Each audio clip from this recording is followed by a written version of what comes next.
This young man only accidentally bumped into a female student at school, but unexpectedly got crazily pursued by her, demanding that he must be her boyfriend. No matter where he went, this girl would tag along, just like a dog thief chasing after a yellow dog. When he was bullied by thugs, she didn't hesitate to jump in and slap those guys right in the face.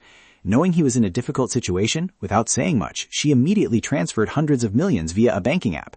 A true beautiful rich lady and a lucky schoolboy. Quite the dream scenario for many single bros. However, Youngjin is a serious young man. He is handsome, but not easy.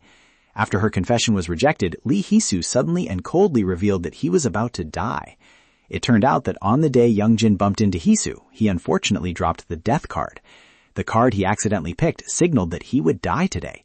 Since he was going to kick the bucket anyway, he might as well give this body to her. After saying that, her eyes suddenly became bloodshot and manic. Hee-soo immediately grabbed his hand and pulled him forcefully towards her. His arm was squeezed so tightly that it felt like it was about to shatter, and no matter what he did, he couldn't break free. Youngjin looked down in horror at the puddle at his feet, where the reflection showed numerous ghostly hands tightly gripping his arm. At this moment, Hee-soo had transformed into a giant female demon staring at him with greedy eyes. Before he even had the chance to ask her out for dinner, how the hell is he about to become her dinner? Whoever said the other day, "She won't eat your meat, don't be afraid, step out here and talk." The boy was scared out of his wits, used all his strength to yank his hand away, and hurriedly sneaked off. The demon immediately chased after him. Even though its body was huge and heavy, its speed was as fast as the wind. Just when the demon was about to catch him, it slipped on a banana peel and fell flat on its face, truly carried by the ancestors. Taking advantage of that opportunity, Youngjin managed to hide in a narrow gap between the buildings, while the demon behind could only roar in furious madness. At this moment, the light at the end of the road appeared, only a few steps away from him, when suddenly the sound of something being torn apart echoed through the night. Without knowing when, Youngjin had an arm lightly taken by it. The demon also froze for a second, looking in astonishment at its hand holding one of his arms. Its fury reached its peak as it looked at the body it was supposed to possess. With bloodshot eyes, it shrieked, tearing through the night, "My new body!" Youngjin lay there trembling, his body growing weaker by the minute. The demon had now approached, its voice sharp and cold as it hissed through clenched teeth. "If I cannot have this body, then I will devour you alive."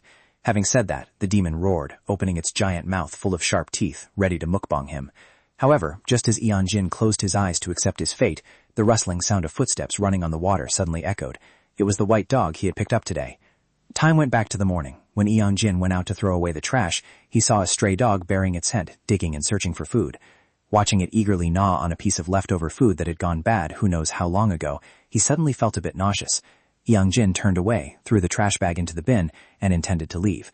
But for some reason, he still looked back at the dog happily eating, and a feeling of pity suddenly arose in his heart.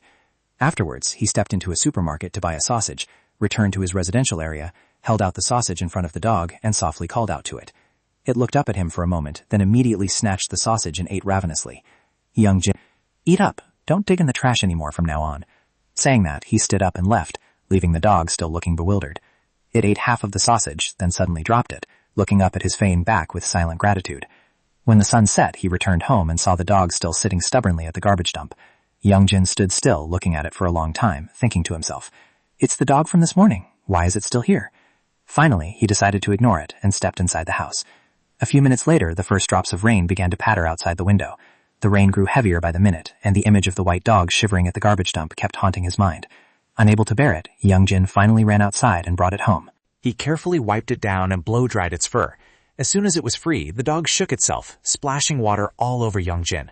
It looked up at him as if asking for permission, then darted straight onto the bed and curled up delightedly. Youngjin let out a helpless laugh. "Are you just going to take over my house like that?" He went to get it a bowl of water and a few sausages. Seeing it still lying motionless, he asked, "Not eating? Guess you don't like it." As soon as he finished speaking, he saw it trotting over, burying its head in the water bowl and gulping it down. After drinking, the little dog approached, sniffed his leg, and timidly placed a paw on him. Seeing that Youngjin didn't object, it became bolder, stepping entirely onto his lap and curling up. He stared wide-eyed at the tiny creature naturally invading his space. If you don't say anything, it'll climb right over you. Returning to the present, when Youngjin was about to be mukbanged, the white dog quickly rushed in and pounced on the demon. It was still bewildered, not yet understanding what was happening, when a flash of white light zipped by.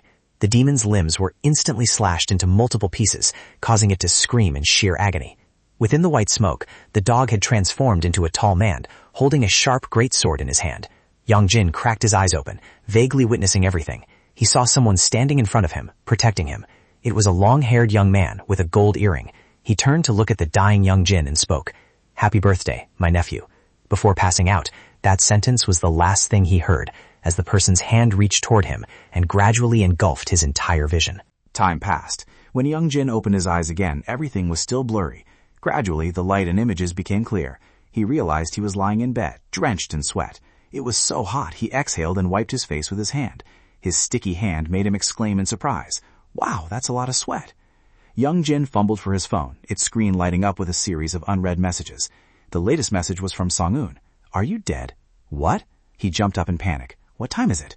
Youngjin hurriedly grabbed clothes to change. "Damn it, when did I fall asleep yesterday?" Suddenly, he froze. The memories of last night suddenly rushed back like a flood.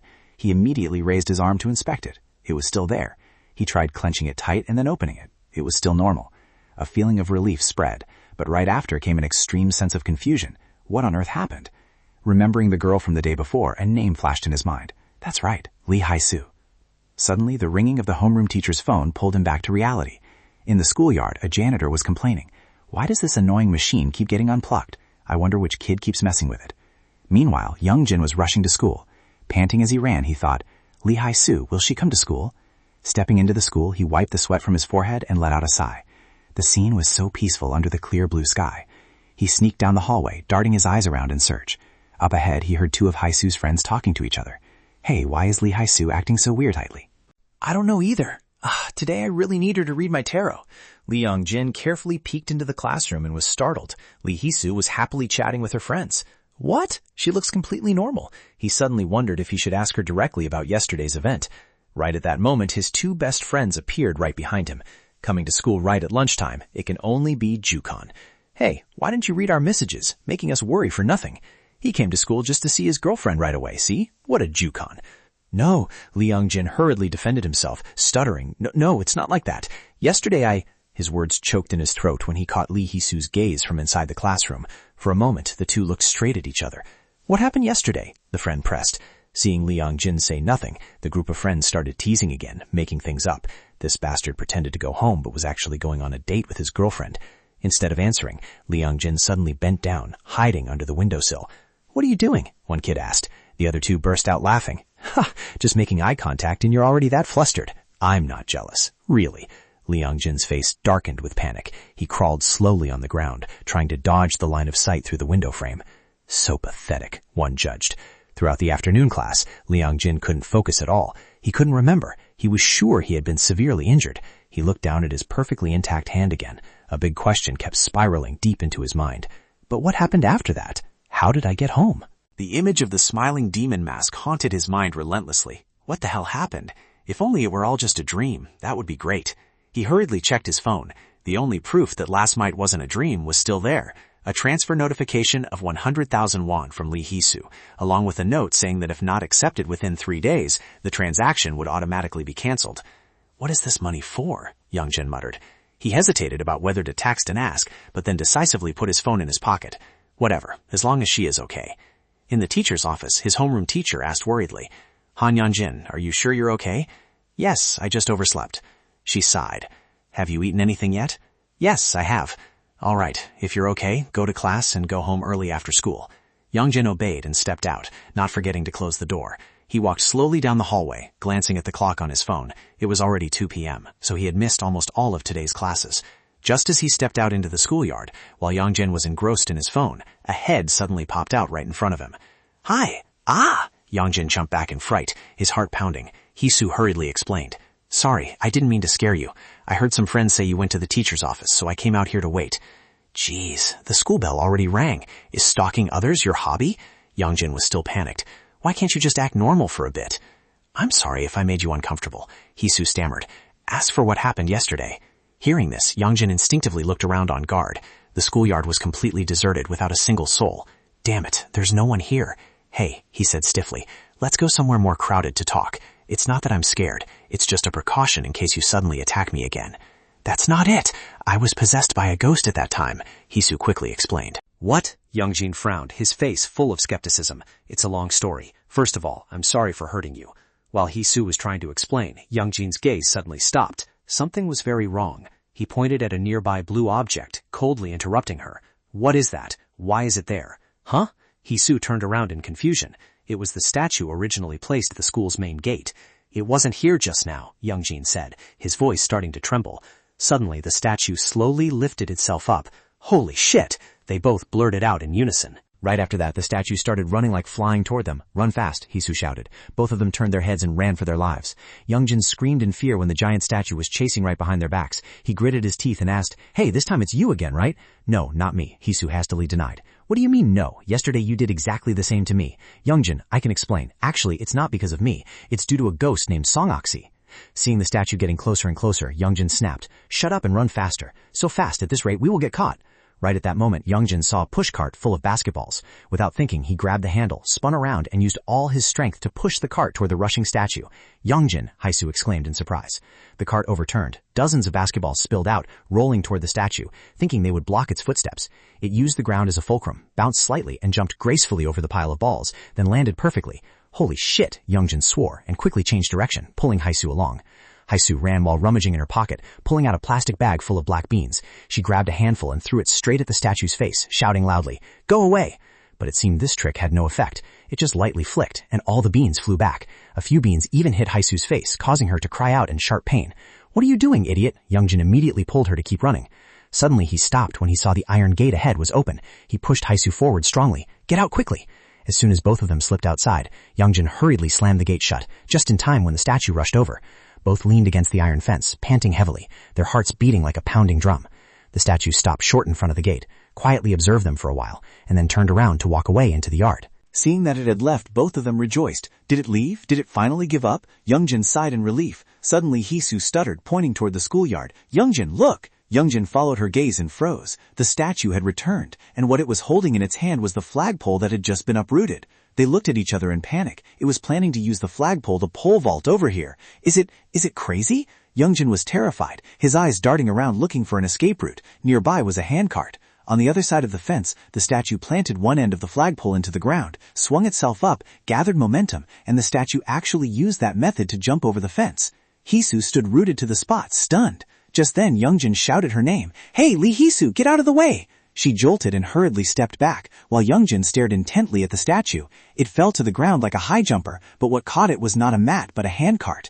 The collision sent the cart flying into the garbage dump, flipping upside down, and the statue sprawled out in the middle of the stinking trash pile, making both of them hurriedly cover their noses. However, to their utter shock, it scrambled up, its eyes piercing like daggers straight at Youngjin. "Let's go," Hisu urged. But the statue flashed and blocked right in front of them, so fast that no one could react in time. Its eyes flared with murderous intent as it lunged straight at Youngjin, tightly grabbed his neck and hoisted him into the air. "Youngjin!" Hisu could only scream in despair. It looked at him with utmost hatred. Just a little more force and his neck would snap. "Stop!" Hisu screamed in terror when she saw Youngjin starting to suffocate. She hastily pulled out a brown rosary from her shirt and shouted, "Hey!" The statue, exuding a dense, murderous aura, glanced at her, and Hisu immediately threw the beads at it. The string instantly snapped, the beads scattered and exploded right on the statue's face. It roared in pain, let go of Youngjin's neck and fell backward. He dropped heavily to the ground. "Youngjin, are you okay?" Hisu ran over fearfully to support him. "Not okay at all," he replied, his face pale. The two helped each other run away. Behind them, the statue started to crawl back up again. At the school's trash area, Youngjin played with his lighter and complained, "Hey, if you had that thing, you should have used it earlier." He turned around and saw Hisu doing something that emitted smoke. "Are you smoking?" "No, it's incense." "What are you doing?" Youngjin asked in confusion. "Just a simple exorcism ritual," she explained, and started pulling out her tools. "Did you pull all sorts of things out of your uniform?" he asked in surprise. Hisu held some colorful strips of cloth, tore them, and tied one onto his wrist, instructing, "It will be fine for a while like this. Don't take it off until midnight." Youngjin frowned at the butterfly bow she had just tied on his wrist, his face darkening. "You are really weird, you know that?" "I understand you are suspicious, but I really haven't done anything." Hisu scratched her head. "Can we talk at school?" "No," he replied bluntly, then paused for a moment. "All right, let's just say you were possessed by a ghost yesterday, and today was just a coincidence. So what? The truth is, ever since I got involved with you, all sorts of weird things have been happening to me." Hearing this, Hisu fell silent, her face looking slightly hurt. "But Youngjin, it wasn't because of me. I appreciate that you saved me," he interrupted. "But if it weren't for you in the first place, nothing would have happened. Let's stop pretending that we are close." After saying that, he turned and walked away, leaving her standing alone on the empty street as the sun gradually set. Just as he arrived home and was entering his password, Youngjin suddenly stopped. He looked down at the colorful bow on his wrist, and Hisu's instruction echoed in his mind. Don't take it off until midnight. What kind of trick is she trying to pull now? He decisively ripped off the strip of cloth, threw it straight into the trash can, and walked into his room. The room was pitch black. He reached out to flip the switch, and as soon as the light came on, Youngjin jumped and screamed. The white dog was sitting imposingly on the bed. He fell backward before suddenly remembering its existence. The small dog approached. You have been here this whole time?" Youngjin stammered. It sat obediently in front of him. "You must be really hungry." He scratched his head, then placed the plate of sausages on the floor. The dog approached, looking at the sausages with a bored expression. Meanwhile, Youngjin was lying on his stomach on the bed, scrolling through his phone. He was paying close attention when suddenly a voice rang out. This thing again? The room originally only had him and the dog. "Bring some proper food over here." Youngjin panicked, his eyes widened, and he hastily turned his head to look at the dog. It was still sitting there, acting as if nothing happened. He stiffened and stared at it, while it calmly glanced back. The mysterious sound echoed in his ears again. "These things again? Bring some delicious food here." He looked around the cramped room in bewilderment, then back at the phone screen, his heart becoming increasingly confused. That voice rang out once more, this time seemingly muttering to itself. "Oh well, I'm starving. I'll just eat this for now." On the phone screen was a pet food store. Youngjin intended to buy some more food for it. But just as he was scrolling through his phone, the mysterious voice continued. "After eating, bring some good food to the house." Youngjin scrambled up, his eyes darting around the room. A warm, deep voice rang out, seemingly coming from the dog sitting comfortably nearby. "What are you looking for?" Youngjin was startled, threw the window wide open to check, muttering, "Where is that voice coming from?" That voice rang out again, clearer this time. "Are you just now hearing me speak?" Youngjin spun around, his dark, sleep-deprived eyes fixed on the empty space in the room. "In here?" He froze, cold sweat starting to pour out. And then he saw it, the little dog baring its teeth, looking as if it were grinning at him. Youngjin faced it, pondering silently for a few seconds. He slowly sat down, picked the dog up to observe it closely, then started groping and feeling every detail on its body. He turned it around, flipped it over, and inspected it to the point that the dog started to feel annoyed. It got furious and snapped. "Hey, insolent brat." The shout right in his face made Youngjin jump, hastily putting it down on the ground, then stepping back a few paces to keep a safe distance to observe. Looking at the harmless appearance of the animal in front of him, he thought to himself, "Oh, this dog can talk." Everything had exceeded his imagination. Was he dreaming? His mind was spinning after the chain of unbelievable events that just happened. Seeing him just staring blankly, you are confused and can't believe what is happening, right? I have been here all day, and only now can you hear my voice. Saying that, Jin used spiritual power to control a nearby drawer. Clack, clack, the cabinet door burst open, and a pile of clothes and socks flew out, hitting Youngjin right in the face. Annoyed, he pulled off a torn shirt, threw it away in disgust, and reflexively let out a shout. But at that very moment, he suddenly realized something. The shirt was missing one sleeve. Remember now? That's what happened yesterday. The terrifying memory suddenly rushed back, the female demon, the chase, and the sensation of his arm being crushed. The last memory was its gaping mouth, ready to swallow him whole. A sharp pain suddenly crept into his mind. Youngjin quickly brought his hand to his shoulder, checking the existence of his left arm. It was still there. He was bewildered, trapped between memory and reality. What the hell are you talking about? You're wondering why this is happening, aren't you? As if reading his mind, the dog named Jin continued. Who do you think I am to be able to stop that monster and even talk to you? Seeing Youngjin's extremely confused expression, hearing these things for the first time must be quite dizzying. Too much weird information rushed in, making Youngjin freeze, wondering who he was and where he was. Jin offered some advice. Call the person responsible for you here. Huh? Youngjin didn't understand. The person who gave birth to and protects you. I need to know about your family. As soon as it finished speaking, Youngjin replied with an emotionless voice, I don't have any. Hearing this, the dog turned its head, looked around the house, and suddenly asked, What? You don't have parents anymore? He stepped out of bed and answered casually, I already told you. What about other guardians? There's no one. Watching him casually open a water bottle to drink, Jin sighed in frustration. What a nuisance. But it also thought to itself, so this kid has lived very resiliently. It seems I didn't choose the wrong person. Meanwhile, Young-jin was also complaining inwardly. What the hell is this situation? I can't clearly remember what happened last night, and now this?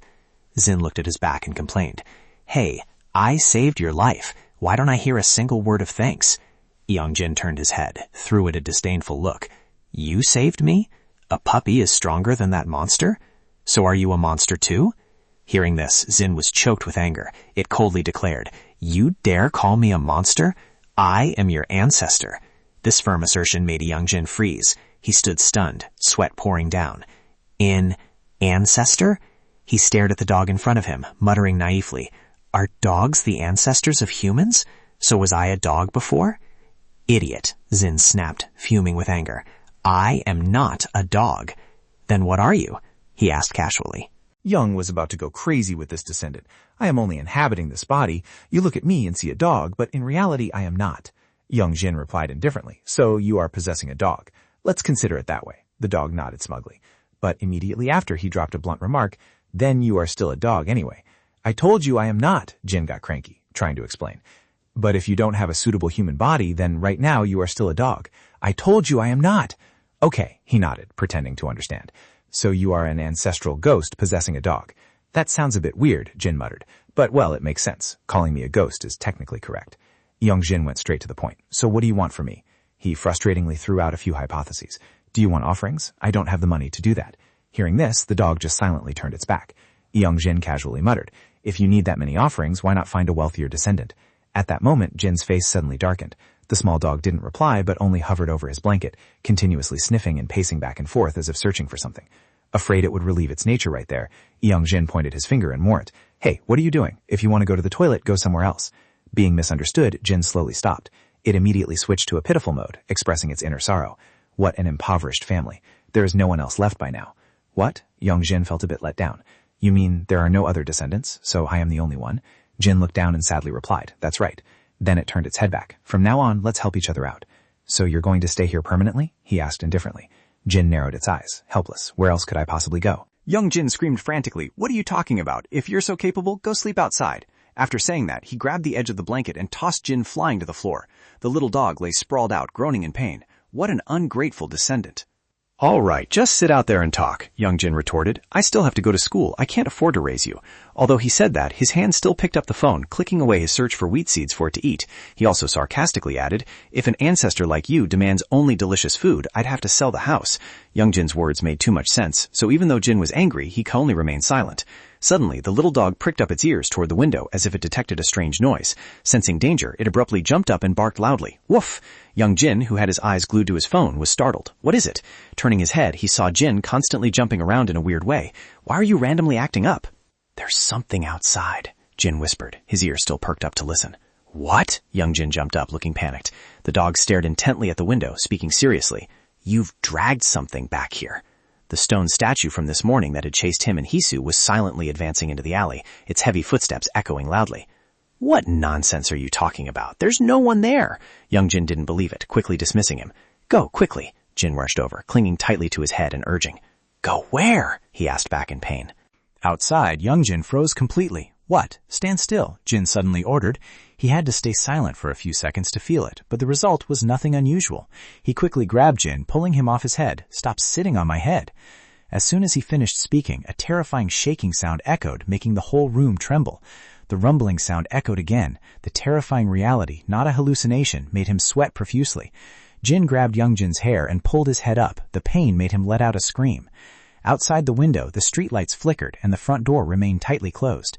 Carrying Jin on his shoulders, Young Jin cautiously checked his surroundings. Suddenly, the dog used its two front paws to forcefully pull his head to look to the right, and there he was stunned by the sight before his eyes. Outside the glass door, half the form of the statue from the schoolyard was standing tall. Each of its footsteps caused an earth-shattering noise, and it stopped right in front of his house. The statue? Why is it here? Young Jin hid behind the stairs, whispering in panic. Do you know it? It's the statue at school. Why did it turn into a monster like this? Jin popped his head up to warn. It's no ordinary monster. It's an evil spirit. An evil spirit? Looking like this? Young Jin stared at the monster. That's right. Jin placed a paw on his face. If there are evil spirits, there are also good spirits. Each species has its own form, and there are many such things in this country. Just take it for granted. Meanwhile, the evil spirit placed its stone hand on the glass, slowly bending its head down to peer inside. Are you saying it came here because of me too? Youngjin wondered.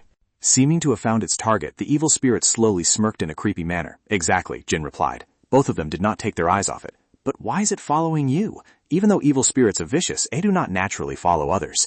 Lee Youngjin recalled the scene where he pushed it into a garbage truck, pondered for a few seconds, then closed his eyes and admitted, "It seems it's because I provoked it first." At the same time, Jin shouted at warning, "It's coming in." Crash! The evil spirit delivered a devastating punch to the door, shattering the door frame in glass fragments. The terrifying power threw Jin off Youngjin, while he was also pushed down forcefully by the pressure. It might be an evil spirit, but its intelligence is not very high. Due to inertia, it plunged headfirst inside. Looking at the devastated scene, Youngjin exclaimed anxiously, "It destroyed my whole house." "What house? Run away!" Jin rushed over, shouting in his face. The evil spirit glared at both of them, exuding murderous intent, and Youngjin was terrified. Suddenly, Jin rushed forward. "Run first." "What are you planning to do, ancestor?" Youngjin was confused by its actions. "Just do as I say." Jin turned his head and ordered. The evil spirit had struggled up, chasing Youngjin, making him frantically turn and run away.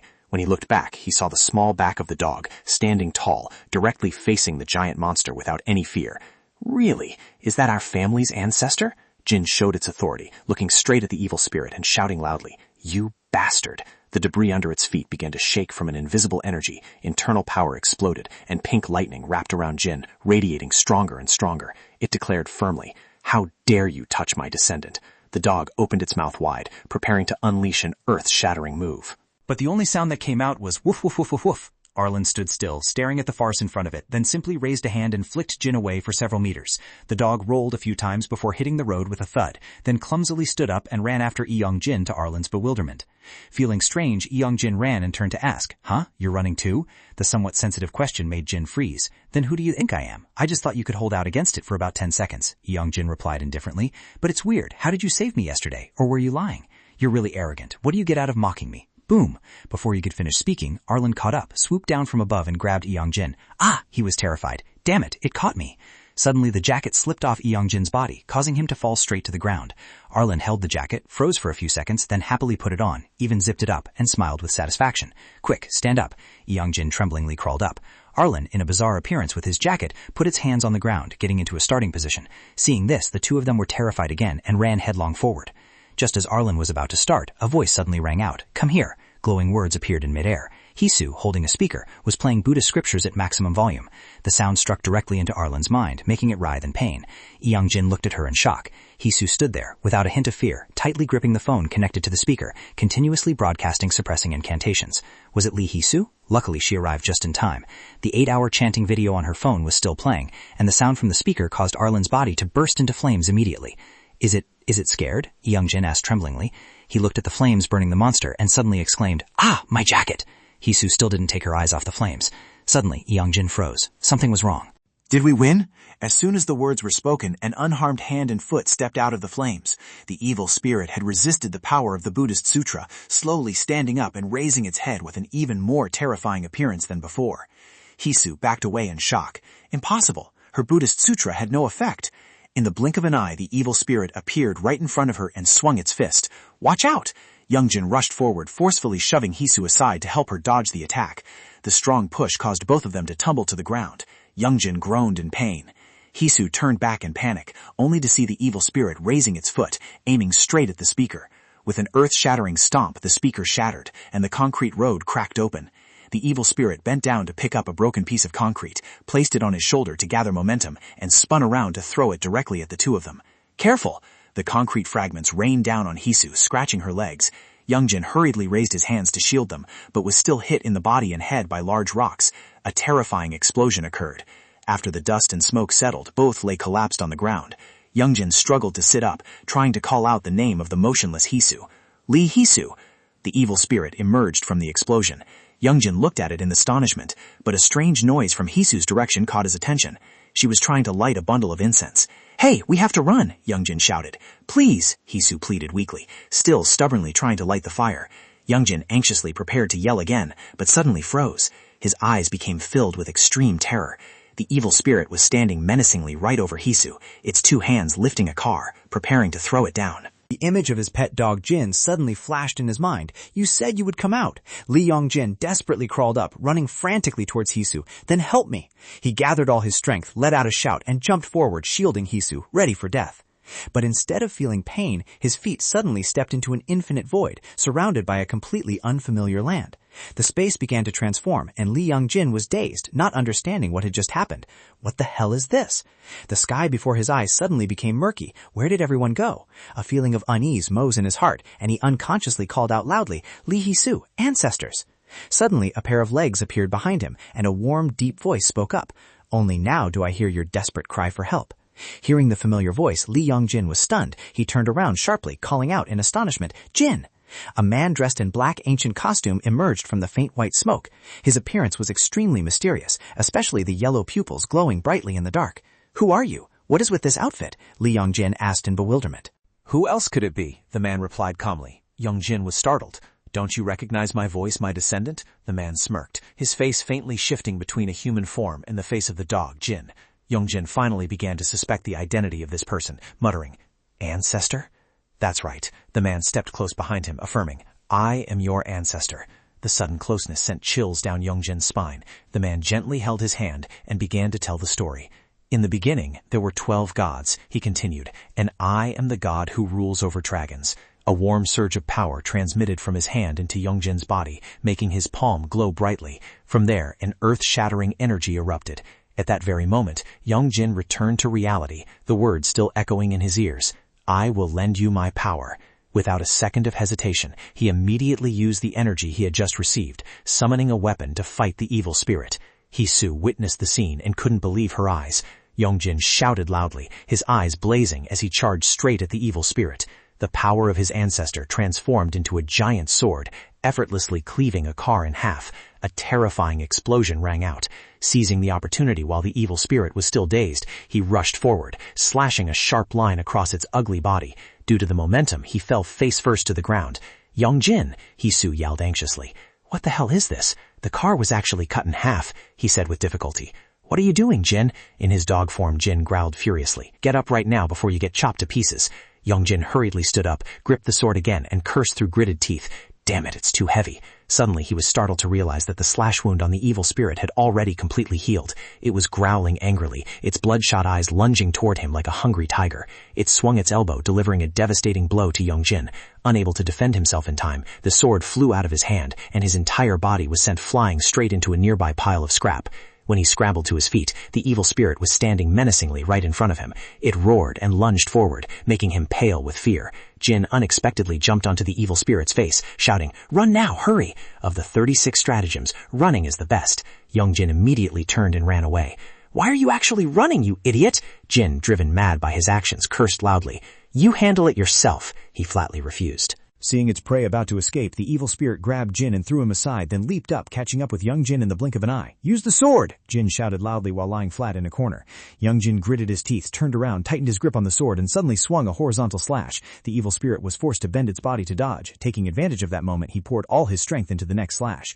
Young Jin, you can do it! I'm coming! Hisu suddenly yelled to cheer him on. As if given extra strength, young Jin swung his sword wildly, making even the evil spirit stare at him in bewilderment. Suddenly, the sword slipped from his hand, flying swiftly, slicing through to by flower bushes before soaring high into the sky. In the blink of an eye, young Jin turned and ran away again, and the evil spirit immediately clung to him like a leech. The sky was filled with falling petals. Suddenly, the evil spirit widened its eyes, an ominous premonition arose, and it warily glanced upward. As it was running amidst the brilliant rain of flowers, a petal gently covered one of its eyes, and its pupils contracted. A stream of memories suddenly rushed back. In a room, the flickering light illuminated two blurry shadows on the wall, an athlete and a man wearing a hard hat. Two artisans were sculpting a human head out of iron. The sound of the saw blade rang out deafeningly. A photo of the athlete appeared, and shortly after, the humanoid statue was completed, causing a stir among the public. Oh my God, it looks exactly like him. Even television reporters came to film it. That statue modeled a legendary track and field athlete, the #1 pride of South Korea. The host looked at the statue for a long time, and then wondered, but why is he bald? A cherry blossom petal gently flew by, covering the memory. Memories of the most brilliant days, groups of tourists dropping by, children running and playing, beautiful girls striking poses to take pictures with the statue. Standing under the glaring sun, it proudly listened to the conversation of two girls. Come on, strike a pose like him," accompanied by clear, ringing laughter. Suddenly, the statue glanced down. A female voice cheered. "Oh my God, he is taking a picture right in front of his own statue." A man wearing a baseball cap was striking a pose exactly like the starting position of the statue. A middle-aged woman approached the man, her voice full of admiration. "Our son also really loves track and field. He is a huge fan of yours. Thank you for being such a wonderful inspiration. We really love your memoir." Even though standing on a towering pedestal, the statue still heard every word clearly. And then it began to tear up and cry. As time passed, a rope tightened across its shoulders, and a crane hoisted it up. From then on, it was left all alone, standing silently in the freezing rain. Raindrops rolled down the corners of its eyes, just like tears of sorrow and loneliness. Snapping out of its memories, the evil spirit quietly watched Eong-jin, who was still running for his life. Suddenly, its footsteps slowed down. At the same time, Eong-jin tripped and fell face first onto the cold ground. He panicked, whipped his head around to look, then grabbed his head and screamed in fear. The evil spirit lunged forward rapidly, but strangely enough, it just dashed past him. Eong-jin was stunned, looking up in bewilderment as the evil spirit ran straight toward the old banner of a marathon race. It puffed out its chest, spreading its arms wide in a victorious pose, while imaginary flower petals fluttered in the air. With its arms wide open, it crashed through the iron finish line barrier, immersing itself in the glorious feeling of finishing first. The enthusiastic cheers and applause of the crowd echoed endlessly in its mind. It proudly bit into the gold medal, imagining the scene of being praised by the woman from its past and people asking for its autograph. It had become a celebrity, an idol beloved by children everywhere. The evil spirit kept running endlessly toward the flower petals, as if running toward a brilliant victory in its own illusion. Meanwhile, Eong-jin and Jin just stood there dumbfounded, completely clueless about what was going on. Lee Hee-soo was also standing there with a giant question mark over her head. Suddenly, a streak of light flashed across the sky, and the evil spirit vanished in the blink of an eye, leaving the three of them bewildered. What the hell was that? Jin narrowed his eyes, pondered for a moment, and then spoke in a hoarse voice. "It seems like it has achieved its goal and moved on to the afterlife." Why so suddenly? He wondered. As I said, the dog explained, evil spirits are not dangerous at all, as long as you follow their rules. What are those rules? It depends on the purpose of each spirit's existence, Jin said slowly, which is why I asked why it was angry. It's definitely your fault. Are you kidding me? Young-jin immediately retorted. Before long, night fell over the city. Young-jin had returned to his room, groaning in pain while re-examining the wound on his arm. He grimaced and asked Jin, "Are my ribs cracked?" "You don't need to worry," the dog reassured him, then suddenly turned his head to look at Hee-soo, who was sitting quietly in the corner. "Girl, are you okay?" Hee-soo scratched her arm, hesitating to answer.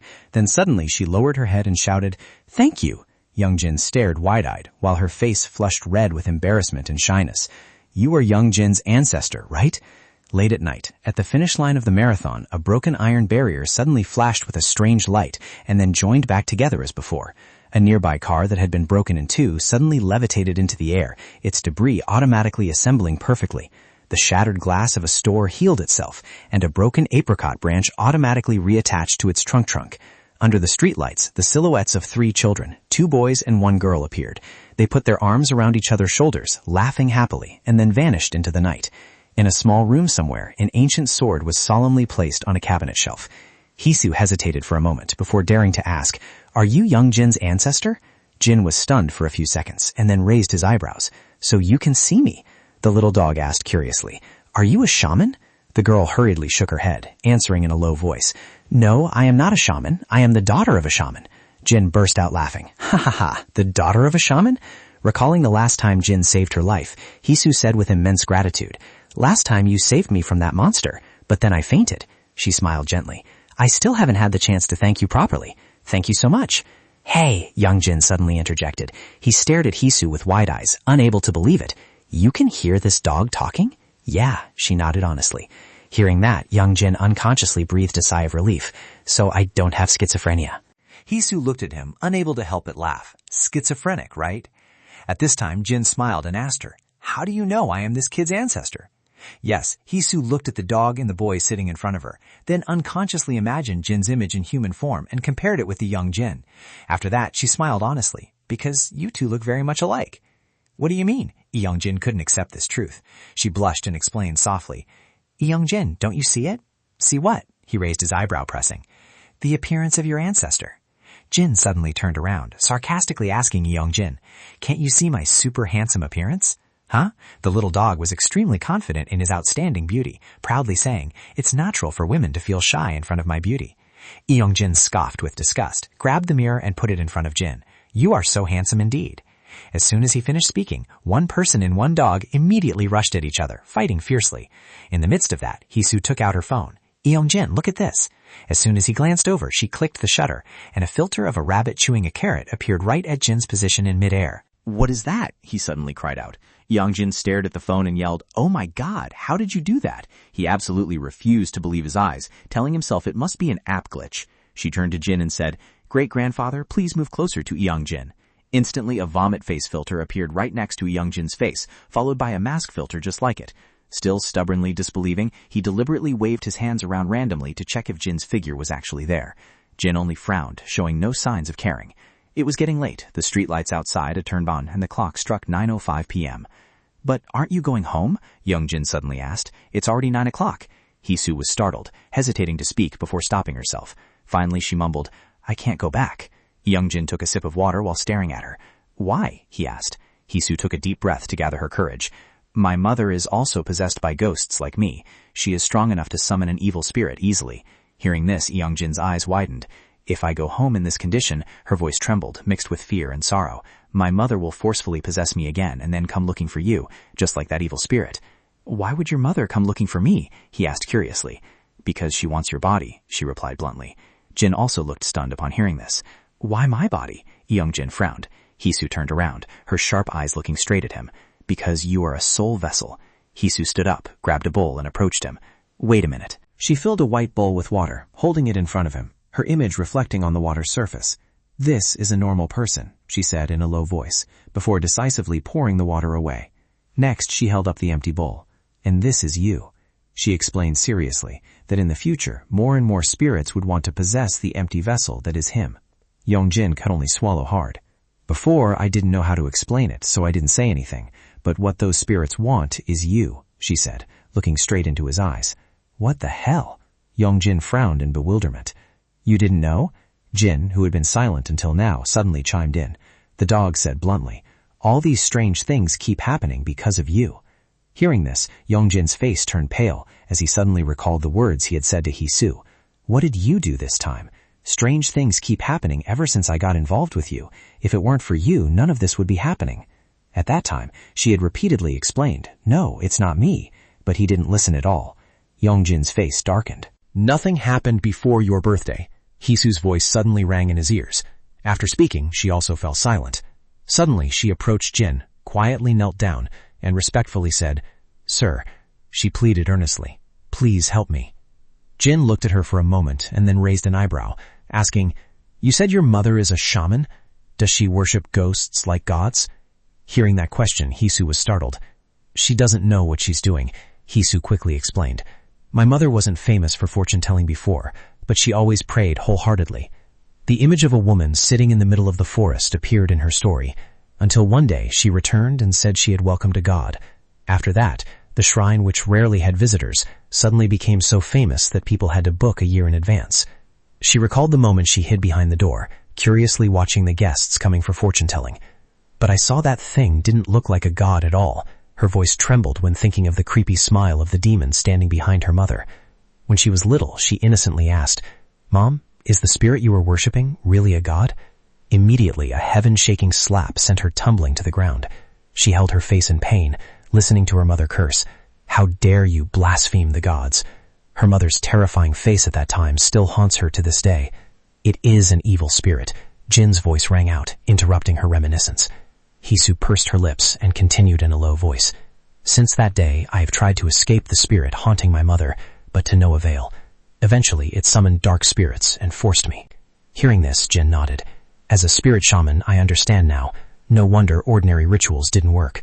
At some point, young Jin had climbed onto the bed, playing on his phone, looking unbothered. "I will help you," Jin suddenly said, making Hisu look up, unable to believe her ears. He smiled and explained, "You risked your life to save a young Jin. You deserve to be helped." He turned to a young Jin. "This is the right thing to do, isn't it, young Jin?" Young Jin was dumbfounded. "Why me out of nowhere? I have to help too? Meanwhile, Hisu kept kowtowing, cheering joyfully. Thank you, sir, thank you. Despite Youngjin holding his head in protest, Jin still smiled contentedly. It's late, let's go to sleep. The girl obediently nodded, took a roll of toilet paper to use as a pillow, and lay down. Hey, Youngjin yelled. What are you doing? Huh? I'm getting ready to sleep, she replied nonchalantly. Why are you sleeping here? I told you I can't go home. Then sleep at your friend's house. I don't have any friends. She shook her head sadly. Li Youngjin thought for a moment. Isn't that girl with the hairbun your friend? She is the evil spirit's friend, not mine. Come on, just pretend to be close for a bit. Youngjin helplessly covered his face. Youngjin, she pleaded softly, please listen to me. What is it? Can I crash at your place? No, he replied ice cold. I'll just sleep, I promise. What the hell? Don't you understand what I've been saying? He yelled angrily. Just sleep then. What else were you planning to do? Jin stretched on the bed, teasing. Sleeping in the same bed, huh? Then glanced at Youngjin and said, I'm heading out. What the hell are you talking about? Youngjin screamed, his face red with anger, as he left the room. Youngjin, Hisu said apologetically, sorry, but could you lend me a pair of shorts? An old pair is fine. Youngjin's face went blank. That night, the lights in the small house went out. Hisu lay silently, her eyes tightly shut, but her face suddenly turned pale. In her dream, she felt her hands being held down tightly by someone, a blade pressed close. Mom, I'm sorry, she begged in fear. Her mother stood outside the door, her eyes cold. Mom, the door slammed shut, the corners of her mouth curling into a creepy smile. Mom, I know I was wrong, she cried out, frantically pounding on the door. Let me in. Inside the room, a blood-stained Hunbuck lay next to a mysterious jar covered in talismans. She panted, exhausted. I'm so scared. Hisu cowered in a corner when suddenly a ghost lunged at her, its eyes bulging out. Hello, Hisu. Nice to meet you. Full sleep. Somewhere else, under the flickering candlelight casting shadows on a row of Buddha statues, a woman sat in front of an altar. Her fingers tapped rhythmically on the table covered with white rice. It was Hisu's mother. She glared coldly at the table, then suddenly slammed it hard, making the rice scatter everywhere. Lee Hisu, you wretched brat, she roared angrily, her eyes rolling back to show only the whites. Where on earth did you go? She gnashed her teeth, surrounded by the spirits of children crawling all over her body. Her voice echoed eerily. When she returns, I will stuff her head into this jar. The next morning, Youngjin sluggishly curled up in bed, his face haggard, his eyes carrying dark circles, as if he hadn't slept a wink all night. Youngjin picked up his phone to check. 8:46 a.m. He sluggishly got out of bed, walked to the bathroom door, and turned the doorknob. As he opened the door, he scratched his head and let out a long yawn, his sleepy face looking quite pitiful. Suddenly, catching his eye, was the sight of Hisu brushing her teeth, acting as naturally as if she were in her own home. Both of them froze, staring at each other with wide eyes. A second later, she let out an ah and slammed the door shut. Youngjin remained motionless outside the door, his mouth hanging open in astonishment. The white dog, Jin, trailed behind him and spoke in a mocking tone. Good morning, Youngjin. It's early in the morning, but you're already looking much livelier than last night, aren't you? A while later, in the sunlit apartment, Hisu sat blankly on the bed, watching Youngjin struggling to tie up a large garbage bag. By the way, where are you going? She wondered. There is no food left in the fridge, he replied curtly, without turning his head. He irritably recalled the scene of Jin criticizing the pile of cereal on the table. What kind of food is this, huh? Hurry up and buy something delicious for me, will you? My ancestor seems to be a bit picky, Youngjin explained helplessly, then suddenly added a sentence that surprised Hisu. You are also a guest, so I should treat you to something. Hurry up, Jin urged while rolling around on the bed. I've only eaten a little bit. Remember to buy some beef. Youngjin muttered, This is so frustrating. I'll go with you. Hisu stood up, smiling radiantly. All right, he replied tiredly. A moment later, they arrived at the garbage disposal area. Youngjin gently put the garbage back down. Suddenly, Hisu complimented him. You're still in school, but you look as mature as an adult. She smiled, looking at him with eyes full of admiration. It's just the circumstances, he replied modestly. The two walked in silence. Youngjin felt a bit embarrassed and awkward because of the compliment earlier. He secretly glanced at her. Hisu was still as radiant and shining as always. She smiled warmly, looked up at the sky, and exclaimed, The weather is so beautiful today, isn't it? He suddenly remembered the harsh words he had said to her and felt incredibly guilty. If I hadn't met you, none of this would have happened. Her surprised and sad face at that moment flashed back. He blamed himself. It's all my fault. Deep in thought, his footsteps gradually slowed down. Suddenly, he gathered all his courage and called out, Hey! Hisu turned around. Huh? He muttered softly, only managing to say one word. You. Seeing him hesitate, she waited in silence. Suddenly, Young Jin let out an "ah!" grabbed his head, and tiredly dropped to his knees before his bewildered eyes. He kept his face down, not daring to face Hisu, but his voice was extremely sincere. I apologize to you. About what? She scratched her back, asking in confusion. I said harsh words to you. It's all my fault. It took Hisu a moment to understand. She was so surprised that she didn't know what to say. Young Jin kept his head down, his voice barely audible. Even so, you still helped me a lot. His hands started to sweat, his voice trembling slightly. Thank you. In fact, he was so shy that his face turned bright red, sweat pouring out. He still tried to express, no matter what happens in the future, I will... You really are more mature than everyone else. Hisu suddenly bent down, looking straight into his eyes. Huh? He was startled and stood up abruptly. Don't think about that anymore, she said. I don't mind it. Hisu crossed her arms, smiling brightly to comfort him. Besides, it's partly my fault too. You got hurt because of me, right? We're even. Young Jin was awkward and didn't know how to respond, so he turned his face away. All right, I get it. He secretly sighed in relief. Anyway, let's go buy things quickly. After that, the two went into a nearby supermarket. As soon as Hisu put a large bag of candy into the shopping cart, she was stopped by Young Jin. Hey, what are you buying this for? He asked blankly, his hand still trying to hold the candy bag. Just so you can eat it when you're hungry, she explained. All right, thank you, he replied helplessly. Is there anything else you want to buy? She asked innocently. That's enough for now, he added dejectedly. By the way, I'm almost out of money. Why? Hisu didn't understand. Just buy it. I'll pay for it. Huh? Why are you paying? She pulled out a credit card, smiling gleefully. It's fine. It's Songjin's money anyway. There's nearly 10 million won in here. He was helpless and didn't know what to say. Just consider it an exorcism commission fee, she said quickly. After shopping, they walked out of the supermarket. Hisu happily hugged a bag of candy, chewing loudly, while Yongjin was carrying a large bag of groceries, secretly amazed. This is the first time I've gone to the supermarket and bought this many things. By the way, your cooking is pretty good too, she suddenly remembered and praised. It's just average, he replied. Hisu didn't notice his speechless expression and continued talking excitedly. With this much ingredients, we will have a really delicious meal. Just watch. Suddenly, Youngjin widened his eyes, realizing something. In front of him, Jihan was glued to his phone and walking closer and closer. The red siren in his head went off loudly. Why isn't he here yet? Jihan looked up, frowning in wonder. Then suddenly he exclaimed, Huh? In front of Jihan right now, there was only Hisu standing blankly holding a bag of candy. Jihan recognized Youngjin's rumored girlfriend. Hello, she smiled brightly in confusion. Hello, he also replied politely. Not far away, Youngjin was kneeling and panting in the middle of the street. Damn it, why is Jihan there? He thought tiredly.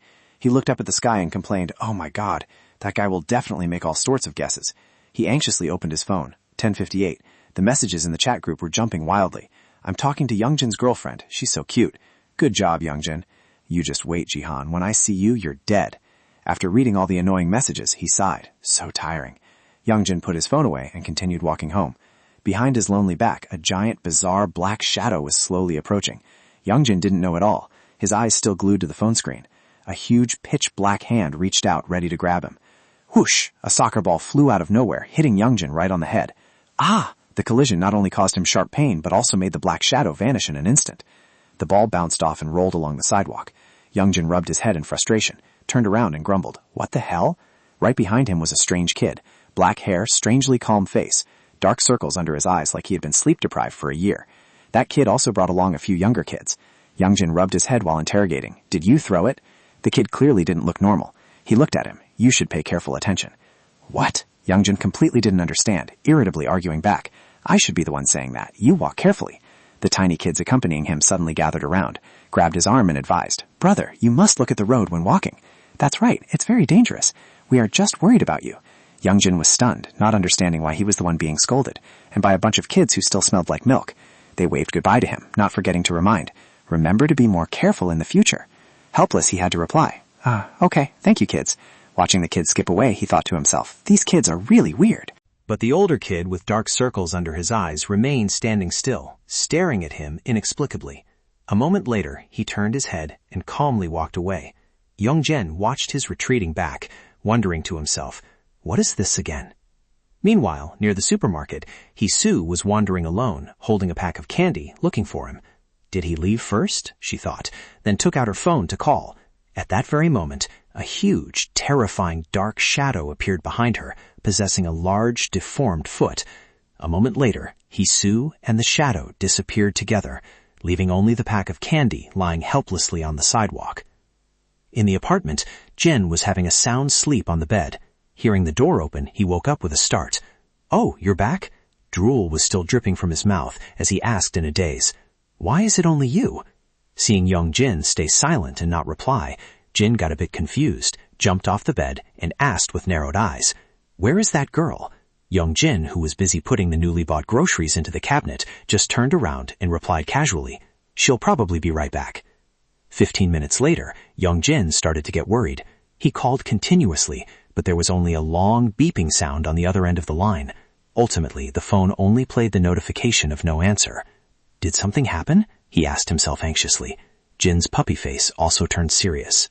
Unable to wait any longer, Youngjin opened the door and rushed out, still holding his phone, trying to call back. He looked around in a panic, and then he saw Hisu's silhouette slowly approaching from a distance. Youngjin hurried over. "Hey, Hisu, where did you go?"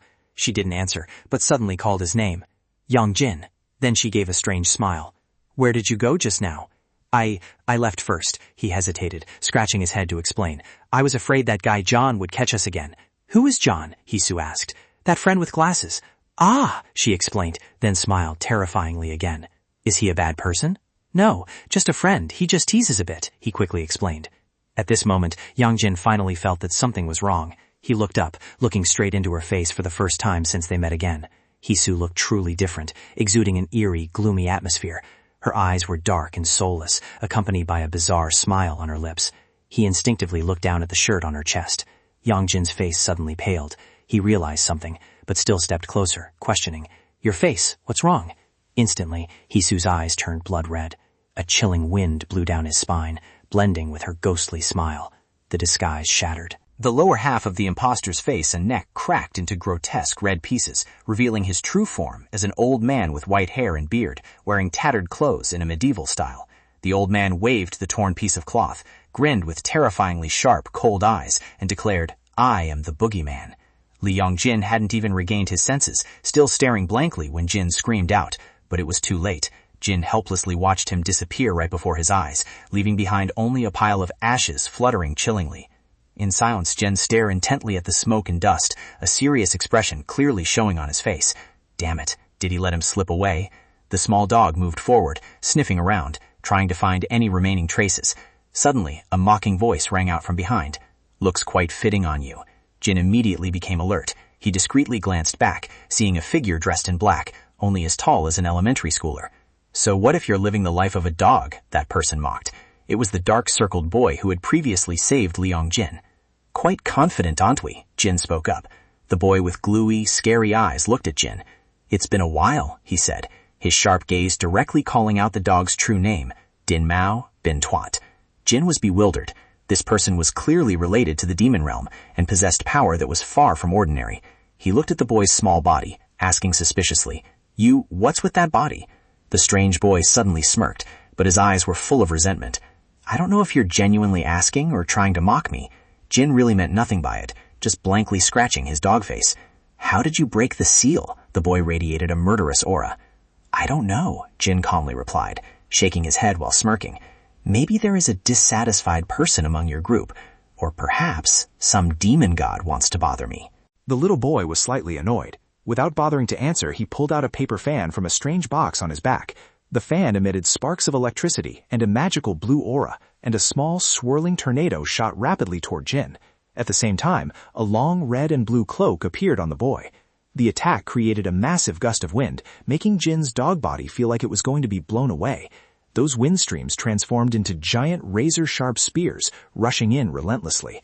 Instantly, Jin reverted to his original human form, ready to defend himself. But before he could do anything, the barrage of wind spears halted abruptly, pointing straight at his neck. The fan in the boy's hand still radiated a massive source of energy, and the cloak flared up with an illusory flame. "At any moment, I can tear you apart and seal you away once more." The surrounding kids were no pushovers either. Their bodies emitted a white magical power, and their ancient attire resembled those of divine priests. The immobilized steel tornado then sprouted hundreds of sharp thorns, densely pointing right at Jin's face. "I alone am enough." "Let me ask you this," Jin said calmly, without a hint of fear. He easily transformed back into a dog, escaping the matrix of thorns, and questioned, My body was messed with by you guys, wasn't it? The boy remained silent, then suddenly gave a strange smile. He folded the paper fan, tapped it hard against his palm, and at the same time, the rigid tornado behind him shattered and collapsed into pieces. The boy put the fan back behind him. The magical cloak also vanished. While receiving the box lid from the kids, he replied, "Why don't you go ask that angel?"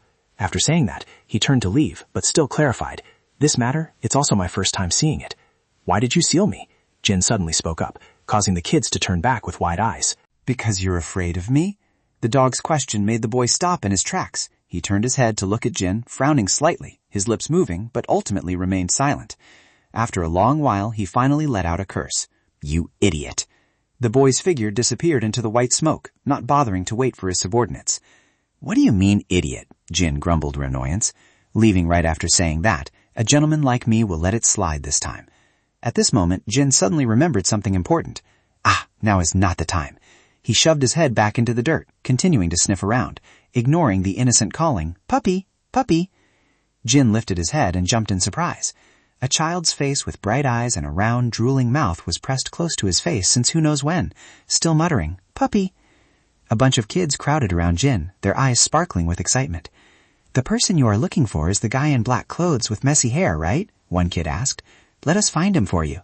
Meanwhile, another boy happily squeezed Jin's ears, cheering, "Looks just like rabbit ears." The children insisted that they knew where he was. A steady screeching sound echoed in a damp, filthy room. The ceiling was covered with exorcism talismans. A rough hand was continuously sharpening a razor-sharp knife, muttering a creepy melody. Awakened by the noise, young Jin groggily opened his eyes. "Be a good boy, eat some cake." Striking his eyes was the silhouette of a terrifying old man squatting on the floor. "What is this? Where am I?" Young Jin looked around in confusion, only then realizing he was tightly bound in a pile of torn straw. The sound of knife sharpening grew faster, blending with a ghostly singing voice. "Cry, baby, the tiger will take you away. Bad child, get put into the jar." He tilted his head, revealing malicious eyes on his wrinkled old face. Young Jin's eyes widened in horror. He recognized that this was the old man who had disguised himself as Hisu earlier, and fear turned his face pale white. He gritted his teeth, straining to break free from the straw binding him. "Young Jin!" A mournful voice made him freeze. Looking to the side, he saw Hisu tied up in the exact same way, her face red from crying. "Could it be that you also?" Suddenly, a pile of white salt poured down onto the floor out of nowhere, right in front of young Jin. The old man continued to sing without noticing. "Salt it to make it salty, ferment it to make it sour. It looks like we are about to be made into fermented fish," Hisu sobbed. "I've heard this song 4 times already." Fermented fish? Youngjin was terrified. Right after that, he felt salt pouring out from all over his body. The old man stopped singing and coughed slightly. Youngjin stared blankly at his body being covered in salt, but what horrified him even more was that he was completely naked. Youngjin let out a miserable groan and buried his face in the pile of salt, his face as red as a tomato. "Clothes, where are my clothes?" he asked Hisu in a tiny voice. "Hey, did you see everything?" "I didn't see," Hisu replied awkwardly, her face turning away. "Don't you look at me either." At this time, the old man stopped sharpening his knife. He stood up, holding the sharp weapon, his creaking footsteps approaching. Youngjin didn't dare to look up, sweating profusely. Hisu also lay face down on the floor, holding her breath to listen. The noise stopped, and the air was terrifyingly silent. "Is he gone?" Youngjin thought to himself, and bravely peeked over. A hideous old face with a savage smile struck his eyes directly. "Awake already?" The old man laughed heartily. Youngjin froze, only knowing to stay silent. The old man's neck suddenly stretched out, placing his head right down on the floor, looking straight into his eyes with a terrifying gaze. "Bad child." "Huh?" Youngjin asked back in confusion. "Why am I a bad child?" Hisu, who had stopped crying at some point, also turned to protest. "That's right, we are good children. Good children should be given rice cakes." Her fear had turned into a sense of injustice. "Give us rice cakes." "Hey, don't provoke him," Youngjin reminded her in a panic. "You," the old man growled. "How will you prove that you are good children?" "Then how will you prove that we are bad children?" Youngjin replied nervously. "Are you filial children? Try to prove it." "What?" Youngjin was dumbfounded. He was completely at a loss here. "I don't have parents in the first place." Hearing that answer, the old man's eyes looked like they were going to pop out. He hissed angrily. "Disrespectful brat! How dare you be disrespectful to your parents?" Youngjin and Hisu were startled and terrified. The old man raised his knife, pointed it straight at Youngjin's face, and smiled smugly. Good. You are the perfect type to be turned into mincemeat. Youngjin slumped down weakly, having no strength left to argue. That's not true, Hisu hurriedly cried out. Youngjin really doesn't have parents. The boogeyman didn't care at all, smiling with his eyes crinkled as he said, You are also the unfilial type. Hisu chimed in, It seems there is only the sin of being unfilial, right? The old man turned back to criticize Youngjin. Disrespecting your parents is the same as killing them. That is a heinous sin. He frantically swung the sharp knife up, preparing to stab down. In the life or death moment, Youngjin calmly spoke. They passed away. The old man froze. The screaming also stopped completely. Then he turned sharply, pointing straight at Hisu's face. Then you are the unfilial child. It must be so. Both of them were stunned, not understanding what was going on. What was this again? Youngjin was annoyed. The old man began to recount an image of a young woman sitting in front of an altar praying. Oh, boogeyman, my daughter is disobedient and spoiled. Please take her away, signed Hisu's mother. Your mother begs me every night to take a spoiled daughter like you away, the old man said. Hisu was stunned, her face sad in disbelief, stammering, That is my mother. Suddenly, a loud noise rang out from outside. A ringing bell interrupted the conversation. The boogeyman fell silent, glancing at the door, his face a bit thoughtful. He walked towards it, turning back to instruct the two terrified people. Wait obediently here. His figure gradually disappeared behind the door. When the loud noise completely died down, the door also slammed shut. Youngjin and Hisu looked at each other blankly, silently feeling lucky. He arched his back, trying to sit up, the torn and tangled cloth making it very uncomfortable for them to move. Hisu had to shake her hair to let some of the salt fall out. This is our shrine, she suddenly realized. What? He was surprised, then put his face down in exhaustion and groaned. We're doomed. What's wrong? Weren't you planning to come here too? What can we do now that we are here? Youngjin muttered. She swung her hand out, suggesting, Then you take the knife out like this. I left the knife at home and I forgot the offerings too, he replied helplessly. Hisu's eyes widened innocently, spreading her hands in a funny way. Doesn't doing it like this make it appear by itself? It was like that last time. What? He was dumbfounded. Even in this tense situation, the two of them still casually chatted. Do you think this is a comic book? Li Youngjin couldn't take it anymore. If it's not, then I'm sorry, but first we need to get out of here, he said. If we go through this door, we will definitely run into that old man again. Li Youngjin, Hisu suddenly tried out. She had stood up at some point, seriously pointing in another door in the back. They both decided to leave through that way. Salt fell with every step they took. As soon as he stepped outside, Li Youngjin's eyes widened in amazement. He looked around, from the brightly lit ceiling to the walls carved with intricate, detailed religious figures. He stared in astonishment at the giant Buddha statue, then at the large swords planted around, wondering, what the hell is this? Li Youngjin, Hisu called. She had just found a wardrobe in the back. How about we put this on for now? It's too embarrassing to go out like this. They took off the torn, salt-covered cloth and turned their backs to each other. No peeking. You are the same. Each in a corner they quietly put on the temple's robes. Youngjin took a white outfit that only had a string tied around the waist, the flap occasionally flying up to expose his thighs. He shyly covered it, flustered. Where are my clothes? How can I go out wearing this? Hisu put on a yellow kasaya, smiling and replying, Let me pay for the taxi. No need. She pointed to the large bright door ahead. Going out of here leads to the yard, right? Youngjin was spacing out when he suddenly saw something.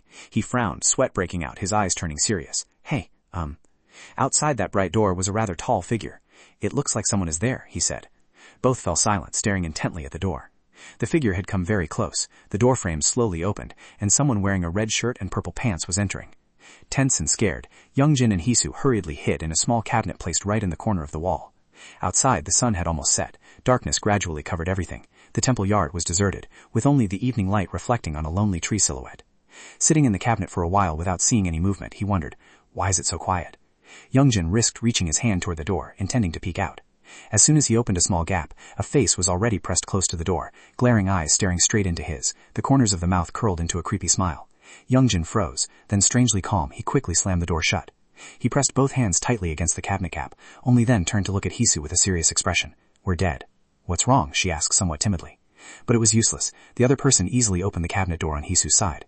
A large figure appeared, but the head was hidden by the cabinet frame, making it look even more terrifying. Hisu suddenly stopped, as if recognizing the person. She frowned, then stepped back, calling out to Youngjin's astonishment. Mom! Immediately after, an arm reached in, grabbed her head, and roughly dragged her out. Ah! Hisu screamed in pain.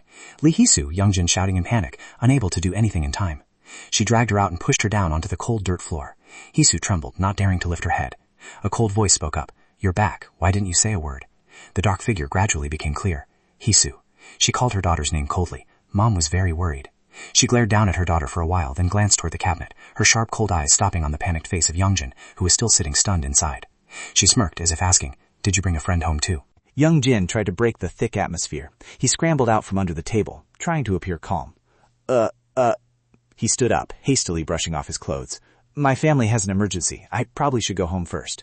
The woman still stood there, silent, the corners of her mouth curled up in an unchanging smile.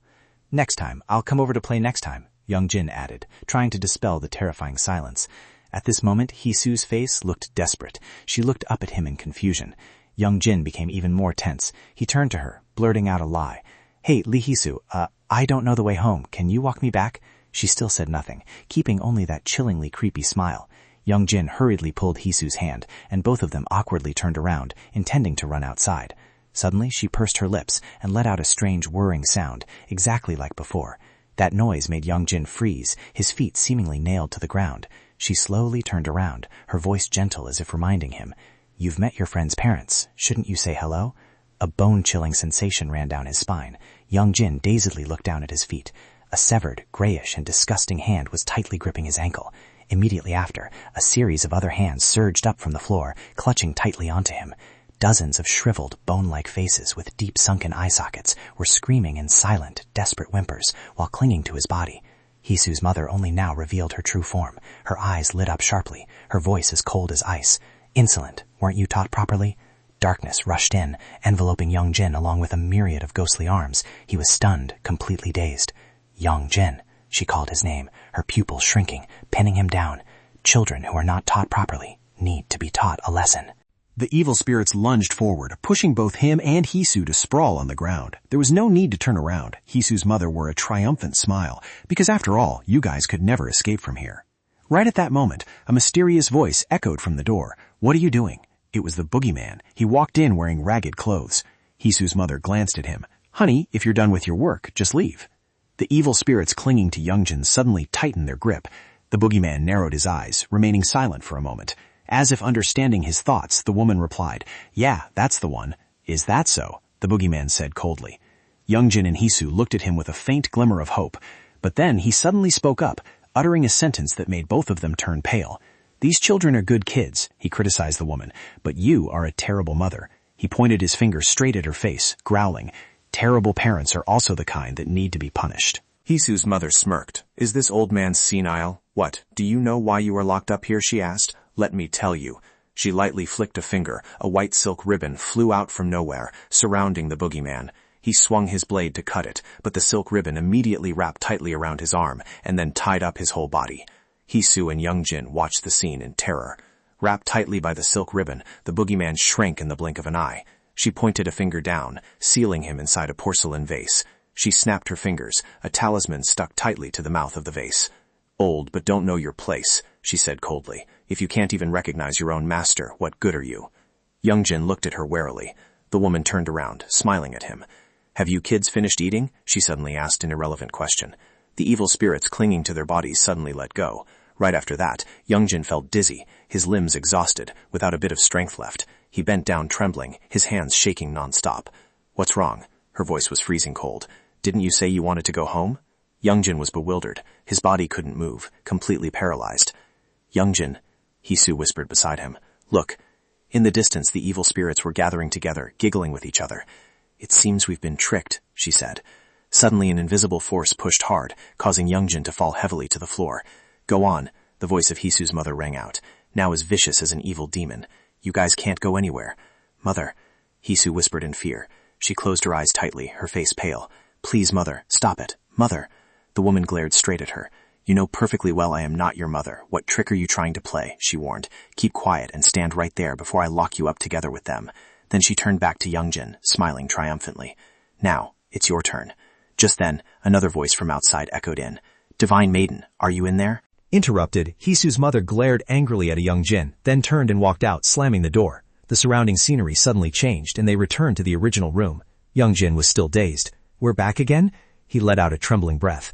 "Your mother is really scary. That's not my mother, Hisu whispered. I know, Youngjin replied. Just saying, she's probably very gentle normally.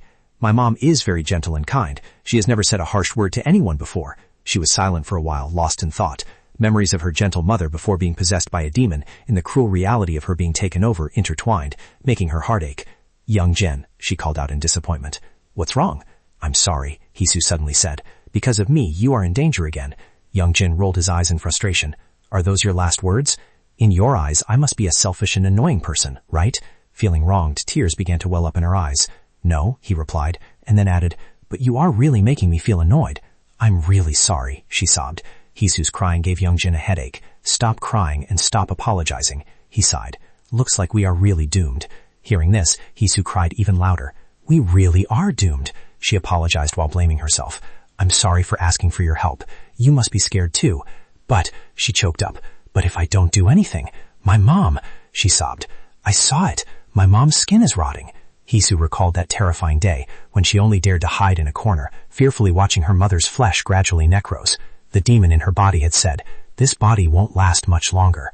Why are you only saying this now? Youngjin questioned. I didn't want to become a burden to you. You already are a burden, he scolded. Hisu turned her face away, sobbing. That was before that evil spirit possessed my mother. What if it's already too late? Hey, Youngjin's voice cut in. Don't say such ominous things. I'm sorry, and don't apologize either. The atmosphere fell into silence again. Could there be a condition for possessing someone else? Youngjin suddenly spoke up. A condition. If the body is rotting, it must find another body to possess, he explained. But it didn't possess you, even after being driven away. Hearing that, Hisu's eyes widened as if she realized something. Youngjin continued his deduction. An ordinary human body will die if possessed for too long. It needs another body. It seemed to have said so. So that's it. It was planning to possess you. Does your family also have a spiritual lineage? Hisu suddenly asked an irrelevant question. Why would your ancestors personally come to help? My family has been shamans for generations. Are you kidding me? I'm not kidding.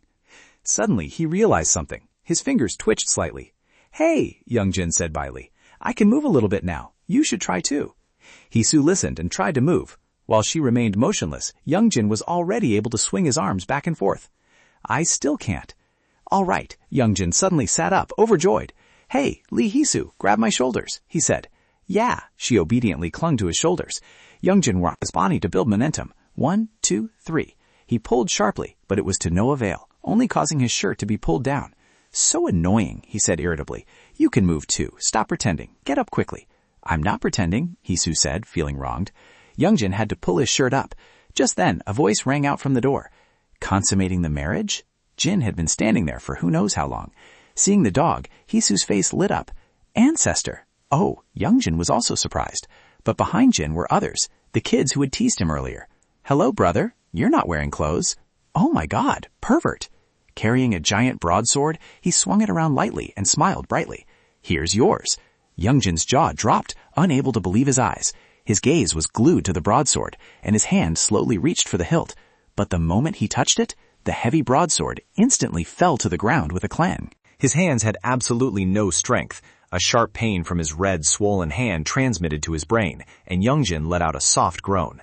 The kids burst out laughing. What kind of joke are you playing? Goodness, you're so weak you can't even lift it up. So weak. By the way, what is this place? Another child asked curiously, making Youngjin also look around in surprise. There really were many strange things here. Seeing Hisu still lying on the floor, a little girl with braided hair sat down next to her and asked, Sister, are you a descendant of a sorcerer? Yeah, she replied softly. So are you good at magic? The little girl's eyes sparkled. Do you want me to help you up? Without answering, Hisu immediately sat up straight. A moment later, the group arrived at another place. Wow, this must be a temple, 2 children excitedly said. It's so big. Hey kids, you shouldn't go in there, Youngjin reminded them. Now I'm the oldest one here, right? Hisu put her hands on her hips and laughed loudly. That's right, you have become our leader, the kids chimed in. What's wrong, Lee Hisu? Are you okay? Youngjin looked at her in confusion. They are child spirits, a voice rang out from the side. Youngjin turned around and saw Jin explaining. Those kids cannot control their own bodies, so they have possessed other children to move around. Ah, I don't really understand, but do you know them? They are spirits from heaven. There is nothing to be wary of. So they are not human, Youngjin thought thoughtfully. Meanwhile, Hisu was already happily playing with the kids. Where's the candy? Where? I'll take the chocolate flavor. Lee Youngjin looked at them helplessly. There was no need to be on guard, but could they speak a little softer? In another room, Hisu's mother pushed a brown jar forward. Place this jar next to the child's bed when she sleeps, she instructed a haggard-looking girl who was being clung to by a child spirit, but absolutely do not look inside. Thank you, shaman. The girl gladly received the jar. She closed her eyes, used her fan to cover half her face, and blew out a faint red wind. The spirit clinging to the girl's shoulders smelled the air and immediately dissipated. For some reason, I feel much better after talking to you, the girl said in surprise. Her pale face broke into a relieved smile, and her body felt lighter as well. I am using my energy to suppress those evil things, so don't be careless, she said, lowering her fan. If this method still doesn't work, we will have to perform an exorcism. Yes, so how much does it cost? She smiled. Just take it. I am trying to save you. Why would I take your money? The girl was stunned and so moved that it was as if she were looking at a living saint. Just leave 10,000 won as an offering, she added in a soft voice. Yes, thank you. When the girl had bowed in gratitude and left, the smile on her face became unpredictable, her eyes glinting with malice. You will have to come back to perform a Thanksgiving ritual for me anyway, she thought to herself. Next time you come, I might not be here. Yes, why is that? Instead, there will be a boy sitting here, she said, the image of Lee Yong-jin flashing through her mind. From now on, you can talk to that boy. I have already instructed him about your case. Then what about you, shaman? I will go to the mountain to practice meditation for a while, she smiled, but her eyes hit something else. Don't worry, even though that kid is still young, his spiritual power is very strong. Just treat him as if he were me. She gave a meaningful smile. He also serves the same God as I do. Suddenly, a noise from outside caught her attention, startling the girl. Is someone there? It's nothing. She calmly took a sip of tea. I have a cat. It's probably just chasing mice. Outside the room, a blade fell to the ground. What are you doing? A child scolded. Always breaking things. Well, we can just clean it up. Meanwhile, Hisu walked over to a corner of the room. Huh? What is this? It was a brown jar. Curious, she reached out to open the lid. Why is there a jar in the shrine? Hey, don't touch it! Jin panicked, turning his head and shouting. Get back, now! Another child also loudly warned. Terrified, Hisu backed away, her hand accidentally knocking off the lid of another jar nearby. Huh? A massive explosion occurred, blasting Hisu away. One of the children tried to use his power to catch her, but he also ended up tumbling to the ground. Sister Hisu, the boy called out anxiously. Hisu gritted her teeth, pain evident on her face as she sat up. What just happened? Young-jin, holding a broadsword, dashed toward her and shouted, Lee Hisu, get out of the way! Hisu turned around, frozen in shock. Floating right behind her was a faceless spirit with deformed, crooked fingers. Terror drained the color from her face. Her eyes became hollow and her mind was completely paralyzed. Young-jin tightened his grip on the broadsword, let out a roar and threw it with all his might right into the center of the spirit. The broadsword pierced through and struck firmly into the wall behind. The demon also vanished into thin air. The children standing nearby clapped in applause. God, Young-jin gasped, his entire body exhausted. Suddenly a cold voice rang out. There sure are a lot of little mice. Young-jin froze, his whole body stiffening. Hisu's mother stepped out. You guys are too noisy. The children turned their heads to look at her. She turned to Young-jin, her voice gloomy. Young-jin, have you finished recovering? Young-jin did not react, just standing frozen. Eerie laughter began to echo. Terrified, he glanced at Hisu's mother. She was smiling demonically, her white eyes emitting a glaring red light. You really do have a perfect body.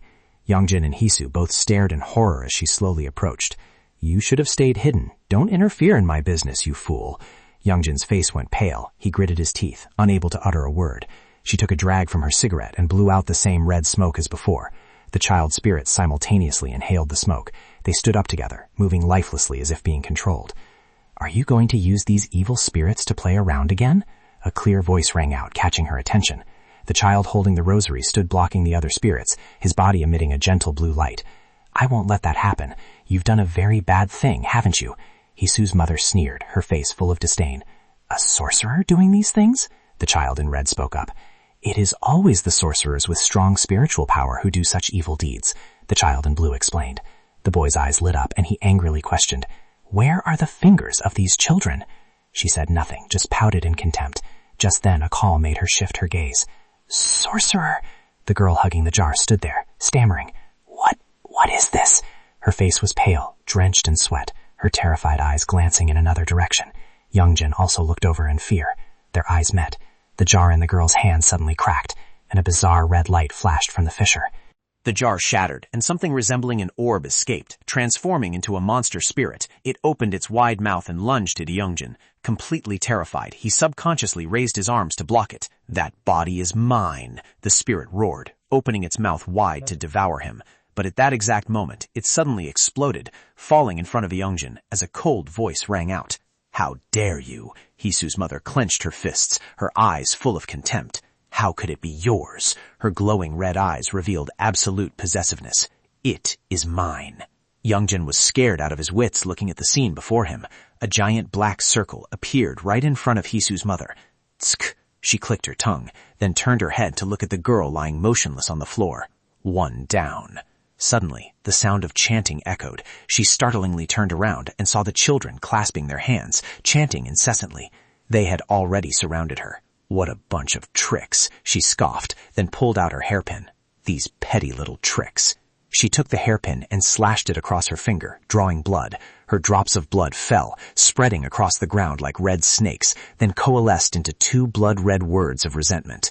This resentment. The young boy looked in astonishment at the evil energy before him. Her face now looked incredibly ferocious, with a smirk stretching all the way to her ears. It won't be that easy. She thought of the frustrated citizens, the protests, and the piled-up resentment. That curse will spread throughout this world. She approached the boy, bent down. Why believe in those gods? Then whispered, Are you asking where my hands are? She opened her mouth wide. Inside, instead of a tongue and teeth, were countless children's fingers. Seeing that horrifying sight, the boy screamed in terror, his desperate scream seeming to amuse her greatly. She laughed loudly, the red aura emitting from her body acting like a magnet attracting countless demons and monsters. Looking closely at the crowd in front of her, the little girl was startled and panicked. Brother, these children... Before she could finish her sentence, fear overtook her as she saw those mindless monsters rushing toward the boy. The black shadows opened their mouths threateningly, while Hisu's mother was absorbing a strange aura into her body. The little girl rushed out to block something, but with a thud, she collapsed to the ground. The boy next to her saw this and anxiously asked how she was, but then he was shocked to realize the truth. Those fetuses, had they been possessed by the demons? He looked at the deformed demons with an aching heart. They could not bloom into flowers, could never become human, and would never be able to see their parents again. The little girl teared up, sparkling tears rolling down her cheeks. What should we do? They are so pitiful. The little girl shouted loudly in despair. Wake up, everyone. Let's go meet your mothers. The woman smirked in contempt. What the hell are you doing? She ignored them, continuing to absorb that aura into her body. The ghosts seemed to go crazy, frantically rushing at the little girl. Seeing this, the boy shouted in a trembling voice, looking up at her with eyes full of resentment. Do you think you won't be punished for doing this? Suddenly, a hand from behind forcefully pressed the boy's head to the ground. Despite the pain, he still tried to look up and threaten her. When my brother arrives, you are definitely dead. She just glanced at him and smirked, her tone full of mockery. Call him. Try calling your brother or whoever. I will send all of you to the afterlife together. Saying that, the invisible hand held the boy's head tightly, gradually obscuring his vision. Through a small gap, he saw that she didn't care at all, turning around with sharp, cold, and triumphant eyes. Now, no one is in the way anymore. Let's continue the work, shall we?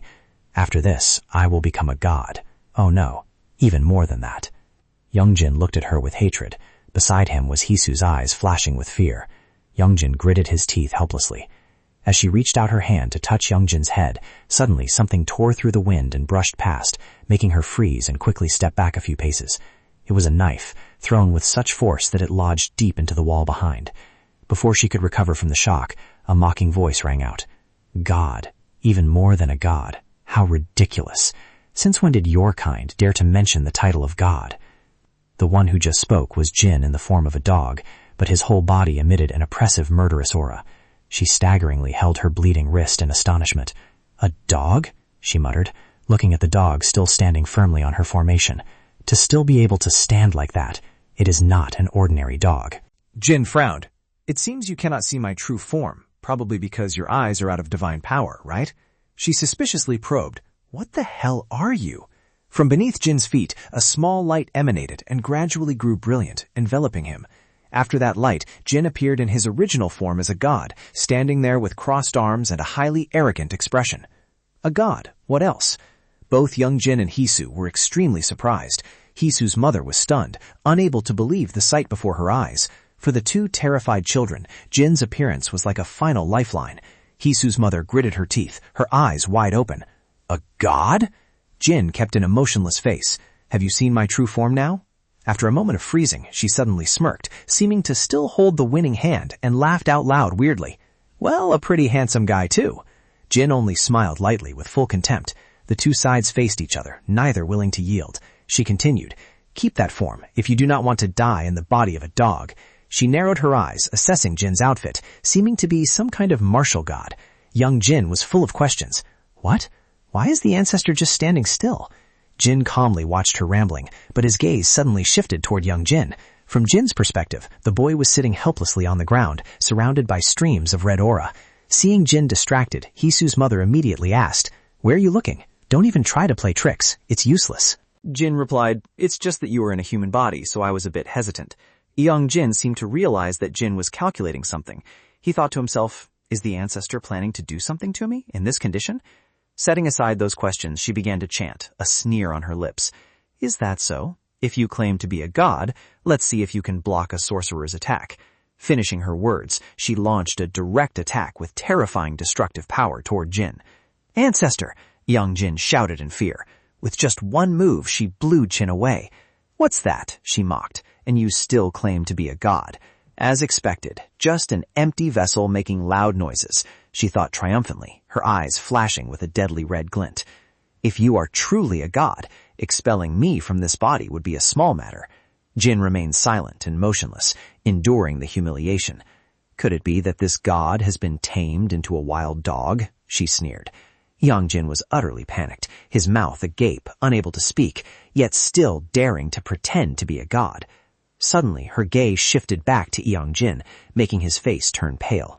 "Young Jin, is this all your group amounts to?" Her eyes lit up brightly, her smile becoming excited. "Well then, obediently hand that body over to me now." He bowed his head in fear. "I will be compassionate enough to spare your friends. The more you blow things out of proportion, the more you all will suffer." The large hand of Hisu's mother reached toward Young Jin. More accurately, she grabbed his collar, jerked him toward her, and she growled, "You have no right to choose." Despite his fear, Young Jin still tried to act tough. "Why not? What if I bite my tongue and commit suicide right here?" Before he could finish, Hisu's mother interrupted. "Do it if you are good enough. I will seize your body before you can fully die," she said, her expression growing increasingly excited. "Right now, I am many times greater than before." Suddenly, a weak voice interrupted. Hisu's mother, annoyed, glanced toward it. A small but determined hand was tightly grasping her skirt. It was Hisu. The girl lay sprawled on the ground, devoid of any strength, yet her hand still tightly held the hem of her clothes, trembling as she spoke. "Don't do that, Lee Hisu." Young Jin looked at her anxiously. "Please, get out of my mother's body." Hisu begged agonizingly, tears streaming down her face, then suddenly changed her tone, ordering, "Get out of there right now." The woman's eyes did not waver in the slightest, but upon hearing the girl choke back a cry of "Mom," her body suddenly lost control for a moment. She abruptly kicked the girl away without mercy. The incident happened so suddenly that it left Young Jin stunned. "Did you think I wouldn't dare to kill you, which is why I've let you live until now?" She tiredly supported her forehead, looking down at the motionless Hisu. "It's just that you still have some use to me."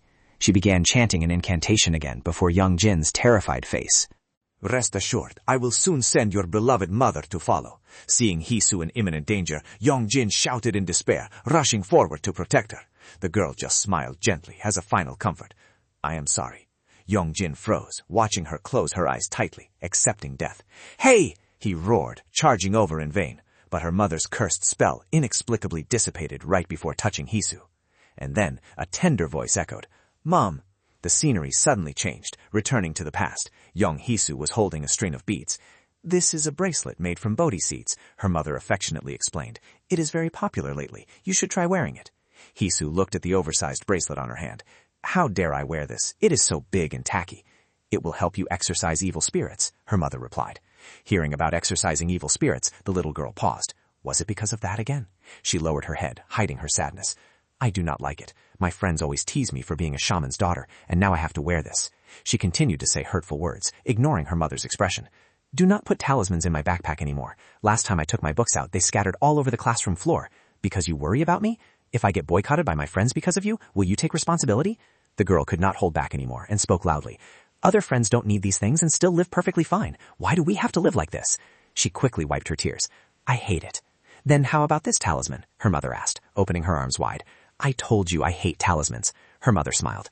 "This is a mother's talisman. No matter where my daughter is, just call out Mom and I will run over to hug you. This talisman is incredibly sacred." Saying that, she hugged her little daughter tightly, the scene stopping at a memorable photograph taken of the mother and daughter together. Returning to reality, the attack had stopped at some point, tears streaming down the mother's face. Hisu looked up, realizing something was different. The mother seemed to have partially regained her consciousness, calling her daughter's name. "Run away, my child." Both young Jin and Hisu were stunned. "Mom!" Hisu called out joyfully. But her mother suddenly changed direction. Realizing something was wrong, the girl called out loudly, "Mom!" She ignored her, swiftly pulling out the large knife pinned to the wall. She gripped the knife tightly in her hand. "What are you trying to do, Mom?" Hisu asked in despair. The mother did not answer, only raised the knife high, the sharp point aimed directly at herself. "No, what are you going to do, Mom?" Realizing her intention, Hisu could only helplessly beg, "Don't do that." She didn't listen, just affectionately called her name. "Hisu, my daughter." Hearing that call, she was stunned. "Mom?" Witnessing that horrifying scene, Jin and Youngjin were both stunned. Hisu's eyes seemed to lose all their light. She rushed over to catch her mother's collapsing body, screaming in despair, "Mom! Mom!" But there was no answer. "Why? Mom, look at me!" The image of Hisu with her radiant smile from the past reappeared in Youngjin's mind. "It's okay. You will definitely help me. I'm begging you, Mom." Hisu hugged her mother tightly, crying pitifully. Youngjin once again sank into dark memories, guilty words echoing in his ears. "Youngjin, it's all your fault. Give your body to me." He covered his face as images of countless people crying and criticizing him appeared. "You shouldn't even exist. You killed your own parents, you demon." From the wound on Hisu's mother's body, an evil spirit crawled out, angrily questioning, "You bitch, how dare you do that?" Seeing it appear, Hisu also glared in resentment. "Bastards!" The evil spirit cursed while chanting a spell, then swung its blade. "Die, all of you!"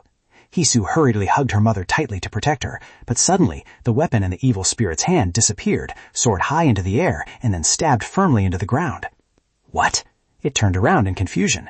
The person holding its weapon was a young boy, but the aura exuding from him was far from ordinary. His eyes were filled with killing intent. It was Youngjin. The sound of the blade scraping against the floor echoed with screeching noises. "What the hell is this?" The evil spirit sneered, its smile stretching from ear to ear. "Are you guys no longer afraid of death? You've got some nerve."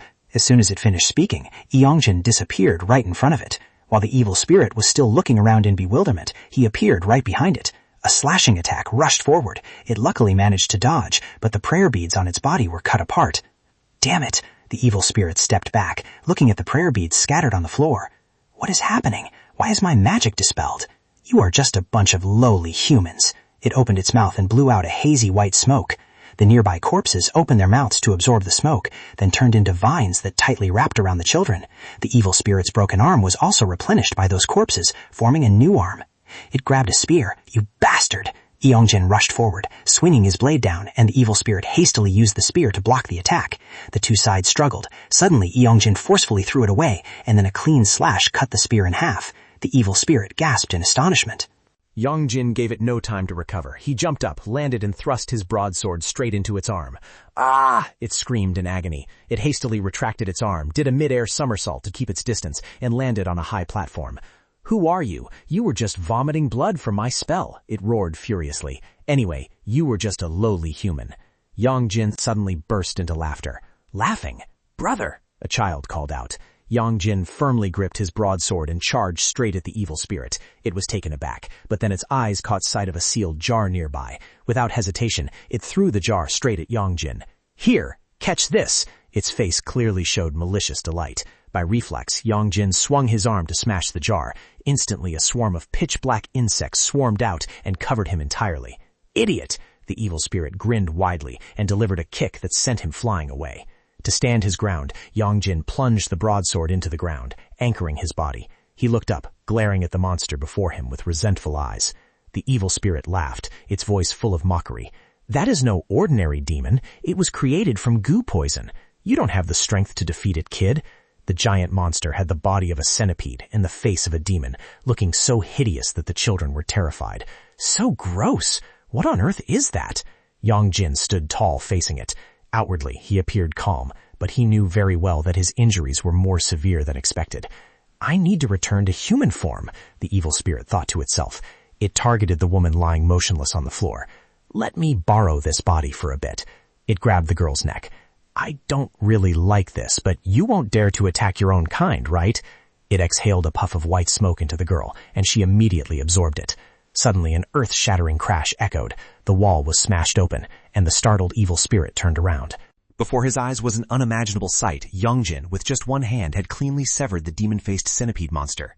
Youngjin turned to look at him, and the evil spirit felt a chill run down its spine, severing the poisonous neck with just one slash of the blade. Suddenly he burst out laughing, a twisted smile. Unfathomably stupid, slashing like that won't kill it. Right at this moment, the cells inside the centipede began to rise. You only made it multiply. From the two severed pieces of the corpse, two new monsters had formed, and they roared simultaneously. "Hey," the evil spirit ordered, "don't kill that kid. Just tying him up is enough. I need that body to become a god." But then only the miserable screams of the monsters could be heard in his ears, and he turned around in astonishment. Both centipedes were no longer moving. That whole mess was caused by Youngjin alone, leaving the evil spirit dumbfounded. Youngjin turned to look at him, lightly licking his lips. He was startled, fell to the ground, and crawled backwards. Impossible. Does he even eat monsters? The spirit inside Hisu's mother looked at Youngjin approaching step by step, completely speechless. Jin, in puppy form, also felt something was wrong and ran over. "Hey!"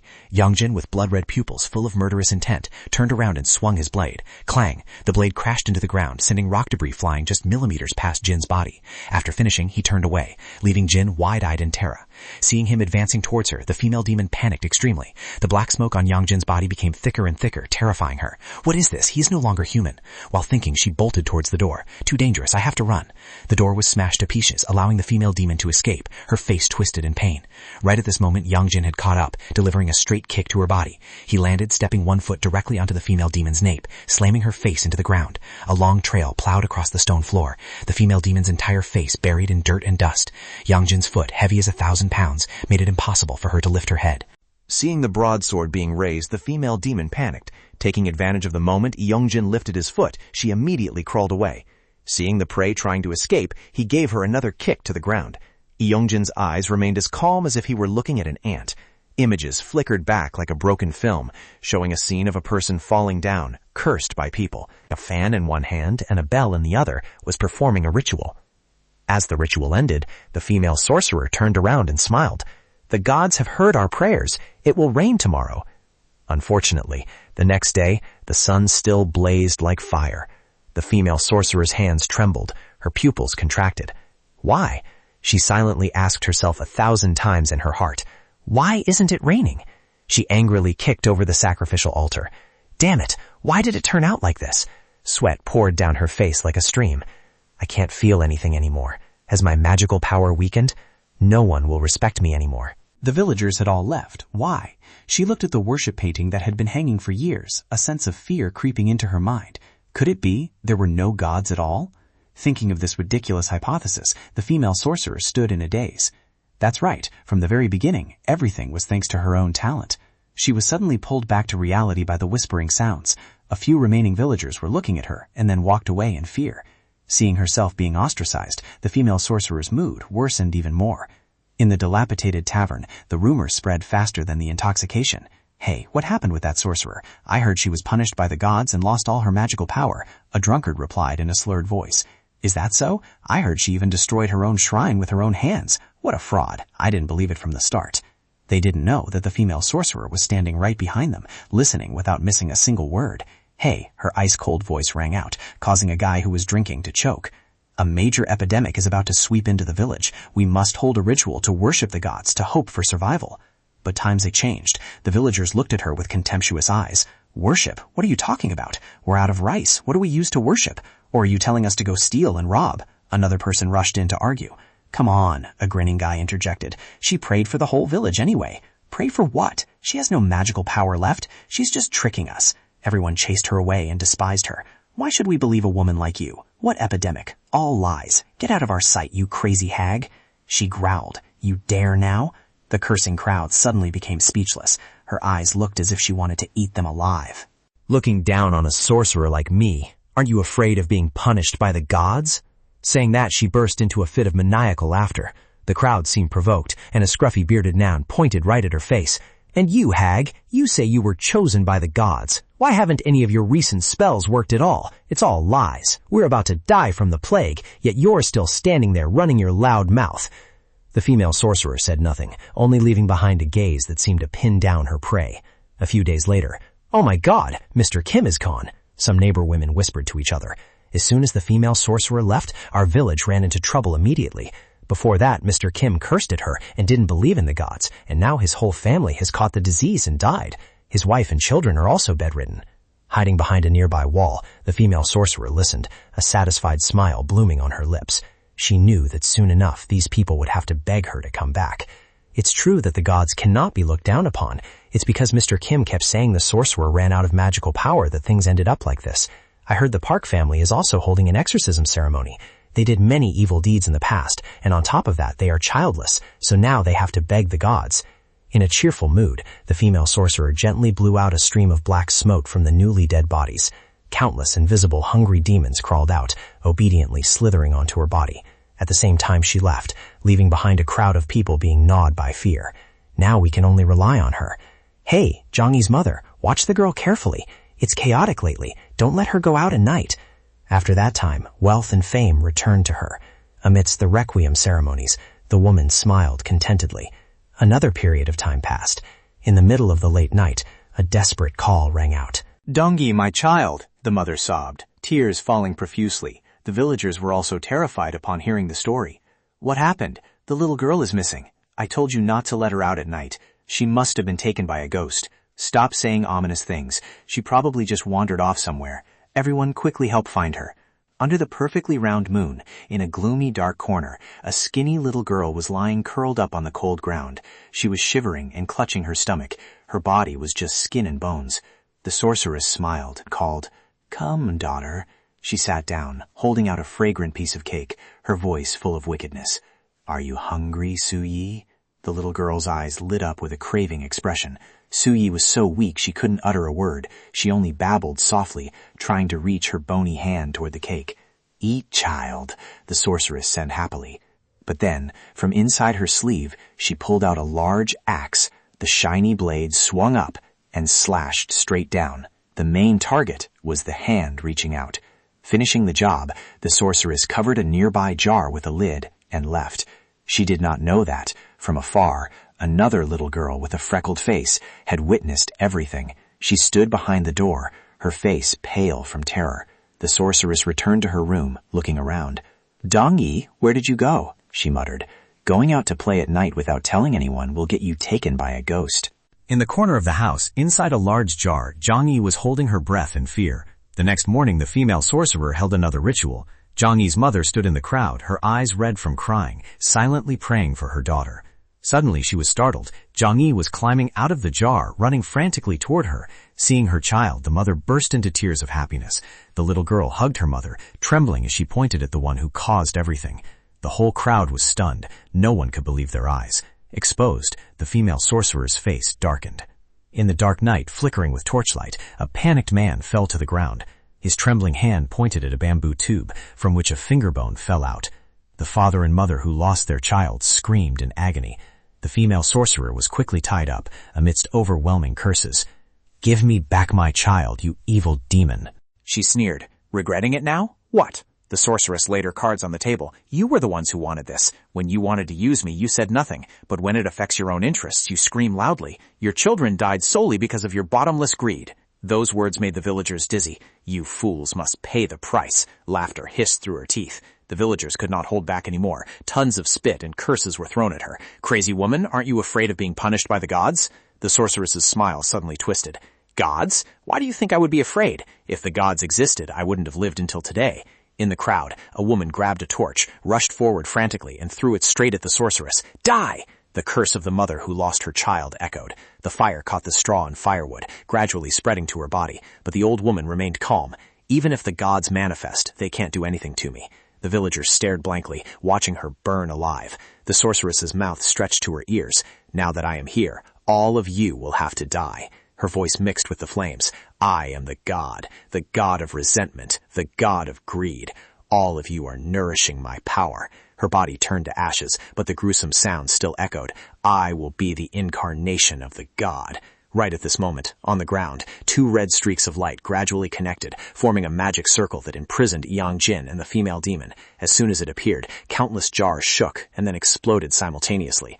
Innumerable red streams of aura, like snakes and centipedes, escaped and rushed to entangle the female demon. They devoured the resentment, and the last dying breath, the demon was reborn. Now it's time to punish you. The female demon's eyes lit up like headlights, rushing towards Yongjin. Countless snakes and centipedes lashed at him in a flurry, but Yongjin still dodged gently. I will kill all of you.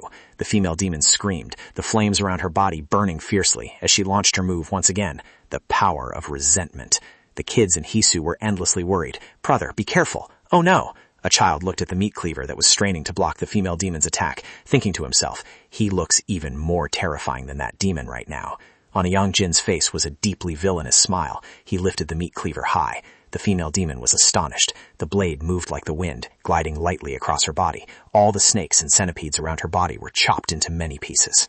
The female demon groaned as she fell, and from her severed arm new snakes began to grow back. She seized the opportunity, shooting out countless red silk threads. Die! Yongjin leaped high into the air, slashing down a few threads. The female demon watched in terror. From mid-air, Yongjin swung his broadsword again. Black smoke gathered around his body, gradually forming a layer of dragon scales. Half of his eyes suddenly turned white, and a giant black dragon enveloped him. Great-grandfather Jin, in his dog form, also gasped in shock. Yongjin raised his broadsword, and the dragon's body moved. At the same time, the female demon once again unleashed countless snakes and centipedes. What is that kid trying to do? Jin panicked upon seeing the scene where the dragon and the centipedes were about to tear each other apart. In the distance, a folding fan was opened. The bodies of the female demon and Yongjin were simultaneously immobilized, as if their acupoints had been struck. Windbreak! A clear voice rang out. A tornado tore through the air, separating the two entities. The tornado crushed the female demon, leaving only a few mumbled downs, and then blew Yongjin away as well. The fan folded, the wind also dissipated, and Yongjin looked up, full of questions. The owner of the fan spoke. Extreme cold. A cold aura like frost rushed out from the fan's body, wrapping around Yongjin, enclosing him like a cage. The person raised the fan and formed a seal. Yongjin's hand holding the knife immediately let go, and his consciousness finally returned. The one who had just acted was the earthly branch divine son. The heavenly lord with world-weary eyes remained silent from beginning to end. The little kids ran over happily. Brother! The female demon that had been blown away still tried to crawl over. The children, seeing it as tough as a legend, were terrified. What is that? So creepy. The heavenly lord only glanced at it coldly. What are you? The female demon whispered, its arms like dry branches reaching out towards him. That power, how can you use the power of the mountain god? The boy's eyes looked at it like looking at a retard, spitting out a few extremely arrogant words. Because I am a god. What did you say?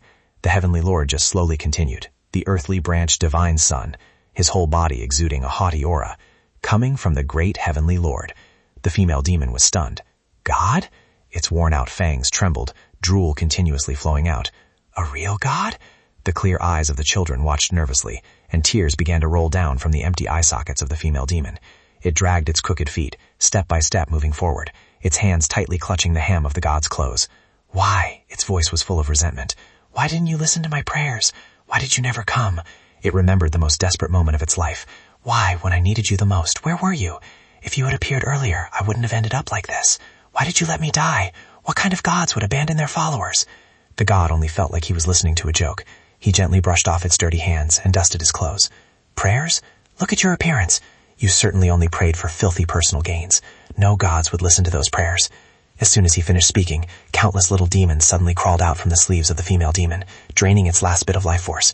You were blinded by immediate benefits, forgot the duties of a sorcerer, and committed the 10 evils. The heavenly lord coldly listed the crimes. No, the female demon screamed. What's so unjust? He sneered.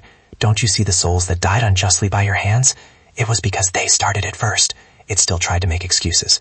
The heavenly lord remained silent, the aura around him as cold as ice. Even if you were torn to pieces and burned alive thousands of times, it could not compare to their grievances. I decree, you shall go to hell. The fan in his hand opened. A crescent moon seal appeared on his forehead, and a black aura like a tornado swallowed the female demon. No, it trembled. Save me. I can't die like this, it begged, the Enthun's eyes only looking at it coldly, like a cat playing with a mouse. Please, save me. It was over. The black tornado rushed in, tearing the female demon into pieces. She had completely disappeared.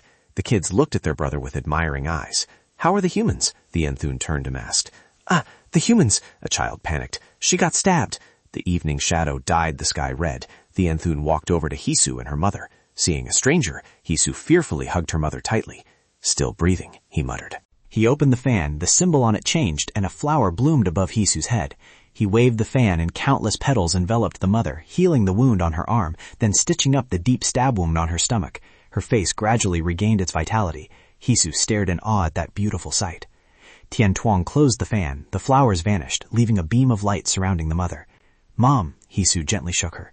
"She is just sleeping, don't worry," Tian Tuong reassured. Hisu tremblingly looked at her mother, a gentle smile blooming on her lips, just like before. Her tears immediately burst out. How is this possible?" "Thank goodness, sister," a little girl said happily. "My older brother is a great god in heaven," the kids proudly showed off. "Among the 12 earthly branch gods, he is the first god. This matter is a piece of cake for him." Hisu was astonished and hurriedly bowed her head in gratitude. "Thank you, sir." Tian Tuong covered his mouth and coughed, hiding the dark red bloodstain on his sleeve. "No need to thank me," he said. "Can I ask you for a favor?" His arm trembled as he tightly gripped the fan. His power had been consumed too much today. He lightly waved the fan, wiping out the small demons surrounding the other two people, and the glass layer imprisoning them shattered.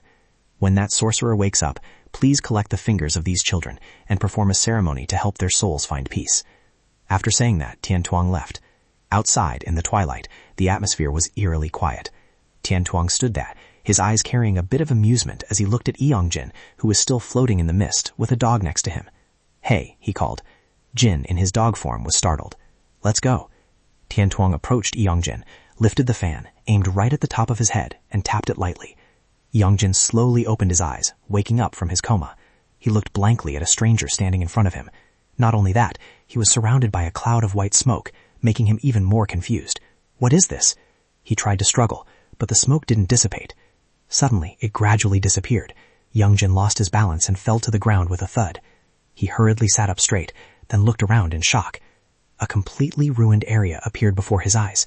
Confusion clearly showed on his face. "What is happening? Where am I?" Then, as if remembering something, the image of Hisu's mother falling down and her sobbing rushed back. He immediately darted his eyes around to search. "Lee Hisu!" Right at this moment, Hisu appeared. She stared at him, then patted both hands on his face to make sure she wasn't seeing things. Are you okay?" she stammered. Yongjin's face flushed red. "I'm fine. What about you?" Seeing her friend wake up, Hisu cried tears of joy, her tears falling again. "Thank goodness. I'm sorry, Yongjin. It's because of me that you—" "I'm fine." He looked at her in confusion. "How is your mother? Is she okay?" "Yeah," Hisu smiled. "Fortunately, with the help of the minor god and the great god, all her wounds have healed, and now she is sleeping to recover." Yongjin was even more confused about what was going on. Jin, in his dog form, approached at this moment. "Are you awake now?" "Ancestor?" he stammered, then scratched his head. "What exactly did I miss?" "I'll tell you when we get home," Jin replied. Another voice chimed in. "Is that so?" A young boy in traditional clothes looked at Jin with friendly eyes. "Are you that curious too? How are you going to explain this now?" The whole group stared blankly at the boy. Hisu spoke up, breaking the silence. "Let me introduce you. This is the great god from heaven." "The great god?" Yongjin looked at her, then at Jin, who was glaring at the boy with a "what are you looking at?" expression. Yongjin and the great god silently had a staring contest with each other. Suddenly, he pointed behind the boy's back and shouted, "Hey, there's a ball flying over!" This childish act made the great god cough up blood and anger. The children surrounded him. "Brother, are you okay?" The great god fanned his fan, glaring bitterly at Yongjin's group. "Let's go." White smoke surrounded him and the children. They laughed and waved goodbye to everyone. "Let's go, bye-bye, see you later." "What the hell is this?" Yongjin gaped at the teleportation scene. "Is he an acquaintance of yours?" Hisu admired. "Yongjin even gets help from the gods?" "What? No," he stammered. Suddenly a warm voice rang out. "Hisu." She hurriedly turned around and saw her mother standing at the door. "Mom," she trembled, then rushed over to hug her tightly. Li Yongjin looked at this heartwarming scene and also smiled involuntarily. Hiding behind the door, the boogeyman also silently shed tears. He didn't step inside, only watching from afar, before picking up his basket and staggering away, muttering a song. "Cry baby, the tiger will take you away. Good baby, you get candies and cakes." The sound faded away. Where he had just stood, a handful of candies was carefully placed on a piece of cloth. The twilight finally faded, and the phone screen lit up with a message. Your order has been delivered, along with a photo. This message is from 8 hours ago? Li Yongjin muttered, looking at the bulky packages in front of the door. Oh my God. He checked the items in the bags. They were all spoiled. Are you a local official here, receiving tributes from the citizens? Jin stood beside him, his eyes full of judgment. Hisu bought these. They were just delivered here, Li Yongjin snapped. What are you thinking? What official? Jin glared at him. Is that how you treat your great-grandfather? Yongjin paid no attention and entered the passcode to go inside. How dare you speak to me like that? Ignored, Jin got even angrier. I can overlook other things, but not how you address me. Then you can just starve. Yongjin carried the groceries inside. You insolent brat, Jin scolded after him. Hurry up and come inside. Remember to close the door, Yongjin interrupted. As he walked in, he picked up the broadsword left outside the door. I'm hungry. Serve the food quickly, Jin declared casually as soon as he entered the house, then turned around and walked away, leaving Yongjin carrying all the bags. Wash your feet first, Yongjin reminded him while pulling out his phone. Hisu texted him. Yongjin, thank you, and I'm so sorry. In the future, if you face any difficulties, I will definitely be the first to run and help you, accompanied by a muscular duck sticker and a waving duck sticker. Yongjin replied to the message, then took the grocery bags to prepare dinner. On the other side, Hisu's phone dinged, showing only a short reply. It's nothing. But that was enough to make her smile happily. At Yongjin's house, the rice was cooked, and Jin was eating like he was starving to death. So while I was unconscious, that kid sorcerer destroyed the monster, and then healed Hisu's mother too, right? Yongjin asked while removing fish bones. That's right, Jin replied while chewing. What a pity, I missed the good scenes, Yongjin said, then glanced at his great-grandfather who was busy eating meat. Is he also an ancestral god like you? That guy is not your ancestor. Both of them focused back on their meal. Yongjin complained silently in his head. So where was my ancestor at that time? I almost died and didn't even see his shadow. It should have been you who came to save me. If it wasn't for that kid, I would have been dead meat. Every silent blame of his was like a needle pricking the conscience of the great-grandfather sitting there eating. Struck right in his guilty conscience, Jin could only remain silent, and the piece of meat in his mouth automatically fell out. It's not that I don't want to save, Jin explained, each word uttered feeling heavy, but that it is impossible to save. He remembered the broadsword on Jin's back when he was in human form. Wait, so the broadsword on your back is just for show? I just wear it to look cool, Jin answered calmly. I have lost all my power. Those words made Yongjin pause. He analyzed calmly. Is it because of the time you saved me from that god? Jin was a bit surprised that he also knew about it. A few seconds later, he replied, That's right. That incident is the cause of everything. That night, you had actually died. A terrifying scene flashed back, a warm light radiating from Yongjin's chest in his memories. I used all of my power, Jin continued, along with this divine jade. The jade hanging at his waist also shone brightly before slowly turning black. To bring you back from the dead, your special regenerative ability is exactly due to the power I transferred to you. Yongjin was stunned. What do you mean by that? I already told you, Jin replied, his face entirely serious. From now on, you have to help me so that I can regain my power. In the middle of the night sky, on a high-rise building, a figure holding a bow was silently observing from afar. It was a girl with dangerously glowing red eyes. She stood under the moonlight, looked in a certain direction, and then, in a split second, disappeared without a trace. Blue sky and white clouds. A new day had begun. Yongjin was putting on his school uniform jacket when he suddenly clutched his arm and cried out in pain. His arm and both legs were trembling uncontrollably. Why are my arms so sore? My legs too. Did just running a little bit make me this exhausted? Hey kid, Jin in his dog form suddenly spoke up. Do you have anything like a chronicle? He thought for a moment to choose his words. Something like books that record the changes of the world in chronological order? You act like I don't understand. Yongjin lost his patience. I didn't expect you to actually have it, Jin was surprised. Asking himself and then acting surprised, it's really funny, Yongjin muttered, throwing a book onto the bed. 10th grade history. He still hasn't thrown it away yet. Jin asked curiously, What's this? History textbook, Yongjin replied, then said goodbye. I'm going to school. Yeah, be careful. On the way, Yongjin was walking while playing with his phone. Jin's words from last night kept repeating in his head. Your abnormal healing ability also comes from the power I passed on to you.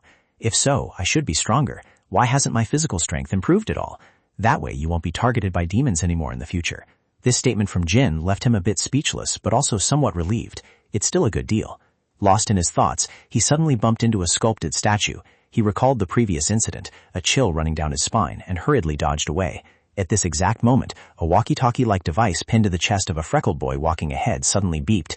All 5 colored lights on the machine lit up simultaneously. Yongjin didn't pay attention and just kept walking. The earphone of that boy also issued a warning. The boring battle is over. Seeing the device return to normal, he looked bewildered, and the two just passed by each other. When the freckle boy adjusted his glasses and looked up, he only saw Youngjin's back in the hallway. The freckle boy hid behind a corner, raising a device with a three-eyed design to start filming. To be precise, this was a homemade ghost detector, its screen constantly analyzing the people entering the frame. The work seemed serious, but his sneaky demeanor made him look exactly like those perverts taking secret photos. Suddenly, a hand snatched the device away. A girl with a ponytail held it up to inspect. "Hey, what are you filming? Don't tell me you're secretly filming." Another short-haired girl glared at him. Bombarded with questions, he was stunned and hastily explained, "No, I'm not filming you guys." "Then who are you filming?" "Oh, this is a ghost detector, an app that senses souls, you know." "What nonsense are you talking about?" the ponytail girl snapped. "You were pointing the camera at us too. Where is the photo album?" "I didn't film anything, just looking." Right at this moment, a voice rang out, and a handsome boy put his arm around the freckle boy's shoulder. "Gi-won, what are you doing? Ghost hunting again?" The boy named Gi-won was startled. The other boy didn't say much, turning to explain to the two girls. "Sorry, this guy's really into ghosts and demons. He's just checking to see if there are any in our school." Meeting a hot boy, the girls immediately became shy. "It's Jokyung." Another hand also snatched Gi-won's device. "He's been like this since middle school. He lacks empathy, so please understand. We'll take care of him." "I don't lack empathy," Gi-won stubbornly explained. Jokyung advised his friend, "Gi-won, why let people misunderstand? Stop filming. You still have plenty of other toys." The female friend Jia held up the phone to show off to the other two girls. Hey, look at his album. It's all selfies." "Oh my god, don't look!" G1 with his hands locked screamed helplessly. "This crazy guy, he's even striking a cool pose! Ha ha ha!" Finally, Jukyung had to step in to end this embarrassing scene. "I am truly sorry." The two girls gave a brief nod and quickly slipped away. Once the other two were out of sight, Jia immediately returned to her usual cold demeanor. She crossed her arms and glared at G1. "Tone it down, will you? Walking around with a camera in this day and age, do you want to get beaten up?" "You have to let me explain," he replied. "Explain what?" she sneered. "You're about to be dragged to the discipline room." Seeing the situation getting a bit tense, Jukyung stepped up. "Jia, can you stop swearing?" "You're really asking for a beating. I wasn't swearing." Jukyung turned to Ji-won. "But Ji-won, why did you come up to this floor without even putting your backpack away?" "What do you think?" he replied bluntly. Jukyung's face turned pale. "Don't tell me something happened again." "Hey," Jia interrupted. "Jukyung, don't listen to him anymore. If you keep acting like this, he'll just take advantage of it." "What? I've never done that," Ji-won, feeling falsely accused, immediately retorted. The whole group was standing in the corridor of Class 12-1. "Didn't you find it weird when we went on the picnic?" Dokyung tried to convince Jia. Ji-won's voice recorder actually captured the voice of a ghost, and the radio kept repeating, "So much fun, let's play some more." Jia looked at her like she was an idiot. "Idiot, it's an electronic device. It was probably just signal interference." "That's right, signal interference." Ji-won seemed to remember something, making the other two freeze. He began to analyze. Ghosts are created from a strong energy field. If such a creature is nearby, electromagnetic waves will be affected. Lights will flicker, sensors will malfunction. It causes interference that makes devices operate incorrectly. After speaking, he even looked at Jia and praised. "Kang Jia, who would have thought you were also knowledgeable about the supernatural? Who knows, maybe you have the makings of a ghost hunter. If you want, I'll take you in as my disciple." Jia's facial muscles twitched, acting as if ghosts are real. "You idiot, have you ever seen a ghost before?" "Of course," Ji-won replied. "That face of yours." Damn it, Jia couldn't take it anymore, wanting to rush up and beat him up. "Jia," Dokyung hurriedly stopped her. "Is this guy messing with me?" Jia stopped her feet in anger. "I want to beat you so badly, I want to beat you so badly." Right at this moment, the device in Ji-won's hand lit up again. "The target is confirmed to be in Class 12-3. "Is there really a ghost in here?" Dokyung was also astonished. "Wow, in this class?" "Stop yelling," Jia reminded him. The classroom door immediately opened. "Want to go in and take a look?" Dokyung asked softly. "I'll ask them for permission." Having Dokyung along was really convenient, Ji-won thought happily. Suddenly, 2 female students walked out from the class. "Oh, Dokyung, who is that?" "Ah, my friend from middle school." Dokyung put his arm around Ji-won's shoulder and introduced him. Ji-won got straight to the point. "Can we come into your class for a bit?" "Go ahead," the short-haired girl nodded. The long-haired schoolgirl suddenly wondered, "But what is this?" She was about to press some buttons on the device. "Sorry, don't touch it." Ji-won hurriedly pushed her hand away. "If you touch it with hands full of yin energy like this, it will break." "What? Is this guy crazy?" Seeing the school's hot boy arrived, the class immediately gathered around. Meanwhile, Youngjin was scrolling through his phone, looking confused at the message from Hee-soo. "Youngjin, can you come to the science lab right now? I have something to give you. I can't give it directly. Those guys will misunderstand." "Can't you give it after school?" he texted back. Where are you going? Youngjin felt helpless, standing up. Where are you going, Youngjin? Going to the restroom for a bit. Saying that, Youngjin took his eyes off the phone and was startled by the sight in front of him. The back door was occupied by a popular crowd. Trying to tell them straight to get lost, Youngjin, an introverted person, felt mentally exhausted just looking at it. The moment Youngjin and Do-kyung made eye contact, Do-kyung hurriedly dispersed the crowd. Hey guys, stop blocking the door. Go inside. A boy scoffed. Do you also believe in that nonsense? So what? Do-kyung replied casually, then turned to Youngjin with a guilty face. Sorry about that. Oh my god, Jin silently marveled. Just a single glance and the effect was like Moses parting the sea. Truly a god, another student chimed in. Youngjin is indeed number one. Youngjin stepped out of the classroom door. Right at that moment, a deafening sound rang out. The screen on Ji-won's walkie-talkie flashed a bright red warning with the number jumping to 9.89. His phone also continuously emitted terrifying notifications. Death. Destruction. What is that? Do-kyung turned pale. What's wrong with that device? Isn't it used to talk to ghosts? I think I found the cause of the strange things in your class. Meanwhile, the cause, Youngjin, was completely unaware. My mom just made this. Hisu happily held out a beaded bracelet. She told me to give one to you too. You called me out here just to give me this? Youngjin was speechless. He noticed that Hisu had an identical one on her wrist. Thank her for me, he replied casually, and quickly stuffed the bracelet into his pocket. Seeing his lack of enthusiasm, Hisu was puzzled. Aren't you going to wear it? Youngjin looked embarrassed. Well, if you and I both wear this, what if people misunderstand it as couple bracelets? Hisu couldn't believe this foolish thought. Youngjin, this is a beaded bracelet. Do you think no one else in the world wears beaded bracelets? You're the only one who thinks of it as a couple bracelet. Seeing Youngjin remain silent, she urged, just wear it. My mom was worried, so she made it for you. It's fine, Youngjin replied. Those demons won't dare to touch me anymore. My ancestor said so. Really? Hisu was surprised. Yeah, he said he passed his power to me or something, Youngjin stammered. He recalled Jin's words. You were supposed to die that day. If he told the truth, Hisu would definitely start crying loudly again. He had to keep half of the truth to himself. Anyway, let it go. Basically, thanks to that, I recovered faster. So it's the power of your ancestor, Hisu nodded. No wonder you looked completely different from usual. Different how? You fought so fiercely back then, even wielding a broadsword and flying all over the place. Me? Fighting? Youngjin was shocked. When was that? Don't you remember anything? At the shrine in my house. Hearing the word shrine, a hand reached out with lightning-fast reflex. The phone in Youngjin's hand fell to the floor with a clack. His hand forcefully covered Hisu's mouth. After that unconscious action, Youngjin snapped out of it in shock. The whole room fell into silence. Youngjin, what's wrong with you? Hisu asked in confusion, after he hastily pulled his hand back. Youngjin's face was pale. He looked at his own hand in disbelief. I'm sorry, it wasn't me who did it. Suddenly, a mechanical sound rang in his ear. Death. Both of them immediately turned their eyes toward the door. Gi-won was standing there, scratching his head. Sorry, your story was so fascinating that I accidentally eavesdropped. Hello, I am Gong Gi-won, a ghost hunter. He introduced himself seriously. Youngjin and Hisu looked at each other. What kind of people are in this school? Gi-won proactively held out his hand. Nice to meet you, Lee Hisu. You know me? Hisu was surprised. I even know your mother is a sorcerer. What? Who doesn't know that your mother is a sorcerer, idiot? Youngjin muttered. Right, I forgot. Hisu blanked out. I know all the ghost stories in the history of this school, Gi-won continued. That is also the reason I enrolled here. Do you guys know the legend of the walking statue? No, I don't know. Me neither. The senior students all know about it, Gi-won ignored them. The statue at Sampo High School will run at night. Anyone who sees it running will be forced to race with it. If you don't race properly or break the rules, it will impale you from behind with a flagpole. If that's the case, we almost died, Hisu whispered. Youngjin also nodded. Judging by the situation, this might be a poltergeist phenomenon, Gi-won said eruditically. Sometimes the school's flagpole gets uprooted even without a storm. From the opening ceremony until now, it has happened 4 times already. Hisu and Youngjin could only listen in silence. Recently, Gi-won emphasized, his eyes staring intently at the two of them. There was an incident proving that legend to be true. I accidentally saw something very strange. He began to recount, that day when he had just stepped out of the restroom. At first, I thought I was seeing things, but it was so real, Gi-won said. The image of 2 people being chased by a stone statue was still vivid in his mind. There was a boy being chased by a stone statue, and behind him was a girl with a ponytail. Every word of the description made both Youngjin and Hisu jump in fright. Hisu even unconsciously quickly untied her hair tie. What was even more surprising was that statue.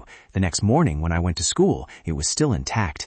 But, Gi-won intentionally dragged out his voice mysteriously, the energy inside it had been completely drained. Sweat began to bead on their foreheads. He held out his detector. Previously, this statue was always at an energy level of 5, but since that day it hasn't even reached level 1. In short, something has disappeared from that statue. Ji-won arced straight at Youngjin, no longer beating around the bush. So let me ask you directly. You two were there with the statue, right? No. Both of them denied it in unison. It was definitely you two. Ji-won affirmed as if he had it in the back. Why would you conclude that?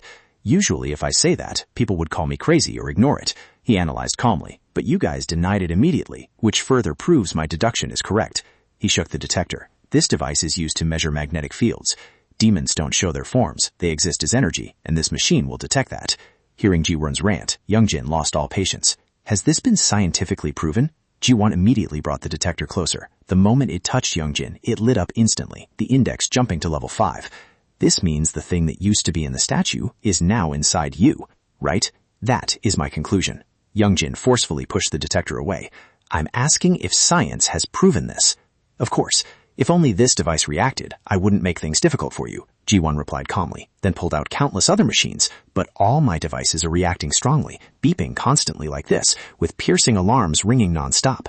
Now how do you explain this? Ji-won smiled confidently. What do I have to explain? Youngjin was annoyed. That's just your speculation. So are you guys ghost hunters? What is that? Youngjin was dumbfounded. People who hunt and collect the souls of demons. What? The more Youngjin heard, the more confused he became. No matter what you say, I won't believe it. He decisively ended the conversation. The stone statue or whatever has nothing to do with us. Having said that, he turned and sneaked away quickly. Hey, Lee Hee-soo, let's go. Why do you guys keep lying? Ji-won sighed in frustration. Alright then. I originally didn't plan to bring this out, but a few intermittent sounds rang out, making Youngjin startle and turn around. Ji-won was playing a video on his phone. These days, phone cameras are almost as good as DSLR cameras, he said and casually zoomed in on the image. This distance is just right. I'm doomed, Youngjin thought to himself. I'm not a bad person. There's no need to hide, Ki-won reassured them. Saying that makes you look even more like a bad person, Hee-soo commented. What do you want after all? Youngjin asked directly. I have a favor to ask you guys, Ki-won smiled shyly. Do you two know about the haunted antique shop? Meanwhile, Ju-kyung was walking in the hallway when someone called from behind. Ju-kyung. She turned around curiously. A timid-looking boy was holding out a wooden box. I'm giving this to you, the boy stammered. What is this? Ju-kyung happily accepted it. Open it and see. It's a gift from me. This is the first time I've ever received a gift from a boy. Ju-kyung smiled excitedly, opening a lid. Thank you. By the way, what class are you in? Hearing that, the other person's voice trembled. You don't remember me? Impossible, you hypocrite. After saying that, he angrily walked away, leaving Ju-kyung scolded without understanding what had happened. Right at this moment, a strange light emitted from the box. Inside was a paper effigy with Chinese characters written on it, along with a dice. Suddenly, the effigy burst into flames and pitch-black smoke poured out of the box. A new day began with a clear blue sky and fluffy white clouds. In the classroom, while other students were paying close attention to the lecture, Youngjin was still dazed. Where did we stop last week? He rested his chin on his hand, letting out a long yawn until his eyes watered. Why am I so damn tired? He suddenly opened his eyes, noticing something under his desk. It was his phone, the screen lighting up with a message from someone named Ghost Hunter. Below were 3 consecutive messages sent at 9:11 a.m. Ghost Hunter, Youngjin-sama. Ghost Hunter, my number is 010XXXXXXXXX. Ghost Hunter, is Ji-won here. What? He replied in shock. How do you know my number? The message replied almost instantly. Ji-won, Lee Hee-soo gave it to me. Youngjin was annoyed. Yeah, Ji-won, just this once. Can't you go to the haunted antique shop with me? Youngjin, no, you two go together. Ji-won, Lee Hee-soo said if you go, she will go too. Youngjin clenched his fists, feeling a bit annoyed. Suddenly a voice rang out right above his head. Hey! He jumped, looking up sharply. The teacher was holding the gradebook, raised an eyebrow and asked, Whose empty seat is that? Youngjin turned to look at the empty desk next to him. Ah, it's Do-kyung's. A voice rang out. The whole class started whispering. He was already here, probably went to the restroom. The classroom door was pushed open forcefully. Everyone's eyes focused on the student standing outside the door. Ah, you startled me. He's here. Teacher, Do-kyung has arrived. But Do-kyung still had no intention of stepping inside. The teacher spoke up. Do-kyung, where did you come back from? The whole class was dead silent, waiting for an answer. I'm sorry, teacher. Jo-kyung smiled, not looking apologetic at all. A male friend called out, Hey John, your seat is over here. Jo-kyung glanced at the person who just called, then his eyes swept past Lee Young-jin.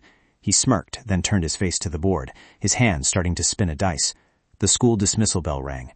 Min-jun and another male friend blocked Jo-kyung's way. Where'd you go for so long? You were almost marked late. Did you really go to the restroom? Jo-kyung said nothing, only raising his fist toward them. Ha Min-jun hesitated, then bumped fists with him. What's this? Let's play rock, paper, scissors. Jo-kyung laughed, resting his feet on the desk. 10,000 won per round. I don't have money. Min-jun smiled awkwardly. Then pay with your body. Min-jun rubbed his chin in thought. 10,000 won? He quickly decided. Okay, let's play. Rock, paper, scissors. Min-jun threw rock, while Jo-kyung threw scissors. Haha, real men must throw rock. Minjun laughed loudly with excitement, but then he froze when he saw Jo Kyung pull out a 10,001 bill. Really? Minjun took the bill, his eyes and mouth wide open in shock. For real? Of course it's real, Jo Kyung replied in a calm voice. You've worked hard. Sweet, thanks a lot. Minjun cheered joyfully. Want to play again? Jo Kyung asked with a friendly smile. I'm in. Minjun agreed without hesitation. Jo Kyung smirked. This time, it's 50,001.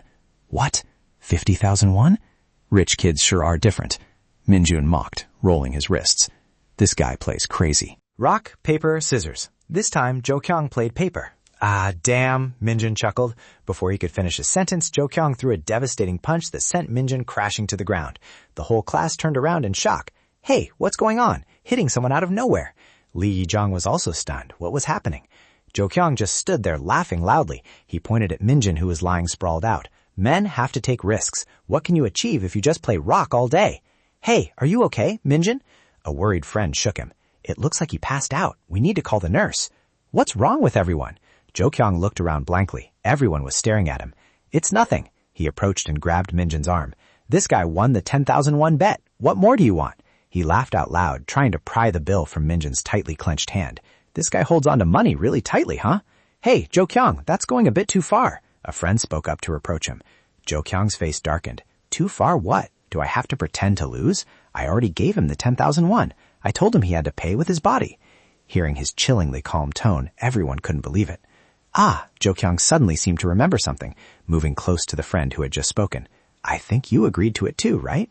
The friend trembled in fear. Huh? Jo Kyung's eyes turned sharp and cold. He pushed himself up, cursing in frustration. Ah, damn it. Jo Kyung shoved his hands into his pockets and walked straight out. It wasn't until he had completely left the classroom that everyone dared to rush over to check on Minjun's condition. What the heck? Hey, are you okay? What the hell did I just see? The classmate sitting next to Youngjin pushed up his glasses, looking like a scene from a school violence movie, while a chubby classmate spoke up. I think it looks more like time travel. Actually, that's not Jo Kyung, but a villain from another world who has possessed him. Youngjin only frowned, pondering in silence. A moment later, two girls started whispering to each other. Did you see that this morning? Why is Jo Kyung acting like that out of nowhere? It's the first time I've ever seen him swear. The opposite girl, holding a mirror, glanced towards Jo Kyung. He's completely different, so scary. I thought he was a gangster or something. I heard he's taking acting classes. The girl with a ponytail tried to make an excuse. He's probably preparing for a casting. But does he really need to practice like that at school? The other girl looked bored at Jo Kyung, who was puffing on a pod and exhaling streams of white smoke. Oh, he must have gotten a role as a thug.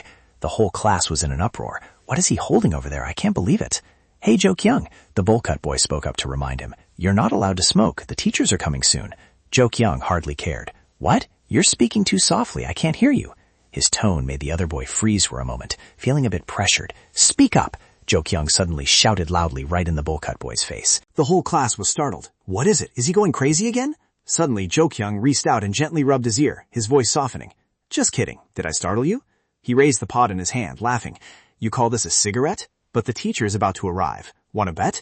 Jo Kyung interrupted himself, smirking and lowering his voice. I bet the teacher will come in right when the bell rings. 10,001. Mushroom Head was so terrified he trembled. I bet they won't come in. 10,001. If you don't have money, pay with your body, Jo Kyung teased again, his expression full of malice. Mushroom Head broke into a cold sweat, keeping his head down, not daring to look. Why are you shaking so much? Jo Kyung sneered. Hey, Jo Kyung, a voice called out from the door. It was Jia. She frowned at him. Jo Kyung also raised his eyebrows, looking back. Then his gaze shifted down to his hand being grabbed by her, pulling him away. Come out here. Out in the hallway, Jo Kyung forcefully pulled his hand away. What's wrong with you? Jia couldn't believe it. Did you really hit someone? Why? And this, where did it come from? You hate cigarettes. Jo Kyung didn't care, only focused on tossing the dice in his hand. Hey, are you listening? Jia yelled angrily. He stopped, tightly gripping the dice. Odd or even. What? What kind of joke is this? Odd or even, he repeated, flashing a faint smile. Hurry up. Jia was a bit suspicious, but still answered. Odd. Do Kyung smirked and opened his hand. Wrong. Suddenly, he pinched Jia's cheeks hard, pulling her close with a sly expression. Then you'll have to pay with your body, won't you? Jia was pulled so close that she completely touched his body. She was startled, her eyes wide with shock, and then she slapped Do Kyung's face hard. You crazy jerk. After saying that, she had turned and walked away, leaving Do Kyung rubbing his slapped cheek. In a corner of the wall, a chubby boy was watching everything, smirking and tightly gripping the talisman in his hand. On another beautiful day, Jiwon was walking down the hallway. He unlocked his phone, and a message appeared. Youngjin-sama, if you don't reply, I'll post that blurred photo on the spiritual forum. Youngjin replied, shut up for me. Jiwon messaged back, Youngjin, just this once. This is my last wish before I close my eyes. He looked up at the class 12-3 sign. Did you think I couldn't find you if you hid here? Jiwon opened the door and walked in. Excuse me, Youngjin? The signal detector on his body vibrated, and Jiwon smiled. Seems like he's very close by. Let's turn on the detector to find Youngjin. He held the device, excitedly scanning around, constantly calling out, Youngjin, hiding is useless. My detection device can easily find you right away. A strong force suddenly hit the detector in Jiwon's hand. Thud. The device fell to the ground. Beside him, Dokyung was standing there out of nowhere. Jiwon was startled, cold sweat breaking out. The smell of cigarettes. Dokyung slowly bent down and picked up the device. Instantly it vibrated violently, and the devices on Jiwon's body also began to beep loudly. Oh, what's this? Why did everything suddenly break? Jiwon hurriedly checked his equipment, not forgetting to ask for a favor. Hey, can you call your classmate Youngjin for me? Suddenly, Dokyung forcefully threw the detector to the ground, shattering it. Do you want to die? Dokyung glared at Jiwon, his voice dropping low. If you bump into someone, you should apologize first. Seeing Dokyung's terrifying look, Jiwon also felt scared. Well, I'm sorry. A dice was tossed high into the air. Dokyung suddenly clapped his hands together, and then held out his two fists in front of Jiwon, his face looking like a demon. Which hand? Meanwhile, Youngjin opened his phone and saw a series of messages popping up on the Ghost Talk app. Help! Please save me! Death!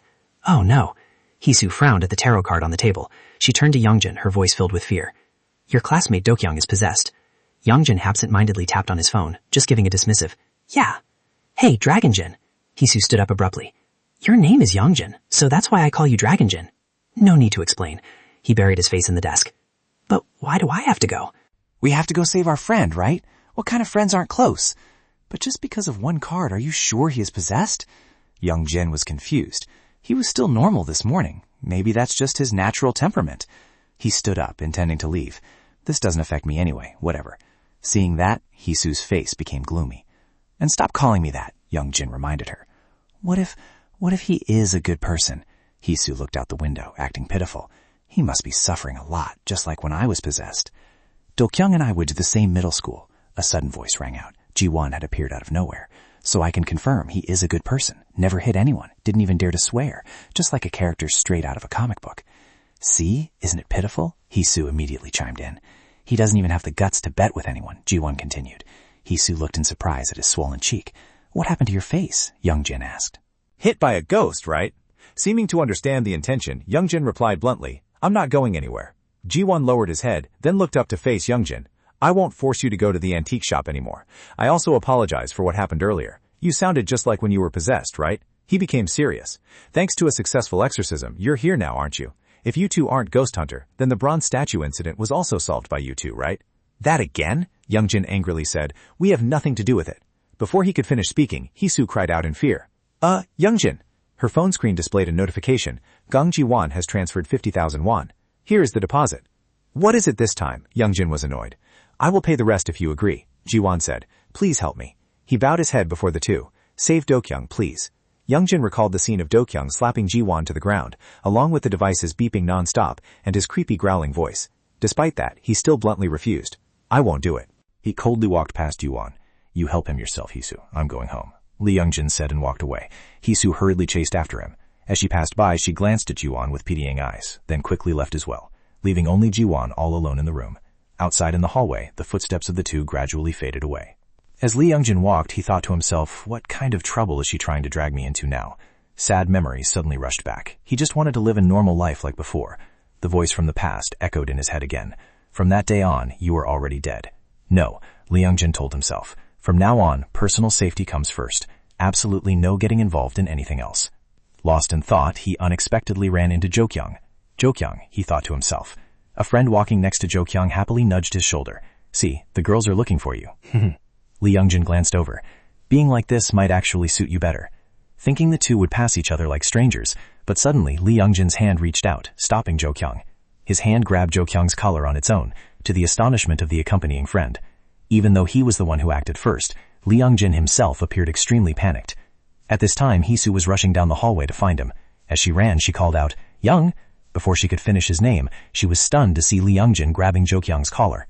Hisu quickly hid behind the wall, covering her mouth with her hand so as not to make a sound, saying he wouldn't get involved, but in the end he still goes to exorcise spirits to help people. He is still as kind as ever. Jo Kyung's friends saw this and angrily cursed. What the hell are you doing? Right after that, Lee Youngjin did a strange thing. He used his right hand to punch hard on his own left hand that was grabbing Jo Kyung's collar. Sorry, he said tremblingly, his face covered in sweat. It's not me. Jo Kyung laughed upon hearing that. Your hand is clearly right there. How can you say it's not you? Yeah, that's right, Lee Youngjin stammered. Hearing that, Jo Kyung angrily took off his tie and pulled out a dice. He tossed it into the air and caught it tightly in his palm. He hid the dice in one of his two hands and presented them to Youngjin, smirking. Which hand? Jo Kyung and his friends joked around, while Hisu, hiding behind the wall, was endlessly worried. What the? Youngjin was shocked. He felt his left hand starting to move again. It slowly raised up, making him panicked. His hand was moving on its own again. The hand automatically pointed to Jo Kyung's left palm. Jo Kyung pondered for a moment and then opened his hand. The dice was neatly lying inside. Correct. He walked over, placed his hand on Youngjin's shoulder, and brushed past him. Be careful with your hand, my friend. After they left, Youngjin stood there, staring blankly at his hand, his mind spinning. Walking a short distance away, Jo Kyung turned his head to look back at him with a gaze full of confusion. Upon entering the classroom, he still couldn't stop looking at his hand. Suddenly, it automatically raised up again. What is this? The hand clenched into a fist and pointed straight at his face. Before he could regain his senses, it punched him in the face by itself. A friend wearing glasses walking by asked curiously, What are you doing? A new trick? Pretty interesting. Youngjin had to use his right hand to tightly hold his left hand, preventing it from moving randomly. Preparing for a talent show at the picnic? The friend asked with a laugh. Suddenly, the left hand jerked strongly again. Hey, help me hold my hand, he cried out. The friend immediately lent a hand, but held his right hand instead. No, the left hand, not the right one, Youngjin snapped. His left hand was out of control as if it wanted to punch someone. Youngjin, the friend spoke up.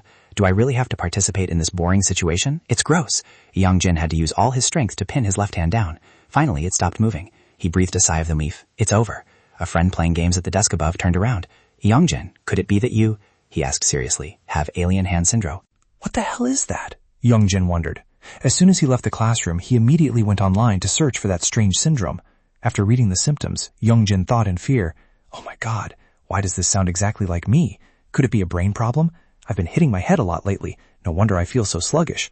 Or is this a symptom of some serious disease? While he was deep in thought, a figure approached from behind and suddenly raised a hand. Faster than his thoughts, Youngjin's left arm automatically swung up, blocking the attack. It was Suho, who was surprised to see Youngjin's reflexes. Wow, Suho smiled awkwardly. You must have been punched so much that your body reacts automatically now, huh? Youngjin thought in frustration. What now? That's not it, Youngjin tried to explain. My arm right now... Whatever, just let it go, Suho interrupted. I don't even want to hear it. Hey, is Jo Kyung in your class? Youngjin glared at him in annoyance. Tell him to give me back my vape, Suho ordered. What is that? It's an e-cigarette, you idiot, Suho snapped. If it's your stuff, why don't you go ask him yourself? Youngjin retorted. Why tell me to do it? It's so annoying. You coming to find me is even more troublesome, Youngjin argued back. I have to walk past the 11th grade area. This punk, Suho frowned, his eyes becoming scary. I told you not to make me mad. I said... Before Youngjin could finish his sentence, his left hand moved on its own, jerking up suddenly. Panicked, he quickly used his right hand to hold it down. All right, let me go get it for you, he said hurriedly. Wasn't that fast enough? Suho said with satisfaction. Always beating around the bush. I'm going, Youngjin replied, brushing past him. Look at the way he runs, Suho sneered behind his back. In the hallway, Ji-won was holding a strange device with colorful rods to detect temperature. Suddenly, the green rod lit up, and he immediately pointed the detector in that direction. The screen, which was displaying 9 degrees, suddenly dropped to -1 degree. That's weird. How can that spot be -1 degree? Youngjin walked into the classroom and saw Jo Kyung sitting in the back desk, making his heart pound. He just stood there staring, silently cheering himself on. I'll just pretend not to know anything, lest we argue again. Why are you sneaking around standing behind me? Jo Kyung's voice rang out, making Youngjin jump in shock. Planning to try betting again? No, Youngjin said fearfully. It's Suho told me to get back something you borrowed from him. Borrowed? Jo Kyung laughed, reaching his hand under the desk. Afraid of getting beaten up after losing the bet, so now he wants it back? He didn't say anything about that. Youngjin looked away. Suddenly, Jo Kyung tilted his head back, stared at him, and laughed. Do you want to take a beating for him? Who would want that? Youngjin immediately retorted. I don't have the time. Jo Kyung looked surprised. Just keep it then, Youngjin said in annoyance, turning to walk away. Ah, it's that guy from earlier, right? Jo Kyung suddenly said. I'll give it to you. Youngjin turned back. Yeah, but... He took out the dice again, tossed it into the air, and gripped it tightly in his palm. If you guess right, Jokyung smiled terrifyingly. Odd or even? The whole class started whispering, and Youngjin was terrified. Huh? No, there's no need. Hey, it already started, Jokyung urged. Hurry up. What benefit is there for me to play this? Do it quickly, Jokyung roared. Shut up. Forced, Lee Young-jin muttered, even. Jokyung smirked. Drumroll. Ta-da! He slowly opened his palm, and the dice showed a single dot.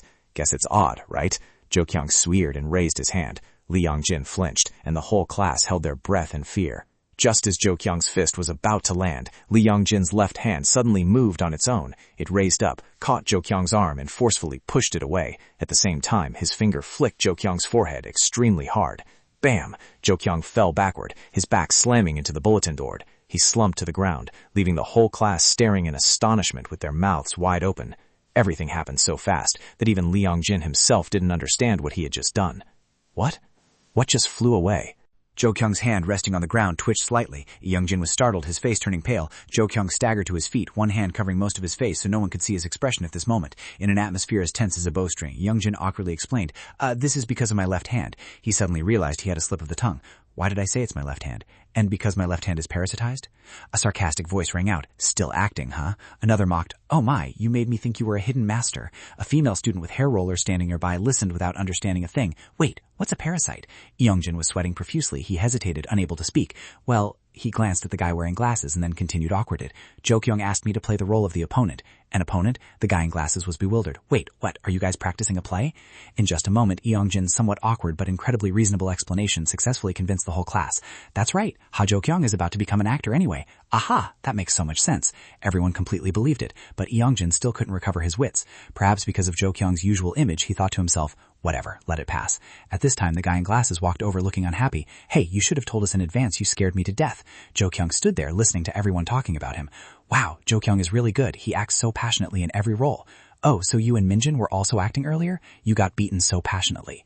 He just laughed mockingly, then giggled while muttering, Youngjin, oh Youngjin. Hearing the way Jokyung called his name, Youngjin became tense again. Jokyung lowered his hand, revealing an expression no different from a demon. He exclaimed, how interesting. Youngjin looked and sweated profusely. I'm doomed.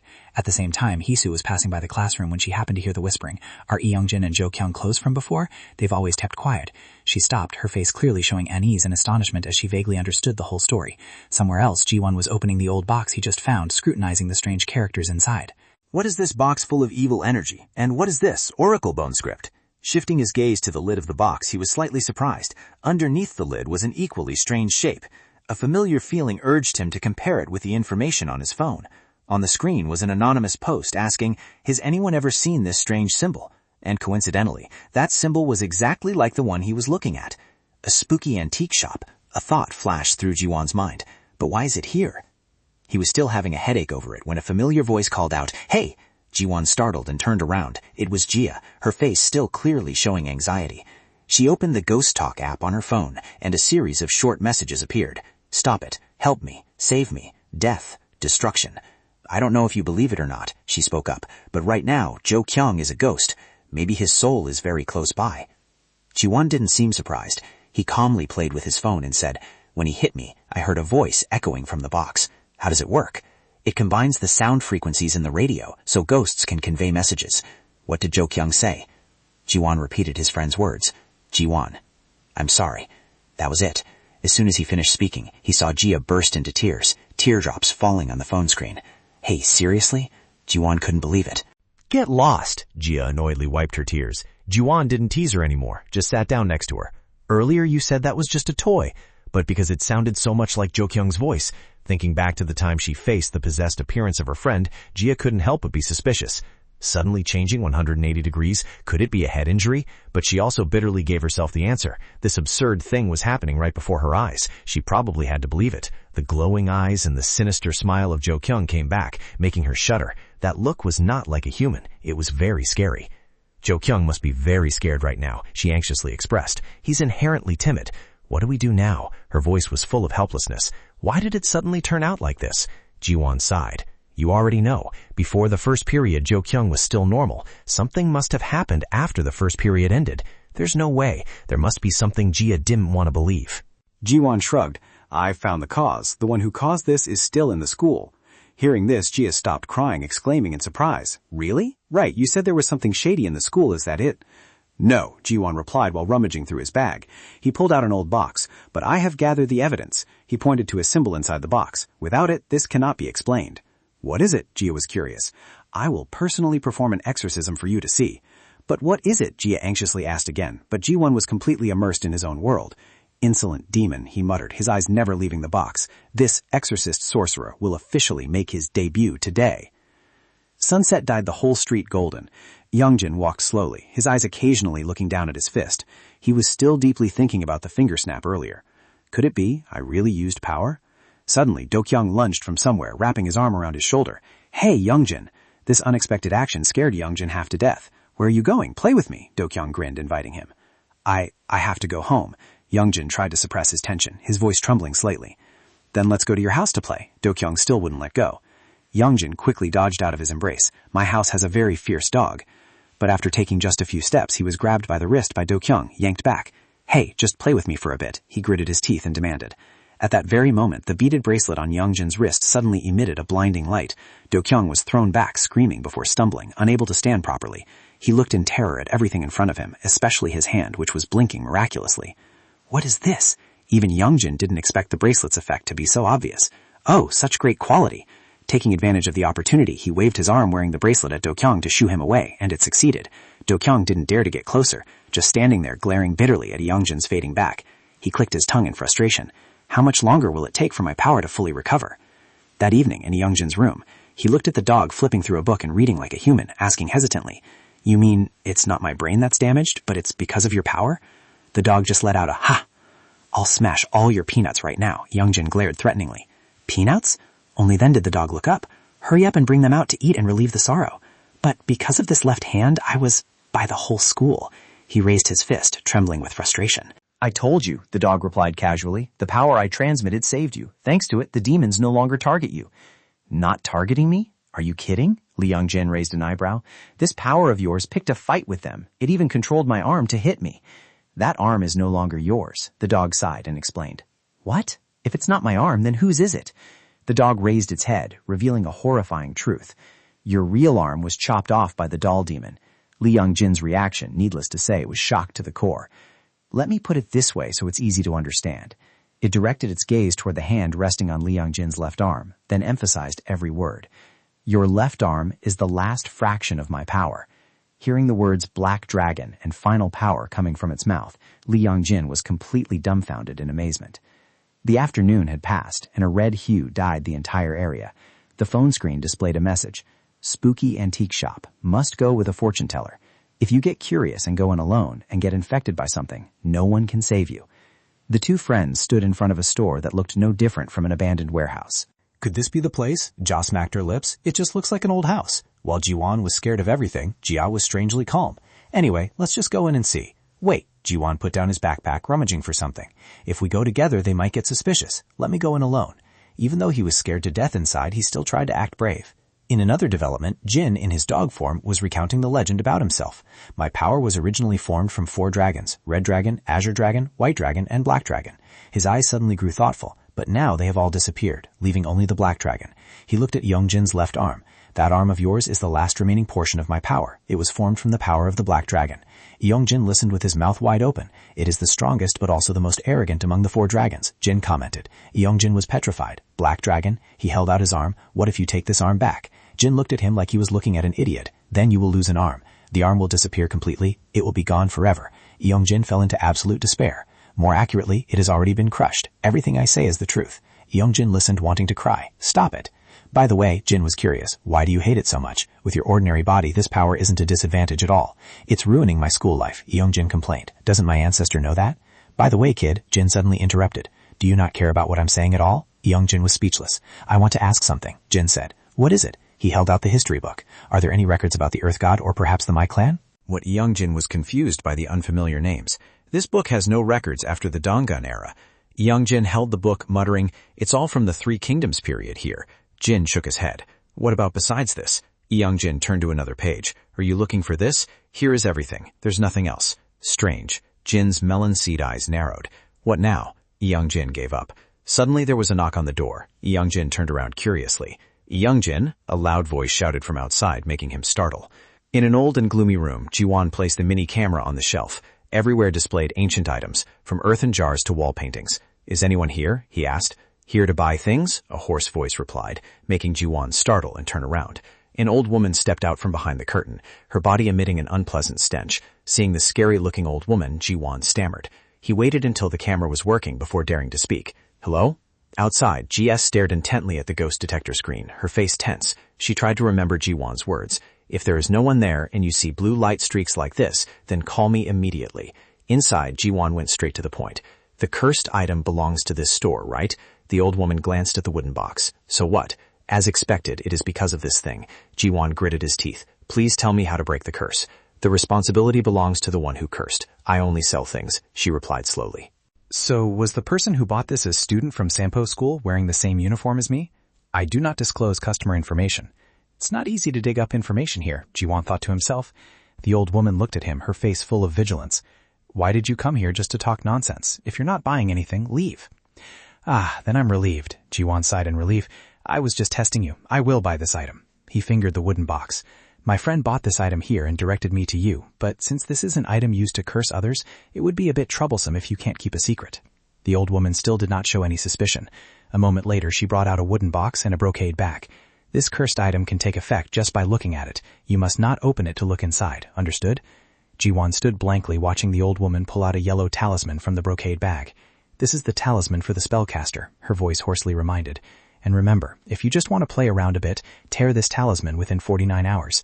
Tearing it will break the curse? Ji-won asked. That's right, the old woman smiled kindly. 49 hours, huh? Ji-won thought to himself, then casually asked further. Then what if it exceeds 49 hours? She maintained the smile on her lips. Who knows? The pitch-black space mixed with her savage laughter made Ji-won stiffen, only able to nod perfunctorily. It had felt creepy for a while now. Knowing how to break the curse, it was time to bolt. Thinking so, he immediately put on an obedient expression. Oh, then I will be careful. May I ask how much it costs? Can I pay by card? But these things probably only accept cash, right? Damn it, I didn't bring any cash. No need. The old woman opened a red bag. Put your fingernails and hair in here, and write your name on this stack of paper. Ji-won was stunned. Nails? Hair? His name? He let out a dry laugh. Then doesn't that mean I'm getting things for free and you get nothing? What are you talking about? She smiled. These things are very precious. Ji-won quickly made an excuse. But I have inherited baldness and I'm currently undergoing treatment, so I can't pluck my hair. As for the nails, I'll just write my name today. He held out his hand with cleanly trimmed nails. Can I come back when my nails grow longer? He looked at her, smiling innocently. I just need to write my name here, right? Ji-won was about to pull the stack of paper over when she suddenly grabbed his hand. Her hoarse voice rang in his ear. Yes, stamp your blood, then write your name. At that moment, a sharp blade slid out from the old woman's bamboo cane, making him scream, Grandma, I have inherited hemophilia. Can I do it after I take my medicine? Excuse me, but where is the restroom? I really need to pee. Ji-won hurried into a hidden corner, fumbled in his pocket, and pulled out a red ballpoint pen. A few seconds later, acting like a top-tier actor, he screamed, Oh my God, Grandma, hurry up. My blood will coagulate as soon as it touches the air. He tightly clutched his finger smeared with red ink. The old woman gave up on him. How can you have so many illnesses, you brat? Ji-won quickly pressed his fingerprint onto the paper. So it's time to write the name here now, right? The old woman looked at him, muttering, This child is full of illnesses. I must quickly help him get well. The old woman urged, Write quickly. Ji-won slowly moved the pen, drawing a horizontal line, then a vertical line, then horizontal again. After a while, he produced a long and scribbled name. Suddenly, he seized the opportunity to toss the stack of papers up, pressing them close to the mini-camera hidden on his body. What the hell are you doing? She got angry, snatching the paper back.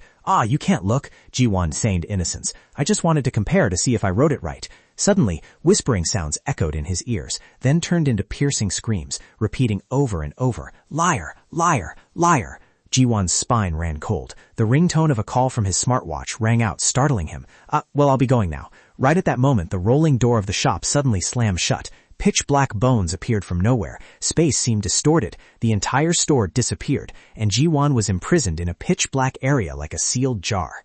Oh, Grandma, he screamed in despair. Store owner, where are you? Seeing that the situation was not good, he quickly spoke into his watch. Gia, can you hear me? Gia? Right at this moment, a slitter of light appeared. The strong girl Gia was single-handedly lifting the rolling door. She shouted loudly, Ji-won, get out here!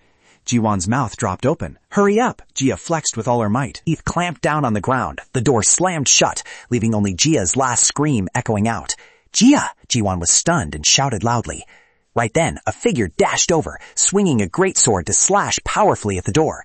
The slash created a spatial tear like a black hole, and the monster's mouth immediately spit Jia out. Hisu caught her in time, and the door returned to its old rusty shape. Jiwon stared in awe at the person who just appeared. It was Yongjin. Yongjin held the greatsword, and looking at his arrogant posture, Jiwon secretly praised, "So frickin' cool." Suddenly, a ghostly hand reached out from inside, trying to tear the crack wide open. "It's coming," Jiwon yelled. Yongjin instinctively swung his sword, his hands tightly gripping the weapon's hilt. Jiwon was full of excitement. "I thought this stuff only existed in comic books." But damn it, Jiwon froze. Yongjin didn't have enough strength to lift the sword. Immediately after, the other hand threw a heaven-shattering punch, knocking him flying far away. Yongjin and Hisu hurriedly ran up to support. Jiwon was endlessly amazed. He looked at Hisu's skillful fire shooting and exclaimed, "The sorcerer's daughter really hits different." But before she could look cool for even 3 seconds, Hisu tripped over a rock and fell flat on her face. Jiwon completely bowed down to this couple. What kind of exorcism were they doing? In a situation hanging by a thread, Jiwon glanced back and was suddenly startled to see some iron bars. On the other side, Yongjin was still tightly wrapped by the black arms, his breathing getting weaker and weaker. A footstep echoed from afar. It was Jiwon, swinging an iron stick in his hand, thinking everything fell onto his shoulders. One strike broke the first arm. Who would have thought this kid had such an impressive profile, 2nd degree in kendo? Hisu was surprised, and the arms wrapping around Yongjin also started to retreat. Now was the time. Jiwon grabbed Yongjin's shoulder and ran. The group seized the opportunity and dashed away like the wind. On top of a building, under the burning red sky, someone was quietly watching them. The cleaver was thrown to the ground. Yongjin sat slumped, panting heavily, almost tired to death. To make matters worse, he heard a very annoying question. "Hey, are you guys okay?" Yongjin turned around, about to scold him, but saw Jiwon upside down, his head bowing low on the ground. "I'm really sorry. Who would have thought it would be this dangerous? I'm so sorry for dragging everyone into this."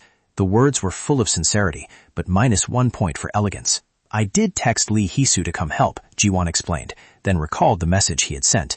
"Hisu, this shop seems to be related to Jo Kyung getting possessed. I will do the exorcism myself. I have a friend with me. Don't worry. At worst, we both get possessed and just come back. It'll be fine." After reading it, Yongjin also wanted to bow down to this troublemaker, and Jiwon was now pale with regret. "If I had known, I wouldn't have come in the first place, but I think sending the message was the right decision." "It's very dangerous," Hisu replied gently. "Next time, tell us beforehand and we can go together." Jiwon was stunned, then his face lit up. "Really? Are you going with me next time?" "No, I'm not going anywhere." Yongjin immediately poured cold water on him. "Come on," Jiwon held out his hand. "Let's be good friends from now on." Yongjin forcefully slapped his hand. "High five. This is really fun." Jiwon knew that meant he had agreed. "Thanks for coming to help. You could have just ignored it. You really are a kind and righteous person, just like Hisu said." "This feels really weird," Yongjin finally spoke up. "If you do anything wrong, this will be the last time we talk." "Why are you being so shy?" Jiwon teased with a smile. Yongjin sighed helplessly. "Why is there no one normal around me?" "Did you actually go exorcising ghosts by yourself?" Jiwon asked hesitantly, his eyes sparkling as he looked at the sword. "Where did this sword come from? It looks like a great sword from a comic book. Can I touch it? We are friends now, after all." "You're already touching it." Yongjin was speechless. Suddenly, the blade of the broadsword glowed as if refusing to be touched. "Well, I guess not." Jiwon regretfully pushed up his glasses. "Is that so? It must be a barrier. Only the chosen ones can wield this sword." "That's such nonsense," Yongjin interrupted. "That is an exorcism sword," a hoarse voice rang out. Jiwon was startled. Why was the dog barking? Jin, in his dog form, panted. "I can only slash evil things." After saying that, he collapsed. "Ah, sir." Hisu panicked and rushed over. "Are you okay? Have some water." "I need to hurry up and catch the dragon," Jin thought to himself, feeling like he had lost half his life. "Oh, is that your dog?" Jiwon asked in amazement. "Where did he run from to get all the way here?" "Yeah," Yongjin replied coldly. He wasn't allowed to get in the taxi. Jiwon was speechless upon hearing that. "That's crazy." "Oh, I paid the taxi fare with the money you gave me," Yongjin suddenly remembered. "You guys came by taxi?" Jiwon thought he had run all the way here. "I transferred it to Lee Hisu myself." "Sir, are you feeling better?" Hisu checked on Jin. "What? There's even a palanquin here?" Jin whispered weakly. "So a taxi is a palanquin? But wait, is the dog really named Sir?" Jiwon still couldn't wrap his head around it. "Oh, so he's a dog with special abilities, brought along for exorcism? Yeah, got it. Sounds like something out of a comic book." At this moment, Jia gradually regained consciousness. "What is this? Where am I?" She looked up at the group of people huddled together, her face full of question marks. "What happened? What just happened to me?" She looked around. "Hey, I just saw something really weird. Like a store sprouted a giant tooth, and it was dancing and spinning around. How creepy," Hisu exclaimed. "All right," Jiwon booted up his iPad. "Now that Kangji is awake too, let's get to work." He turned the iPad screen around. Take a look at this. The later part is filled with static, so it wasn't recorded clearly. On the screen was a recorded video inside the store. He fast-forwarded to the part showing a piece of paper, but I kept the most important thing, the starry night sky. Someone opened the door and entered the store. "Hey, old woman," he called out. Do-kyung, who was possessed by a demon, looked at the other person. "How much longer? You just went back for a trip and already lost an arm?" The other person looked at Do-kyung's severed arm and asked curiously, then covered his mouth, holding back a laugh. "What happened?" "Some kids wearing clothes like yours just dropped by," the old woman said. Hearing that, the other person froze. She continued, "It seems they want to rescue the owner of this body, but an abnormal guy interfered." "An abnormal guy?" Do-kyung was curious, then stood, picking his ear. "Ah, could it be Han Young-jin?" The old antique seller was also curious and repeated the name. "Han Young-jin?" "There was a strange guy who once beat me in a bet," Do-kyung replied. He curled his hand and flicked the air. "Yeah, he flicked his finger once and I flew all the way out, so I think he's not a normal person." "How dare you go anywhere instead of obediently waiting?" she interrupted. "It will take another 49 hours for the soul to separate from the body." "What are you saying?" Do-kyung's face darkened. "I was afraid they would burn the talisman, so I had to do that. I told them to tear the talisman. Nothing will happen. You shouldn't have taught them how to tear the talisman in the first place." Do-kyung got angry. Seeing him like a wild beast, the old woman looked amused. "Humans appear calm on the outside, but inside they are full of fear. We must prepare some insurance for them to sign the contract. You are the same." Her words were gentle, but Do-kyung couldn't argue back. "Besides, they won't tear the talisman," she reassured him. "Humans nowadays despise these kinds of dark magic. They only pray for others to fail." "How can you be so sure?" Do-kyung gritted his teeth. From the old woman poured out countless red threads, one attaching to him. "Look at your younger siblings. Isn't this proof? Even when they burn the talisman, you don't disappear. You simply return to me." She leaned on her cane and approached, getting close to Do-kyung. "Do you hate being around me that much?" Just then, a masked person suddenly appeared at the door, stepping in naturally. "Excuse me, I'm coming in." Elsewhere, a fearful voice rang out. "What, 49 hours?" Hisu was stunned. "1 day is already gone," Jia replied. "There are probably about 15 hours left," Youngjin added. "But do any of you know who Kim Sun-woo is?" Ji-won asked. The whole group shook their heads. "There are a lot of names on the paper. How are you sure it's Kim Sun-woo?" Jia wondered. Ji-won pulled out a wooden box. "I picked this up at school. Look." He pointed to the carved character on the box and matched it with the name on the paper. "It's exactly the same." The whole group nodded. "Oh, it really is. Looking at this ink, it's still quite fresh, probably recent," Ji-won analyzed. Right at this moment, Jin barked a few times. "What did he say?" Hisu translated for Ji-won. "He said that is read as dough." "Dough," Ji-won uttered, then suddenly realized. "Gambling demon." The encyclopedia, Ji-won took the stage again. "According to my monster dictionary, since the late Joseon dynasty, Dobaki has been recorded as an evil demon that specializes in testing human luck through betting games. However, no one has ever defeated it."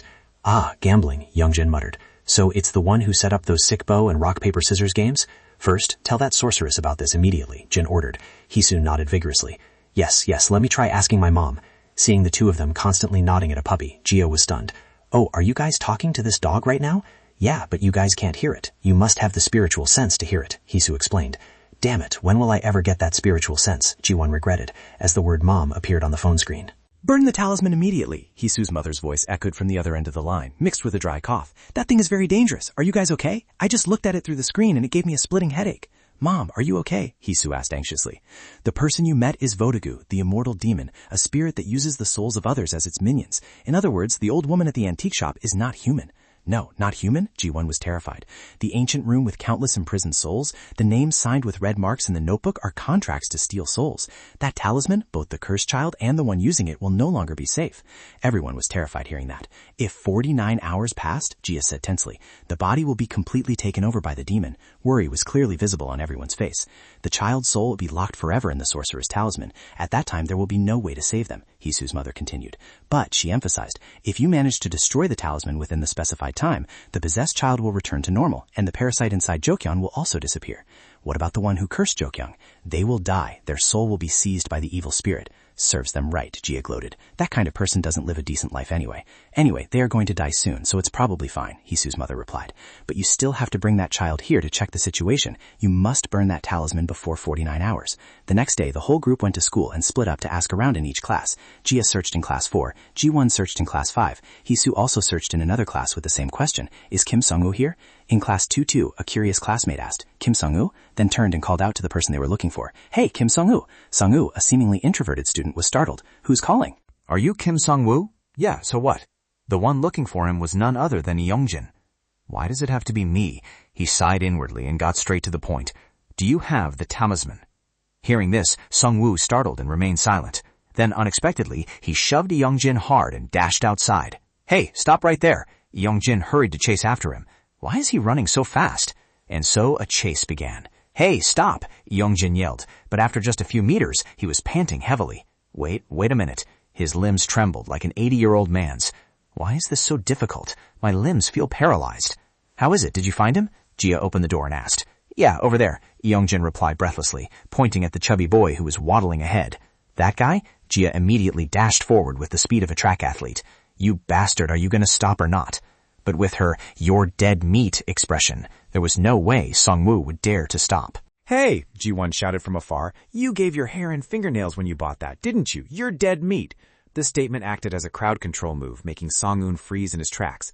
That is a contract offering yourself to a demon. Jia had also caught up. Gotcha, she yelled. Hand over the talisman. If you don't want to die, hand it over. What? Song-eun turned pale. He stubbornly refused to believe it. Don't lie to me. It's true, Hisu said. Here is a sorcerer. Ji-won conveniently pointed at Hisu. I'm not a sorcerer, she hastily denied. Jia looked at the chubby friend and said, but if you just burn the talisman, everything will return to normal. Then Song-eun finally opened his mouth, stammering, will Jo-kyung also return to normal? Yes, Jia replied. There is still time to put everything back to how it was. Hand it over. I won't, he gritted his teeth. This is too much, Ji-won exclaimed. Oh my God, please, Yeon-jin groaned in exhaustion. What's the point anymore? Song-eun's face twisted. I'd rather die. In another space, the name Kim Song-eun had been stamped, becoming a targeted individual. On the old woman's forehead, red pen strokes connected, forming a seal over Song-eun's name. A horrifying, door-scratching sound echoed. This life is ruined anyway, Song-eun lowered his head. Now that things have turned out like this, my life is over. He sneered. You guys hate me anyway. You'll definitely go badmouth me all over the school. Who would even bother? Yeongjin was left speechless. Acting like that really does make you detestable, Ji-won said bluntly. Actually, I didn't think things would get this out of hand, Song-eun muttered. We understand. Just hand over the talisman and it'll be fine. The two kind-hearted girls consoled him. Apologize to Jo-kyung later and he'll understand. Understand my ass? Song-woo seemed to have a nerve struck. What do you guys know about Jo-kyung? That bastard only pretends to be kind, but in reality he looks down on everyone. The other two could only remain silent. If Jo-kyung comes back, Song-woo bit his lip, he would pretend to forgive me in front of you guys, but behind my back, he would definitely beat me to a pulp. Because of that bastard, he raised his head and shouted, he is a hypocrite! A memory rushed back, the middle school years. In the noisy classroom, Song-woo sat doing his homework, muttering, so fucking deafening. Why do I have to study in the same class with these guys? We were clearly sorted by academic performance. So, let's just let Song-woo continue to be the class monitor, the teacher's voice rang out. The whole crowd was chaotic. Sir, a male student put his arm around the person next to him, I nominate Jo-kyung for class monitor. The whole class gasped in awe. Only Song-woo was stunned. I also nominate Jo-kyung. Song-woo's face darkened. Finally, Jo-kyung and Song-woo stepped up to the podium together. I think it's more reasonable to let Song-woo continue as the class monitor, Jo-kyung stammered. Come on, don't be shy, the friends below cheered. As a result, Jo-kyung won by a landslide. Kim Song-woo got 2 votes. John Jo-kyung got 21 votes. Congratulations to the new class monitor, the friends surrounded Jo-kyung. Song-woo was shaking with anger. He was only elected because he's popular. They should have chosen someone with enough capability. What the hell does that smooth talker know how to do? Whose are those other 2 votes? A whispering voice rang out. He probably voted for himself for one of them, the guys in the back mocked. Song-woo was hit right in his guilty conscience, blushing with embarrassment. What a bunch of blockheads, daring to make a joke out of me. You guys stole my opportunity, you know that? On the board, the homeroom teacher wrote down a series of subjects. Literature, math, English, South Korean history. Song-woo held his test result paper in his hand. Suddenly, someone in the class shouted, Hey, John Jo-kyung is ranked first in our class.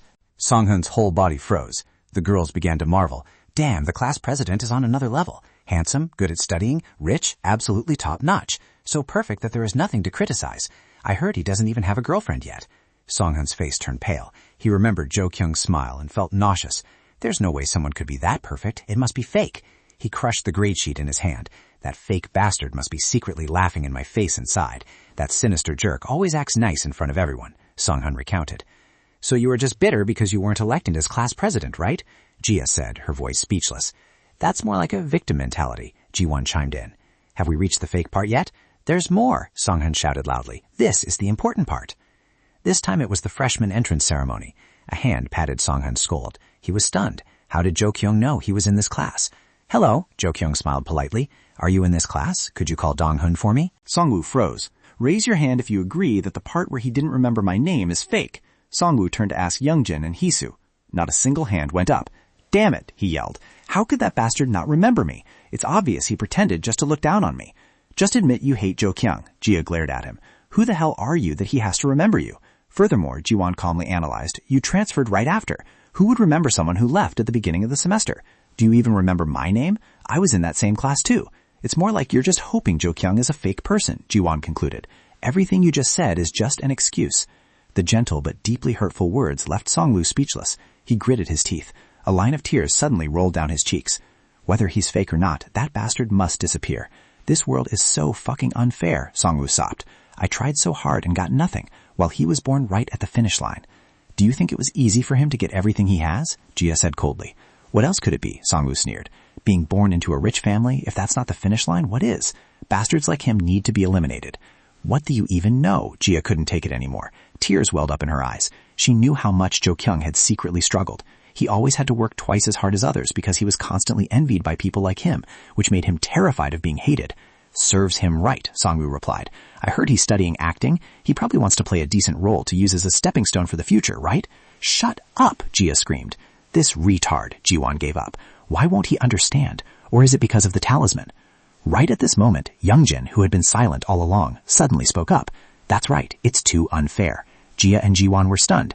Youngjin, why would you... Because I think the same way, Youngjin said, looking straight at Songwoo. And then what? If Jo Kyung disappears, will things get any better for you? His eyes were cold and emotionless. Memories of envious glares and the feeling of helplessly standing from afar suddenly rushed back. Will the world become more fair? Youngjin asked. Nothing will change. You will always only see people like Jo Kyung, and then you'll just try to do these pointless things again. He looked at Jia's agonizing tears. If the deadline passes and Jo Kyung can't come back, you will have murdered someone. Every word of Youngjin was like a heavy hammer striking Songhun's conscience, because even though the physical body was still there, Jo Kyung's soul had disappeared from this world, and he would continue living as before. That was the real hypocrisy. Hearing these words, Songhun's tears fell again. Not true. He silently deceived himself. The scene flashed back to that day. Jia walked away angrily, while Songhun hid behind the wall, observing everything, his hand holding the talisman trembling. Did it really work? He watched Jo Kyung's silhouette, a savage smile blooming on his lips. That's right. This is what you call fairness, and this is your true face, Jo Kyung. He thought gleefully that tomorrow, rumors would spread all over the school. There was no way he wouldn't be expelled, and Jia would definitely cut ties with him too. Upon returning home, fear once again engulfed Sangwoo. He trembled, wondering if Jo Kyung would truly disappear after 49 hours. His hand tightly gripped the talisman. If so, then Jo Kyung's fake smile reappeared in his mind. Am I a murderer? His mind involuntarily wanted to tear the talisman apart. Well, that's enough. This much is enough to damage his reputation. But then he didn't do it. He recalled Jo Kyung's words when he saw him. You look familiar. What is your name? It was as if 10,000 things were fighting inside his head. He saw my face. What if he comes back to seek revenge on me? Bang! Sangwoo's hand punched the bed hard. Who knew this trick would actually work? He cursed silently, his hands pounding continuously on the bed. Myriad shameful memories rushed back, and he blamed all his mistakes on the cause of everything, Jo Kyung. Sangwoo huddled in a corner. Because he was so fake, things turned out this way. He brought it all upon himself. That dazzling smile kept repeating in his head. Sangwoo grabbed his face, screaming in agony. Things have already turned out like this. What do you want me to do now? It's too late. Just give the talisman to me. Hurry up. Youngjin's calm voice rang out. Ji-won only now understood. Could this be the legendary lecture? He watched the god of psychological manipulation, first pretending to empathize, then delivering profound teachings. Heesu stood behind, silently observing. I didn't expect it to actually work, Ji-won exclaimed when he saw that Sangwoo was completely persuaded. Crying, Sangwoo pulled the talisman out of his pocket. But at the same time, a soulless voice echoed in his ear. Die. Sangwoo's legs gave out. Jia, who was holding him, was also pulled down. Hey, what's wrong with you? She called out loudly. Hey, hand over the talisman. Sangwoo opened his soulless eyes, muttering, I have to go back to my mom. He yanked his hand away from Jia, causing her to tumble. You crazy bastard! Heesu and Ji-won gasped. His feet stepped onto the windowsill, and he just lunged straight out. A slipper flew off. Sang-woo was hanging in midair, still not understanding what was happening. As he looked down, panic set in. "Help me!" he screamed. "I don't want to die." "Don't move." Youngjin was trying to hold tightly onto his leg, Ji-won hugging him tightly from behind. "I know. I told you not to move." Behind them, everyone was also trying their best to pull them back. Jia strained herself so much that her veins bulged on her arms. At this rate, the whole group will die together, Youngjin thought. His hand holding Sungwoo's leg, it turned red. Suddenly, the whole group lost their balance, almost plummeting down. In that moment, Youngjin's hidden power was suddenly activated, thanks to which he was able to pull Sungwoo up, saving everyone from the door of death. "Are you crazy? Why did you suddenly jump down there?" Youngjin gritted his teeth. "It wasn't that I wanted to do that," Sungwoo rebutted tremblingly. "Suddenly someone stared at me and told me to die. After that, I couldn't remember anything else." "He was the one who said he'd rather die," Ji-won spoke up. "Hey, we must quickly burn the talisman," Hisu said. She discovered a mark on Sungwoo's neck. On his neck? Isn't this the symbol of that antique shop? Suddenly, that symbol heated up. "Ah, it burns so much," Sung-eun cried out in pain. "See, it's because of that talisman. Hurry up and take it out," Ji-won urged anxiously. Sung-eun took the talisman out. "This is it," Tia snatched it, taking out a lighter. "Burn it right now. What are we waiting for?" Finally, the fire was lit, but Do-kyung had appeared, a cold breath blowing out the flame. "Happy birthday," he said in a deep voice. Everyone was terrified. "Happy, my lovely birthday." "Kang-jia, hurry up," Ji-won shouted, rushing to hug Do-kyung. Sung-eun also rushed in. These bastards. Do-kyung used his elbow to strike Ji-won's head. Young-jin stood blocking in front of Jia. "Hurry up and burn the talisman." Her tears fell profusely, but she still tried to keep calm to strike the lighter. The talisman burning out was also the moment Do-kyung collapsed. It worked. Do-kyung, everyone called him. He slowly opened his eyes, struggling to sit up. Everyone was overjoyed. Do-kyung, but a different voice echoed from his mouth. "Sorry," he smirked. Do-kyung already logged out yesterday. Do-kyung laughed until he shook, while everyone stood frozen in dead silence. He mocked, "Look at your expressions." "Why?" Ji-won was bewildered. "It hasn't been over 49 hours yet." Do-kyung burst into laughter. "Haha, what the hell are you guys doing?" "Is it really that talisman?" Ji-won turned to ask. "It is." "Ah, it's not its fault," Do-kyung spoke up, flashing a sinister smile.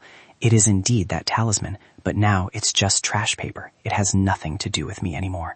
"Why is that?" Youngjin and Hisu were confused. "If so, the real Do-kyung," Jia broke down. "I know," he said casually. "You guys have wasted your effort. What a bunch of idiots." Why wasn't it 49 hours after all? Ji-won picked up his phone, trying to find the answer. Do-kyung approached and grabbed him by the collar. Ji-won. He crushed the ghost detector on Ji-won's chest and mocked. "Since this toy stopped beeping, you should have realized it by now. Before the owner of this body disappears, it keeps looking for you constantly." Ji-won cried, tears of regret. "Don't cry," Do-kyung said, his smile turning malicious. He raised his claws. "You will soon be reunited with your friend." In another dimension, the real Do-kyung was facing a mysterious evil spirit. "Do you want to make a deal with me?" Vodagi offered. "I will give you what you want." "Who are you? What kind of nonsense are you barking?" Do-kyung growled. He said nothing, just snapped his fingers, and an invisible force sent Do-kyung flying into the locker. The old gambling demon quickly rushed over to catch a white porcelain jar, then glared at Vodagi. "Damn it! How dare you!" she roared. Black smoke rushed toward him from every corner, but just as it was about to reach him, it suddenly retreated. "Who are you?" She was terrified. "It takes up to 49 hours to capture a soul," Vodagi said, picking up the porcelain jar. "Such trashy dark magic. What the hell do you want, after all?" "The 49-hour contract. I will remove it for you," he answered calmly. In exchange, he looked toward Do-kyung, "the unusual child who came here. Capture him alive for me." Back to reality, Youngjin was blocking in front of Ji-won. "Stop it." "So now you're willing to play with me?" Do-kyung smiled despicably, lifting Ji-won up. "How about it? Want to make a bet? The match still hasn't been decided yet." He made an offer. "Let's make a deal like this. If you win, I will leave this body and return your friend to normal. In exchange, if you lose, your life belongs to me." Youngjin froze. "How is it? If you don't accept, I'll finish all of you right now." Do-kyung tightened his grip on Ji-won's neck. "Bro, use my life to bet." Ji-won spoke with difficulty. "Shut up. What I want is Hani Youngjin's life." After a moment of silence, Youngjin made his decision. "Fine." "Really?" Do-young looked visibly excited. "In exchange, you have to wait until school is over. Before that, leave everyone alone." "Okay," Do-young agreed, putting Ji-won down. He leaned in close to young Jin-zia and whispered, "After school, come meet me at the antique shop. Remember to go alone." He suddenly grabbed young Jin's shirt, pulling him back. "Oh, don't go inside the shop if you don't want to die." Having said that, he walked away. In the classroom, "This kind of trap is very common in comics," Ji-won spoke up. "Going there alone means you'll be ganged up on right away. What is going on exactly? Kangjia worried. The talisman was burned, and the symbol on Do Yum's neck also disappeared. Why hasn't he returned to normal yet? A thought suddenly popped into my head, Ji-won exclaimed. Shut up! Kangjia couldn't help but snap at him. Could it be that Do Young has already become a demon familiar? As soon as Ji-won finished speaking, Kangjia swung a fist at him. I told you to shut up! Luckily, Ji-won managed to dodge in time. At this time, Hee-soo spoke up. My mom said that if the talisman was burned and he still hasn't returned, his soul might be trapped somewhere. Where? Kangjia asked. Of course, it's at the antique shop, Ji-won chimed in. The gambling demon itself told the young Jin to meet there. Moreover, the shaman once said that it is a hiding place for the broker demon to use human souls to create familiar demons. Ji-won picked up the notebook. The gambling demon also told him not to enter the shop, maybe because Jo-kyung is inside. He looked up, reading the contents of the notebook. According to my great encyclopedia of monsters, although no one has ever beaten the gambling demon, it might keep its promise, even though I'm also worried it's a trap. There is no guarantee of a sure win, Kangjia interrupted. If he loses, Youngjin will also be in danger. No, Youngjin can win, Ji-won argued back. Huh? Do you have a plan? Earlier, the gambling demon said the winner hasn't been decided yet. Ji-won crossed his arms. So the winning right is 50-50. What's the point of saying that? Kangjia was speechless. Youngjin had been silent all this time. He recalled Jo-kyung's words. What I want is Youngjin's life. He looked at his hand, pondering. He is not aiming at my body. It is all because of this left arm. Suddenly, he realized something. The left arm is created from the black dragon. It is not a loss, but a power. Hey, Lee Hee-soo, Youngjin called out. Last time you said I fought, right? Yeah, that's right. But didn't the great god deal with that demon? It is true that he destroyed it, but before that it was mostly you, Hee-soo explained. Before that was when? After my mom was stabbed with a knife? Your mom was stabbed with a knife? Kangjia gasped. Youngjin fell into deep thought. Exactly. After that point, I don't remember anything. If what she said is true, and my judgment is correct, then... He suddenly raised his left hand. Was it that I only used my left hand then? Huh? Hee-soo was stunned. Are you left-handed? Could it be wrong? Youngjin was confused. Hee-soo suddenly turned around, recreating his gesture of holding the broadsword at that time. That image came back. It is true that you only used your left hand. Why? She was curious. I think, Youngjin said cautiously, I have found a way. What way? Everyone was surprised. First of all, just follow the demon card's words, he said in a firm voice. I will go there alone. Huh? Why? Isn't that walking into a trap? Ji-won was worried. What trap? Youngjin interrupted. You can't go alone. It's too dangerous. Hee-soo stopped him. If we all go together and die before we can do anything, then what? Youngjin was determined. He's right, Ji-won unexpectedly agreed. I'm not going alone. I'm going with my ancestor too, Youngjin added. But does your ancestor have any powers? Ji-won was still a bit worried. It was already dusk. Jin sat on Youngjin's head and spoke up. The sun has really risen in the west. I didn't expect the day would come when you would volunteer to catch monsters. Should I just sit still and wait for death? Youngjin replied coldly. Truly my grandson. Jin patted his head with satisfaction. They crossed an alley and then arrived at an abandoned store. Is it this place? Youngjin was stunned. Sure enough, this place radiated entirely dark energy. You must be extremely careful, Jin reminded him. Are you sure we will find him? I can hear it. Try calling out to see if the boy answers. As soon as he went inside, Youngjin smelled an unpleasant odor. Ew, what is that disgusting smell? Jo-kyung, if you are here, answer me, he called out loudly. The surroundings were suspiciously quiet.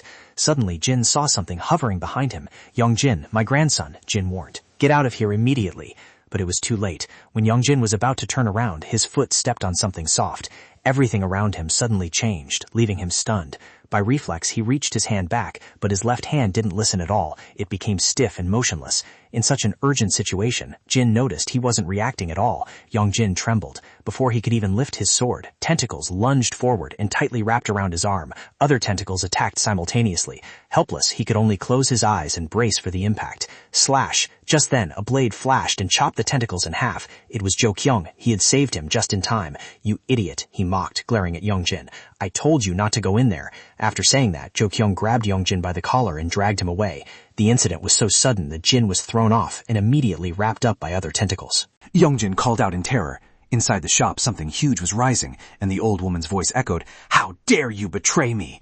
On Jo-kyung's neck, a strange seal suddenly appeared, becoming clearer by the second. He smirked, laughing triumphantly.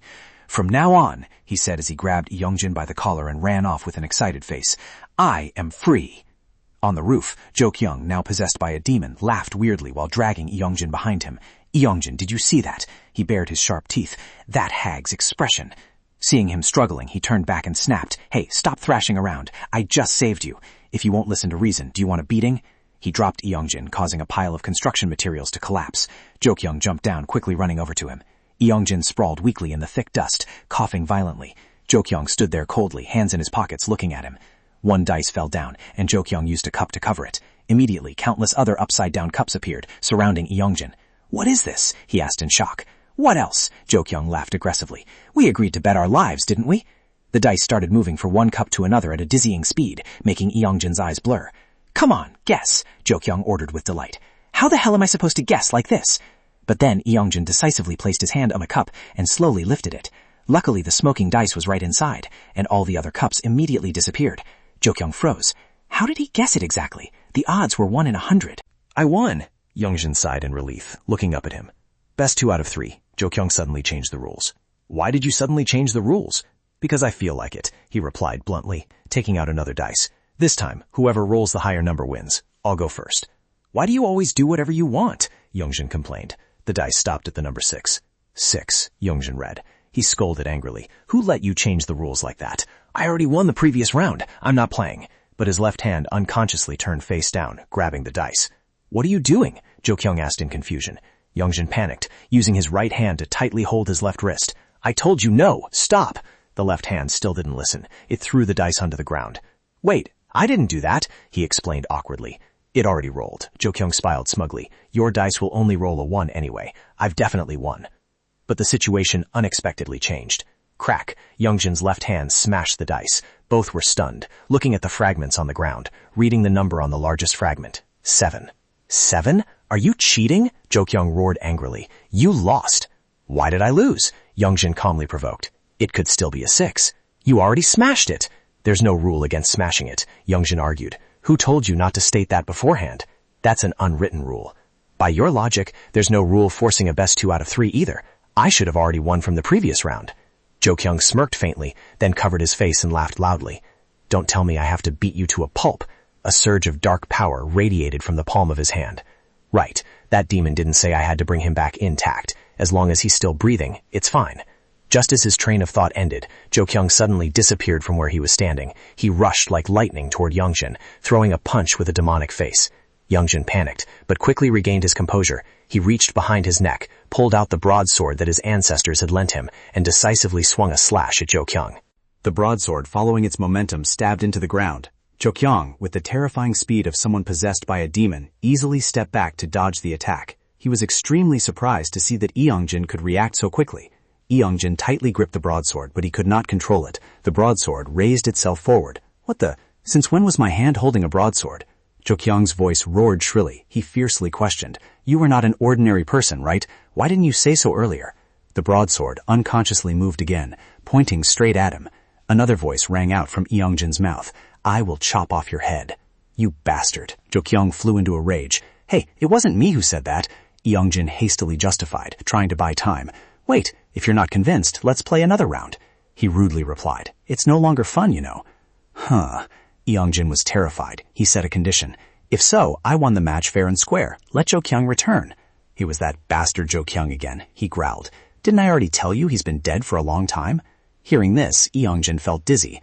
"Why did you say you would bring him back if I won?"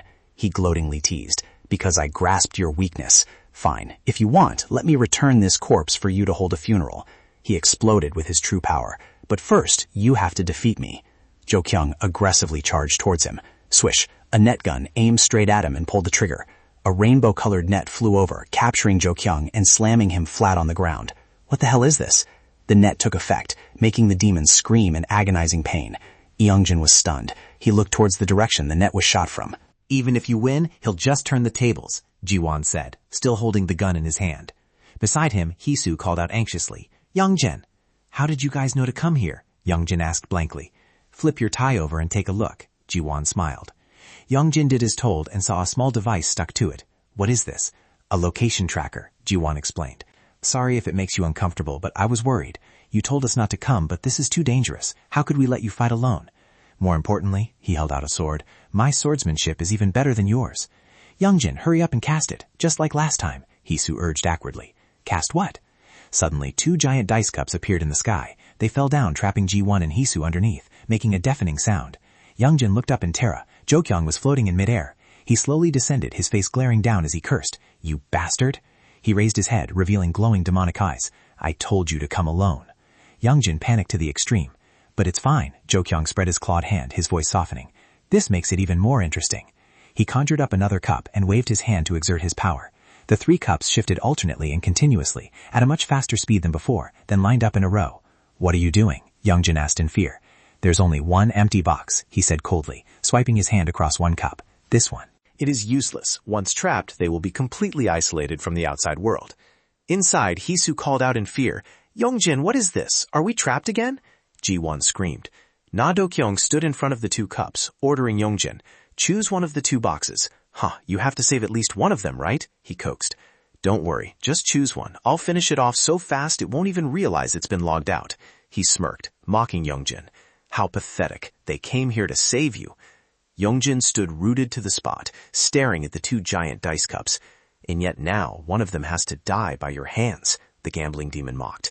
Release them, Youngjin growled. You said you only needed my life. I don't feel like it, it snapped back immediately. Its hideous face opened wide in a laugh. Why should I do as you say? I could have finished you off right from the start. I just like to play bets. It forced him to choose again. Come on, who do you want to save? Choose quickly before they suffocate in there. Hearing the word suffocate, Youngjin panicked. What's so surprising? How can there be any air to breathe in such a sealed box? That idiot Ji-won and Hisu inside are finding it harder and harder to breathe. The more you stall, your friends will. It choked its own neck, pretending to suffocate to tease Youngjin. Choose! Youngjin's face darkened. He stood motionless, momentarily not knowing what to do. Look at his expression. You should have known fear from the beginning. It silently sneered. This really satisfies me, you bastard. It touched the cup on the right, revealing, let me give you a hint. The girl is on this side. Then it burst into manic laughter again. In a life-or-death situation, suddenly a voice echoed in Youngjin's head. Kill him. His eyes turned bloodshot, but thinking about the safety of the real Do-kyung, he tried to resist that command. No, if I do that, Do-kyung will. He shifted his attention to the cups. What if I slash the box away but accidentally hit them? A pair of dragon eyes flashed fiery red in Youngjin's mind. His hand unconsciously tightened around the broadsword. His legs moved forward automatically beyond his control, the broadsword swinging back to gather momentum. Seeing his decisive action, the gambling demon was also surprised and terrified. Youngjin delivered an earth-shattering slash, carrying the power of the dragon into the 2 cups. They cracked open, but miraculously, Ji-won and Hisu inside were completely unharmed. On the contrary, the one who took the hit was the gambling demon. A deep cut appeared on its chest, flashing with red light. Youngjin only then realized this broadsword was specialized in destroying unrighteous things. Arg, I'm really dead this time. Ji-won sat slumped on the ground in fear, holding his stomach with both hands. He groped all over his body. Strangely, there were no wounds at all. He looked behind and couldn't believe his eyes. The demon's true form was lying sprawled on the ground. He hurriedly opened his camera to detect the frequency, and sure enough, it was an extremely strong magnetic field. Hey, what are you doing? Youngjin urged. Hurry up and take Do-kyung away. The demon looked up at him in disbelief. How could it be? It froze when it saw the reflection in Youngjin's eyes, a giant, mighty dragon enveloping him. Jin was carrying Do-kyung on his back, with Hisu and Ji-won following behind. Youngjin, hurry up! Run ahead, he replied. Once I finish things up here, I'll follow right behind. Going together with you guys is even more dangerous. Let's go, Hisu, Ji-won chimed in. We'll only get in his way. Look at its condition. Youngjin definitely has the upper hand. The demon pushed itself up with its hands, grinding its teeth in anger. Swish! A slash from midair struck directly down on its body. Youngjin continuously swung his broadsword, leaving it only able to groan and take the beating. Seeing the broadsword right in front of its face, the demon suddenly snapped back to its senses. Impossible! It suddenly remembered the silhouette of the faceless demon. The seal in the middle of its forehead suddenly glowed, radiating an eerie purple aura. The demon itself didn't even understand what was happening. The veins on its arms bulged, and its body abruptly underwent a bizarre transformation. Its eyes glowed with a purple light as it tilted its head back and smashed it hard against the ground. Everything happened so fast that Youngjin could only stand and watch, not understanding what was going on. It groaned with painful, hacking sounds. A memory suddenly flooded back into its mind. Capture it alive and bring it back to me, the faceless demon ordered. He was staring intently at a jar with a strange tube inserted into it. Why don't you go catch it yourself? The old woman replied angrily. He placed the jar back in its original position and said slowly, If I could catch it with my own hands, I wouldn't have gone to the trouble of coming to this stinking place. Hearing this, the old woman broke into a cold sweat. You insolent brat. You've calculated everything, haven't you? The faceless demon didn't care. He summoned 2 demon cards into his hand. Everything needed, I have already prepared. He swung his arm, throwing the two cards out. They created an eerie arc of magical power. One card stuck directly onto the old woman's forehead, and the other imprinted itself onto Dokyung's neck. The demon card immediately merged with his body, emitting a purple light and taking root around his neck. Ah! Dokyung cried out in pain, grabbing his neck. You, what the hell are you doing? A dark aura condensed on his hand, transforming his arm into something horrifying with razor-sharp claws. What is this? Jo-kyung was stunned. In an instant, his entire body was affected, the whites of his eyes now reduced to a soft purple hue, and he suddenly felt an unprecedented surge of power. A blinding light nearby caught his attention. The old woman's severed arm had grown back. She was trembling, trying to suppress her new power. Her power was enveloped in an orange light, much stronger than his. The faceless demon didn't care, turning and walking toward the door, leaving only one sentence. The deadline is tomorrow. That night, amid the city lights, Jo-kyung ran like the wind into an alley, searching for someone. Where did he disappear to? He gritted his teeth in anger. The faceless demon moved like a gust of wind, appearing right behind him. Looking for me? Jo-kyung glanced, turned his head, and looked straight at the mask. Who exactly are you? He was not afraid at all. Didn't you change the old woman's spell? What is this power? Being asked an insolent question 3 times, the faceless demon replied, his bloodshot eyes full of disdain. Why should I answer the question of a bastard like you? A gust of wind suddenly swept by. He was right behind him, then continued deeper into the alley. Hey, wait! Jo-kyung yelled hastily. The deal! That deal! He looked at his back and blurted out. Make it privately with me. No, he replied immediately. The faceless demon turned around, covering his mouth in mockery. Actually, I don't trust lesser demons like you two. You are even weaker than your master. She is not my master, Jo-kyung yelled. It's just for personal reasons that I was forced to make a contract. What does that have to do with me? The faceless demon said coldly. The condition of the trade is to bring Youngjin back here alive. Anyone will do, as long as you capture him alive. Jo-kyung placed a hand on his chest, assuring, I have a free body, so I act much faster. The house is the old woman's true form. She cannot leave it. The only one who can make a move is me. Therefore, give me the same power you gave her. I will definitely capture that bastard and bring him back to you. His determination seemed to move the faceless demon. If you want, I can give you more power. I'm just afraid you won't be able to handle it. I can handle it, Jo-kyung shouted. Immediately, a black demon card flew straight into his forehead, quickly merging into his flesh. An excruciating pain struck, and the dark energy drilled deep into his head, forcing him to his knees, screaming in agony. I told you so, the faceless demon said indifferently. A filthy, lesser demon. Your body is trembling, yet you still demand to possess high-level power. He suddenly froze. The boy scrambled to sit up. The seal on his forehead had perfectly integrated into his body. A strange voice came from his mouth. You said you would grant any request? The demon card on my neck is also taking effect. I just need to catch him and bring him back here, right? Jo-kyung's face became completely cold, as if entirely possessed by the dark power. He ambitiously declared, What I want is freedom. Returning to reality, the demon had completely taken control of Jo-kyung's body. It turned the table spectacularly. Suddenly, it lunged forward, choking Youngjin at a terrifying speed. The grip was so strong that it pushed him into a passive position. Youngjin swung his greatsword, aiming straight at its head. The demon quickly let go, soaring into the air, dodging the slash. On this side, Youngjin painfully clutched his throat, coughing violently. It looked up at him with a disdainful attitude. A bunch of meatheads. How long does it take? It muttered, tilting its head to calculate. 3 minutes, 4 minutes. It bared its teeth in a sinister smile, the time from stopping breathing until death. At the same time, in another place. What's wrong with you? Ji-won anxiously asked Hisu. Let me give you a hand. Hisu only called Jo-kyung's name, her voice trembling. Before his pale, cold arm, she said, Jo-kyung, he stopped breathing. Those words left Ji-won in shock. He immediately performed CPR on Jo-kyung. What soul is left? The demon squinted with amusement.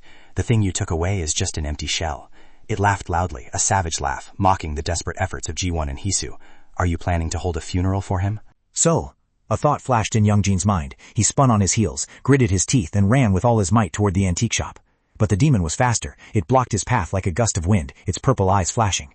Whoosh! It delivered a heaven-shaking kick to his stomach. Where are you going?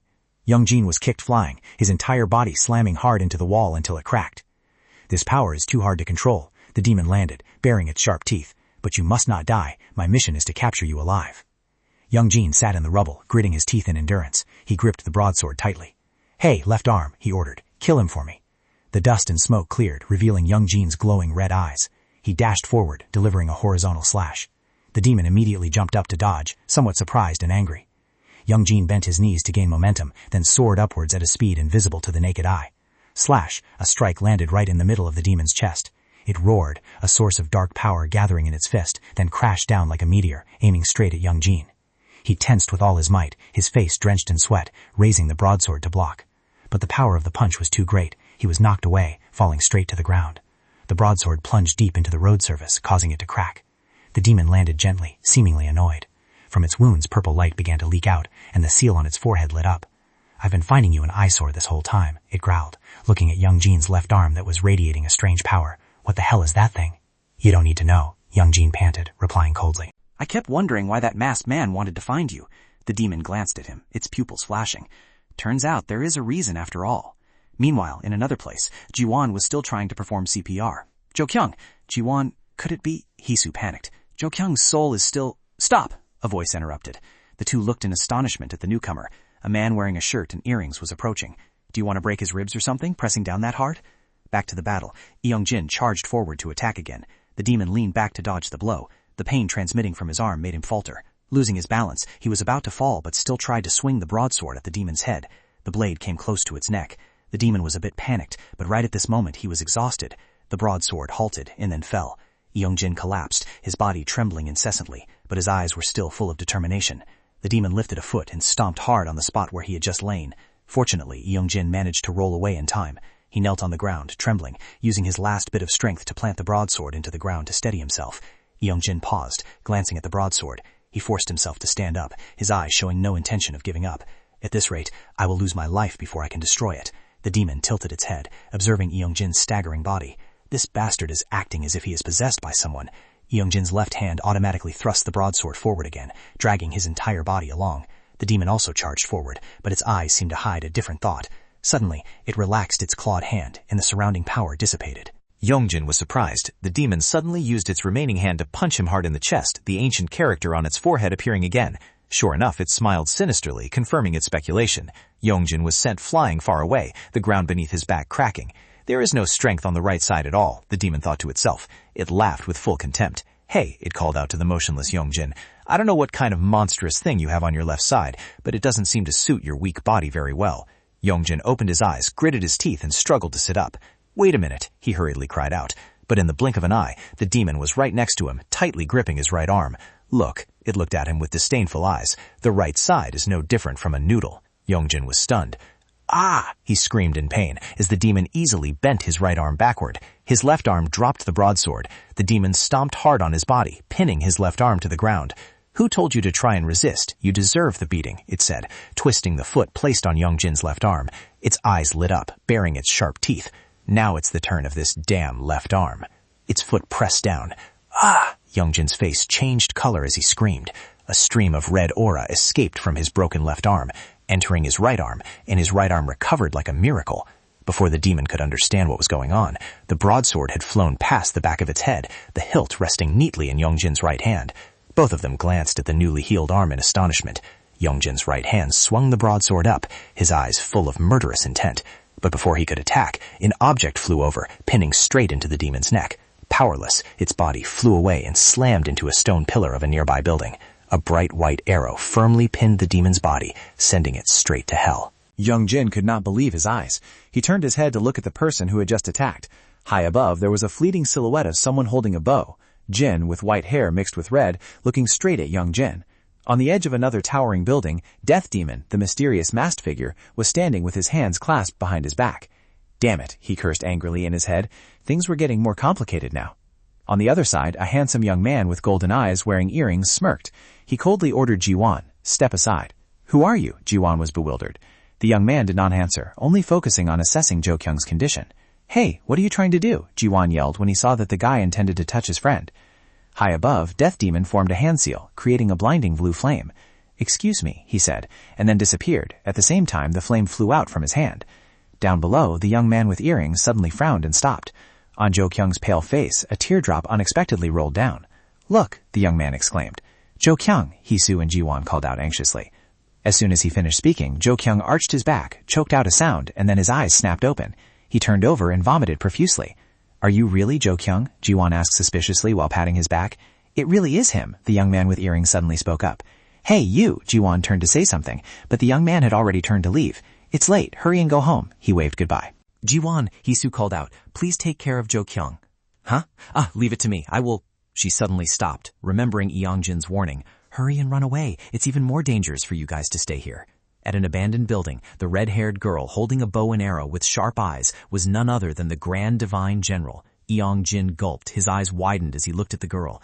A beam of light suddenly condensed, turning into an arrow on her bow. The Grand General arched her back, pulled the bowstring taut, and a brilliant light burst forth. 1,000-mile eye vision.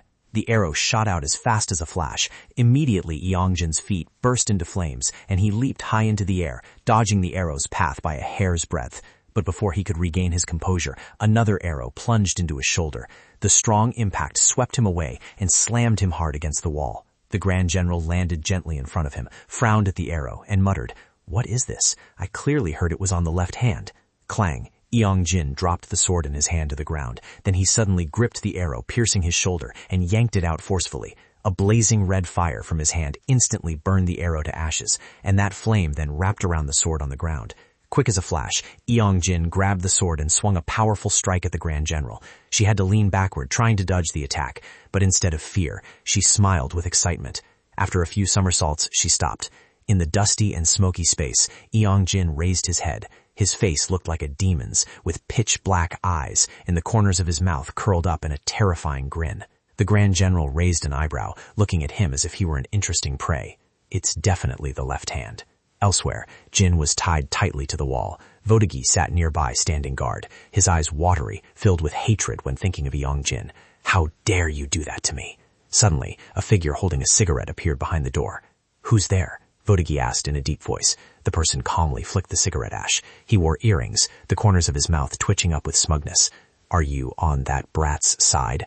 Vodagi stood up, his voice sounding as if it came from hell. Think whatever you want, the young man shrugged. Then I'll just have to take you hostage. Fine, bring it on if you're capable. As soon as the words were spoken, the death demon immediately transformed into a terrifying shape, its tentacles shooting out from its body and tightly wrapping around the young man. If you still dare to be arrogant, I will kill you, it threatened, tightly squeezing his arm. The young man leisurely took a drag of his cigarette. Is that all? Being looked down upon, the death demon's eyes turned red with anger, and it roared, "You bastard! I will tear you into a pile of rags!"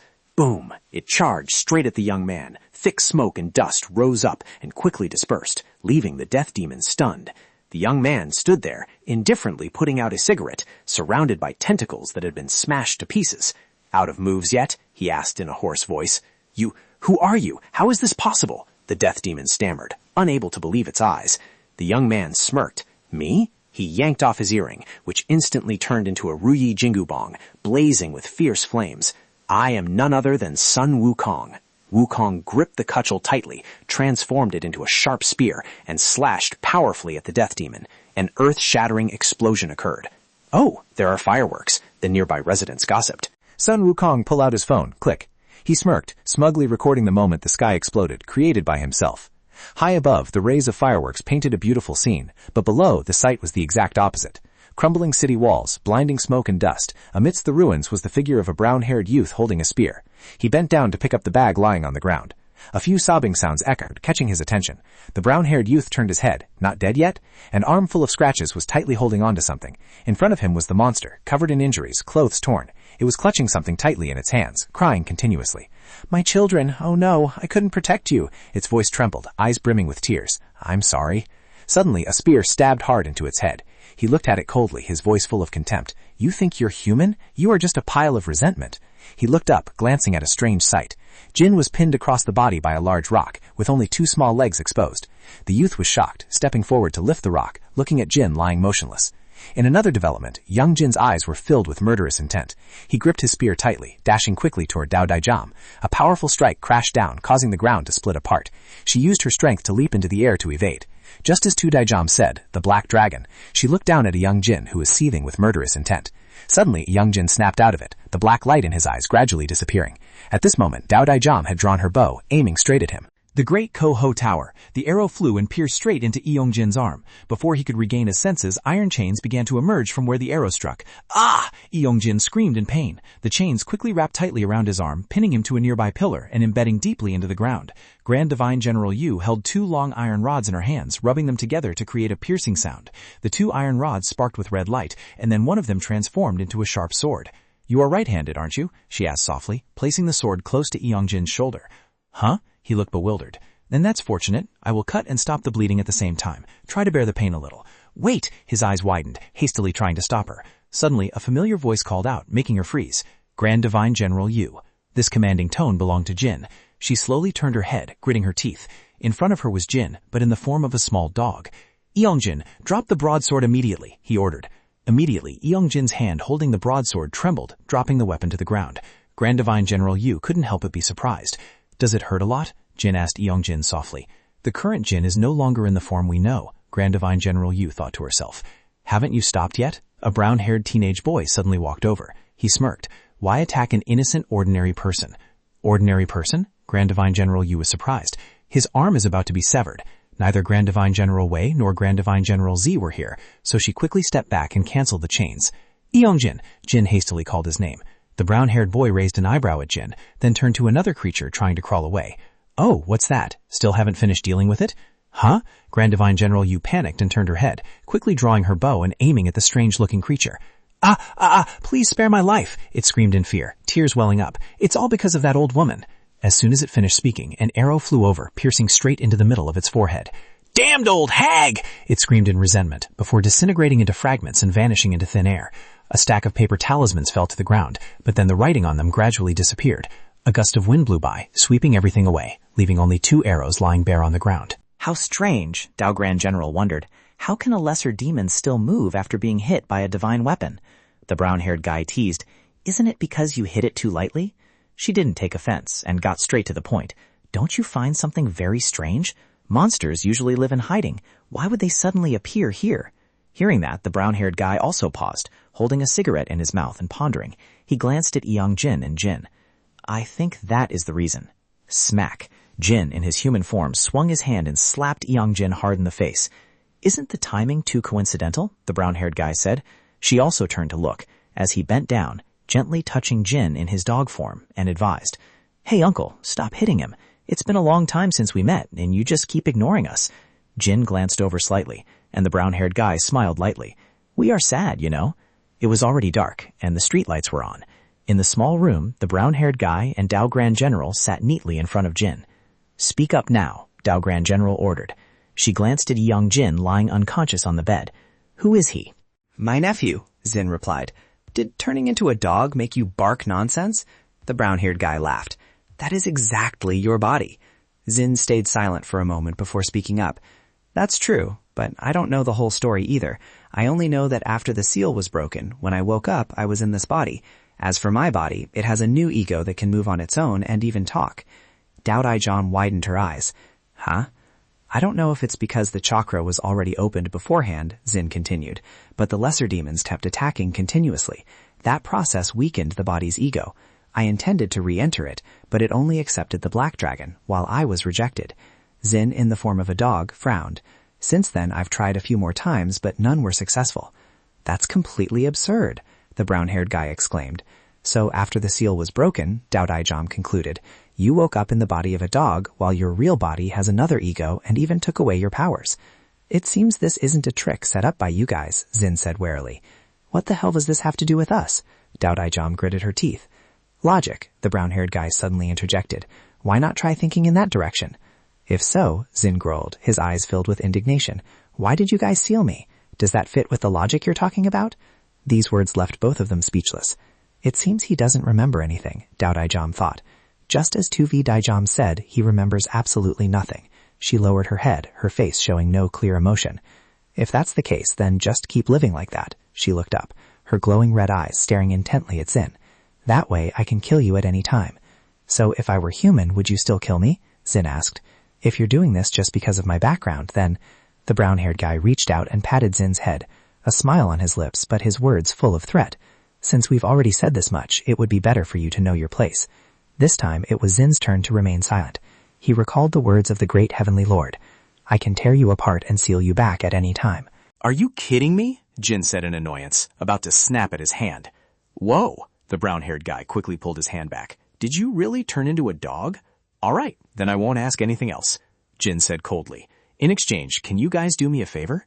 Help you? Help me find a book that fully records history since the Great War.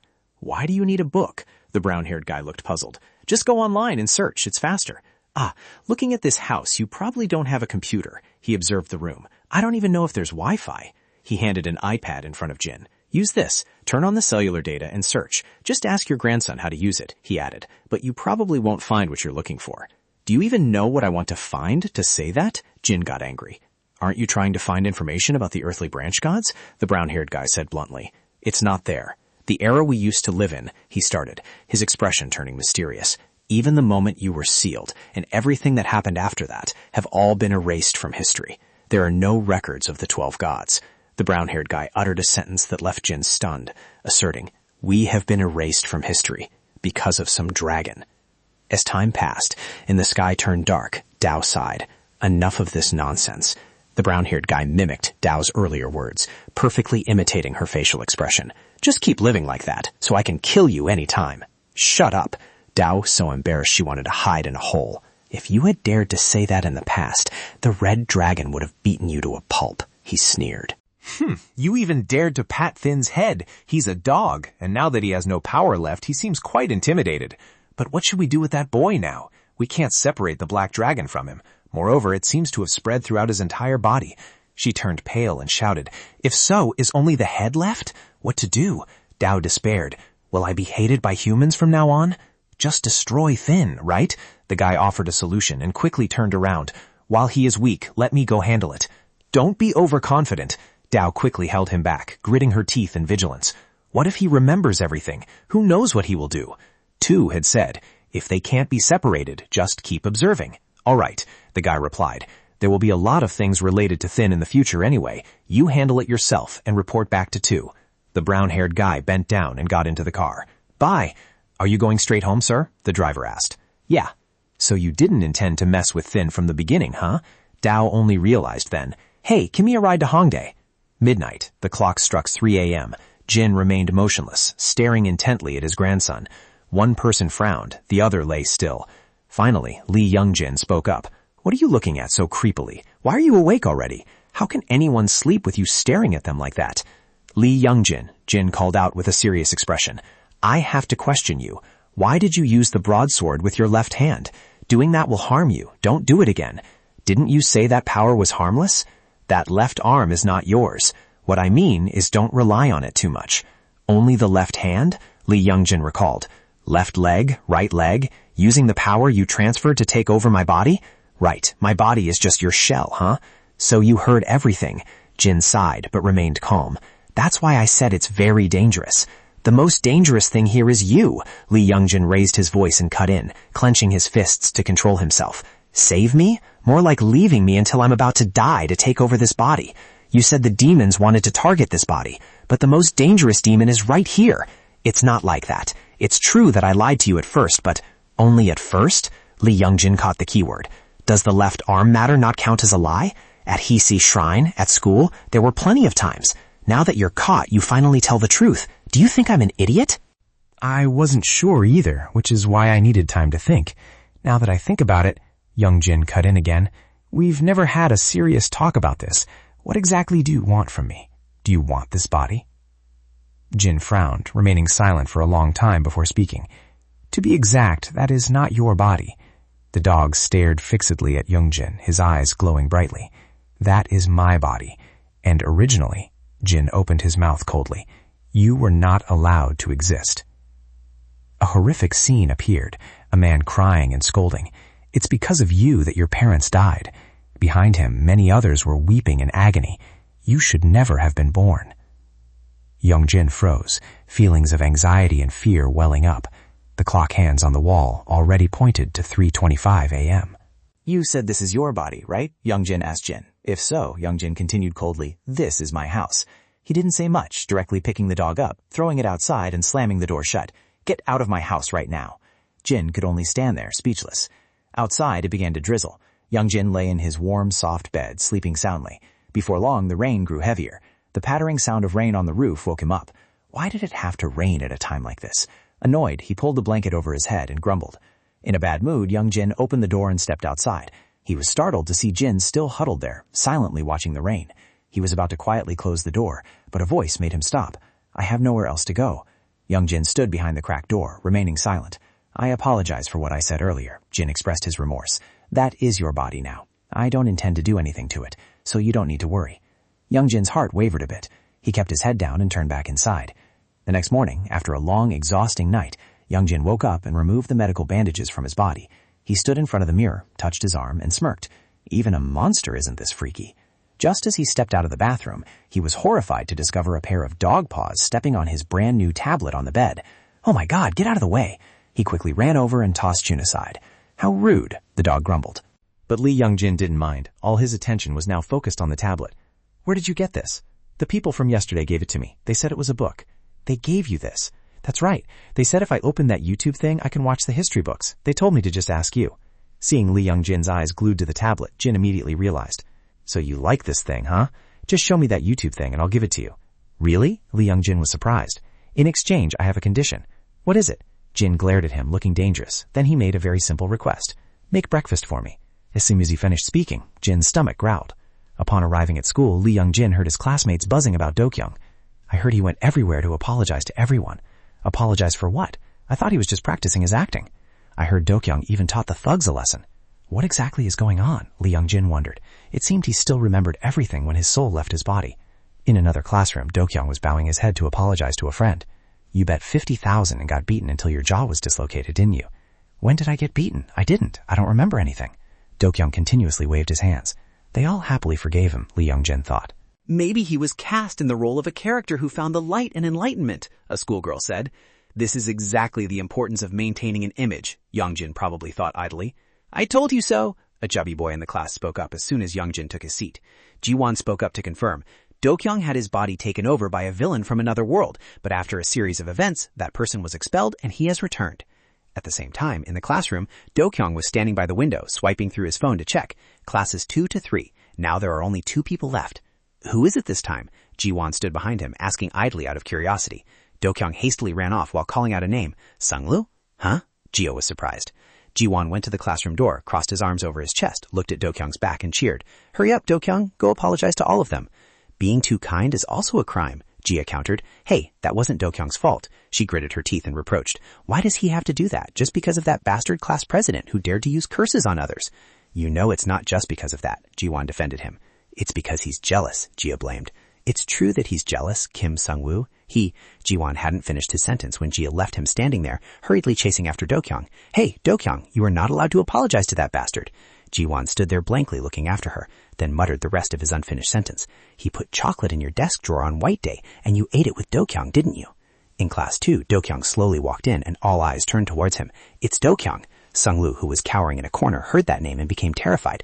"It's over. From now on, I'll be boycotted by everyone."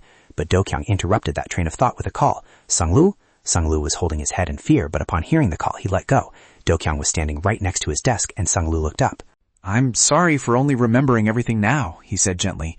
Hearing the apology, Sungwoo's eyes welled with tears. "I was the one who chose, yet I couldn't remember."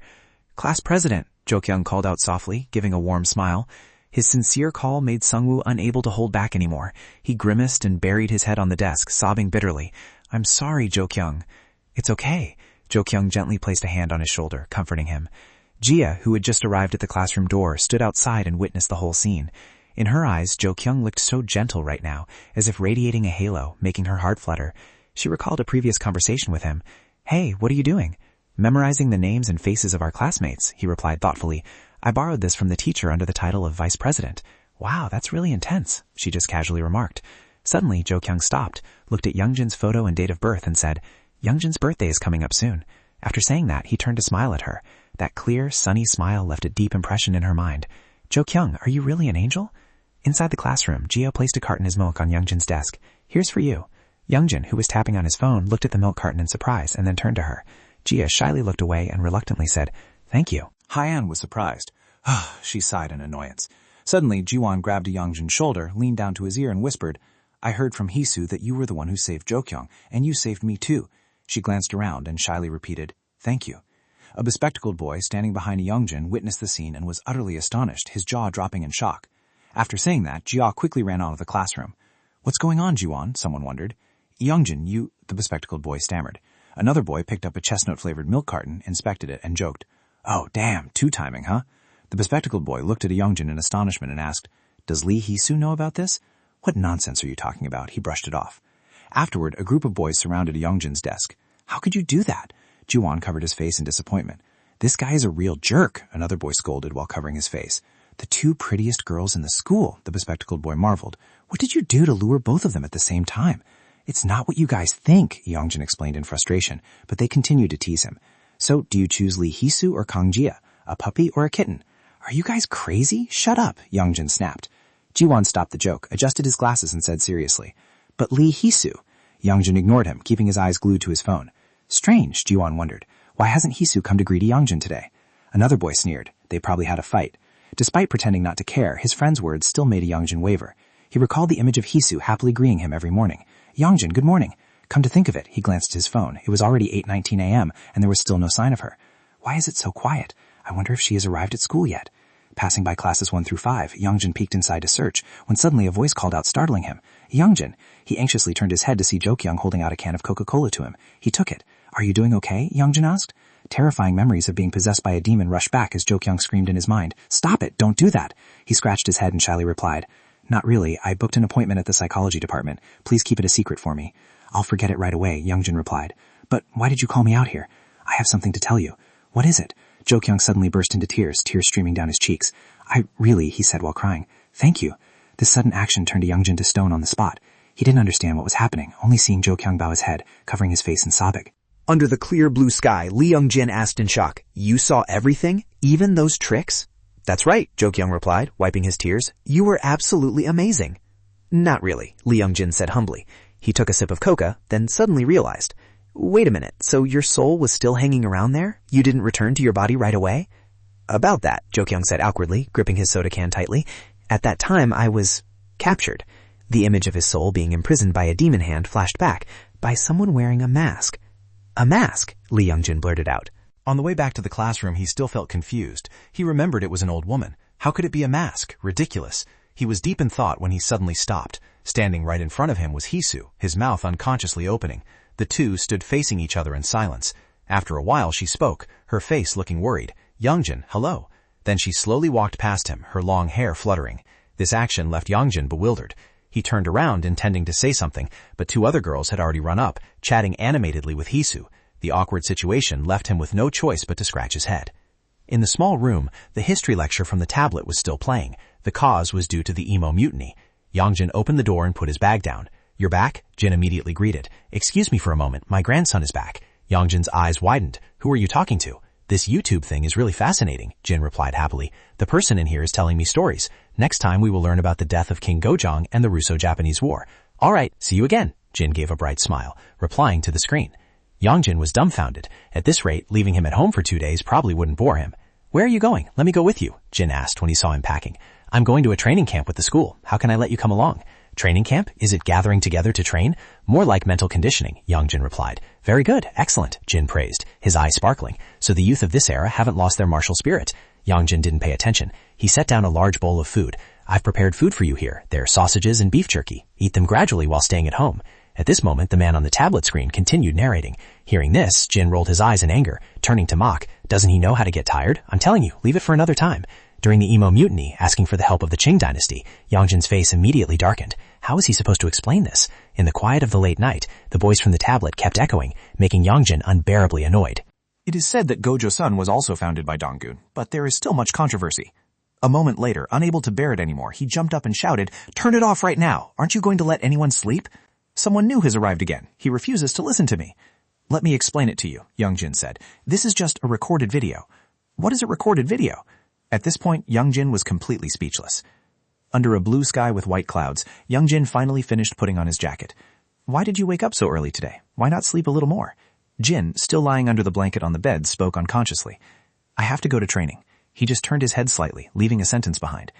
Then why didn't you sleep early yesterday? I had to explain to you what YouTube is, so how could I sleep? Truly commendable. While putting on his shoes, young Jin added, I'm leaving. Look after the house. Remember to bring the broadsword, Jin quickly reminded him. Are you crazy? Why would I bring this? Won't you need it during training? I'm not bringing it. After saying that, he left the door wide open and disappeared.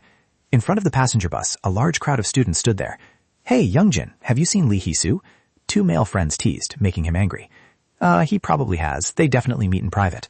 I already told you she's not my girlfriend. Ju-won rested his chin and thought. The last time I saw him, the way he dressed looked exactly like young Jin. What kind of outfit made you say that? It was like he borrowed young Jin's clothes to wear. Clothes all look the same anyway. Why make a big deal out of it? Suddenly, a voice called out from behind, Young Jin. Before his eyes was Hee-soo holding a cat-shaped bag. Take this with you to eat. This action made everyone stare wide-eyed. Ju-won presumptuously opened the bag, smirking. What is this? There might even be a handwritten letter. Inside were honey cookies. Before this, there were no feelings, but from now on, it's real. Ju-won quickly concluded. That's probably right. Suddenly, another voice called out, Young Jin. He was Jo Kyung. He tilted his head slightly, scratching his hair. Later, when we get on the bus, can I sit next to you? Why? Ju-won took the opportunity to tease. Kang Ja versus Lee Hee-soo versus Jo Kyung. Let's go. Let's go, my foot. Let's do a roll call to see if we have everyone. Everyone take your seats. Young Jin and Jo Kyung were both silent. After a while, they slightly looked at each other. Sorry, Jo Kyung spoke up. You probably want to sit with your friends. It's okay, Young Jin calmly replied. I was planning to sit alone anyway. What are you trying to say? I just want to get closer to you. Jo Kyung half closed his eyes, a smile blooming on his lips. These words made Young Jin extremely suspicious. On the bus, one person was nodding off to sleep, while another rested their chin on their hand looking outside. From the pitch-black bushes, a head of white hair fluttered. What is that? As soon as the words were spoken, it quickly disappeared, making him unable to hold back a curse. He hurriedly nudged the friend sitting next to him. Hey! Suddenly a huge white thing appeared, and then vanished. Is it fog? Is there something huge and white in the mountains? Or is it Jongsan Bomb? I heard it's a ghost that only appears in Mount Jongsan. What does it have to do with us? No matter how fast Jongsan Bomb is, it's slower than a bus, isn't it? Ji-won, who was sitting silently, suddenly spoke up. I heard its speed is so fast that it can cross from one mountain to another in just a minute. While most people didn't care, he remained motionless, gently adjusting his glasses. Jangsanbam. Immediately, Ji-won pulled out his tablet, seemingly enlightened about something. According to my Encyclopedia of Monsters, it's an urban legend that started in modern times. It was first seen in Mount Jangsan, hence it is called Jangsanbam. According to witnesses, it can mimic human appearance and voices. On the bus, Do-kyung was still laughing and enjoying his snacks, while Young Jin maintained his cold demeanor. Hee-soo sat in another seat, quietly reading a book, and only Ji-won had bright eyes, looking extremely excited.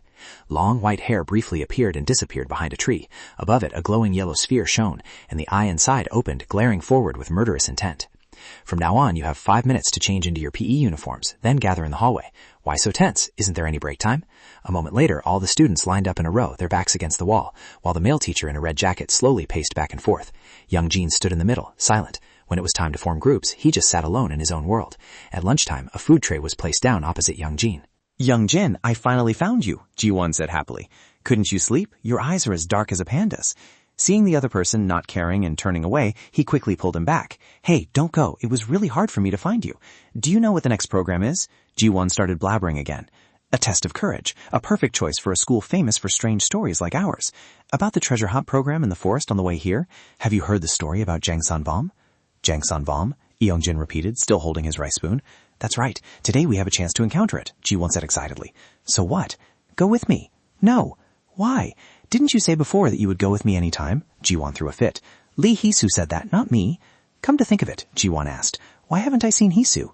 An image of him and that girl awkwardly talking to each other immediately popped into Young Jin's mind. He hurriedly stuffed the rice spoon into his mouth. She is probably busy with something else. Since the gambling demon incident, she seems much more depressed, Ji-won continued. I can somewhat guess the reason. What reason? When fighting the gambling demon, didn't you say we were just getting in the way and chased us away?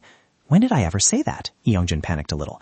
I didn't chase you away. It was dangerous, so I just told you guys to run first. She thinks she couldn't help and only hindered you. That's why. Shiwon seized the opportunity to explain.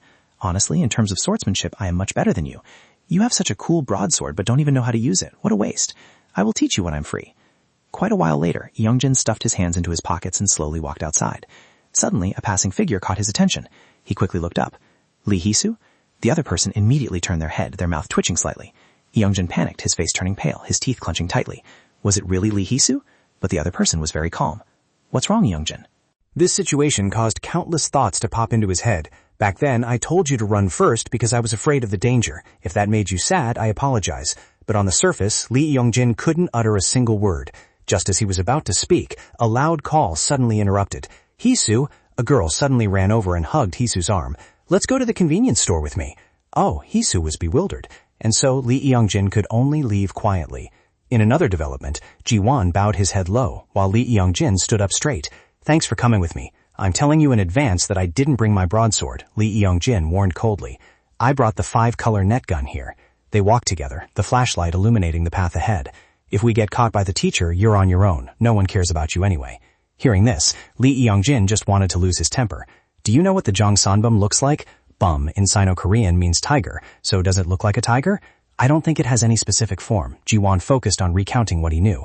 I heard it has a long white coat of fur, but everyone tells a different story. It also has the ability to shapeshift. After reading the opponent's memories, it perfectly recreates that person's appearance and voice. If so, what if the Jongsanbum is pretending to be me? Lee Youngjin immediately scoffed. Ji-won held out a signal transmitter. Then this thing would have already been howling. Even the gambling demon had to acknowledge its accuracy. Suddenly, the machine started blaring loudly. Right after that, a booming shout echoed, startling them both. What are you two doing here? Aren't you going back to the dorms? It was the manager's voice. Oh no, we're busted. Run. Ji-won was utterly terrified. Lee Youngjin turned his head, sweat running down his cheeks, his eyes full of panic. He saw the eyes of something flash with a sickly yellow light, staring intently at him. At the same time, a sudden tremor occurred. Lee Youngjin, someone's call made him jump. He stared intently into the pitch-black bushes. Ji-won suddenly appeared. What's wrong with you? It's nothing. What's that? Did I hear it wrong? It was already 10 p.m. Lee Youngjin put both hands in his pockets, walking dazedly. So sleepy. Should I head back to the dorm first? Suddenly, from behind his back, a voice called out, Lee Youngjin, Lee Youngjin. It was Ji-won. He was bending over, completely out of breath. Help me out this time. Ji-won was sweating profusely. Earlier on the mountain, I ran so fast that I think I dropped the detector. Can you go look for it with me? Going alone right now is a bit scary. So annoying, Youngjin grumbled, but still turned on the flashlight. Hey, how far are you planning to go? Youngjin asked coldly when they had walked quite a distance. We didn't even come this far earlier, or did you leave it at the dorm? Youngjin's expression suddenly changed when his eyes unexpectedly caught the words on a warning sign. Danger, be careful of slipping. Hey, he quickly grabbed the sleeve of the person in front, pulling him back. Didn't you see the warning sign? But the answer was completely unrelated. Found it. After saying that, the person roughly yanked Youngjin's shirt, pulling him close to the edge of the abyss. Youngjin's hands trembled. He gritted his teeth, his eyes dazed. What are you doing? Youngjin looked at Ji-won in front of him, whose eyes were a sickly yellow, speaking with a deep, gloomy voice, as if echoing from hell. In the dormitory, 3 girls were gathered around playing carts. Hisu, do you have a crush on anyone? One girl suddenly asked. No, she replied instantly. Really? That guy in class 3, Young something. Aren't you two flirting? No way, not at all. Right, you guys were just standing and talking earlier. Try reading the tarot, see if it's accurate. Oh, that's a good idea. If I were Hisu, I'd read tarot about him all day. The person Hisu likes, the girl in the black shirt flipped a card. What kind of person is he? At that moment, Hisu's eyes suddenly turned pitch black, her face panicked, and all 3 girls froze in dead silence, as if they had just seen something disgusting. On the table was the death card. Oh no. Hey, he probably really doesn't like anyone. Back at Youngjin's side, a familiar voice echoed, making him panic. Jongsanbum. Youngjin turned pale, staying completely silent. The figure standing before him, in the form of Ji-won, continued. It also has the ability to transform. Ji-won's white shoot foot gently pushed Youngjin off the cliff. He fell helplessly, only hearing its voice echoing back. It will perfectly recreate the appearance, and even the voice, of a person in memories. Capture it alive and bring it back here, it ordered in its own hoarse voice, then gritted its teeth and hissed in another person's voice. Do not let it get hurt. Youngjin fell through layers upon layers of branches and leaves. His desperate screams echoed. He tried to reach out and grab a branch, but it immediately snapped in half, and his body continued to be pulled down by gravity, slamming hard into the ground. He struggled to sit up, his whole body trembling. When he regained his senses, he looked up, and the demon had disappeared without a trace. Seeing this, he hurriedly turned around and ran away. If that was Jongsanbum, then where was the real Kang Ji-won? Meanwhile, at home, Ji-won's phone was ringing loudly. It was Dragon Youngjin calling, but its owner was still sleeping soundly, completely unaware. On this side, hearing the announcement that the number he just dialed could not be reached, Youngjin became even more worried. Did something happen? It was getting late, and the phone signal was flickering. He had to find a way back quickly. While he was anxious, a loud voice called out, Youngjin. It was Hisu. She ran towards him breathlessly, asking worriedly, Are you okay? How did you... Youngjin was skeptical. I read tarot cards, she hastily explained. The card said you were in danger. Good thing you're okay. But how did you know I was here to look for me? Youngjin remained guarded. Where do you go that I don't know? Hisu smiled, evading the question. Did you attach something to me? Let's go. She didn't answer, grabbed his hand tightly, and decisively pulled him away. Youngjin froze, asking in a cold voice, "What are you doing? Huh? What do you mean?" "Why are you holding my hand? What's wrong?" she asked, looking puzzled. "There's no one here anyway. Are you shy?" "It's not that. I mean—" Ring ring. Coincidentally, his phone started ringing. Looking at the caller's name, Lee Youngjin froze. On the screen, 3 words appeared clearly. Lee Hisu. Lee Youngjin turned pale. Lee Hisu? How about we link arms instead? The sweet voice beside him rang out. He stiffly glanced over. The Hisu beside him had at some unknown point put on an emotionless, demon-possessed expression, her soulless eyes glaring widely. Lee Youngjin tremblingly pressed the answer button. Lee Youngjin? The gentle voice of the real Hisu echoed from the phone, silencing them both. "Are you doing okay?" The imposter was now staring at him with a demonic look, cold sweat breaking out on Lee Youngjin's forehead. "Yeah, I'm fine," he replied cautiously. "What's up?" "Well, the thing is," Hisu on the other end of the line seemed awkward. "I was suspicious the moment I saw that shirt." Lee Youngjin suddenly blurted out of nowhere, his eyes still glued to the imposter. "What shirt? What do you mean?" the real Hisu asked in confusion. It's nothing," he answered dismissively, but inside he was screaming frantically. Lee Hisu's intuition is insanely sharp. "Is something really wrong?" the real Hisu continued to ask. The imposter's expression shifted slightly, but it remained silent. Lee Youngjin also remained silent, pressing the phone closely to his ear, trying his best to stay calm. Noticing something unusual, Hisu immediately asked, "It's not convenient for you to talk, right? If so—" "No, nothing is wrong." Lee Youngjin on the other end of the line quickly interrupted and hung up. He glared forward, secretly calculating. Now that he knew it was a fake, he would just pretend to follow along for now and find a way to slip away later. He walked past the imposter, trying his best to act natural. "Lee Hisu, let's go." But the imposter remained standing still. Youngjin suddenly froze. Beneath his feet, long hair had tightly wrapped around him, pulling him back. He stared back in shock, cold sweat running down his cheeks. The imposter's hair suddenly grew abnormally long. "How ridiculous," the imposter growled. Its neck twisted 180 degrees, revealing its characteristic yellow eyes. It was Jung Sambam. "Weren't you just talking to that girl?" it hissed. All of Youngjin's plans vanished into thin air.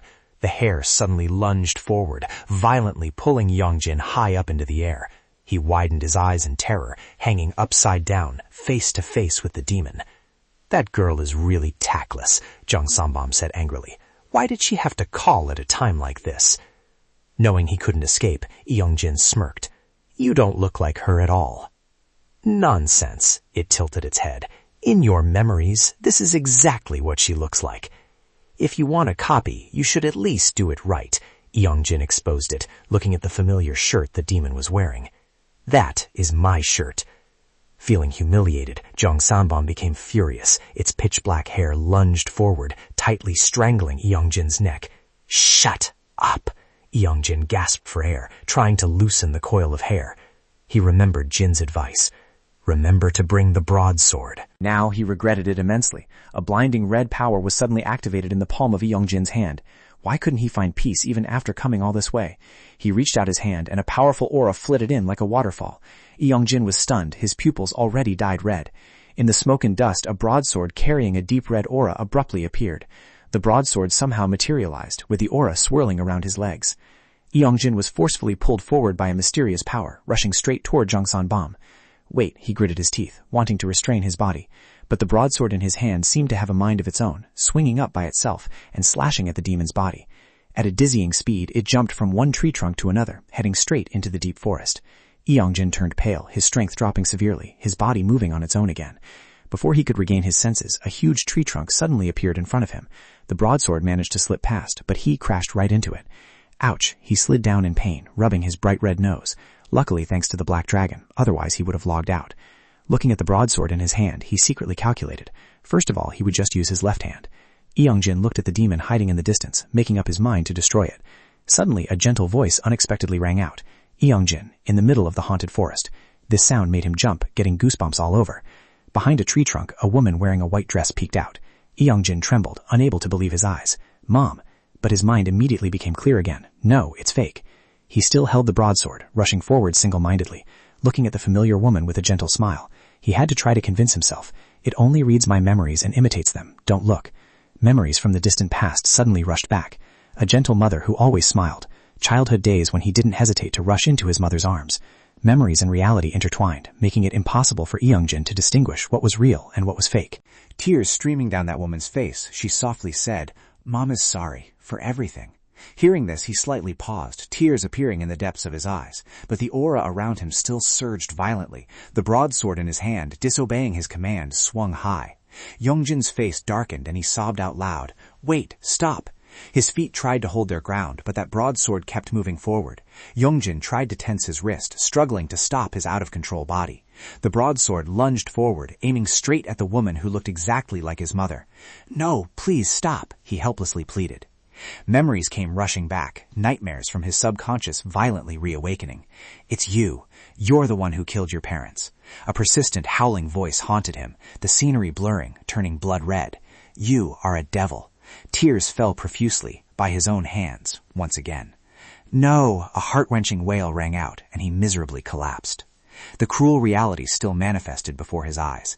Jangsan-boom's golden eyes glared wide open. Its white hair surged like a flood, completely engulfing Youngjin. Right at this moment, a gust of wind suddenly rose, powerfully blowing away the eerie hair, gently protecting him. A person holding a fan bearing a bagua seal appeared. That was Tu Daigyam. The illusion quickly cracked, the disguise shattering, revealing Jangsan-boom's hideous figure. It glared in astonishment as its charade was broken. Meanwhile, Tu was distracted by Youngjin sobbing. Looking at the other's trembling body, he couldn't help but yell irritably, "Wake up!" The demon on the other side had silently shapeshifted, and Tu also quietly opened his fan, ready to fight. A freezing tornado carrying the breath of hellish frost swept through, but its target was not him. Within the passing wind, a clone of Youngjin suddenly appeared, carrying surging murderous intent, raising its broadsword. Tu was shocked, hastily jumping up, gripping his fan tightly on high alert. The sword and the fan clashed fiercely, sending sparks flying. Tu used his small fan to block the massive broadsword. Jangsan-boom grew increasingly bloodthirsty, confident that victory was already his. But Tu, on the other side, maintained a cold expression. Suddenly, the demon's eyes widened. The broadsword in its hand, a counterfeit, had begun to show cracks when facing the real weapon. With a flick of his hand, Tu shattered the broadsword to pieces. Losing its footing, it landed on the ground and muttered, "That thing." The weapon in its hand suddenly transformed, and the corners of its mouth curled up. It had perfectly transformed into Tu, grinning widely as it possessed the exact same weapon. Looks pretty high tier. Jangsan-boom swung its hand wildly, pouring out dark energy, creating a strong gale. The wind swept like blades of steel, destroying everything in its path. Tu hastily grabbed Youngjin by the collar, trying to keep them both from being blown away. After regaining his senses, he was stunned. Looking at his exact replica, he couldn't help but be amazed. Can this monster even mimic a divine weapon? Tu and Jangsan-boom were standing opposite each other in their true forms. Tu stared at it unblinkingly, his expression extremely cold. The next second, Jangsan-boom rushed forward to attack him, its bones bulging. Tu, however, looked incredibly calm. He swung his hand, opening his fan to counterattack. A single strike from his fan shattered its outer shell, breaking through the realm. After that, Tu closed his fan, his tone full of disdain. "Idiot, do you think that stupid imitation trick?" His face darkened, and the surrounding temperature dropped significantly. "Would work on me?" Saying that, Tu opened his fan again, and a glowing dragon-shaped seal appeared on it. Then he closed it, making it look no different from a stick for Tu to strike with. He slammed the fan hard into the ground, causing the earth to cave in and crack open. A brilliant golden light spread along those cracks. Black stripes appeared on his face, and his pupils glowed amber. Earthly branch union, statue mimicry. Sharp rocks instantly erupted from the ground and shot towards Jangsan-boom. It was blocked by those rocks right in front of it. When the rocks pierced up from beneath its feet, Jangsan-boom leaped away, luckily escaping danger. Tu paused at that action, his face revealing a look of disbelief. In those few seconds, another person appeared out of nowhere, delivering a kick to Jangsan-boom. He used its body as a springboard to stand firmly high up, his face covered by a mask. The masked person's actions were extremely decisive. His hand instantly grabbed the dagger worn on his back. Then he swung his arm and threw the dagger at Tu. Its speed was incredibly fast, tearing through the wind like a gale. When that knife was about to stab into his body, Tu used his fan to knock it away in another direction. That knife flew into the air. Taking that opportunity, the masked man dashed past him and rushed in the opposite direction. At this moment, Tu finally realized his true purpose, his haste revealing a panicked expression. The masked man quickly appeared in front of Youngjin, making him startle in fear. He reached out to grab him, Taishan Yuan Lu. However, the masked man missed his grab. Youngjin at the last moment was pulled back, a dense aura surrounding him. Tu rushed to Youngjin's side just in time, saving his life. Immediately after, he used his technique to take both of them away. away, leaving the masked man standing there dumbfounded. He held out the scabbard of the knife to his side and waited, his knife spinning in the air before slowing down, falling accurately into the scabbard. Jongsunbum stood silently behind him. His cold tone rang out. Still standing there? The next 3 words seemed to be hissed through his teeth. Chase them immediately. Jongsunbum was frightened by the masked man's attitude, its face showing a terrified expression. The next second it flew away, following the masked man's order.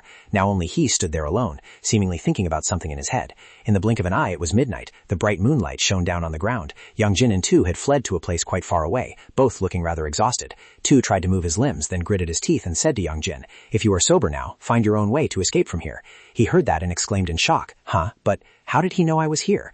As soon as he finished speaking, Tu coughed up a mouthful of blood, his face turning pale. Youngjin saw that and was extremely worried and asked him with concern. But Tu didn't seem to care much about his condition and calmly pulled up his sleeve to look at his watch, firmly saying, "We must run further. It will chase us."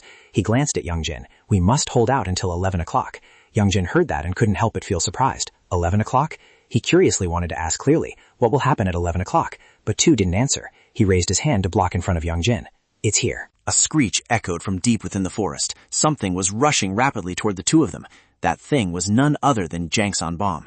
It had caught up to them, its face now even more terrifying. Its eyes widened as it shrieked, "Hualu!" Black gusts of air immediately appeared, swirling toward Tu and Youngjin. He opened his fan and coldly mocked, "I told you those copycat tricks wouldn't work on me." This time, a seal in the shape of 2 mice appeared on the fan. He waved it, creating sharp blocks of ice that spread toward Jangsunbom. Frost wave! They seemed to grow larger, spreading at a very fast speed. Those ice spikes pierced straight toward the monster, leaving it unable to react in time. They had frozen Jangsunbom, making it seem like everything was fine. However, from inside the block of ice, 2 daggers were thrown out. Tu immediately recognized them, his face carrying a look of disbelief. He instantly retreated, but didn't forget to block in front of Youngjin. However, those 2 daggers were a step faster than Tu, piercing straight into his shoulder and knee. Youngjin, standing behind him, was still safe, but his face paled. He panicked and anxiously shouted, "Hey, kid!" Tu was almost immobilized. He weakly said to Youngjin, "Run!" He didn't want to leave him behind, so he was about to use his hidden power, his left hand. Seeing this, Tu immediately shouted to stop him. "Don't rely on the black dragon." He gritted his teeth and hissed every word. "I told you to just run away." As soon as he finished speaking, the masked person rushed forward. He used his sword to slash Tu and then kicked him aside. Tu was kicked quite far away, and dust billowed up blindly. Now Li Yongzhen was facing the masked person directly, his whole body stiffened and unable to move. At this point, having no other choice, Li Yongzhen had to use the power of the black dragon. The pupils in his eyes glowed fiercely red. The watch on his wrist was showing 22:59, and a few seconds later, it turned exactly to 23. In that moment, the masked person suddenly stopped dead in his tracks. Li Yongzhen had not yet fully transformed into the black dragon. In seeing the masked person's reaction, he couldn't help but be amazed. Jangsunbom, still trapped in the block of ice, screamed violently. After that, everything became eerily silent, leaving only the sound of dry leaves rustling on the ground. A clear sound of footsteps rang out, and the masked person immediately detected it. From the bushes, Tu had returned. He slowly opened his fan. Under the bright moonlight, the divine power within his body was maximized. Heavenly secret. The fan in his hand created a current of air that spread around, and the masked person instantly became alert. Jangsunbom also curled up inside the ice block, its eyes wide open looking out. Tu waved his fan, and a strong wind rose towards the masked person and Jangsunbom. Strong gale. He had quickly dodged to the side, so he hadn't taken any damage yet, but right at the back of his thigh, a rather deep cut had appeared. The masked person looked down in disbelief, while Jangsunbom took the full brunt of that fierce gale. It was slashed into multiple pieces by that gust of wind and slowly faded away. After the wind dissipated, Tu coldly spoke up. From now on, 11 p.m. is the hour of Tu, awakening Tianwei. That is the moment his power reaches its peak. It's my turn. At this moment, Tu had transformed into a tall teenager, no longer having the appearance of a little boy. Youngjin fell to the ground, staring at him wide-eyed. What? What is going on?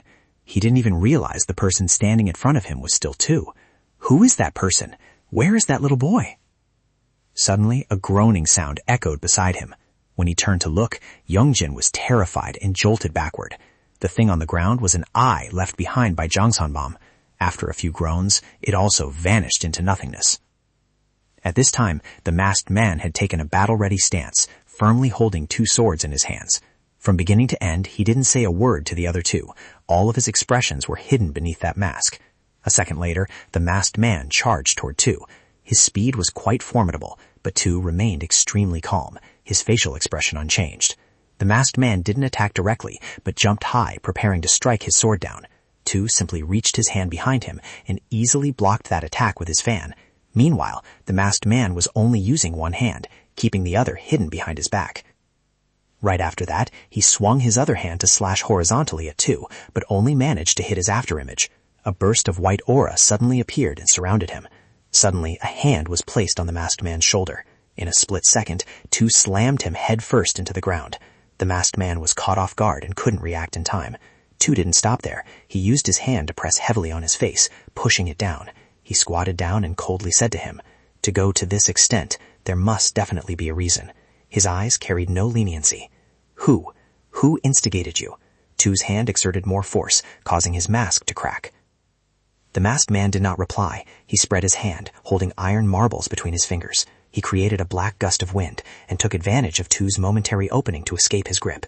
Dust flew up, making him cover his face with his hand. Within that wind, the figure of the masked man flickered, appearing and disappearing.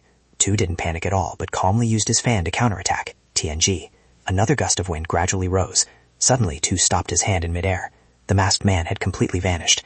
In front of him right now was a bewildered deer, not understanding what was happening. Tu couldn't help but be amazed when seeing it. The deer also looked straight at him. Then it withdrew its gaze and left. Tu also turned his face in another direction, seemingly thinking about something in his head. After that, he turned back to look toward Youngjin. Youngjin showed a puzzled expression when being stared at by him. A second later, Tu raised his fan. Quan Liu. A current of air appeared surrounding Youngjin and slowly lifted him up. He looked at Tu in confusion and asked, "What is it?" As soon as he finished speaking, Tu tapped his forehead lightly with a fan. Youngjin instantly fainted, and that energy kept him floating in the air right in front of Tu. He called out coldly, "Black Dragon." His eyes were fixed on the unconscious Youngjin. Black Dragon. He remained motionless, but perhaps at this moment he was no longer Youngjin. Seeing this, Tu started to lose his patience. "Do you want to get out of that body yourself, or do you want me to log you out completely?" The corners of Youngjin's mouth curled up slightly, and immediately after he broke into a grin that reached from ear to ear. At this moment, he had transformed into the Black Dragon, his glowing red pupils staring straight at Tu. "If you're so capable, then give it a try." The Black Dragon's tone carried disdain and mockery towards Tu.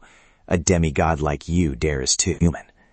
As soon as the Black Dragon finished his words, he was immediately met with a slap from Tu. His face tilted to one side, a stinging pain spreading across his face. What the hell? A few seconds later, clear confusion appeared on his face. The aura surrounding him gradually dispersed, causing him to slump to the ground with a grunt. Youngjin asked Tu in a completely bewildered manner, "What the hell?" Tu lowered his head and thought for a moment before turning and walking ahead. "Follow me. I will take him back to the dorm." Youngjin remained sitting on the ground, staring at his back, his head full of question marks. He hesitantly called out to stop Tu. "Hey." Youngjin awkwardly asked for confirmation. You are him, that kid, right?" Tu didn't look back, but asked coldly, "What's your name?" Youngjin looked at Tu in surprise and asked back, "Me." Even though he didn't understand what was going on, Youngjin answered honestly, "Quan Youngjin." Tu still stood with his back to him, saying calmly, "To be honest, I also don't understand what happened. Quan Youngjin." His voice grew deeper by the second. Regarding the power in his left arm, Tu seriously warned and advised Youngjin, "Don't trust it too much." He slowly recounted the past to Youngjin. Thin, his ancestor, had used that power to slaughter everyone. His tone remained completely unchanged. "Your clan and ancestors." Tu continued gently. Because of that, his clan had to go through endless despair and chaos. The next words made Youngjin stand rooted to the spot. It's a pity that he was born in his very body. Tu remembered the things Youngjin had gone through inside. Despite that, he went against logic to find his true self and continue living. In Youngjin's mind at this moment, a sentence echoed again. He wasn't supposed to. He clenched his jaw, unable to say a word. Suddenly, Tu praised Youngjin. Very commendable. That sentence left Youngjin stunned. He slowly raised his head and looked forward. In his mind, blurred images of his clan members hating and despising him. "You weren't supposed to be born." Tu continued in a deep voice. "You have lived very well." He hesitated a bit, but was encouraging Youngjin. "In the future, I don't know how many more adversities and challenges there will be, and you might face even more desperate situations." Hearing this, Youngjin's hands clenched tightly. That was exactly what going against logic meant. Tu suddenly turned his head back, the corners of his mouth curving up slightly. But regardless, at this moment, Youngjin's tears were welling up. It seemed he was emotional because he had tried so hard. 2 looked straight at him and slowly stated his decision in order to help him live fully in this world. His voice was extremely serious, his eyes full of determination. I will bet everything to protect him. Youngjin opened his mouth to say something but choked up. So from now on. At this moment, tears were streaming down his cheeks. He no longer had to struggle alone. The moonlight shone down on the two of them from above, and the surrounding space also became magical. Youngjin continued walking along the trail like that. His eyes were now extremely dull and lifeless. Youngjin raised his hand and just stared at it. Suddenly, a weapon appeared in the space, making him hesitate. This broadsword. 2 suddenly appeared and reached out to retrieve the broadsword. It's inconvenient for you to carry it, right? Just leave it to me. Youngjin looked at him with some hesitation. I have something I want to ask. His question made 2 freeze, not knowing how to answer. Why do you want to help me? 2 used the whisk in his hand to create a path. Just follow this path and you will be able to return to the dorm. Youngjin focused on listening to him. This weekend, at high noon, 2 continued. The child attendants will come to pick you up.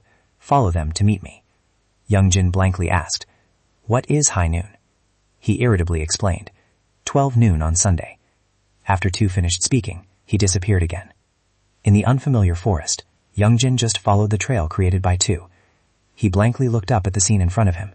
There was a high-rise building with a luxurious and magnificent view. At this moment, a voice suddenly called out, Youngjin. Youngjin anxiously glanced in that direction. He looked at the figure running towards him, feeling extremely anxious in his heart. Lee Hisu, is that really her?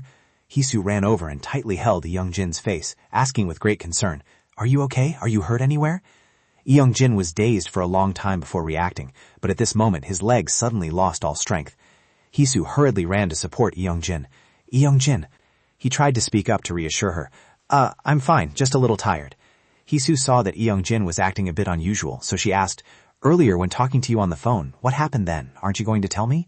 However, he still firmly refused. What's the point of telling? It will only make you worry more. You wouldn't be able to help anyway. After hearing this, Hisu couldn't help but blame herself. I'm sorry for not being able to help you with anything. Youngjin also remembered the words Jiwon had said. Saying that is no different from, I hindered him. Hisu might think that way. He scratched his head in frustration and thought to himself, that's not what I meant. At this moment, Hisu hadn't realized and was still blaming herself. Even if you told me, I wouldn't be of any help. But before Hisu could finish her sentence, she was interrupted by Youngjin. That's not true. She was a bit surprised when she heard him say, You helped me a lot. Youngjin slowly continued. Earlier, if you hadn't called, maybe I wouldn't be here right now. He scratched his head a bit shyly and said, Thank you. Youngjin was so embarrassed that he didn't dare to look straight at Hisu's face. The thing about me saying you couldn't help, it's because I got lost, so I didn't know how to explain it to you. The GPS wasn't working either. I only said that because I was afraid you'd worry. Don't misunderstand. Besides, in short, you helped me a lot. Hearing these words, Hisu was also very moved. Thank you. She was now very happy because he said that. As expected, Youngjin is very kind-hearted. Youngjin hurriedly clarified, I'm not saying this to flatter you, but it is the truth. At this time, a panicked voice echoed from another side. Youngjin! Youngjin! Jokyung anxiously asked, Are you okay? Youngjin was a bit surprised to see them. Why are you guys here? Jiwon then said, You were the one who called me first. What happened? As for Jokyung, who was trying to catch his breath, I haven't seen you since a mo call. I asked Hisu and she said she called you at 10 o'clock. Seeing Youngjin's current state, they were extremely worried. You're injured. Something must have happened. He didn't know what to say, so he just made something up. I just tripped. In his mind, Youngjin remembered what Tu had once told him. So from now on, you don't have to force yourself to endure it alone. He remained silent for a while without saying anything. After a moment, Youngjin finally dared to tell his friends the truth. I encountered Jangsenbaum and almost logged out. Hearing this, Jokyung was also extremely shocked. Jangsenbaum? Just like that, they continuously discussed the matter. What? Jangsenbaum transformed into Gong Jiwon and lured me away? That bastard Jangsenbaum. Hey, can you tell me the details bit by bit? Meanwhile, at a certain place, a teleportation portal showed signs of appearing. The door seemed about to open. The spirits also quickly noticed this phenomenon, and upon seeing Tu return, they happily cheered. Brother. He didn't answer, but collapsed onto the table. Seeing this, they immediately ran over to ask, Brother, are you okay? Tu tiredly called out, Baksoon, bring him some water. Tu's complexion now became very ugly. Yes, in his heart, he couldn't help but be angry. They have already started to blend in with each other so quickly. Somewhere else, the black dragon was giving a sinister smile, his bloodshot eyes looking extremely terrifying. Tu was so worried that he was sweating profusely. There was not much time left. Before Thin remembered everything, he had to deal with the Black Dragon. He recalled the words the Black Dragon had said. "Earthly branch, divine son, do you dare to kill humans?" Tu gritted his teeth in an irritated mood. At this time, everyone had returned, finally getting to go home. Time passed so fast, undeniably. Eongjin, however, sat dejectedly in a corner, staring thoughtfully into the distance, as if Eongjin was pondering something. A voice kept echoing in Eongjin's head. "The left arm is the last remaining power in me. It is created from the Black Dragon. The power in your left arm, do not trust it too much." Eongjin clearly remembered Jin's words. "I am your ancestor," but Tu said otherwise. "Thin, your ancestor used that power to murder your family and ancestors." Eongjin had now returned home, but still stood hesitating in front of the door. He did not know how to handle it right now. After a while, Eongjin decided to reach out and enter the password.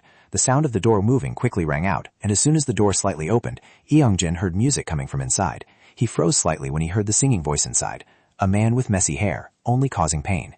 It turned out the sound was coming from the computer. "Leaving me alone without pity, turning your back and walking away, am I Uong, the traitor." Young-jin walked inside and saw Jin already sitting there, humming and singing along with his back turned. He was still so immersed in the song that he didn't notice him. "You traitor. You are a traitor in love."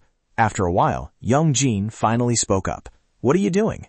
Jin reacted and panicked, jumping up. "You are a traitor in love." He hurriedly reached out and slammed the laptop shut. Then Jin sat cross-legged, trying to look cool. "You're back?" At the same time, on Thon's side, he seemed to notice something strange on the computer. "What is this? Algorithm chaos?" Thon's eyes widened in astonishment. "What's wrong with my feed board? This guy Thin, he's so obsessed with trot music, yet he asked me to look up historical documents." But at this moment, Thon's phone suddenly rang. He glanced at it and saw the caller ID displayed as Bastard. In the evening, at a certain house, the doorbell rang. The person inside didn't rush to open the door, but spoke through the intercom. "Please state the password." Dao obediently followed the instruction from the person inside. Cluck, cluck. Very quickly, that person confirmed. Passed. However, the person inside then urged Thon to ask the person behind him to say the password. He was annoyed and didn't want to comply. "I don't have much time, just open the door." Promptly, a warning sound went off. Incorrect password. The person inside urged him once more. "I'll give you one more chance, brother." Dao, standing next to him, was also very anxious. "Hurry up, it's not that hard." Feeling helpless, Thon had no choice but to bare his teeth and pull his hand to make the correct secret gesture. After completing the procedure, they were warmly welcomed by Boksoon. "Please come in. Welcome to our family," at Tu's house. Outside in the yard, Boksun's group was playing happily. "Bring it on if you're good enough, you annoying ghost. Come here." Inside, pen strokes were being drawn, each stroke extremely forceful, and very quickly a bizarre shape appeared. Dao and Thon were attentively observing every action of Tu. After finishing the drawing, he handed it to them and asked, "Have you ever seen this symbol before?" Thon was still confused. "This is..." Dao beside him cheered up.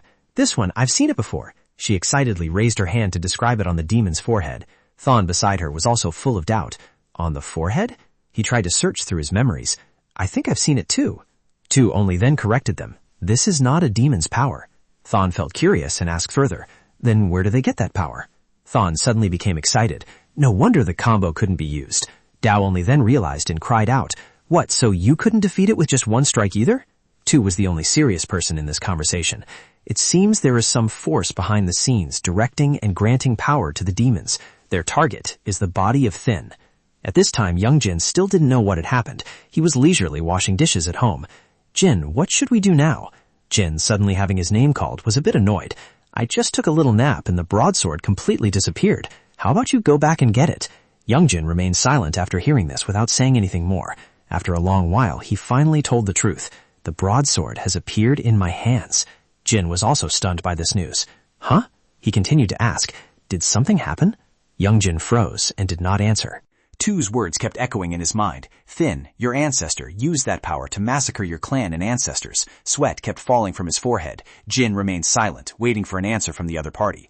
Ultimately, young Jin decided to hide everything. "It's nothing." However, Jin wasn't so easily deceived. "It's nothing, yet you use the power of the Black Dragon? I warned you not to use that power recklessly." Being hit right on the mark, he turned his face away, not daring to look at Jin. "How I use it has nothing to do with you." When young Jin slammed the door and went into his room, he could only sigh. This kid. Jin lowered his head, seemingly calculating something. Returning to Two's side, he continued to ask, "Do you guys have any information about the masked man?" Both replied in unison. Mask? Shen still didn't quite understand at the time. "What do you mean?" Dao's reaction was no exception. "I don't understand what you're saying at all." Two only then recounted the situation to them. "I witnessed a seal-engraved demon and a masked guy fighting together. He looked quite experienced, but not strong enough to bestow power upon a demon. An ability of this caliber must reach an almost omnipotent level." Hearing this, sweat heavily beaded on Dao's forehead. Huh? If so, then, just as they were passionately discussing, a silhouette quietly walked in. Dao quickly noticed it. The mask! The other person showed no fear towards this. The person's fist lunged forward, but Shen managed to dodge it. The two of them thus engaged in a battle. Shen smirked mischievously. That guy didn't panic at all. The other person remained very calm. The mask was finally tearing apart, revealing a blond young man behind it. He smiled brightly. "That is not yours, earthly branch god Tandai Jam." Ngo still somewhat couldn't believe his eyes. Ngoa Dai Jam. While at the same time, the spirits were regretfully picking up the mask. "This is an intangible cultural heritage created by an artisan. You really like this one." Just like that, Tan and Go blamed each other. "This guy Tan cut it in half, you know. It's Ngo's fault." All right, Tu was in no mood to handle this incident anymore. Let's just drop that matter. Tan's eyes noticed something at this moment. He looked at Ngo holding the broadsword and wondered, is that Thin Dai Jam's broadsword? They just continued to converse comfortably with each other, not knowing that Tu was very annoyed. "How did you get it?" "I saw the child acolytes playing with it all the time. The handle is missing now." "Why is this at Tu Dai Jam's house? Could it be that these things can be copied? Is it really that intense?" Tu, despite being angry, still had to answer their questions. "That is Thin's broadsword. His grandchild just gave it to me for safekeeping." Go even laughed and teased. "I have heard the rumors." They once again immersed themselves in the conversation. "How is it? Can it really talk? Have you guys met it yet?" Tu, losing a bit of patience, tried to call them, "Hey!" But it seemed like no one had any intention of stopping. Met it already, but thanks to someone's blessing, it fainted completely back then. That person probably talked to it, right? Shut up. Tu seemed to be trying his best to suppress the surging rage inside him. It is clearly a human, yet he was aggressively planning to deal with it too. "Dao, are you throwing a fit? I already told you before that it is the Black Dragon." He finally couldn't take it anymore and slammed his fan on the table. Tu raised his hand to signal them. After a while, they finally sat still. In short, the demons wouldn't dare target Fen's body, where the Black Dragon had taken residence. The one who needs that body is Fen, or rather, why beat around the bush? No was a bit distracted, downing his glass of water as he said, "Who else but him?" Dao immediately asked curiously, "Who?" No didn't hesitate to answer. "The one who uses a power similar to authority. Who else could it be but him?" Dao was angered by the other's half-hearted answer. "Who exactly?" In the dark of night, the entire space was incredibly quiet. Suddenly, a rustling sound appeared in the forest. The man in black then spoke up, asking, "Returned empty-handed, huh?" The masked figure did not hide it, and said, "It wasn't just then, there was also Tu Dai Jam." At this time the man in black noticed that not only that, but he was also fatally injured, with red syrup flowing out from the wound. The masked figure immediately pulled his hand back, claiming it was just a light scratch, but the man in black showed great contempt. "I wasn't expecting anything anyway." He then questioned, "Didn't you say Tu Dai Jam's power had been destroyed?" The other person seemed a bit irritated and dissatisfied. "Are you saying it's my fault? It's your fault for not being strong enough." Being insulted like that, the masked figure got so angry that he clenched his fists, rushed forward, and swung his sword at the other person. But it seemed the masked figure underestimated his opponent too much. The other person was still standing firmly there. To ask for that much help and then send this useless guy. What a lazy and arrogant fool, that boss of yours. Tell him, thanks to him, things have become a lot more troublesome. The masked guy, though angry, couldn't do anything. He just stood there in silence. The scene shifted to a ruined and desolate space. A young man suddenly appeared abnormally, walking among the scattered ruined objects, and the whole space suddenly became quiet. Youngjin stood dazed, lost in thought. Who is that? That face looked up slightly without showing any emotion. In a flash, he was stunned, his eyes widening in brief terror. The other person lunged forward, reaching out with his hands to grab him with a demonic face. His hands tightly gripped Youngjin's face, pinning him down forcefully. His eyes were filled with extreme horror, unable to utter anything. In Youngjin's mind right now, only the question remained, who are you? The power from those hands continued to suffocate his entire breath. Youngjin felt like he was not going to make it. It was too hard to breathe. Back to reality, on the large bed, Jin, in his animal form, was lying right on top of Youngjin's face. The space momentarily fell into a strange silence. An assassination plot. He immediately sprang up, his arms swatting away Jin, who was hanging onto him. Youngjin's face flashed with a look of shock and bewilderment. Was it a dream? The scene shifted to a large apartment. In a kitchen with a messy pile of dishes, a voice suddenly rang out. "Didn't you say today was a day off?" Jin looked at Youngjin, who was getting dressed, and asked curiously, "Where are you going?" He didn't turn around, but replied immediately, "Part-time job at a dungeon." He became alert upon hearing this location. Dungeon? The dungeon from thousands of years ago has... Youngjin interrupted Jin's next sentence. "Not that dungeon." On the phone appeared a recruitment notification. "Looking for a cockroach catcher. Need someone to catch cockroaches right now. Super giant type. Fee 30K1. Hurry up." He calmly explained, "It's a part-time job app. Thanks to someone, the food expenses have doubled." Youngjin turned and walked toward the door, not forgetting to say goodbye. "I'm leaving. I'll probably be back late. You handle your own lunch." Before leaving, he turned around to glance at Jin one more time.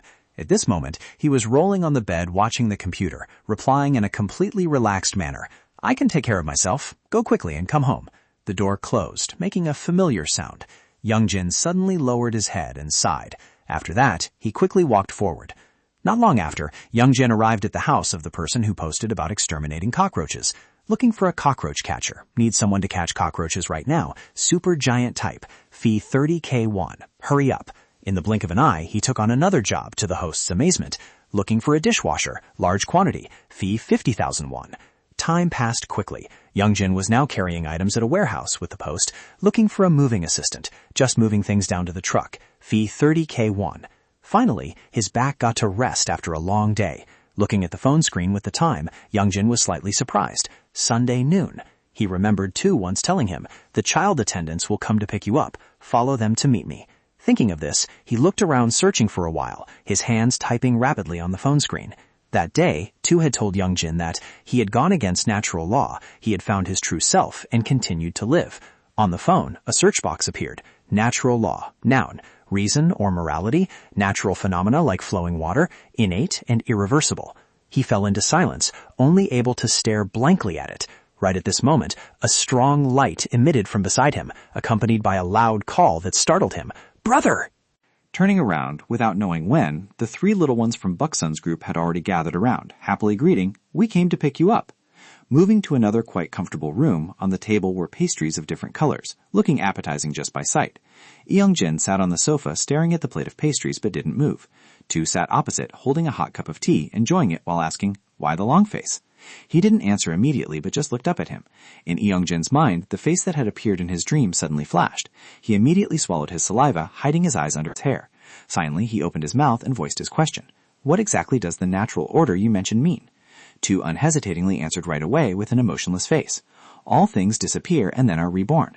That is the flow of nature. The natural order is the right way, following that natural flow." Youngjin still hid his expression, hesitating uncertainly.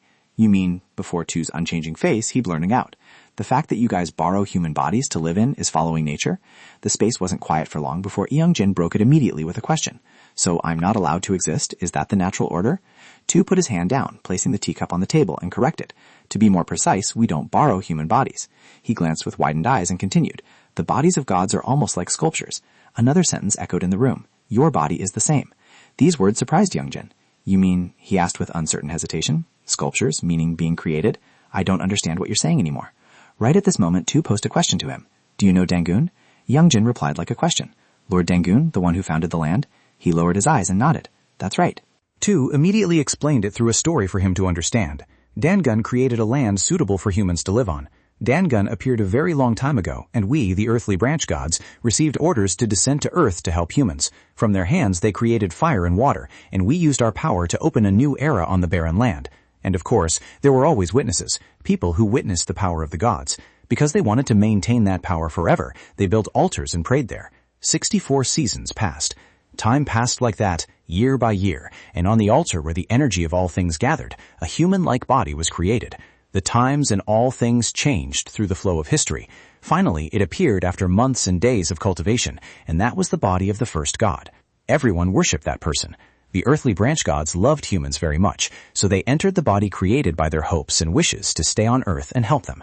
That body was just like a human's. It had a lifespan, and when it finished its duty, the altar would create another new body. However, in the Gyoptin year, the Ding Mao month, and the Ben Tuet day, the god's altar was destroyed. From then on, the gods could no longer intervene in human history, and no more god bodies were created. We waited until our physical bodies perished to return to heaven, but when we opened our eyes, we were still on earth. His eyes darkened slightly. The body of the gods began to be born from humans themselves. Our bodies are formed from humans, and because it kept repeating like that, we were trapped here forever. In the end, we had to accept the natural order. And humans, the bodies of the gods they gave birth to, they called the children who do not cry. The more he listened, the colder Youngjin felt. His current body was exactly one of those. His eyes were blank and soulless at that familiar yet strange name, Lee Yongjin. Tu cast his gaze at Youngjin and slowly said, if according to reason, he bluntly stated the obvious truth, the one living in that body should rightly be Thin. Thin's face appeared without a ripple of emotion. Now Youngjin could only remain silent, as if buried by Tu's words. If you accept your fate and willingly follow this reason, I will directly liberate your soul. He coldly began to threaten. If you do not comply, every heavy word falling into Youngjin's ears, you will have to fight to the bitter end to protect yourself. The living room was bizarrely quiet. Tu raised his voice. I ask you, he posed a question, but with a deeper implication. Do you want to follow reason, or do you want to go against it? Youngjin did not answer immediately, but remained silent without showing any expression. Youngjin spent a moment lost in silence before replying. Is there any other choice between living and dying? Tu showed no emotion, only resting his eyes on the boy in front of him. Youngjin slightly smirked with arrogance. Of course, I must choose to live. His hands placed under the table, clenched tightly together, accompanied by a steady voice. I told you before that you would face harsher adversities and trials than before. Tu looked up and asked doubtfully, will you be able to overcome them? Although anxious, Youngjin answered firmly, if it were in the past, I might have surrendered and given up. Illusions of the past reappeared in his mind, days of loneliness living in dull hardships, sometimes excessively humiliated and teased. Youngjin felt he had experienced enough terrible things. The present was already unfortunate and pathetic enough. His lonely figure was a practical enough living proof, as he had to endure everything all by himself. Youngjin's voice suddenly changed, but in his mind arose the warm scenes he had seen. It was the moments of meeting Chi-won, seeing him smile, the times playing together after school. Youngjin spoke up as if awakened. It's not like that anymore. He remembered when he looked straight into Hisu's eyes. Her bright smile was deeply engraved in Youngjin's heart. He looked over and said firmly, I want to live, even more. Youngjin unhesitatingly brought up the past matter with Tu. You said you would protect me. This is completely feasible. His words made Tu freeze slightly, and then the voice from earlier rang in his ears again. Aren't you going to exist forever, at least until I wither from old age? An unexpected laugh burst out amidst the suffocating atmosphere from Tu. Right after that, he laughed loudly, startling Youngjin a bit. Tu glanced and praised Youngjin. All right, that's an excellent answer, Kwon Youngjin. He was a little surprised, sitting blankly listening to Tu continue, unyielding and indomitable. He slightly lowered his eyes, showing danger, and dropped a sentence. A weak will is easy to fall. Youngjin felt a bit worried, even though Tu just gave a few words of advice. Always remember this determination. At this moment, there was suddenly a loud call. Brother! The Boksoon group suddenly appeared with joyful faces. The little girl looked at him and held out a box in her hands. A gift for you. The box was opened. Inside was a set of clothes under the introduction of the kids. This is a divine uniform. Youngjin was doubtful. A divine uniform? Boksoon looked at him with earnest eyes. Try it on. And beside her was a boy with sparkling eyes urging, try it on, brother. All of this made it impossible for him to refuse. A few minutes later, Youngjin appeared gorgeously in his new outfit with a dominant black and red color scheme. The little angels gathered around and praised him endlessly. It suits you so well. You look super cool. Tu, who had been sitting there all along, also stood up and advised, from now on, don't use the black dragon anymore. Use your own strength to wield the broadsword. Youngjin hesitated and timidly replied, but that broadsword is very heavy. If I don't use that power, I can't even lift it. In return, he received a calm look from Tu. The black dragon is exhausting your body. After using the black dragon's power, how did you feel? The question immediately brought back images of his own struggles. Sometimes his arms would tremble uncontrollably. Even his legs were the same. Every step was difficult. At that time, his entire body lost its strength, feeling like he was about to collapse. Right at this moment, Tu spoke up, surprising Youngjin. It doesn't make it easy for you to lift the broadsword. It just uses your physical strength arbitrarily. He didn't care much and simply explained, you don't even have muscles. How can you lift such a heavy broadsword? These words directly hit Youngjin's pride, making him retort immediately. Why are you speaking so bluntly? He pointed his finger at the group of little angels over there and asked, what about these kids? Are they all weightlifters or something? Tu calmly replied, further twisting the knife into Youngjin's heart. As long as you have divine power, you can easily lift the broadsword. You only have a mortal body and lack divine power. That's why. Every single word he said was a critical blow to Youngjin, leaving him speechless. Even though you occupied that body, your physical strength isn't even on par with a normal person. Do you even exercise at all? After a moment, Tu let out a helpless sigh. He began to instruct, focus your energy into your right hand. Youngjin hesitated, still not fully understanding. How do I do that? Tu completely skipped the basics, gently channeling power into his hand but leaving Youngjin in utter shock. Like this. Tu pointed at his hand and continued, close your eyes, focus your mind, and maximize the senses in your right hand. He looked straight at Youngjin like a true master, and then, think of the broadsword. Youngjin immediately closed his eyes and followed the instruction. Tu's words still echoed in his ears. It definitely won't be easy for you, but just keep practicing. Right as he finished speaking, a surge of power suddenly appeared. This directly made Tu widen his eyes in astonishment. By some miracle, the broadsword was actually being controlled easily in Youngjin's hand. It took a while for him to return to reality, looking in surprise at what he was holding. Amidst the excited cheers of the kids from heaven, a hesitant voice rang out. How did Tu, having calmed down, pondered and deduced, that divine uniform, it has the ability to transform the energy of all things into divine power. Youngjin understood and hesitantly uttered 2 words. If so, but Tu directly cut him off and said bluntly, the divine power you can use is only temporary. He glanced over and said disdainfully, this is proof that you have a mortal body. A normal person's body cannot do that. But on the other side, Youngjin acted as if he didn't hear him and cheered excitedly. It's so light. His arm swung the broadsword around like a toy, leaving Tu completely speechless. With this, I don't even need to use my left hand. At this moment, as if suddenly realizing something, Youngjin slightly widened his eyes in surprise. Wait! His eyes fell on his own hands, the broadsword hilt. Tu spoke up to explain instead. When receiving it from Thin, it retained its original form from the beginning. He had used it in that state. Right after that, the space fell into a state of silence again. His eyes still hadn't left Youngjin since earlier. Tu suddenly asked a question with unclear meaning. Have you ever seen the part inside the cloth? Youngjin was momentarily stunned and muttered back, inside the cloth? Tu didn't mind and emphasized the question again. I mean the broadsword hilt part. Youngjin replied under Tu's quiet gaze. No, why? He kept silent amidst Youngjin's questions. Is there something in here? Finally, Tu said nothing more about the issue he had just brought up. No, it's nothing. Moving to another scene, the dishes arranged on the table looked truly delicious. Eat. Youngjin sat at the dining table silently marveling in his head while Tu calmly said, after eating I will take you back in front of your house. These words just spoken made him a bit anxious and also vigilant. Tu noticed his questioning look. What's wrong? Don't you like that dish? Youngjin was startled and hurriedly replied, no, I like it too much actually. But then he hesitated to speak. It's just... Youngjin looked at the dishes on the table and suddenly spoke in a sad voice. It's been a long time since I was prepared such a hearty meal by someone else. After saying that, he fell into silent contemplation again, his eyes seemingly reflecting something nostalgic from the past. How his mother used to smile gently when looking at him. Back then, Youngjin was still just an innocent child protected by her. After a brief moment immersed in memories, he suddenly regained his voice. The stream of memories flowed swiftly back into his mind. The unpeaceful and painful days. The woman with tears streaming down and eyes full of extreme hatred. Right at this moment, Tu broke the suffocating atmosphere. If you have anything to ask, just ask. Youngjin woke up, but asked a seemingly unrelated question. Name. What is your name? Facing this meaningless question, Tu shot a glance at him like looking at an idiot.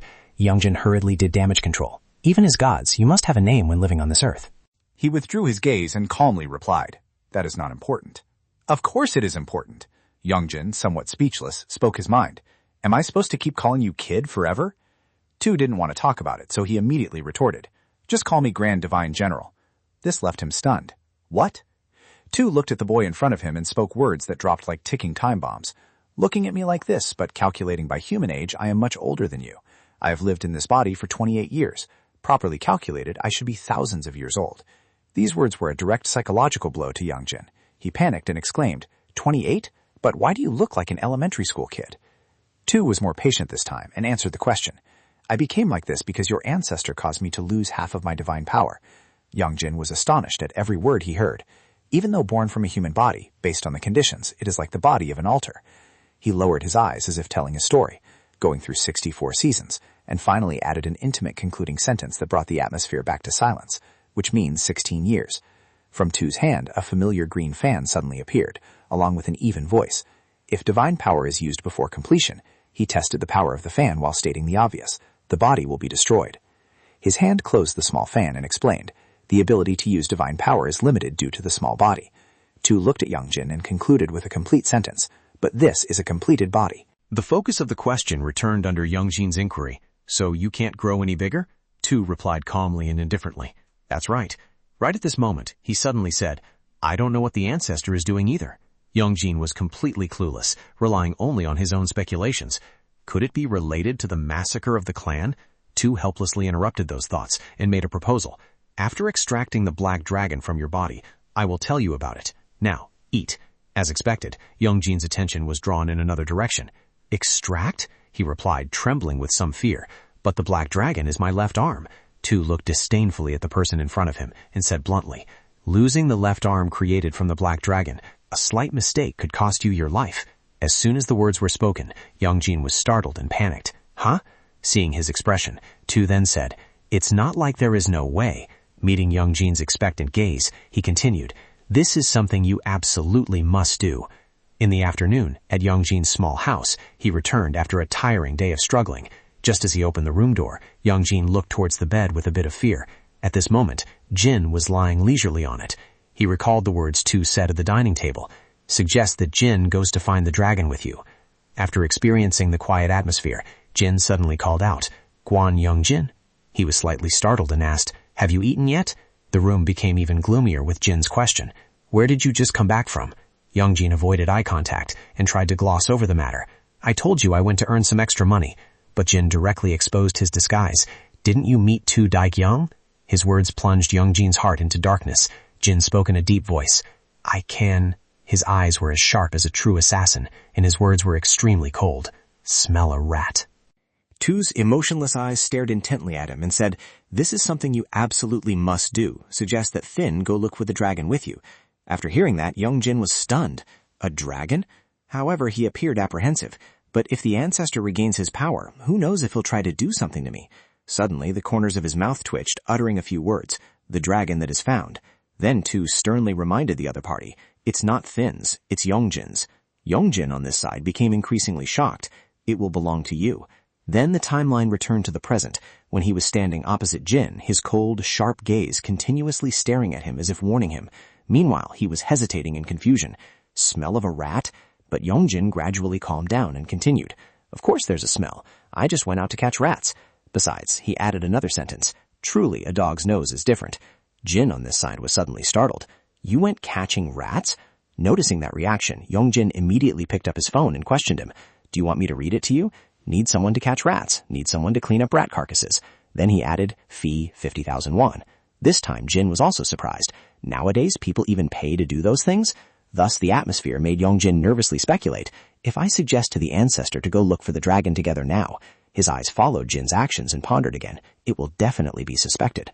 On the other hand, he was enthusiastically declaring, I can do that kind of work too. Then Jin directly jumped onto the bed to suggest to him, from now on, let me go with you. Hearing this, Youngjin asked in confusion, what are you going with me for? The answer was immediately given by him. To earn a living, of course. However, he bluntly refused right away. No thanks. If you follow me, you'll shed dog hair everywhere. It will only cause more trouble. After that conversation, the sky quickly took on the reddish-pink hue of the late afternoon. Inside Youngjin's house, even though he was lying down, he kept looking at Jin anxiously, wondering how to say it. A drop of cold sweat slightly ran down his face. He needed a legitimate reason. Suddenly, an unexpected memory rushed back, making him freeze. What happened? And with just that thought, Youngjin took the initiative to speak. Ancestral God. Outwardly, he still appeared very nonchalant. Last time you asked what happened, right? As for Jin, he also curiously replied right away. Finally willing to tell? Waiting for the right moment, Youngjin deliberately blurted out, I almost met my maker. Moreover, he emphasized to surprise Jin. That's why I had to use the power of the black dragon. Out of curiosity, Jin immediately questioned, why is that? Youngjin maintained his indifference and replied, anyway, I'm still alive. The kid who helped destroy the demon last time came to save me. After hearing those words, Jin's puppy face slightly wrinkled, while Youngjin tried to complain more. What kind of ancestral god are you, not even knowing what happened to your own descendant, and letting someone else's ancestral god come to the rescue? He even smiled faintly with melancholy. What descendant? This body is yours anyway. At this moment, Jin began to feel guilty. You brat, stop nagging about that. Then he used a serious tone to remind him. Even if you deny it, you are still my descendant.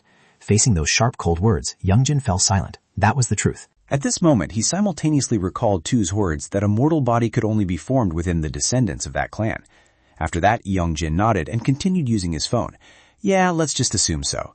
With Jin beside him, he said, You've been sarcastic quite a bit just now. But a second later, he continued, There is something I want to ask. This time, Youngjin slowly raised a question. You once said you were sealed, right? In his head, he thought of the term massacring the clan, but outwardly he still asked, So have you forgotten everything that happened before? Why were you sealed?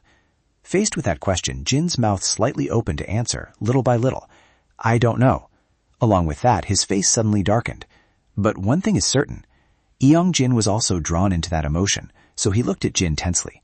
But then he blurted out an unexpected sentence. I am the strongest among the earthly branch gods who descended to the world. Moreover, he confidently stroked his face. They must have been jealous, so they sealed me. That made the suspicion in Jin rise.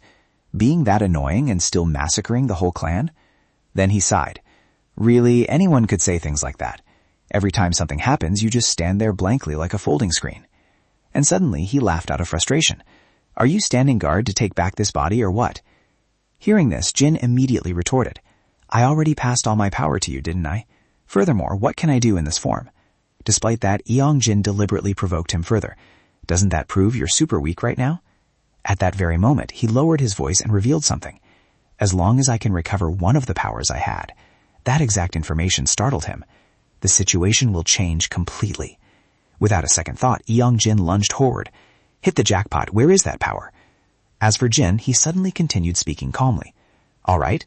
At the same time, he nodded in satisfaction. We must go find the dragon right away. It seems you also want to cooperate? Hearing that, he stood frozen. Cooperate? Just like that, those serious eyes turned towards Jin. This matter isn't for me. Only a second later, Jin suddenly transformed back to his old state. But for you to do. That exact thing scared him so much he jumped up. After that transformation, the shock left Jin staring blankly at him for a while longer. As for Jin, he suddenly smirked and said, scared already? But young Jin also naively asked back immediately, why should I be scared? To answer that question, he slowly sat down on the floor, occasionally having to show his true form to correct your insolent habit. Jin's hand reached for a pearl originally kept at his waist. Then he raised it, exactly right in front of young Jin for him to see. After that, Jin continued to request, use your left hand to touch the Ruji jewel. If told, then just do it. Facing that strange request, young Jin had to reach his hand out to the large jewel. The moment he touched it, a blinding light immediately radiated and sparkled. Not stopping there, the ray of light also formed a long path stretching in the middle of thin air. What is this? Jin looked along the guiding light trail and whispered, it seems like young Jin, it is closer than I thought. He incidentally muttered more, if riding a horse, we can get there before dawn. However, those words only made him confused. How far is it? He immediately replied while his eyes still did not leave the ray of light. From what I see, it is about 500 li. Meanwhile, young Jin had already looked it up on his phone, so it is about 200 kilometers, quite far. Suddenly, his expression turned into astonishment, as if he just remembered something. The conversation between him and Tu once again rushed back in a flash. One of the dragons seems to be residing at Mount Sakri. At first, hearing this location name, young Jin still raised his eyebrows in confusion. Mount Sakri? But Tu also answered him right after. It is exactly where you went for training. Then, with his skepticism, young Jin wondered again. It's there? But on the contrary, he just coldly replied, I'm not too sure either. Next, Tu provided information about the god with an animal form, but we had already seen the spirit god.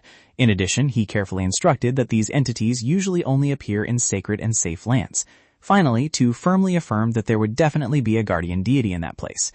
Thus, the flashback ended in young Jin's astonishment. Could it be Mount Sokri? Jin also heard this and asked in surprise, Mount Sokri? Knowing his curiosity, the boy hesitantly explained, that's where I went for training. You saw it there? However, young Jin immediately denied it and looked back at his phone.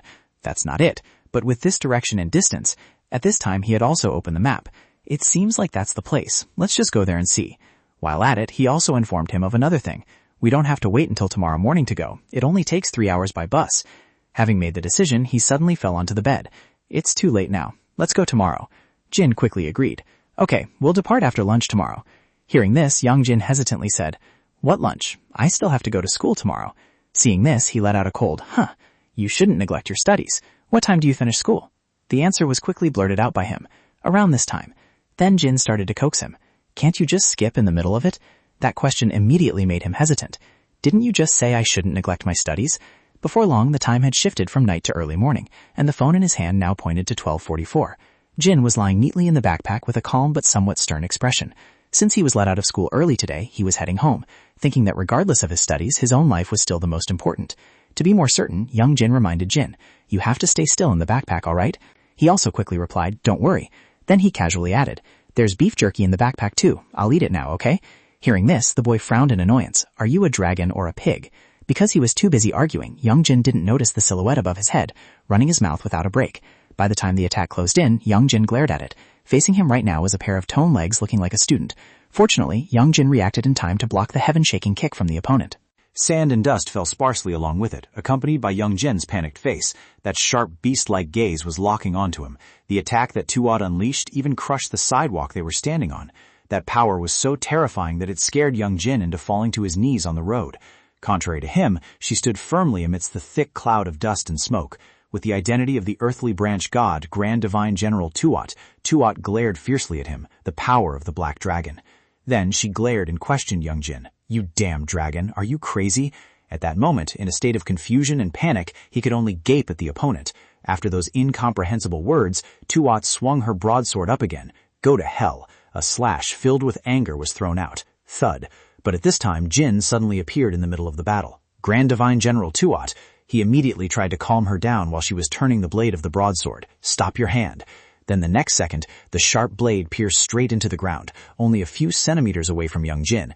He also felt that things were not right, so he hurriedly ran away. What the hell is this?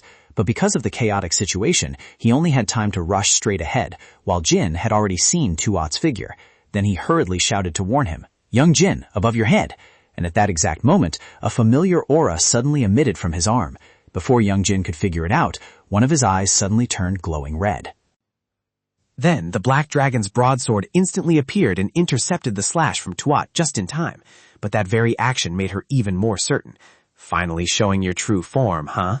Facing him right now was Tuat's maniacal laugh. "Thin!" Not stopping there, she bluntly declared, making him panic, that this time she would slice that head right off. Meanwhile, Jin still tried hard to persuade her. "Grand Divine General Tuat, stop! He is a human!" However, in Tuat's eyes, she only saw Young Jin and heard a voice coming from him. "I am thin." And so her misunderstanding deepened. "You are thin. Who else could it be?" A second later, the broadsword continuously swung towards him, forcing Young Jin to fight back. "Are you kidding me? Wait, I am not thin." Despite his attempts to deny it, Jin continued to yell loudly, "I am thin." This time he couldn't hold back anymore and cursed. "Are you still sitting in there talking big, huh?" Rushing up in a heated rage, Youngjin continued the life-or-death chase with Tuat. "Stop right there." Suddenly, she crossed her two broadswords and chanted a strengthening spell. Her power immediately erupted, causing the rocks and earth to crack and fly up into the air. For Youngjin, he could only feel a surge of electricity right behind him. As for Tuat, she poured all her energy into this strike, making her eyes glow brightly. But just as her ultimate technique was about to land, someone's sword intervened. Both Youngjin and Tuat seemed to slow down a beat because of that sound. Next, a robe fluttered to the air as the mysterious guest landed. With a selfless technique, the figures of Than and Go gradually appeared high above. When he landed on the ground, he lightly touched the hilt of his sword, and finally, Go gently used a combined sweep to dispel the old technique. But that wasn't all. He suddenly created countless soldiers to attack the target. Heavenly steed troops. Following his command, they immediately drew their bows tightly, and then arrow after arrow shot straight at Tuat to force her back. Gradually, the distance between them grew wider, leaving Tuat with no choice but to grit her teeth in helplessness. At the same time, Ngo also raised his sword and shouted, "Protect me." The heavenly steed troops immediately turned back from their fighting stance, one of their hands firmly grasping that long and sharp spear. Then a protective layer formed by two spears was spread out in front of Youngjin and Jin. By the time they realized it, the surroundings were heavily guarded. In contrast to Youngjin, Tuat was facing everything entirely alone. After a little more time passed, Than withdrew the horse and returned the phone. "Here, I took the picture." Go happily accepted it. "Thanks." While at it, he proudly shouted, "The superhero is here." And those words made her face darken. "What?" Finally, her anger erupted, causing Tuat to yell, "What do you want, you damn horsehead?" Suddenly being scolded made him very annoyed. She even called me a horsehead. However, Than chimed in, "That's so accurate." As for Tuat, she started to accuse them again. "Are you guys on the same side as Thin?" Hearing this, Ngo hurriedly exclaimed, "Why so tense?" However, she was still burning with murderous intent and provoked her opponent. "If you're so good, all of you come at me." But this time he interrupted. "Calm down." Then Go quickly cleared Youngjin's name. "He's a human. You almost killed someone." At that explanation, Tuat frowned slightly in disbelief. "A human?" Meanwhile, Youngjin only sighed inwardly. "I really want to go home. No need to look for any dragons anymore." As for Tuat, after thinking for a while, she still resolutely said, "How can that be? He smells like a dragon." Then coldly reminded her, "Blow your nose, girl." Then she hurriedly pressed close to Youngjin to check, and Tuat's expression immediately froze in surprise. "What?" In extreme confusion, she pointed at him with teary eyes. "It's obvious. I smelled a dragon from him. Even now I can still smell it." At this time, Then suddenly pulled Thin out. Of course, because this uncle is sitting behind his back. Initially, when she first met him, Twat was still dumbfounded, not understanding what was going on. Then she widened her eyes and asked, "What is this now?" Then immediately gave an explanation. The uncle who was screaming all the time earlier. To be more convincing, Thin also reluctantly spoke up. "I am Thin." As soon as he finished speaking, Go laughed so hard he rolled on the ground, while Twat still had a question mark on her face. That echoing laughter rang clearly in his ears, making young Jin even more speechless. Taking advantage of the opportunity, Go teased further. Not a purebred Korean dog, but a French bulldog. And only then did Twat slowly understand. Is this dog Thin? The corners of her mouth began to curl up, signaling something not beyond young Jin's prediction. She finally couldn't hold back and burst into laughter. Top notch. Next, Tuat then pressed her hand onto Jin's head, saying, "You used to despise dogs a lot. How does it feel now that you have turned into a dog?" His answering voice came out faintly. "When did I despise them?" Nevertheless, she grumpily cut him off. "Shut up." They continued to joke around while Young Jin secretly glanced away, thinking, this can only be the will of heaven. Suddenly, he spoke up to remind Tuat, "Shouldn't you apologize first? You almost killed a person." Because of that, she stopped laughing while he asked again, "Not going to apologize?" Tuat immediately looked embarrassed. "Why should I apologize? It was you who made me misunderstand first." Young-jin replied helplessly, "Didn't I already tell you?" However, she still tried to blame him in return. "You should have let people know." But those words were blocked by him. "I already said it." Falling completely into an awkward situation, Tuat could even feel the smug laughter from Jin. Then she hurriedly looked towards him and continued, "It's because you took the form of Thin." The words she intended to say next suddenly stopped because she was too shy. On the other hand, Young-jin was somewhat annoyed. Do gods never know how to admit their faults? Finally, Tuat couldn't take it anymore and dashed away in the blink of an eye. Holy crap. Go waited for her to leave before coming over to strike up a conversation. "I apologize to you on her behalf, because there were some hard-to-explain things in the past." Besides, he also friendly held out his hand to greet. "Nice to meet you. I am Earthly Branch God and Go, Grand Divine General of the Heavenly Court." Taking the opportunity, he also introduced himself, saying his name in the earthly realm is Juno. And as for him, Lee Young-jin reflexively replied, "I am Kwan Young-jin." Hearing that, he suddenly laughed. "Young-jin, double dragon, huh?" Then Young-jin bowed directly to say goodbye. "Thank you for helping. We are busy, so we have to go first." Over here, he looked regretful. "So busy that you don't even have time to shake hands?" At this time, Jin, with a dark face, suddenly spoke up. "We are on our way to find the dragon." His next words didn't even hide his killing intent. "As soon as I regain my strength, I will crush your noses." That threat immediately made them consciously hold their noses and cry out. As for Jin, he continued to smile wickedly. "I'm in a really good mood today." Young Jin also quickly urged him, "Ancestral God, let's go." But before that, he also reminded, "We have to go home and put this broadsword away first." On the contrary, Jin calmly said, "It's better to have it, just bring it along." Hearing that suggestion, Young Jin let out a confused sound. "What did you say? How can we take the bus holding this?" Then suddenly, a voice interrupted them. "Hey!" Tan was the one who struck up the conversation and very seriously requested him, "Give me that." When Young Jin handed it over, he slowly touched both ends of the broadsword. A second later, 2 dazzling streaks of light appeared and slowly enchanted the broadsword. In just the blink of an eye, the item was shrunk by Tan until it could not be seen. He still held it in his hand, the remaining divine power lingering and shining around. Next, Tan very calmly summoned the broadsword back to its original shape. After inspecting it, he threw it back to its owner. "Use it carefully." Seeing it, Young Jin asked in confusion, "How do I open this?" No nearby started teasing again. "You don't have divine power, so you can't do it, huh? What a pity. Without Tondaigam, your hand would be tired from holding it." Meanwhile, Than was introducing himself. "I am Sin." Go immediately added an explanation. Not a god, but Than from the 12 zodiac animals. Then he slowly leaned close to Youngjin's face. "I'm sure the little rat has already told you how to use it." With one hand gently patting his shoulder, accompanied by a stern tone from Than. "Unless it's an absolute emergency, do not use the power on the left." After giving his instructions, he turned away. "Hey, why are you still standing there?" Than quickly replied, "It looks fun, so I was planning to follow them. Want to come along?" Just like that, the conversation between them continued as Young Jin looked back at his broadsword. "I'm busy, not free like you." On this side, No watched him get into the car and marveled. "Is it that fierce?" But suddenly someone called out very bluntly, "Hey, you!" When he looked back, he saw Jin's frowning face. "Why are you following us? Do you have some kind of scheme?" Facing that questioning, Go just shrugged and replied, "What scheme? Is Grand Divine General Thin planning to take the bus?" The fan in his hand suddenly popped open as he commanded it, "Transform," and in a flash the heavenly steed appeared right behind him. "If you go with me, no matter where you're heading, I guarantee we'll arrive in 5 minutes. After that, Go chuckled slyly. "Want to take the heavenly steed taxi?" At the same time, but in a place filled with only dense forests and vegetation, passing through the line of sight, the warm breath of that creature slowly radiated. Its body was incredibly massive, but its appearance was hidden behind the lush green canopy. The sky today was extremely clear, harmonizing with the verdant forest. Right now, No, along with Yongjin and Jin, were riding the horse flying toward that place. Turn left. Finally, all three landed with an impact that shook the entire area. With that landing, No leisurely shouted while the others had fainted. Arrived at the destination. Suddenly, Jin spoke up to gently remind him. Grand Divine General No, we have to go to the top of the mountain, not here. In response to that was his calm attitude. I know, right? We will walk up there from here. Saying that, he snapped his fingers to retract his skill. The heavenly steed that had been carrying them simply disappeared, making him fall down. This is what you call a real adventure. Contrary to that enthusiasm, Yongjin just tiredly said, You gods are so busy. Let's find it quickly. However, Ngo happily joked, Others might be, but I'm completely free. And so, the adventure journey began at Mount Eongjin. On the way, Ngo suddenly started a conversation with him. Hey, Yang. Then he curiously asked, Do you play any games? He replied in a low voice, No. So he asked again, What about League of Legends?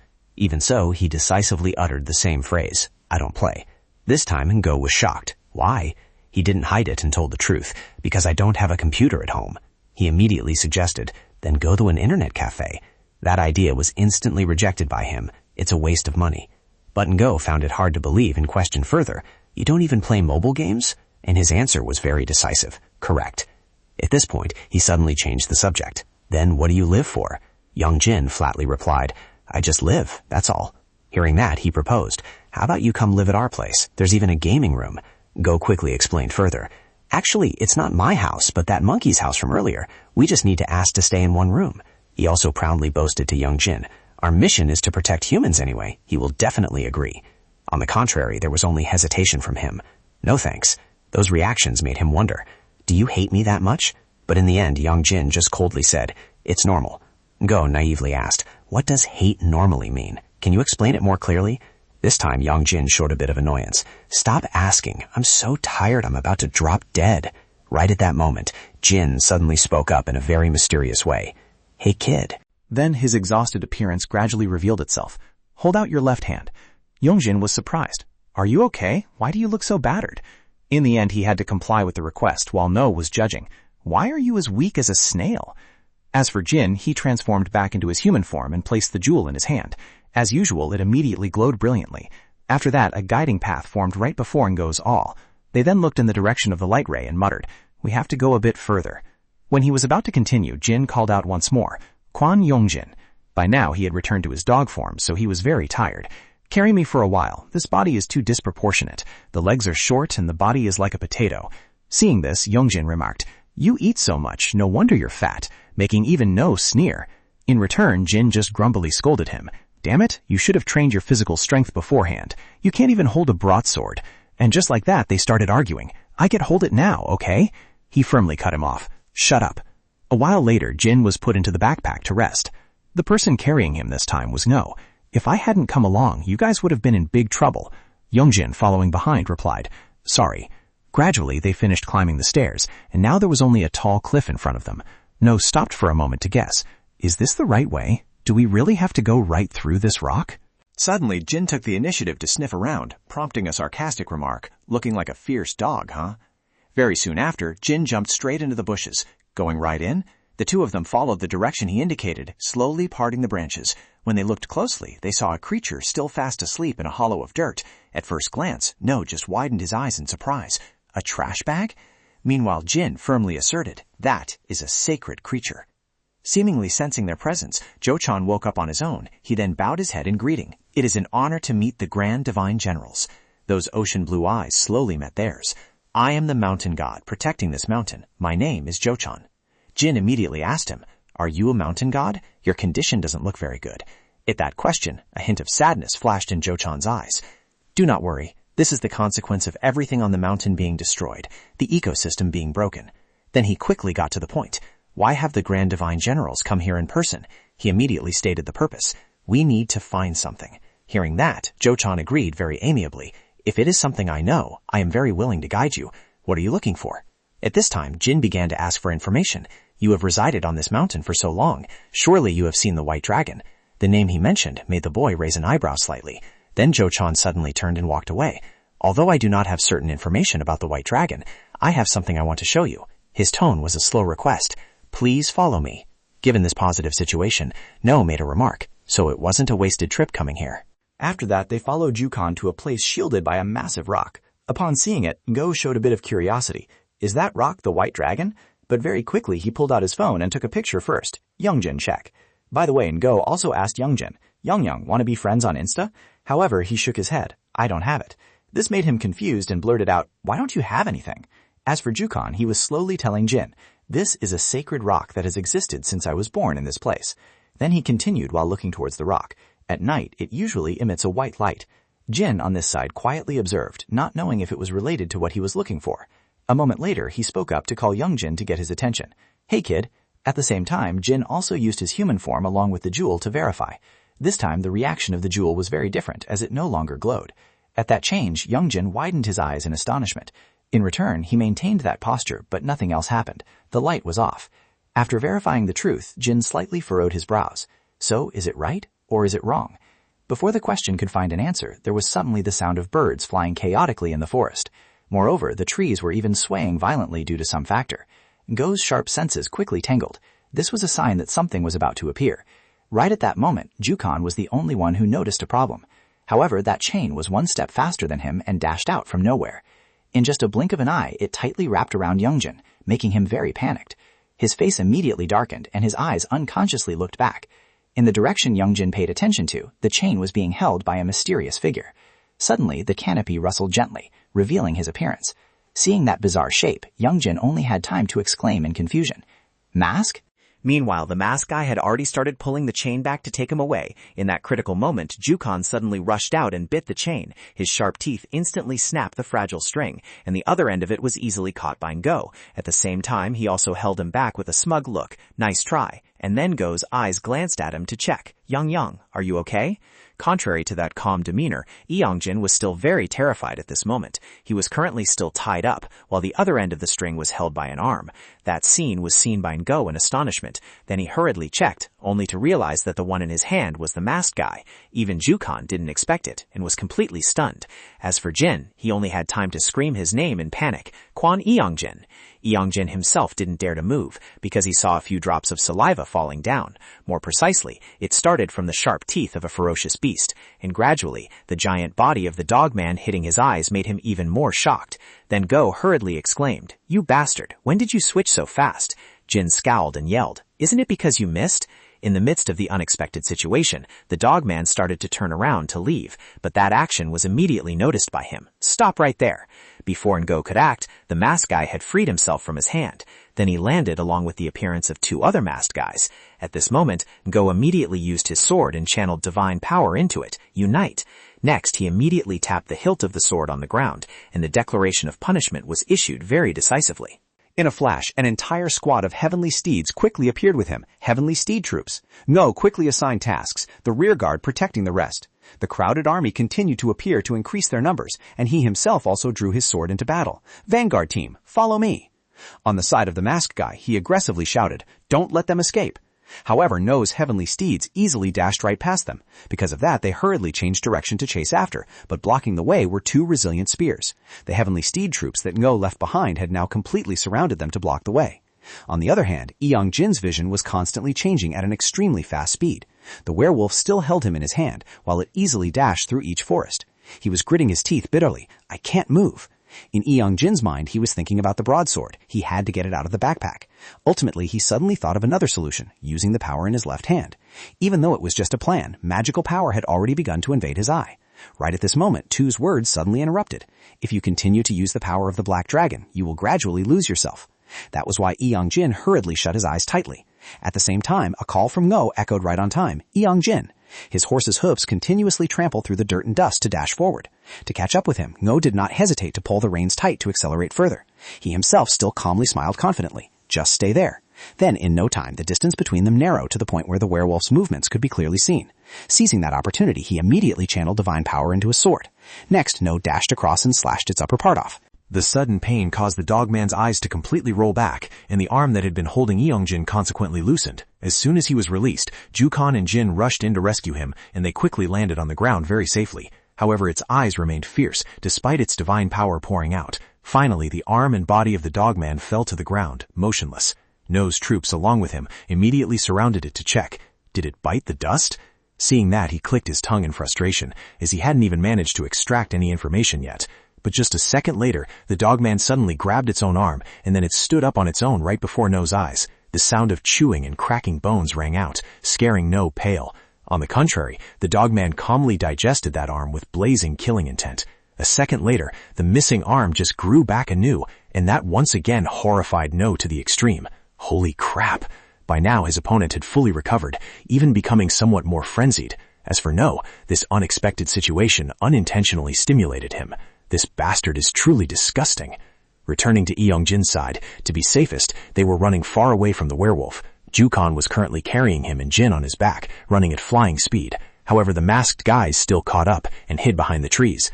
One of his hands was already reaching out, waiting to grab Youngjin as he passed by, but this time Jukan reacted in time, so they missed. Their deviousness shocked Youngjin to the point of being speechless. What the? Meanwhile, he jokingly said to him, "Surprised?" That wasn't all. They also gathered together to threaten him. "We regret to inform you, but no one knows this mountain better than us." A masked guy softly lured, "No matter where you run, you are still in the palm of my hand, so be a good boy." Suddenly, the heavenly steed troop summoned by No swarmed to Youngjin's side. Upon seeing that, he frowned. They are coming again. The current situation quickly shifted to the dogman's side. Because he was furious, he pulled out his mace to rush in and attack the target. The bows and arrows on this side were just waiting for that moment to fire. As the dogman closed in, countless arrows pierced straight into his body but could not stop him. Then that giant spiked mace was immediately swung down with great force. Facing that attack, No instantly rode his horse and jumped high to dodge. But things were not that simple as the links of the mace were released. In just a split second, it turned into a chain, making its movements much more unpredictable. No himself did not expect this, so he only had time to gasp, "Damn." Right after that, he took a direct hit that shook his entire mind. The heavenly steed vanished as a result, causing No to fall straight into the dust. After that exchange, the dogman's spiked mace was stained with some blood. He hurriedly clutched the wound on his arm. At this moment, No smiled bitterly. So it's a long-range weapon, huh? However, the battle was not over yet, because the dogman continued to swing his weapon. His muscular hands tightly gripped the mace and swung it out just like that. In the next second, the finishing blow was unleashed with terrifying killing intent. Because of this, the area where they were fighting immediately trembled. On Youngjin's side, the masked group suddenly noticed the change. Jin and Jukan were amazed to see the troops unexpectedly vanish. Gradually, only a few specks of light remained as remnants, making them wonder, what is that? But very quickly, one of them figured it out and smirked inwardly. No's side must have lost. Jin on this side still firmly insisted. Godai Jian was defeated? That's impossible. Meanwhile, they continued. A brat and 2 dogs. Just like that, the masked guy casually pointed at them. Come on, just obediently surrender now. Suddenly, his laughter abruptly vanished due to the sight before his eyes. At this moment, Youngjin's robes were fluttering in the wind. Jin didn't turn his head because he didn't know what was about to happen. As for Youngjin, in his hand was now the broadsword whose body had been shrunk. Divine power quickly flowed into it to activate its enlarging mechanism. Finally, the gentle sound of the wind, along with the fluctuation of power, also attracted Jin to look back. When he looked back, he immediately saw that the broadsword had been summoned and was ready to join the battle. Youngjin held onto it tightly and pointed the sharp end at the masked group. The astonished eyes of Jin and Jukan simultaneously turned toward Youngjin. On the other hand, the masked group was very repulsive. What the hell are you doing? One guy immediately guessed. It seems he wants to challenge us. The other one sighed in frustration. So annoying. After that, he finally spoke up. Do you not understand what is happening? I only need 1 toe to take you down. You are not even a fraction of the leader of that horse herd earlier. He even bluntly criticized. I'd rather stand facing the wall than find it interesting to fight you. The guy next to him suddenly interrupted. I find fighting him more interesting, though. Then he threatened the boy. Stop acting like a hero. With your level, don't even think about fighting us. In the face of those words, Youngjin still tried to grit his teeth to stay calm. If you know what's good for you, obediently surrender. That's the best way to protect the others. That's the only thing you can do right now. Just waiting for them to finish blabbering, he immediately asked, Why do you want to catch me? But he casually replied, Who knows? We are just following orders. Youngjin immediately questioned further, Who is your leader? As expected, he just frowned in annoyance. You don't need to know. The rest of the guys suddenly cursed. Idiot, why did you say that? Then the masked guy sweetly coaxed. If you want to know, obediently follow us. Otherwise, I will eliminate your lovely teammates one by one. Youngjin nearby quietly looked at them with caution. As for Jin, he remained silent despite their mockery. Looks weak. Actually, way too weak is more like it. Right after that, the masked guy jerked the chain to attack him. Just put that broadsword down first, then we'll talk. When that attack flew in, Yongjin reflexively slashed it away. Seeing his resistance, he became even more annoyed. This brat is so stubborn. But among them, only one guy stayed silent to ponder. In his head, a warning was echoing. If you push him to a dead end, be careful lest the black dragon appears.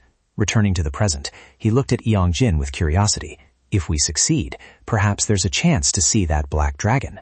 The situation once again shifted to the area of No and the dogman. After the earth-shattering blow it delivered, the mace was still pinned deep into the ground. Its target had dodged and was keeping a distance from the dogman. In that empty space, the dogman's wounds gradually healed.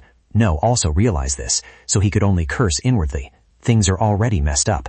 Then he shifted his attention to his injured arm. Since we are in this situation now, I must deal with this quickly and cleanly. Just like that, No calmly spoke first. Hey, I have something to confess. At this time, he still confidently smiled.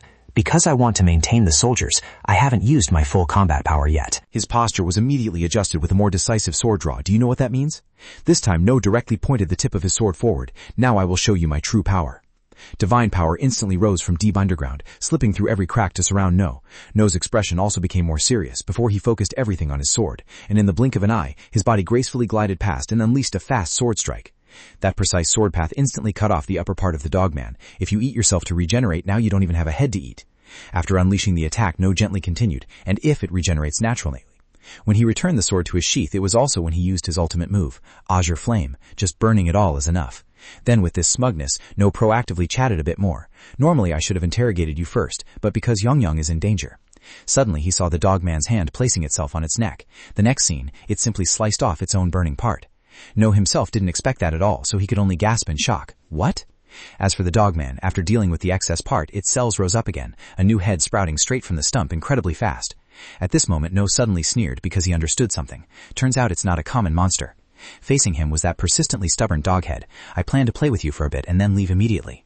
Can this case be finished? The scene then returned to the battle between the broadsword and the sword. Yongyang kept trembling violently while his opponent was extremely calm. Eventually the masked guy judged, weak and pathetic. After that he easily threw him away. You don't stand a chance against me. That push just now immediately knocked Yongyang down to his knees on the ground. The masked guy impatiently said, "Bring the black dragon out here before I chop off all your limbs. Playing with a weakling like you is nothing but torture." Yongjin faced him, and all he could show was a face full of helplessness. The rest of the guys sat watching with great amusement. He doesn't even know we are going easy on him. Hey, ignore that black dragon thing. Just tie him up and let's bounce. At this rate, the Mgu Lai will arrive. As for Jin, he was currently tied up and very confused. Damn, what should I do? His eyes did not leave every movement of Yongjin, and suddenly a thought popped into his mind. I wonder if this dog body can handle it. Just like that, Jin immediately called Jo-chan's name, catching his attention. You said your name is Jo-chan, right? Jin, beside him, used his divine power and instructed, while I use my power, get the boy out of here. However, he suddenly blurted out a word of deterrence. Please do not do that, sir. Then Jo-chan gently advised, that body is not on the same level as you. If you use your power, it could be dangerous.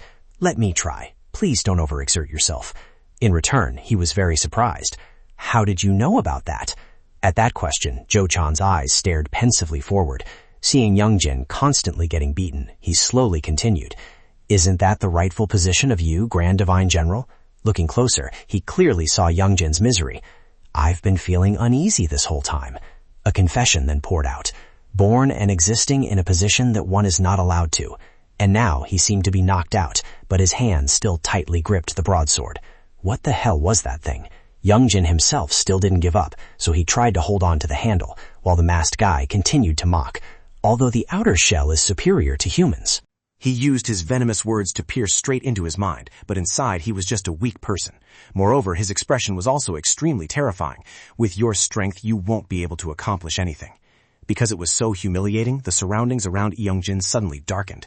From the very beginning, fighting a monster like him without using the power of the Black Dragon was impossible. In a fleeting moment, he let his anger take control, causing his hand to clench tightly. The eyes of the Black Dragon opened accordingly, along with a frenzied flow of magical power, and then one of Yongjin's eyes instantly transformed into that familiar red color. Suddenly, at this moment, Jukon saw a golden light. That thing, watch your mouth. It was radiating exactly from Jin's body. No, that thing, over here. A crafty smile was blooming clearly on his face. However, Yongjin suddenly slammed his head hard against the ground, an action that left the masked guy both shocked and confused. As for him, that smile remained on his lips, seemingly even more smug. That is my grandson. At the same time, Jin's body was gradually blurring due to the transformation magic. Jukan witnessed that scene with his eyes wide open. So that's why. As for Jin, he did not forget to continue his ironclad declaration. I will protect my grandson. Right at that moment, the rock Yongjin was hiding behind reacted by glowing. Yongjin recalled the moment Tu smirked with a sinister smile, with a stream of thoughts running through his head. Indomitable and unyielding, that determined will must definitely be remembered. Yongjin tightly gripped the sword in his hand and let out an admission. That's right, I cannot win. After that, he pointed the blade forward with a voice filled with sarcasm inside. Of course I can't win. It's 1 against 3 after all. Seeing Yongjin's expression, he blurted out, "This guy's crazy." The boy gloomily stated the masked guy's main goal. "Your purpose is to capture me alive. As for me, from now on, even if I have to ascend to heaven, I will find a way to escape from here." Hearing this, he became furious and growled word by word. Is that so? If that's the case. Immediately, the masked guy aimed for Yongjin's legs and charged forward. Chopping off your legs will do. The boy opened his eyes wide, gritting his teeth, waiting for the masked guy's attack. He got closer and closer to Yongjin with a sharp sword in his hand. Suddenly, the masked guy's sword was snapped in half by a wall blocking the boy. He was stunned by the sight. Yongjin was astonished to see a wall surrounding him. Sweating nervously, he tried to figure out what was happening. A foot stepped out from the thick dust and smoke. The hair and one pierced ear of Jin gradually appeared. At this moment, a masked guy had passed out after hitting the wall hard. His teammates were no better, having collapsed on the ground. The silhouette of a dragon surrounded a powerful white magical power, Tianqi. Jin quietly placed his hand on the hilt of his sword, standing amidst the spiritual power. The masked guy tightened his grip on the dagger when he saw him. There's no way out. He also somewhat foresaw his own end. I'm going to meet my ancestors. A chain flew from afar. Out of nowhere, a masked guy wrapped the chain around his teammate. Then he and another masked guy dragged him away. The masked guy stood dazed, unable to take his eyes off Jin. The calm reflection of Jin appeared in his pupils. At this moment, he was still imposingly surrounded by Yongjin's spiritual power. Jin shot a sharp glare at the masked guy, then forcefully plunged the blade into the ground.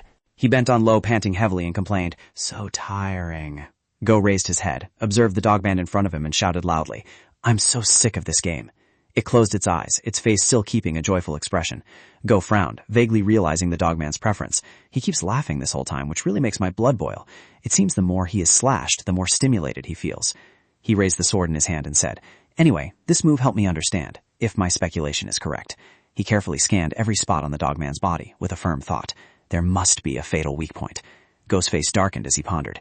If he could regenerate unconditionally, then there would be no need to defend. He was suspicious of the dogman's actions, yet he recklessly used both his arms and legs to block the attacks. Go swung his sword, preparing for the confrontation. I'll know as soon as I try. He quickly used azure flame and dashed towards the dogman. Go aimed straight at its arm, his sharp blade slashing into the dogman's flesh. Go's face relaxed when he saw he had guessed right, just as expected. The dogman angrily used its other hand to punch the spot where he was standing. Go easily retreated and landed on the ground. Then he pointed his sword forward, rushed towards the dogman, and exclaimed, "Is it your belly button?" Go attacked it continuously with great excitement. "Let me pierce it and see." Suddenly, Mikyu appeared on his shoulder, raising her enchanting voice to demand, "Stop!" Go was shocked and rolled his eyes backwards. Mikyu smiled and peeked out to look at him. Go irritably and decisively swung the tip of his sword at her. Mikyu landed lightly on the ground. She wrapped her arm around the dogman's neck and called, "Honey!" With one hand on her hip and the other petting it, Mikyu mockingly said, "I told you to capture him, not fight with him." Wu raised an eyebrow, puzzled by her capricious behavior. "Let's go, it's late." Miku placed 2 fingers on her lips and said seductively, "Boy." In the embrace of the dogman, she blew a kiss toward Mo to take goodbye. "See you later." He stood in a daze, looking at the place where Miku had just stood, leaving only a stream of red air. Jukon's ears perked up to listen. His body had clearly transformed. Yongjin seemed quite surprised. "So you can shrink too?" The sun was gradually setting. He spoke up. "Tell me." Yongjin was truly speechless and couldn't understand. "Why did you follow us back here?" Jukon frankly confessed his feelings. "Because I am starting to get interested in you." He was dumbfounded. "Huh?" Yongjin sat down at his eye level. "Don't you need to protect the mountain anymore?" Jukon immediately replied, "The mountain is already protected by the white dragon, so I don't need to be there anymore." Jin frowned with suspicion. "Weren't you born and raised there?" He had considered it for a long time. It wasn't a hasty decision. Leaving the organization when the time comes is a principle that has always been true. I think now is the right time. Jukon hesitated a bit and continued. "Furthermore, He looked back and forth between the two of them. I am curious to know the relationship between you and this boy. Young Jin chose his words carefully to refuse. I'm sorry, but, as you can see, our house already has a furry monster. Unexpectedly, Jukan said, Don't worry. Just as he finished speaking, his stomach rumbled. I won't be a bother. I will take shelter in the mountain behind your house. So he voluntarily stood up to find some food. What do wolves eat anyway? Probably the same as dogs. Jukan shyly accepted Young Jin's good intentions. Sorry, I haven't eaten anything since yesterday.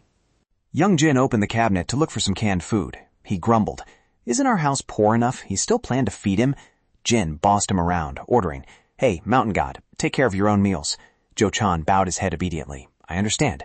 He angrily turned to scold him. Why are you so mean? You asked for his help and now you are going to burn the bridge? Saying that, Young Jin continued to search. Wait a minute, can he eat beef jerky? Jin quickly rushed up to stop him. Hey, wait! He stood there and carefully selected for a long time. Not this one either. He was truly a bit speechless. Suddenly, Jo-chan called out, Young man. He looked at Young Jin with a strange gaze. What is your name? He replied, Kwon Young Jin. Jo-chan didn't want to make it difficult for Young Jin. Kwon Young Jin, whatever you eat, I will eat. But he explained, animals are not allowed to eat human food. Then he suddenly jumped up and did a somersault. A blue aura enveloped Jo-chan, and he transformed into a human form. Jo-chan nonchalantly looked up and asked, Is this okay now? After a moment of hesitation, Jin made a choice. Here, I grant you this kind. Young Jin hesitated and then suggested, In that case, how about eating instant noodles? He was startled and amazed. Instant noodles? Isn't that too luxurious? He complained bitterly. What is so luxurious about instant noodles? A while later, a steaming bowl of egg noodles was served on the table. Jin sat nearby, drooling with craving. The meat broth is truly top-notch. The taste must be absolutely excellent. As soon as Jo-chan tried a sip of the broth, it was as if he had tasted a delicacy. He happily enjoyed the meal. This is incredibly delicious. Young Jin felt relieved. Good thing it suits your taste. Just as he was about to take the first bite, a beam of light appeared beside him. Jin also transformed into a human, arrogantly demanding, Cook a packet for me too. Young Jin angrily muttered, as if this house is not cramped enough already. While the two were arguing, Jo-chan obediently ate noodles. Even if you eat in that form, it will still affect your dog body. Didn't you learn your lesson from the diarrhea last time? Are you going to take responsibility? He calmly replied, You mean the toilet? Late at night, Jin immediately tried to chase the person away. Mountain god, you can leave now. He immediately obeyed. Yes, I am leaving.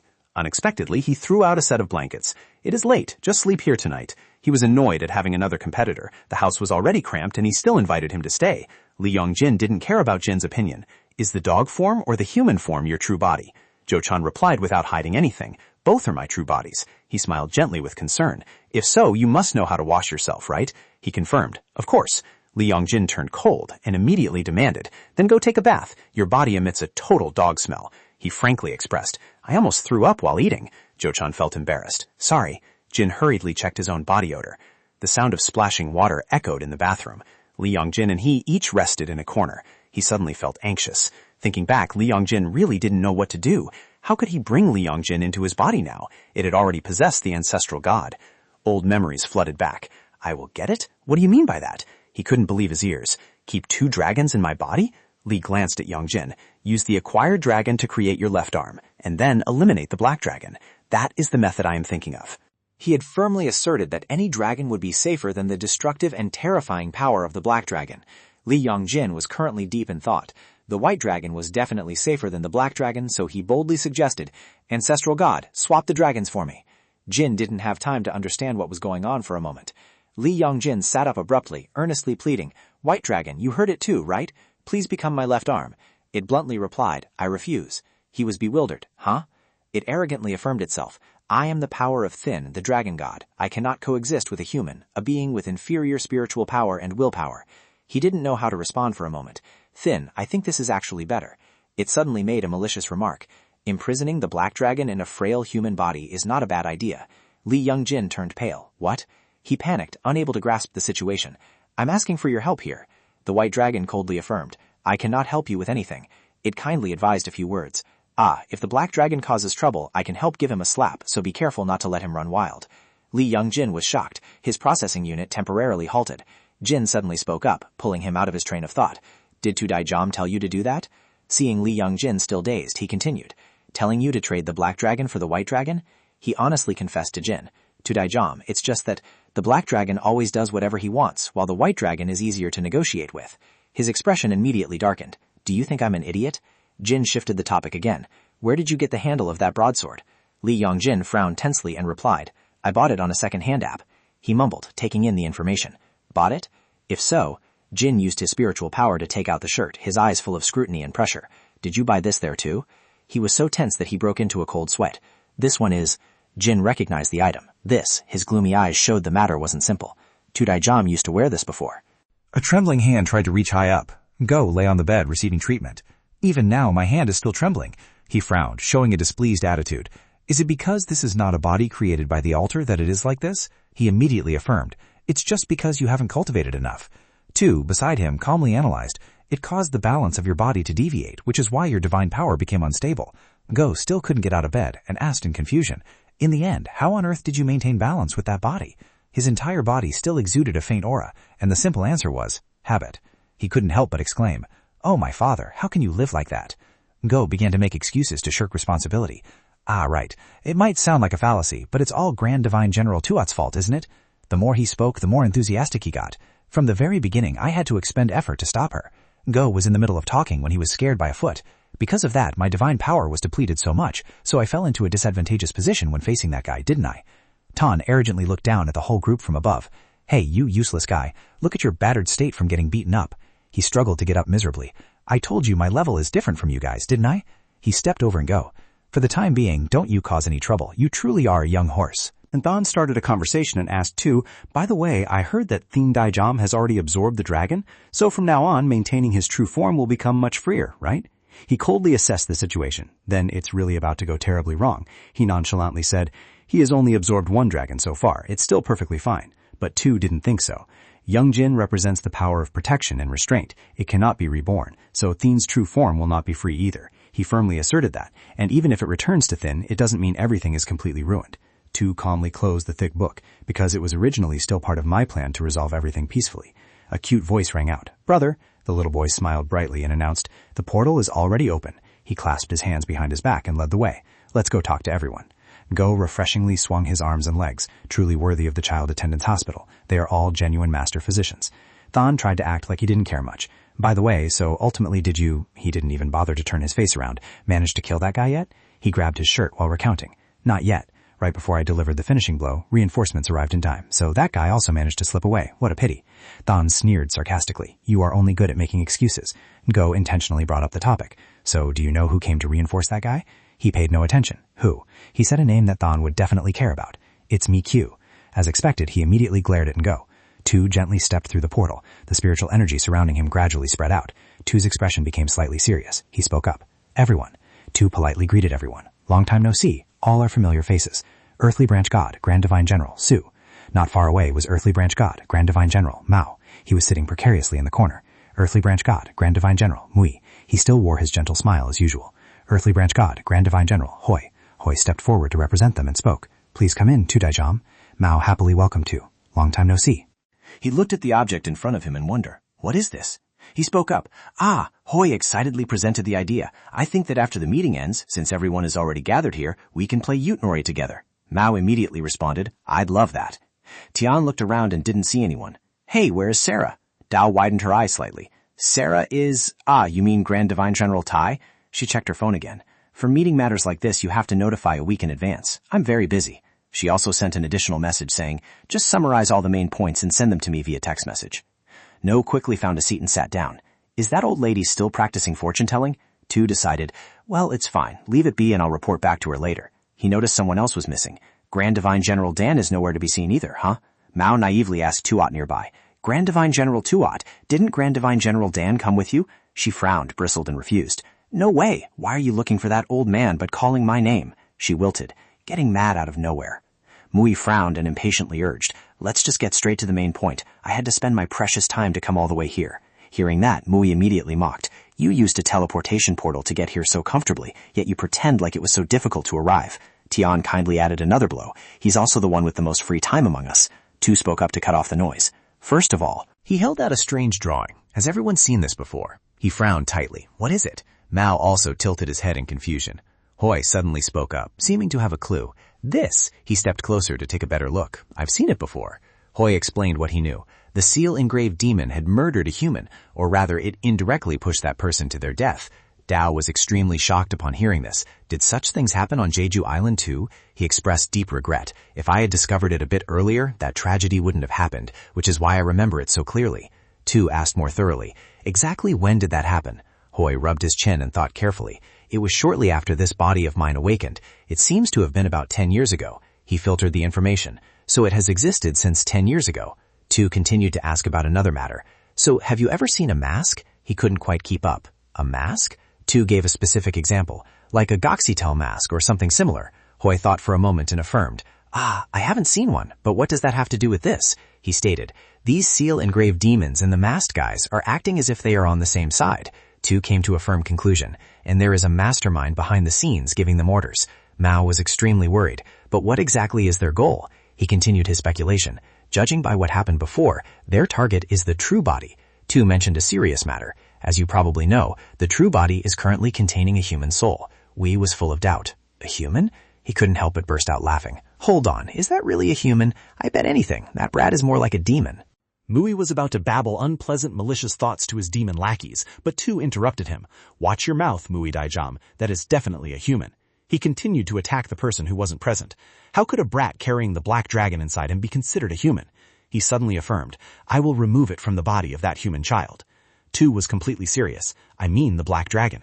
He looked straight into Mui's eyes. To do that, I need your power. Mui smiled with murderous intent. Then you can just do it yourself. Just imitating me will get it done in no time.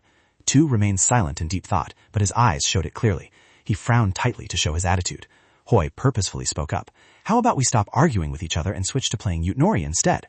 Mui's face darkened, muttering to himself. Truly annoying. He clenched his fists to restrain himself. That isn't the body of that human child either. Mui couldn't understand the reason. With that body, which originally belonged to Thin Daijam, shouldn't we still follow the natural order? He was a bit extreme in this kind of matter. Besides, I also heard that Thin Daijam has lost his memory, so that is exactly the Thin we used to know, isn't it? Mui kept babbling endlessly. From the very beginning, the only one who did wrong was the Black Dragon, not Thin. Fawn suddenly jumped in to mock him. You dog, have you been secretly in love with Thin Daijam all this time? He couldn't stand listening anymore. If not, then stop saying those nonsensical things that lead nowhere. And go enthusiastically supported. That sounds totally reasonable. Dob burst out laughing loudly, slamming the table with a bang.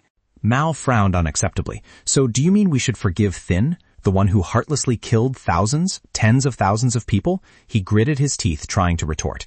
It was the Black Dragon who killed them. Hoy also spoke up. What about the Black Dragon? He gently analyzed the problem. It was originally a part of Thin's power. How can you be sure that the things the Black Dragon did were not completely influenced by Thin's will? Hoy's tongue was a bit too sharp, because Thin himself already had the thought of sending humans away. He didn't even bother to care about Mui's feelings, so the Black Dragon just acted accordingly. Thin suddenly came up with a crazy idea. How about we just take the chance while he is still in the dog's body and send him away to relieve the burden? If we do that, the Black Dragon will naturally perish along with him. Someone pointed out the flaw. Do you think he dies that easily? He will definitely go crazy. She indifferently asked. By the way, that boy. Mao raised her doubt. I am very curious about the boy who was born in Thin's body. Anyway, even if he had to contain the massive power of the Black Dragon, that boy is still completely fine. He uttered harsh words again. That's right. No matter how you think about it, it's completely unreasonable. If it was just an ordinary human, he would have been swallowed by the Black Dragon a long time ago. How could he still be perfectly fine? Mui was truly too stubborn to listen, saying he is a demon indeed. Might as well let me help you guys liberate his soul right now. That brat is definitely the mastermind behind everything. Tu could no longer stay silent. Grand Divine General Wei, he warned with a face dark from anger. If you do not intend to cooperate, then please leave. Mui was also annoyed. Stop being delusional about your strength, you crazy fool. With that, he decisively slammed the table and stood up. Mui showed a friendly middle finger to the whole group, arrogantly declaring, Fine, whether it is eliminating the Black Dragon or some mastermind, you guys can do it yourselves, because this guy is not helping. Open the portal so Daddy can go home. He exclaimed in wide-eyed surprise. He's actually leaving. Good heavens. Then, while scrolling on his phone, sneered.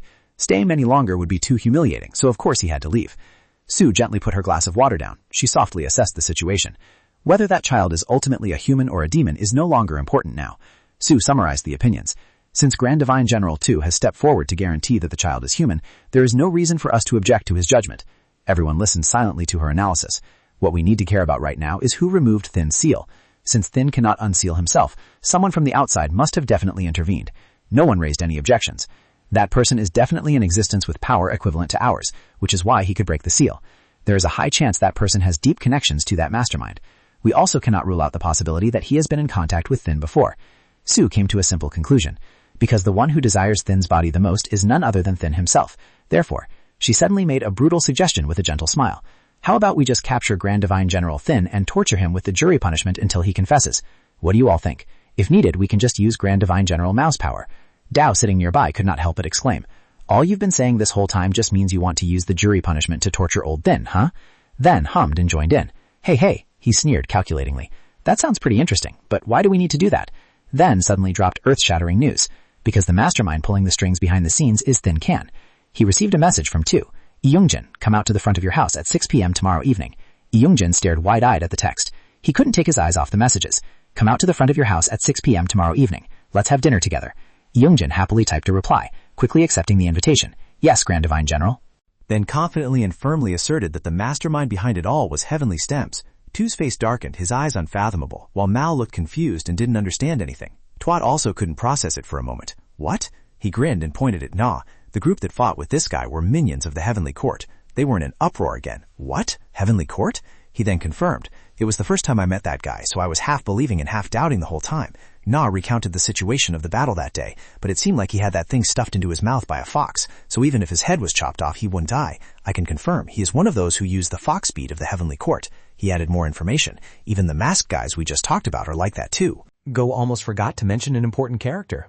Even Miku has appeared. Dao listened with wide-eyed surprise. Miku? It has been a long time since I last heard that name.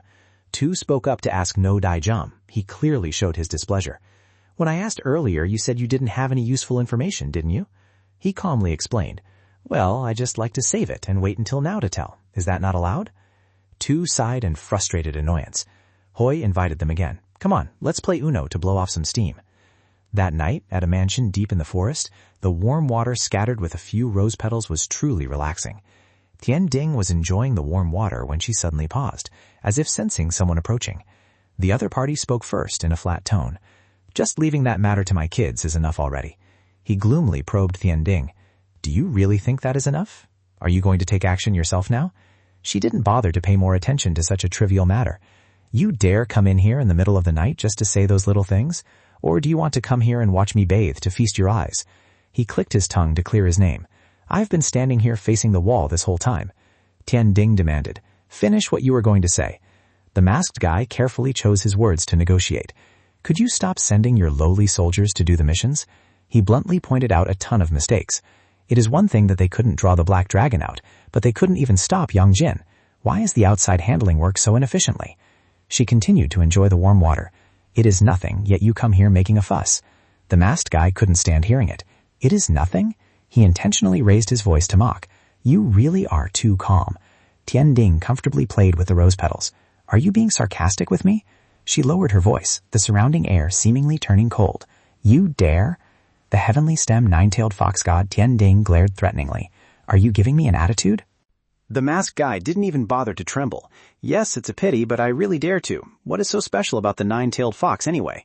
He even deliberately acted innocent. Oh my, slip of a tongue, I'm sorry. She gently blew a breath into the rose petal. The masked guy immediately slumped down as if drained of all strength. Tian Ding lifted herself out of the bathtub, slowly walking closer to the opponent. The space was filled with steam and Tian Ding's spiritual energy. She gently reached out her hand to pull him towards her. Tian Ding forced the masked guy to look straight at her. Nothing special? Her smile became terrifyingly frantic. Do you need me to show you? Tian Ding was about to take off that mask, but he suddenly broke free from her control, grabbing her hand tightly. The masked guy tightened his grip on Tian Ding's small wrist. She winced in pain, her arm trembling. Ah! He stood up straight, proudly making a request. I do need it. Since you've said so, I'd like to ask for your help a bit more. Then in a blink of an eye, the masked guy vanished without a trace. On Tian Ding's hand there was still a scorch mark where she was grabbed. She rubbed the wound while grumbling. Is that damn guy a eunuch or something? Tian Ding gloomily calculated her plan. Early the next morning, the weather was beautiful, a peaceful day at Champo High School. Ji-won excitedly gripped the sword tightly in his hand. Starting from now, Li Yang-jin, with his hands stuffed in his pockets, didn't pay attention. Now what? He excitedly went on. What do you mean what? Didn't we agree to practice swordsmanship together? He immediately wanted to back out. No, about that. Ji-won didn't give Lee Young-jin a chance to speak. Don't be so long-winded and sluggish anymore. He adjusted his glasses, getting into a stance. First, I'll demonstrate for you to see. Ji-won focused, gripping the hilt of the sword tightly with both hands, and then he swung it in a powerful arc. He was startled, turning pale with fear. Ji-won retracted the sword in a cool manner. What do you think? Young-jin's jaw almost dropped. It actually looked pretty decent. His heart was restless. Young-jin kept tormenting himself with regrets about the past. At that time, he asked himself countless times, if the person fighting those masked guys wasn't him, but Ji-won, would things have been different? He excitedly requested, "Come on, let me see your usual fighting stance." Young-jin woke up from his daze, extremely confused. What? Ji-won explained. I have to check your basic skills first before I can determine your future training direction, he enthusiastically instructed. Or else, just try to mimic what I just did. He instinctively stepped back. Well, Young-jin couldn't refuse Ji-won. Actually, he watched him awkwardly take the sword, thinking to prepare for a day like this that would come at an unknown time. Ji-won wasn't originally a master or anything, so instead of practicing swordsmanship according to standard procedures, he mainly just practiced the moves he liked watching on TV. He gulped nervously, trying to hide his expression, so he didn't know if Young-jin would be fooled or not. Seeing Young-jin get into a stance, Ji-won laughed to himself. He actually believed it. Good lord. Excitedly enjoying his prank, Ji-won then put on a thoughtful and awkward look. He looked around and said, "Come to think of it, I don't think I've asked you about the most important thing yet." He was speechless. What kind of weird tone is that, man? Ji-won sat down seriously in the middle of the road. Come on, tell me, which of the following powers do you want to use, including fire, water, earth, and wood? Young-jin was about to lose track. What kind of nonsense are you talking about, man? He loudly declared again. Nonsense? That is the most important thing. How are you going to transform the energy of nature into your power? This coincidentally matched Tu's instruction, the ability to transform the power of all things, converting them into divine power.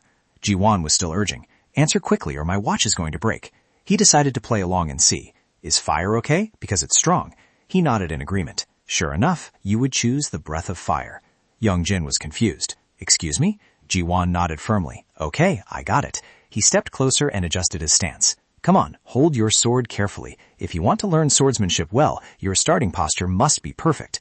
Suddenly, a few friends approached. What are you two doing here? Young-jin immediately threw his sword aside, and Ji-won painfully slid after it. She asked, what exactly are you two doing? He pushed his glasses up mysteriously. Young-jin-kun said he wanted to get stronger, so he asked me to teach him a few moves. He irritably retorted, when did I ever say that? Ji-won confidently replied, because I heard the screaming sound of desire in your heart, of course. He excitedly suggested, do you want to go to the stadium to practice more after school? Young-jin refused. Not today, I already have an appointment. Jia suddenly turned to ask her friend, Hisu, do you happen to have an appointment with him today? Hisu shook her head in bewilderment. No, I don't. So the two of them widened their eyes and stared at him. Young-jin was confused. Is it really that surprising that I have an appointment with someone? That afternoon, on the way home after school, passing students couldn't help but look back. What is that? What is it? What is it? Who is that? Is there a film crew shooting nearby today? Tian-din was waiting right in front of the school gate. There were whispers. Is she a celebrity? Some passing thugs couldn't take their eyes off her. Absolutely stunning. So pretty. Hey, beautiful sister. They joked around casually until they caught her gaze. Wait, calling her sister is right, isn't it? Immediately after, every single one of them quietly retreated. Oh man, we're doomed. We're totally doomed. Tian-din quickly spotted her target. Ji-won couldn't understand. Do you have an appointment at 6 o'clock? We still have about an hour left until then. Young-jin nervously checked the time. No way. Who knows when the door will open? He was clueless and didn't understand anything. Door? Where are you meeting them? He decided, let's just leave it for tomorrow and we'll... Suddenly, a flirtatious voice echoed. Young-jin? Tian-din acted friendly and rushed over, unexpectedly hugging Young-jin tightly in front of everyone's horrified eyes. Tian-din hummed affectionately. I missed you so much, sweetie. Ji-won couldn't believe it and quickly covered his mouth. Young-jin-kun, don't tell me the appointment you mentioned is... Hisu was so shocked that her facial expression distorted. She decided to make a quick retreat. We'll be leaving first. Young-jin, he frantically explained. That's not it. Young-jin screamed desperately, but no one turned back. It's really not. Tian-din had achieved her goal. Unaware of the situation, he continued to scream. Who the hell are you, lady? Right after that, Young-jin felt dizzy. He helplessly left his body to her. His whole body had no strength left at all as she gently caressed Young-jin. Are you still doing okay, darling? Amidst the critical situation, the two faces were too close together.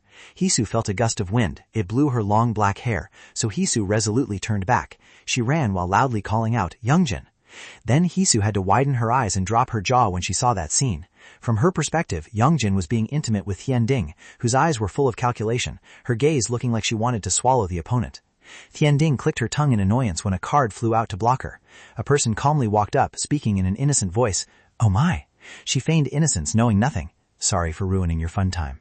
The card from earlier gently flew back to its owner. She was none other than the earthly branch god, Grand Divine General Tai. Looks like my hand slipped. Jiwan had just caught up with Hisu, frantically asking, What's going on? Youngjin sat powerless on the ground, while the two big sisters faced off tensely. Tianding smiled a cruel, calculating smile. There are a lot of spectators here. Are we going to fight? She provoked openly, but doing so would make things awkward for you, wouldn't it? Tai was instantly furious. What did you say? She burned the card in her hand. It's been too peaceful lately, so I didn't have anything to do. From the scorching flames appeared a weapon. In the past, this kind of thing happened all the time. The surrounding students gasped in amazement. What was that just now? From her hand. Tianding hummed in admiration. You're really cool, big sister. Tai was displeased. Why am I your big sister? She also had no intention of saving face for anyone. You crazy bitch. She remained silent and didn't answer, thinking carefully. His instructions echoed again. In order not to hinder the plan, from now on act secretly. Don't let humans discover you. Tianding's face darkened, and she made a decision. Then let this older sister take care of you, little sister, for a bit. Her 9 tails emitted an enchanting aura, Mengsheng. As soon as it spread, everyone started falling down. Huh? No normal person can resist it. Youngjin turned pale with fear when he saw his friends were also affected. Li Hisu, Gong Ji-won. Hearing his voice, Tianding's eyes widened in surprise. She truly didn't expect it. What's this? Why aren't you asleep yet, darling? Taking that opportunity, Tai rushed forward. She thrust her spear forcefully down, piercing a hole in the brick floor. Tianding was a bit fed up. Are you really being serious? But her facial expression didn't show any boredom. I have no intention of fighting at all, because I still want to look at beautiful things for a little longer. Tai swung her arm in an arc. Let me let you take your last look then. She gathered her power, executing a technique. Hi. Tai threw out glowing red diamond-shaped fragments, Tai Lin Hual. They accurately pierced into her body, and then they burned Tianding with full force. But a purplish-pink color quickly took over the flame. She didn't even bother changing her expression. She hummed. Tianding stood casually in the middle of the street without a piece of cloth covering her body. My clothes are all burned. Youngjin was startled and blushed beet red, while she raised her voice to question. How dare you use fire to attack me? Are you crazy? Answer me. Tai replied with another question. Why did you suddenly come down to the lower realm? Tianding raised an eyebrow and replied. That bastard told me not to say anything for the time being. She was a bit surprised. That bastard? She shrugged mockingly and disdainfully. And even if I told you guys, you wouldn't be able to do anything anyway. Tai loved her patience. Speak quickly before I tear your chest apart. Tianding smiled deceitfully and mocked. So vulgar. She wasn't provoked at all. Could I really be more vulgar than you? Seeing her cheap tricks were useless, she fell silent again. It was time to leave. Tai wrapped her hands in fire, revealing her snakeskin, and swung both hands forcefully, scattering scales all around. Tai continued to use her old move to surround her, Tai Scale Fire, but it was too late. Tianding had disappeared. Seeing that the person was gone, she put away her weapon. Youngjin was still kneeling on the ground, and Tai reached out her hand toward him. She lifted Youngjin's face to examine it, saying, So it's you, the kid that Grand Divine General 2 mentioned. Tai seemed quite interested. To resist illusion magic without divine power, that's quite surprising. A weak voice called out, Youngjin. Hisu struggled to sit up. Are you okay? Tai immediately jumped to a conclusion. Your girlfriend? Wow, you're living a better life than I thought. Youngjin quickly denied it. No, that's not it. The other students also gradually regained consciousness. What's going on? Where is this? It's the school. Ji-won adjusted his glasses in confusion. Why don't I remember anything? Oh, I see. This place isn't private enough anymore. Let's change location, Tai said. She brought the whole group back to her apartment. While making coffee, Tai introduced herself. I am the 6th god of the 12 earthly branches, Tai. My title in the heavenly realm is Grand Divine General. The 3 of them sat obediently at the table as she continued. My name in the mortal world is Sarah. Ji-won's jaw dropped. 12 earthly branch gods? She created a comfortable atmosphere. Just call me Grand Divine General, sister or lovely sister, whichever you guys like. Just call me that. They were dazed. Grand Divine General. Hisu immediately connected the information. So the person just now was also... She was surprised to come to a conclusion. Is that person also a god like the Grand Divine Generals? Tai confirmed. Yeah, a god. She added a few more things. But not belonging to the earthly branches. Tai mentioned a new concept. It's the heavenly stems. No one understood anything. Heavenly stems. She calmly answered the questions. They are the high divine generals of the heavenly realm. Giwan guessed. Do high divine generals have a higher status than grand divine generals? Youngjin frowned in confusion. High divine generals. Tai sat down and took a sip of coffee. Gyap, At, Bin, Ding, Mao, Ki, Kang, Tan, Nyam, Kui in the mortal world. They are often known by the name heavenly stems. There are 10 people over there. The god you guys saw earlier is one of them. She said a name that the kids might know. Din Fox Patriarch. He widened his eyes in surprise. Fox Patriarch, the leader of the 9-tailed foxes. Hisu couldn't understand it at all.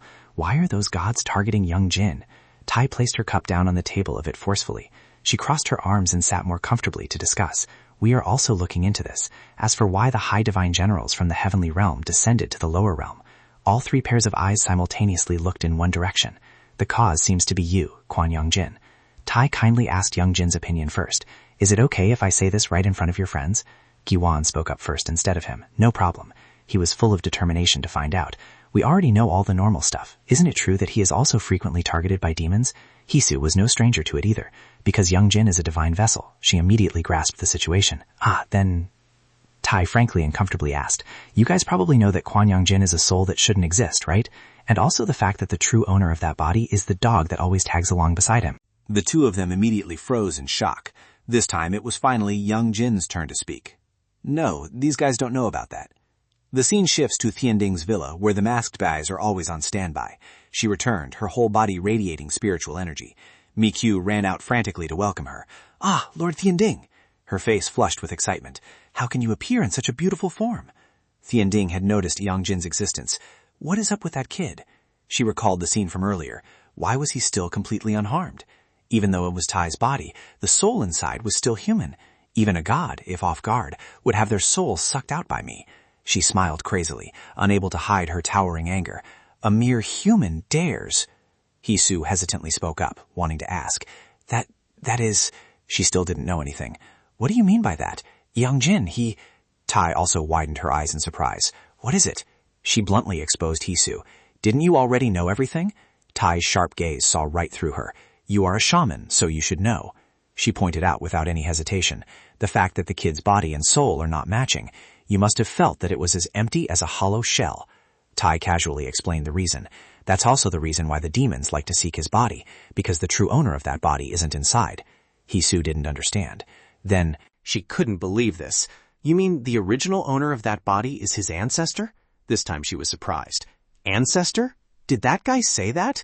Tai covered her face and burst into hysterical laughter. She reached out again to grab her coffee cup. Grand Divine General Tai really knows how to be a comedian. Tai also had to partly acknowledge that idea. But in a way, it is true, because the humans who created that altar are the descendants of the current clans. Ji-won heard some new vocabulary again. Sacrifice, altar, she analyzed. And Kwon Young-jin, you are a descendant of the Thin clan, but what if you're not Thin? In the blink of an eye, a massive wind pressure swept past, leaving the 2 stunned. She still held the coffee cup in one hand, while the other tightly gripped Young-jin's neck. What exactly are you? Tai's sharp eyes probed him. Are you a demon? She didn't completely cut off Young-jin's breath, considering that you approached the Black Dragon and entered a symbiotic relationship with it. Tai had already set her sights on him. You don't just have 1 or 2 suspicious points. He jumped up in astonishment. Black Dragon? She let Young-jin know about his benefactor. Because Grand Divine General Tai assured me the most that you are a mortal soul, I'll let it slide for now. But I haven't completely erased my suspicions about you. Cruelty gleamed in her blue eyes. So what should I do? Tai tightened her grip a little more. If I perform soul liberation on you right now, I can immediately find out your true identity. She darkly uttered tempting words. You're also curious, aren't you? Whether you are truly human or a demon. Hisu quickly stepped forward and grabbed Tai's arm. She declared loudly with absolute certainty, Young-jin is a human. She was dazed, her face full of astonishment. Oh my, Hisu repeated once more. That's right.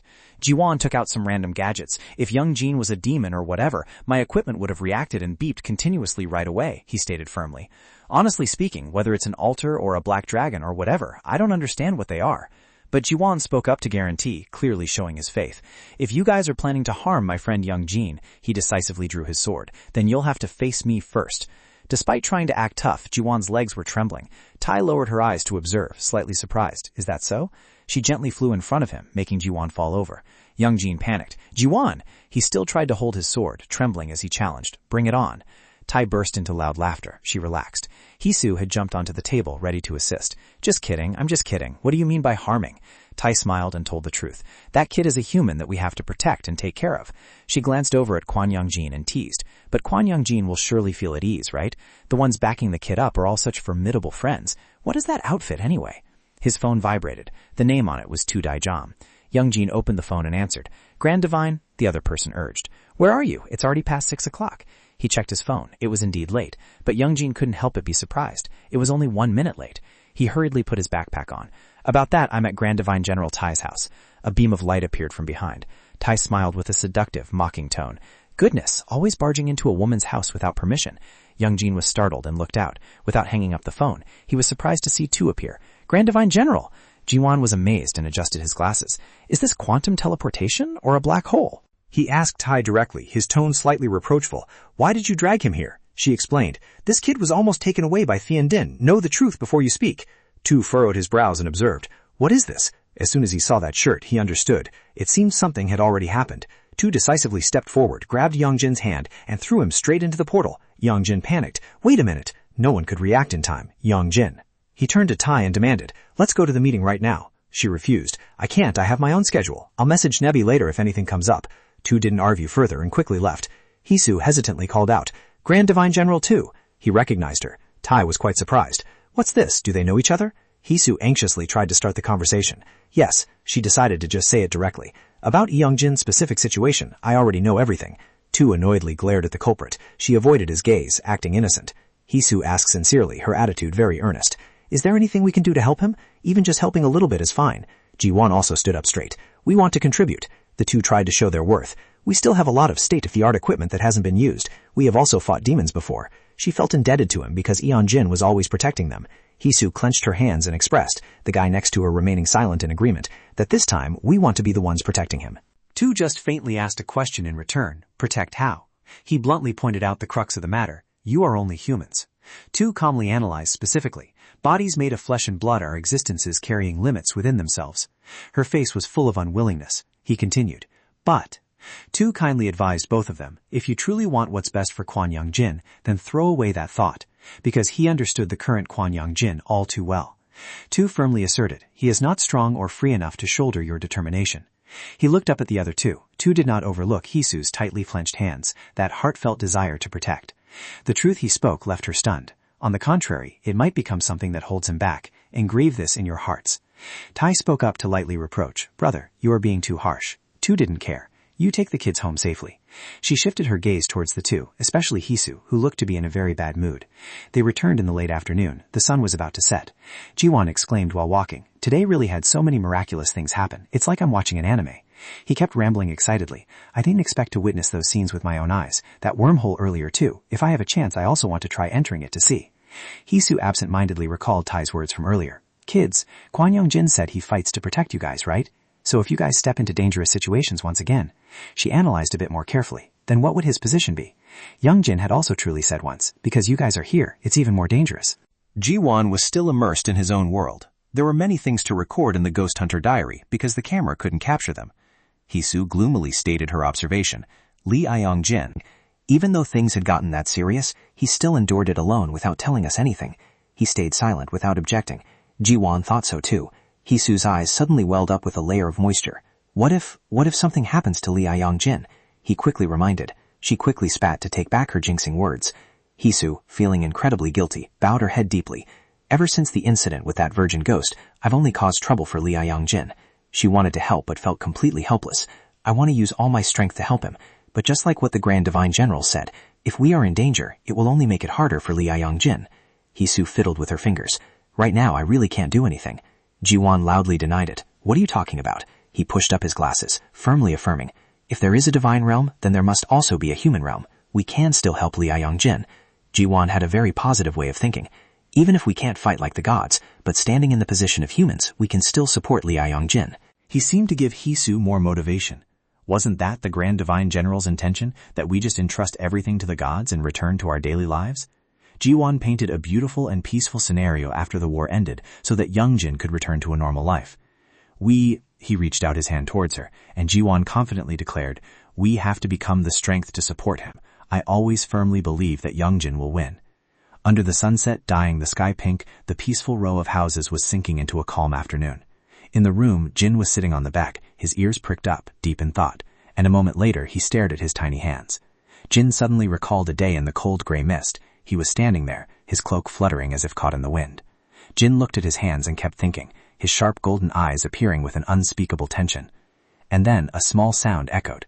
His golden eyes narrowed slightly, as if Jin had detected something suspicious approaching. Jukon stepped up to the glass door and bowed, saying, Grand Divine General. Inside the simple room, he looked at him with a worried expression. Your complexion doesn't look very good. Is something troubling you, sir? Jukon patiently waited for Jin's answer.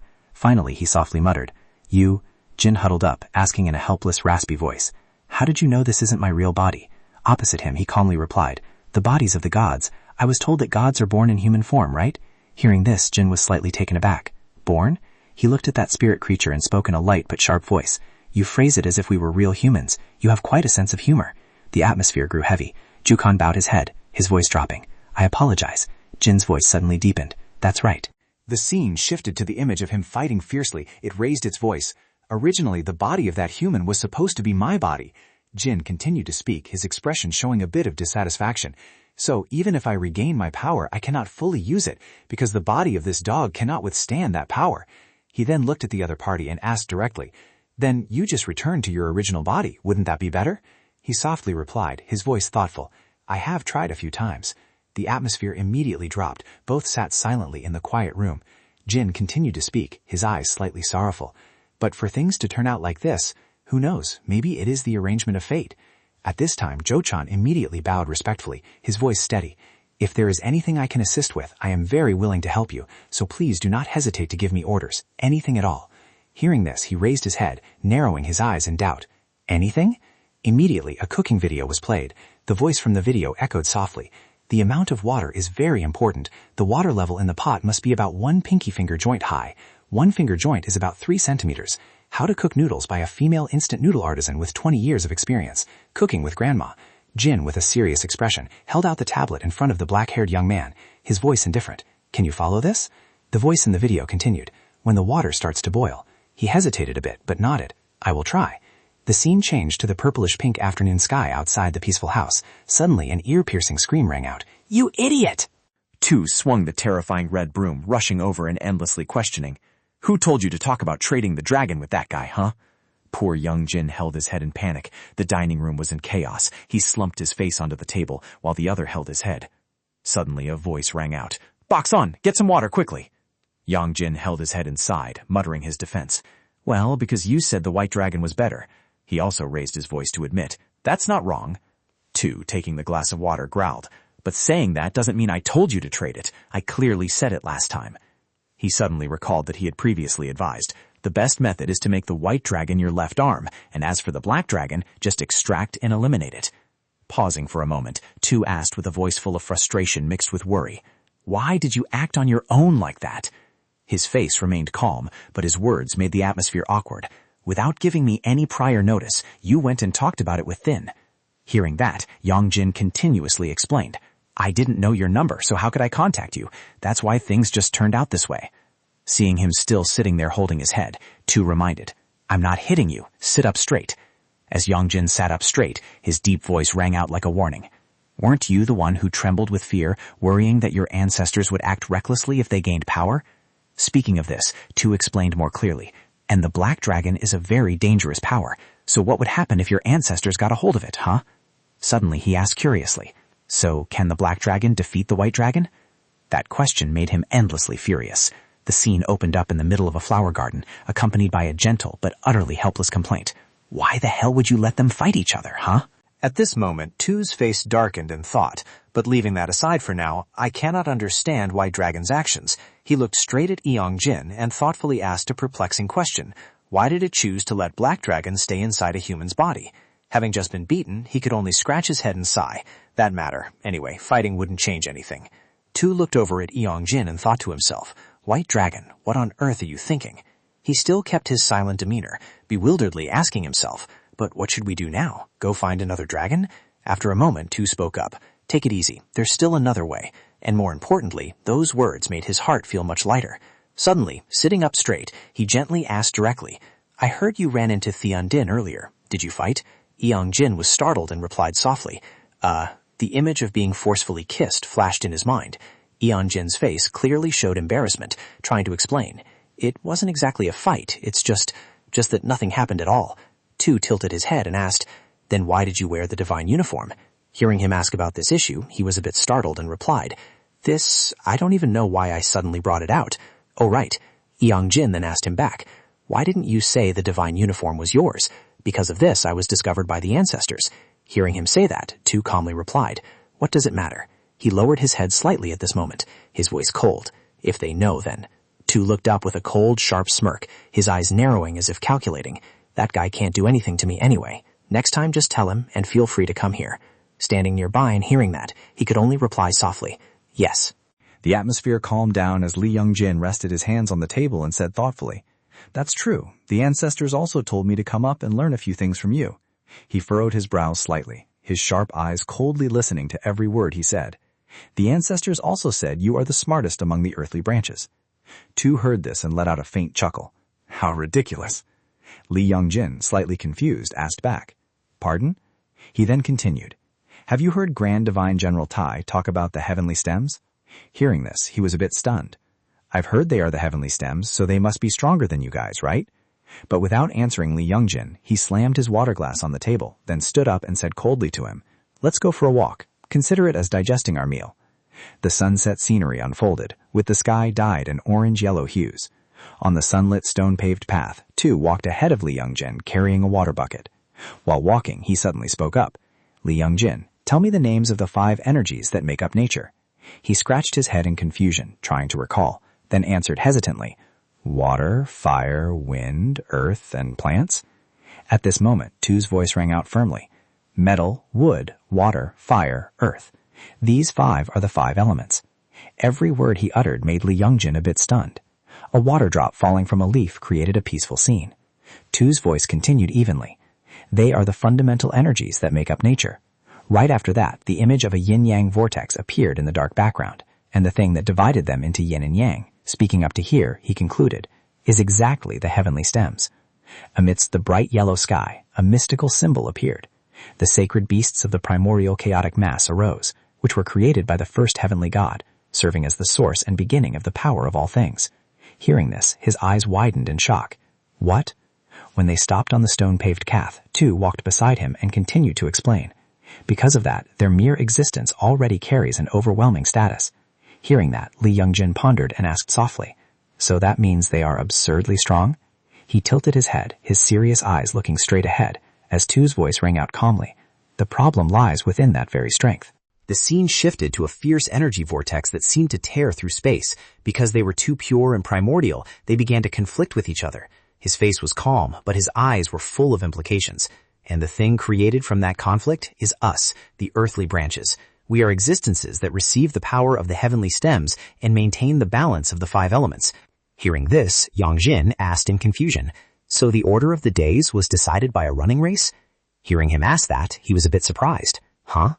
Seeing this, Youngjin immediately explained, "Well, the legend where the rat climbed on the ox's head to finish first." Suddenly, a voice rang out, making him startle. "That is the fable that the eldest brother hates the most." The other person softly said, "The dragon is also described as extremely kind, while the rat is described as extremely despicable." Tu turned his back, holding a broom, and began to speak. Anyway, the heavenly stems. Simply put, his next sentence made Youngjin stunned. "Just consider them as our seniors." His voice sounded hesitant. "Then..."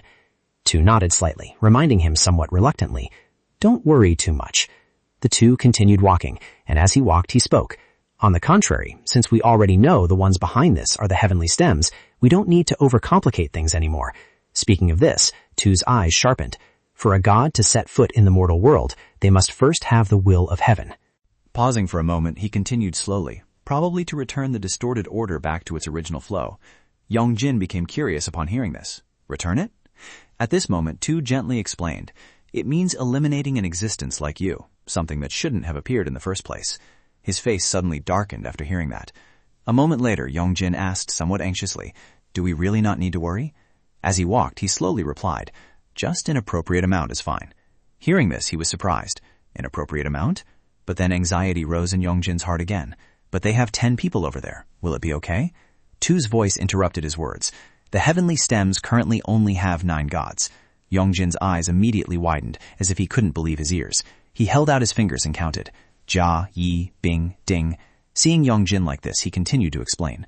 "Among the heavenly stems, the image of a dark silhouette holding a sphere appeared. Before we were created, that sphere was full of colors and exuded a strong, murderous aura. There was a god who harmonized the conflicting aura of the 5 elements and calmed the chaos that once existed. It was the jewel currently on Jin's body, the Mao of the heavenly stems. Everything seemed to have been arranged, and he is the earthly branch god of the present. Jin's face became serious, his hands clenched tightly. It was Thin, the heavenly stem dragon god, heavenly Mao.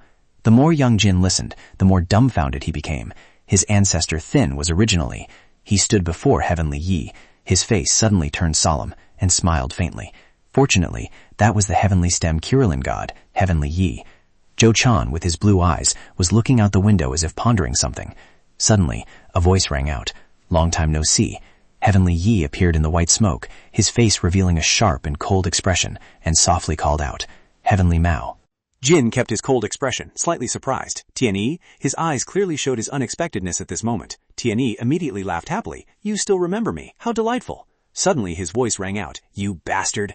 Far from his joy, Jin's face darkened as he asked, Why did you descend to the mortal realm? Tianyi didn't care much about his attitude and replied, I came down here because I have something to do. Hearing him say that, Jin clearly showed a mix of thought and curiosity. Something to do? Tianyi didn't answer that question, just smiled softly.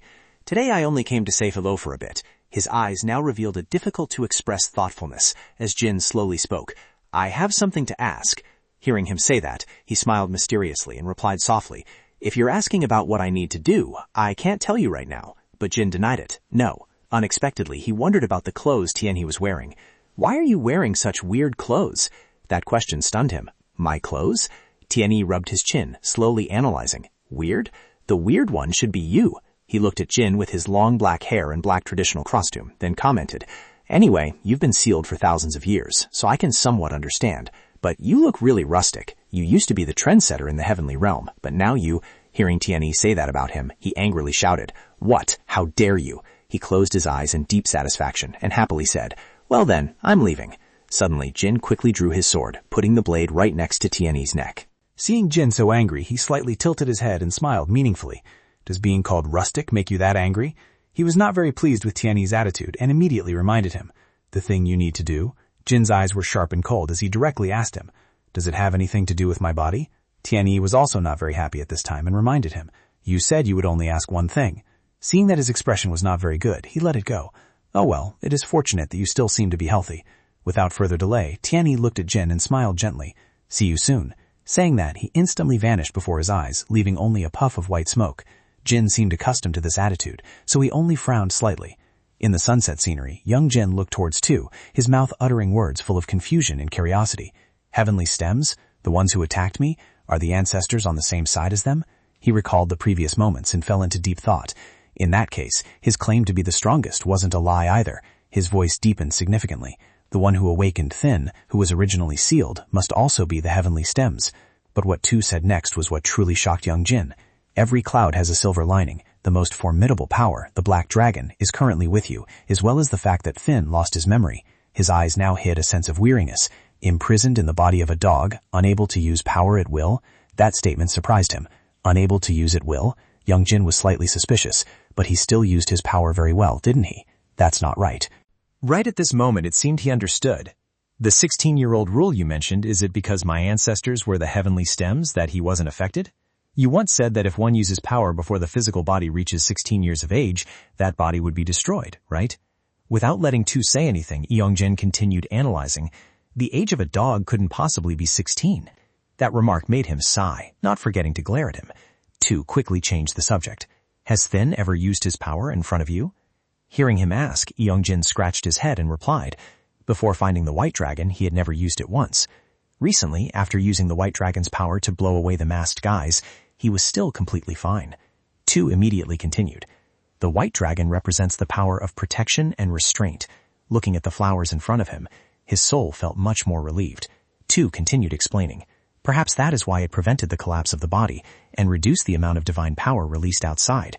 It really is a game hack.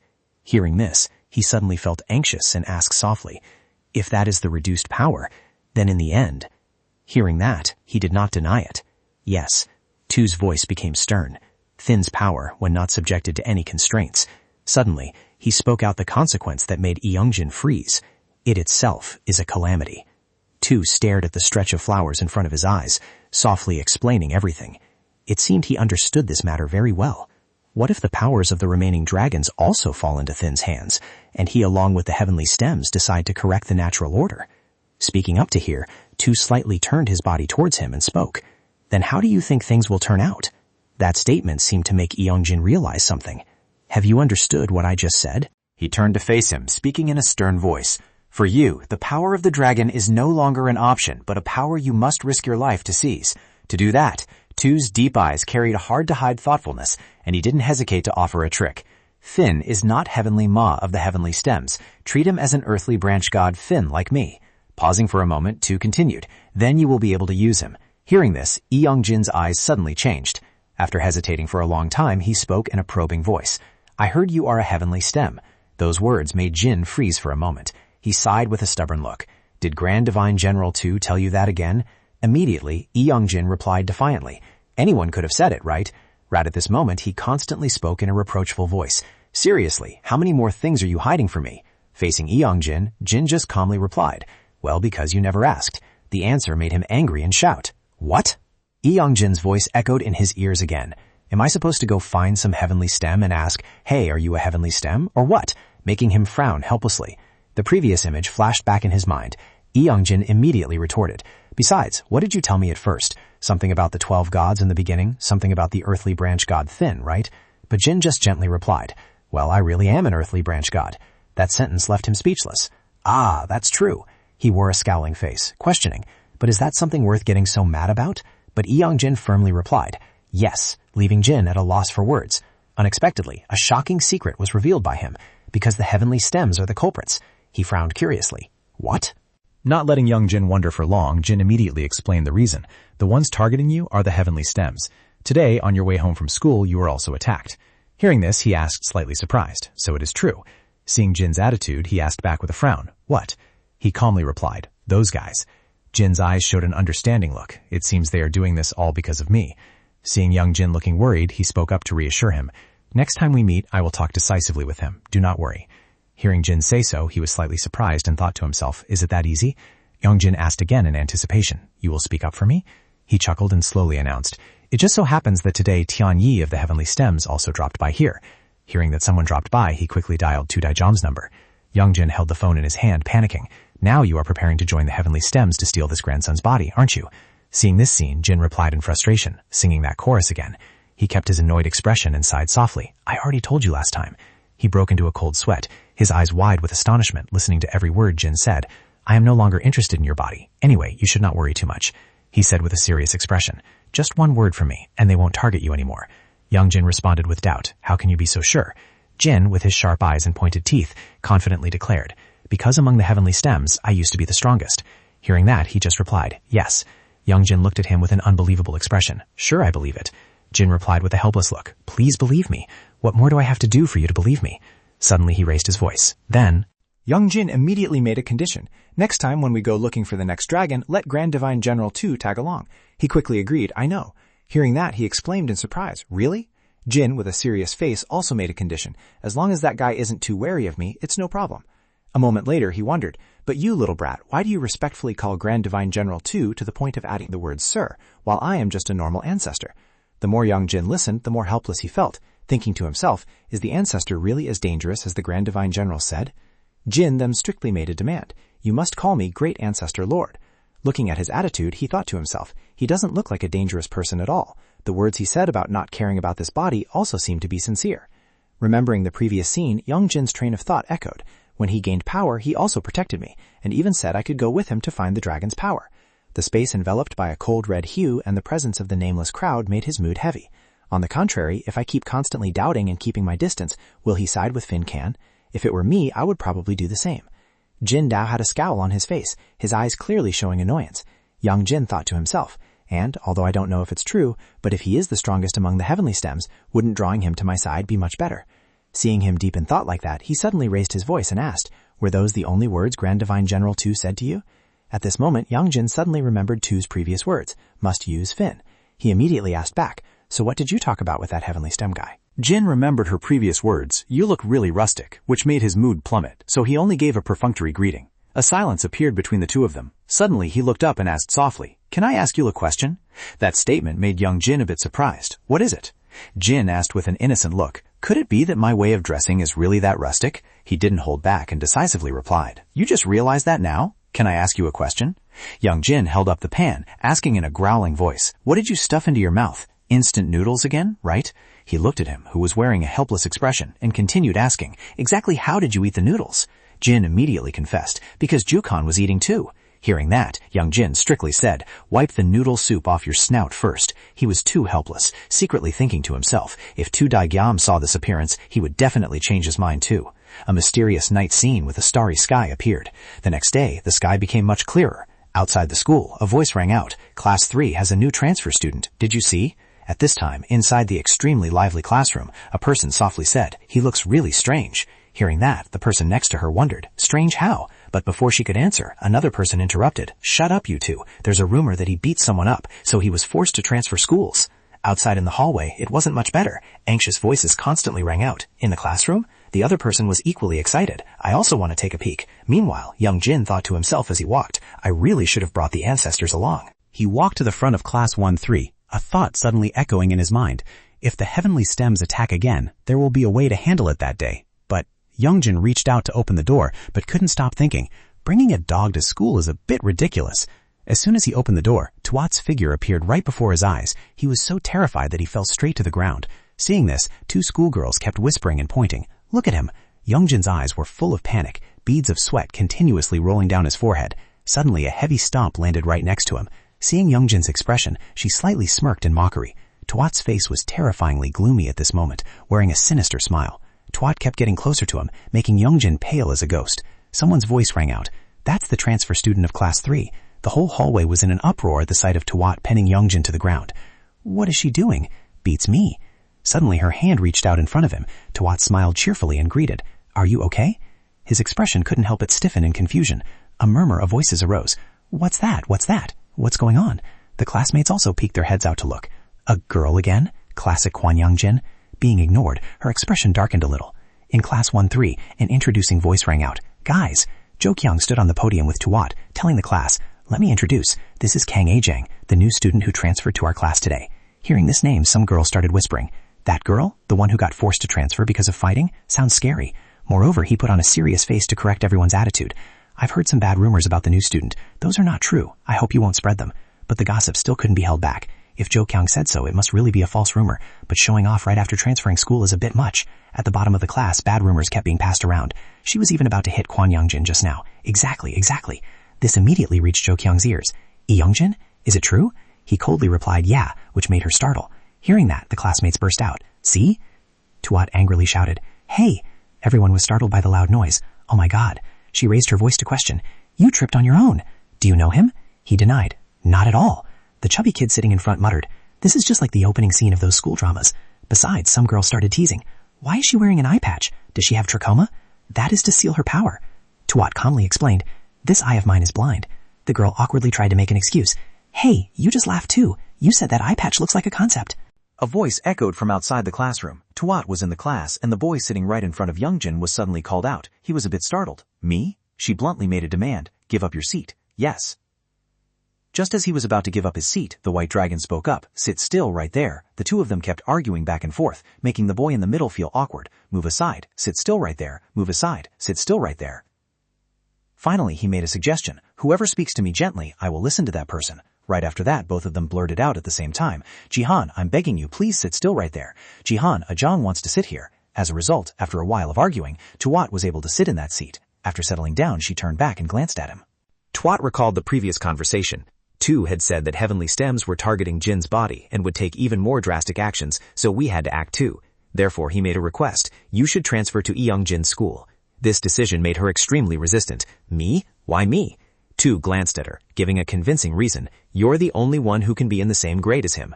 But Tuat was still not resigned. "Is that the reason?" At this point, he added another thing. "I heard you also met Kwan Youngjin."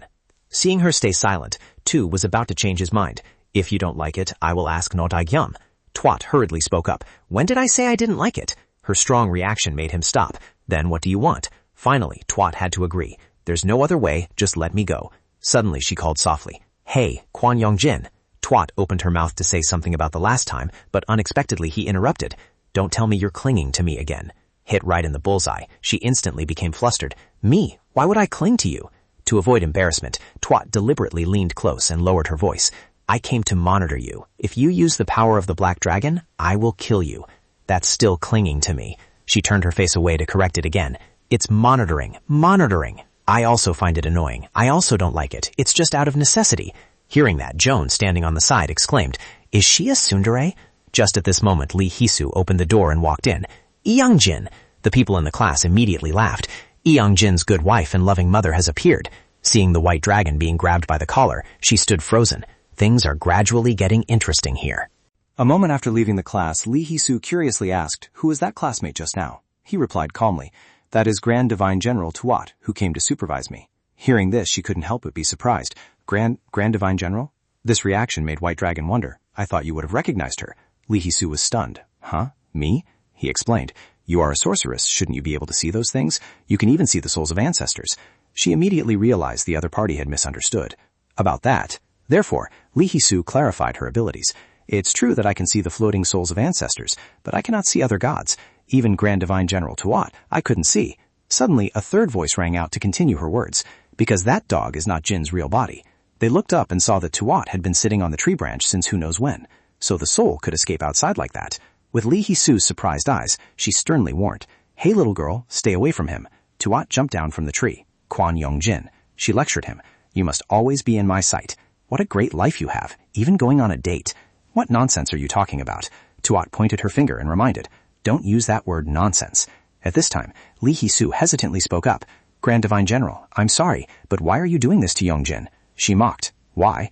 Immediately after, Tuat harshly clarified, Don't you know that he has the black dragon inside him? It's very dangerous, so stay away. She pointed straight at his face and said, Right now he is a ticking time bomb. No one knows when the black dragon will pop out, because even he can't control it.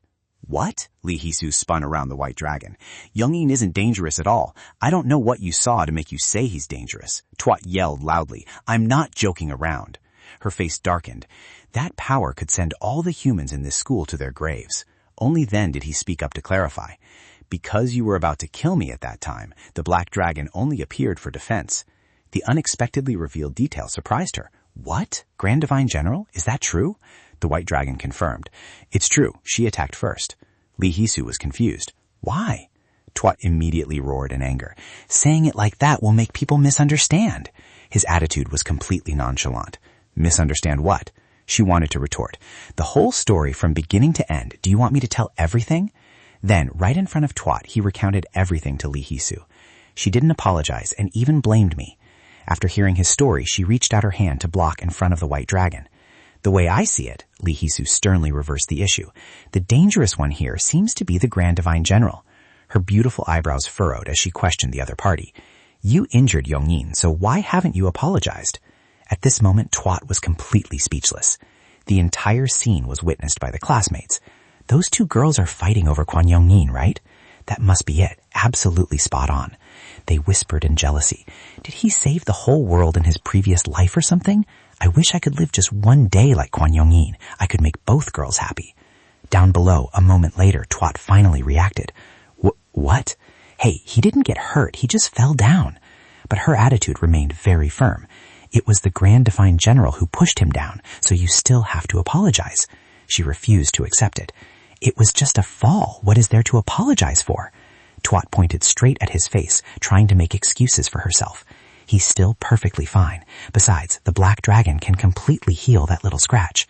Being too agitated, she slipped her tongue. He isn't even human anyway. Right after saying that, Twat herself realized she had made a huge mistake. Lee Hisu became flustered. Regarding what the Grand Divine General had just said, he immediately interrupted. She is right. I am not a real human. She hurriedly called after him. Youngchin. Before chasing after him, Lee Hisu paused slightly. Grand Divine General. Her face was extremely serious as she requested.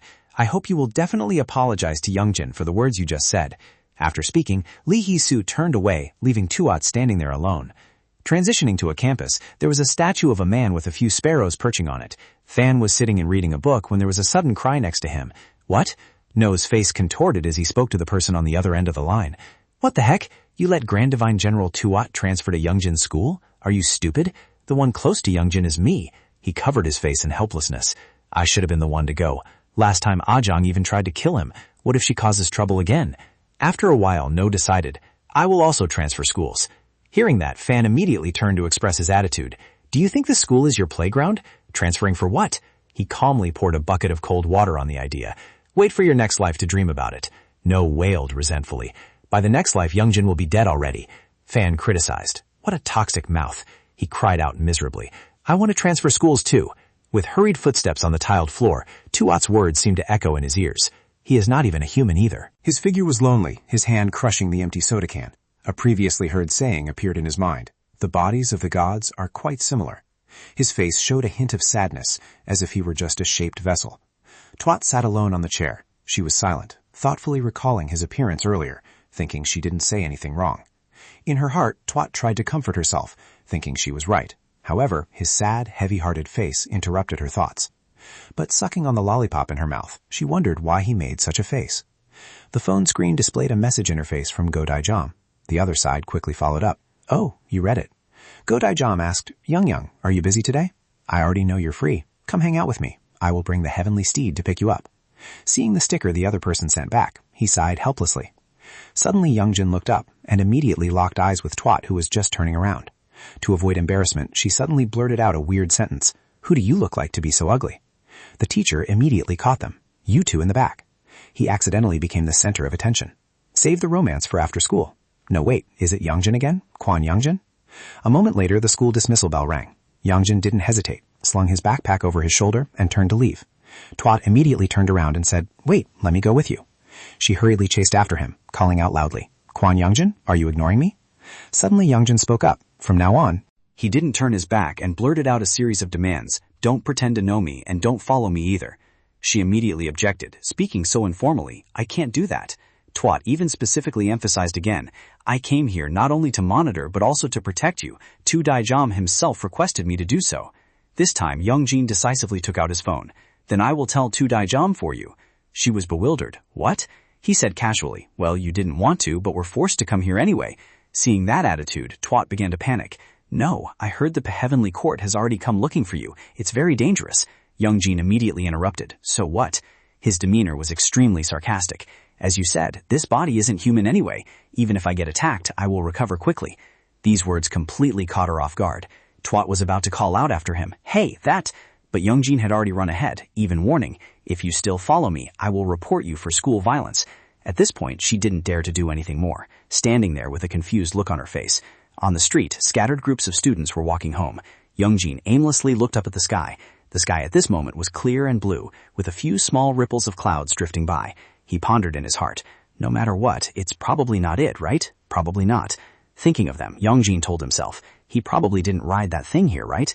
A fierce engine noise echoed on the street. He turned in surprise to look in that direction. Right after that, Youngjin saw a motorcycle speeding towards him. The motorcycle stopped, and a pair of leather shoes stepped down, planting firmly on the ground. Gal held the throttle with one hand and took off his helmet with the other. Finally, he just flipped up the visor and joyfully introduced to him, This is Heavenly Steed number 2. Seeing Youngjin's expression, Gal beamed. It looks so cool that your jaw dropped, huh? Then he tossed him a helmet. Get on. Youngjin absent-mindedly asked, Where are we going? He replied, Because there are some friends who want to meet you. Gal smiled, eyes narrowed. So we're going there. Before setting off, he casually took a photo and sent a message saying, Kidnapped. On the other end, the hand holding the phone was trembling. Dao suddenly yelled in panic, He's here. Mao curiously asked, What? She hurriedly said, He's about to arrive. What should I do? Seeing her panic, Mao comforted her. You were sad because you never had a chance to apologize. Isn't this a great thing? Dao was still uneasy. But what if he shows a hostile attitude right when he arrives? What should I do? She calmly replied, Then just kowtow and apologize, that's all. A plate of pastries was placed on the table. Sue smiled sweetly and wondered, I wonder if he likes sweets. Dao lifted her plate of pastries and cried out, begging, I'll buy all the items in your shop. Bring them all out here. Let Youngjin eat them all. She also pulled out a calculator and did it for real. That will be 368,000 won for you, customer. Mao picked up a piece of pastry to nibble on first. Thank you, rich boss Dao. I'll enjoy this. The scene shifted to a house in the forest as the sky gradually darkened. 2 people wearing black cloaks stood outside muttering, It's been days. We only know how to stand here staring at the wall. We've tried our best. To be honest, it wasn't really our best. Hearing that, one of them remained silent. Tiptoeing footsteps stepped on the floor. A white-haired person holding a glass of wine heard a respectful call, Lord Thiending. The masked subordinate reported, The guest has arrived. He continued, This subordinate will have those guys retreat. The Inding agreed. Go ahead. Before leaving, the masked subordinate carefully apologized. From next time, this subordinate will not let this happen again. The Inding didn't make a big deal out of it. It's fine. The Inding even acted nonchalant, because it has to be like this so the bastard behind you gets furious and always comes here to play. As soon as he finished speaking, another masked figure appeared behind him facing the Inding. Seeing this, the masked subordinate understood the situation and left. Then this subordinate asked for permission to withdraw. The masked guy showed a weird smile. You went out and played quite a spectacular game, didn't you? The Inding brought his hand near his mouth and raised his voice. What, you told me to take action myself, didn't you? Just as you said, he is an interesting kid. Suddenly, he unexpectedly lunged forward and grabbed the Inding's neck. The choked breath made it difficult for the Inding to swallow. His voice dropped, carrying a sense of threat. What kind of trick are you trying to pull? You could have easily brought it here. He pinned her down on the chair with his whole body. From a leader like you down to your low-level minions, you are all just a ragtag bunch. Or are you planning to play the spy? The eyes behind the mask turned terrifyingly red. Just because of the commotion you caused, the carefully arranged situation had been ruined. Suddenly, Thian Ding opened her mouth and laughed smugly. Should I cause a little more commotion? Her expression was incredibly punchable. Or maybe next time I appear, I'll talk about the heavenly mandate? Well, I don't have the hobby of trampling on ants. Her slender hand slowly reached to his chest. I warned you beforehand, but should you fight or should you run away? Right after that, he tightly grabbed that hand and slammed it hard against the armrest of the chair. The force of the hand on her neck increased, leaving red marks on her skin. Don't look down on me. He warned, after your failure, the later generation of gods like us have been improved into a better form. Hearing this, she was not only unafraid, but also laughed. Even so, the essence remains the same. The Inding raised her eyebrows in boredom, looking at the opponent. Without our power, you are nothing but copycats. The pressure around him dropped, bringing along a gloomy, arrogant aura. The Inding's face flushed red from the alcohol, and in her ear was his threat. One day, it will destroy you, the Inding. Right after that, she unleashed her snow-white tails. The furry tails hovered behind his back, while a few others intertwined in front of his face. The Inding provocatively used her beautiful appearance. Try to destroy me right now. Seeing this, he helplessly let out a sigh. Truly. Then the hand on her neck gradually loosened. He completely disappeared. Having achieved her goal, the Inding smiled softly. What a disgusting guy. The scene shifted to a small cafe. The motorcycle wheels stopped in front of the door, hanging a close sign. At this time, Dao was helplessly bowing her head to the ground. Stepping in and witnessing this scene made Yongjin and No extremely surprised. He frowned and asked, "What are you doing?" Mao, standing to the side, spoke her mind for her, begging for forgiveness. A fork poked hard into the cake on the table. No was about to open his mouth to put the cake in when he was suddenly pulled back by a hand. "You are not allowed to eat." It turned out to be Dao. With sparkling eyes, she held out the piece of cake in front of Yongjin. "Yongjin, I bought this for you to eat." He hesitated and replied, "Then let's all eat together." Dao exclaimed, "You really are a living bodhisattva." Yongjin looked at her eating cake and hesitantly asked, "By the way, are you also a Grand Divine General?" She smiled brightly and replied, "Sorry, my introduction is a bit late. I am the earthly branch god Dao. My name in the human realm is Yujung. Just call me whatever makes you comfortable." Furthermore, Dao stood up suddenly, patting her chest firmly to assure him, "If it's a request from Yongjin, I will fulfill absolutely anything. Just say it." He was startled. "No, it's not necessary." She shouted loudly, "Please give me a chance to make amends, please." He was confused. "Then, Sister Yujung." Hearing this, Dao felt aggrieved inside. He actually called me Sister Yujung. Yongjin's voice rang out evenly. "Please buy me a new school uniform." "I'll even buy you 10. She asked skeptically, "But why a uniform?" Yongjin answered honestly, "You tore my old one, and now I only have this one left." Na sighed. "What were you thinking, tearing the kids' clothes like that?" Immediately after, Dao bowed her head and slammed it hard onto the table. "I am truly sorry. It must have hurt a lot, right? At that time, hearing about the appearance of the black dragon made me lose my mind." He yelled, "Are you planning to smash your head open or what?" Ma witnessed this and forced a smile. He calmly replied, "It's fine." Yongjin looked melancholic. "Anyway, this isn't even a human body. I'll be fully healed just by taking a nap."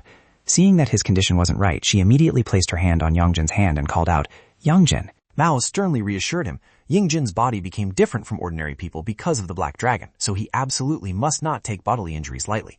He was startled, with a confused face. "Yes?" No's voice rang out. "If the black dragon is removed from your body, you are just an ordinary human." He laughed teasingly. "You must not become numb to getting hurt." Yingjin stared blankly at No, unable to utter a single word. He slowly said, "But thinking back, the times I've been injured until now also partly involved the Grand Divine Generals." Mao smiled brightly to comfort him. Anyway, maybe Yingjin is just a little more special than an ordinary person now. Her face was affectionate. Clearly, you are a human being. Her voice was full of determination. We will help Yingjin return to the life of a human. Yingjin was startled. Who are you? Mao replied, I am the fourth earthly branch god, Mao. My name here is Uwei. She happily grabbed his hand. Nice to meet you. Suddenly, a finger poked Yingjin's body. Right after that, a hand gently touched his forehead. It was Sue. She exclaimed, It's true. This is indeed Thin's body, and immediately inched closer to Yingjin. The two are surprisingly similar. Although it looks a bit annoying, their personalities are completely opposite, so it's also interesting. Yingjin, let me tell you that the annoying person I just mentioned is not you. She smiled and introduced herself. I am the earthly branch god Sue. My name here is Geo. Sue tilted her head and smiled brightly. Outside the cafe at this time, the sky was gradually getting dark. As time passed, the sky began to darken, and the moonlight shone everywhere. The cafe had also closed to rest after a long day of work. She was in the kitchen busily washing dishes. Mao sat resting her chin on her hand, deep in thought. Over here, Yingjin was sleepy and fell asleep on the table at some point. She appeared in his mind. Can I ask a question? Yingjin's mouth muttered. My parents passed away when I was very young. Back to reality, Mao gradually moved closer and sat next to him, her eyes lowered, her pure white eyelashes trembling slightly. Is it because? He was still sleeping soundly at this time. Is it caused by me? Her hand touched Yingjin's forehead. Assuming I am someone who shouldn't exist, is that why? Mao's body flashed and gradually became transparent. No, whatever happens, it's not because of you. The hand placed on his forehead glowed. No matter what happened in that accident, it is not a sin that Yingjin must bear. Yingjin's memories appeared. His parents were smiling in the car. Then a terrifying moment when the car overturned, followed by relatives and family members screaming indignantly and criticizing Yingjin. Mao appeared in his memories. So he has been trapped in this memory and lived with a sense of guilt until now, with only broken memory fragments left. She closed her eyes and her body lit up again. Excuse my intrusion for a moment. Right after that, Mao opened her eyes. The sight before her left her stunned. Mao appeared inside a car. Her gaze glanced at the seat next to her. Yongjin as a child was still innocent, smiling cheerfully and lively. Mao looked at him with a heart full of affection. It turned out this was also his happiest memory. Suddenly, her gaze stopped, her face horrified, as a monster appeared right in front of the car. It was extremely terrifying, with 3 glowing eyes, staring right into the car. Mao's face was shocked and bewildered. That seal! The monster growled, its paws continuously poking into the car. Mao panicked, her face turning pale, her eyes filled with fear. This is only a memory, so I cannot intervene. The car flipped over and spun around. Mao witnessed it from beginning to end, standing there petrified like a stone. Her heart ached as if being cut, tears unknowingly falling down.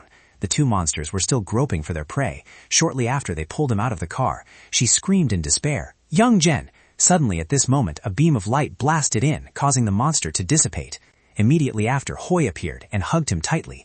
Mao stood stunned, her eyes wide with astonishment. She stared at him. Grand Divine General Hoi! At this time, whispering sounds echoed. Oh my God, it looks like there was an accident ahead. The car is completely flipped over.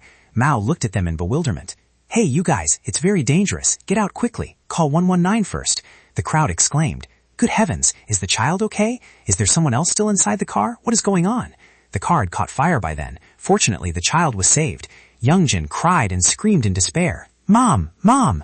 She witnessed everything from beginning to end, standing motionless, hands tightly clenched. The 2 portrait photos of his parents were placed neatly next to each other. The grieving relatives continuously criticized Yongjin. Mao looked at his tiny body. So that's how it is.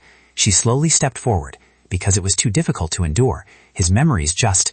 Mao hugged Yongjin tightly as a word of comfort. She patted his head to soothe him. This memory, I will seal it once again, Yongjin.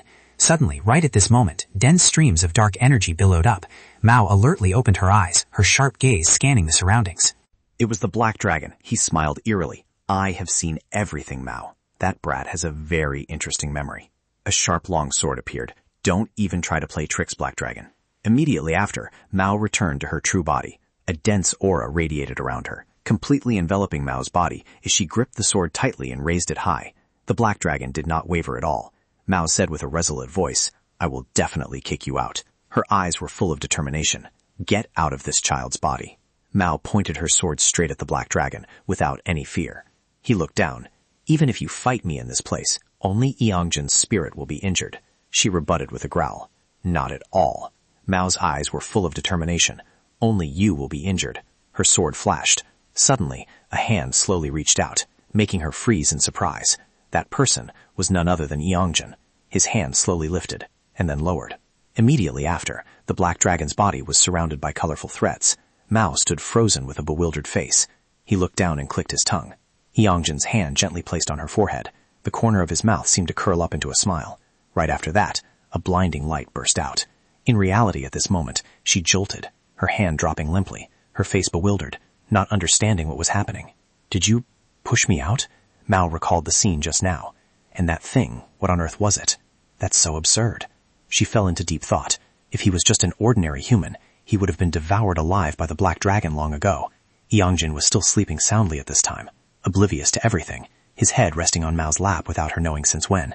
Yongjin slowly opened his eyes. He groggily saw a silhouette of his mother. Yongjin subconsciously blurted out, "Mom?" Mao smiled brightly and greeted, "Did you sleep well?" His eyes widened in shock, unable to utter a word. Immediately after panicking, he sat bolt upright. "You must have been really tired. I carried you on my back and you didn't even know it at all." Li Yongjin looked through the window. No Daigyam and Dao Daigyam had already gone ahead. He asked blankly, "Where is this?" Mao casually replied, "Jeju Island. Ah, Jeju Island." Hearing that, Li Yongjin screamed loudly, "Jeju Island?" His face pale, he asked, "Why am I here?" Suddenly, a voice rang out, causing Li Yongjin to startle and pay attention. "As expected, you really are that child." It was Hoi. He smiled and said, "Long time no see. You are still clueless about what is going on, Li Yongjin." Hoi looked down. "Seeing you living well like this, I am truly very grateful." Li Yongjin was confused, his head spinning. "Who are you?" He smiled brightly and answered, "Daddy Longlegs, perhaps." Night fell, and stars appeared, sparkling in the night sky. Mao hesitantly said, "It was the same back then." She spoke towards Hoi, but her eyes remained glued to Li Yongjin. They didn't intend to cause chaos in the human realm, but were acting with a different purpose, right? His eyes darkened. "Since quite a long time ago, it seems the heavenly stems," her face melancholic, she listened, "have already started targeting you, Li Yongjin." Both of them directed their gaze towards him eating rice, but there was something very strange. He asked suspiciously, "Grand Divine General Mao, don't you feel something is wrong?" He voiced his speculation. After that incident, until before turning 16 years old, Li Yongjin did not encounter a similar situation. Hearing this, she was stunned. If their goal was merely to fix the natural order, then afterward they should have made more moves to eliminate him. Mao nodded. "It really is strange.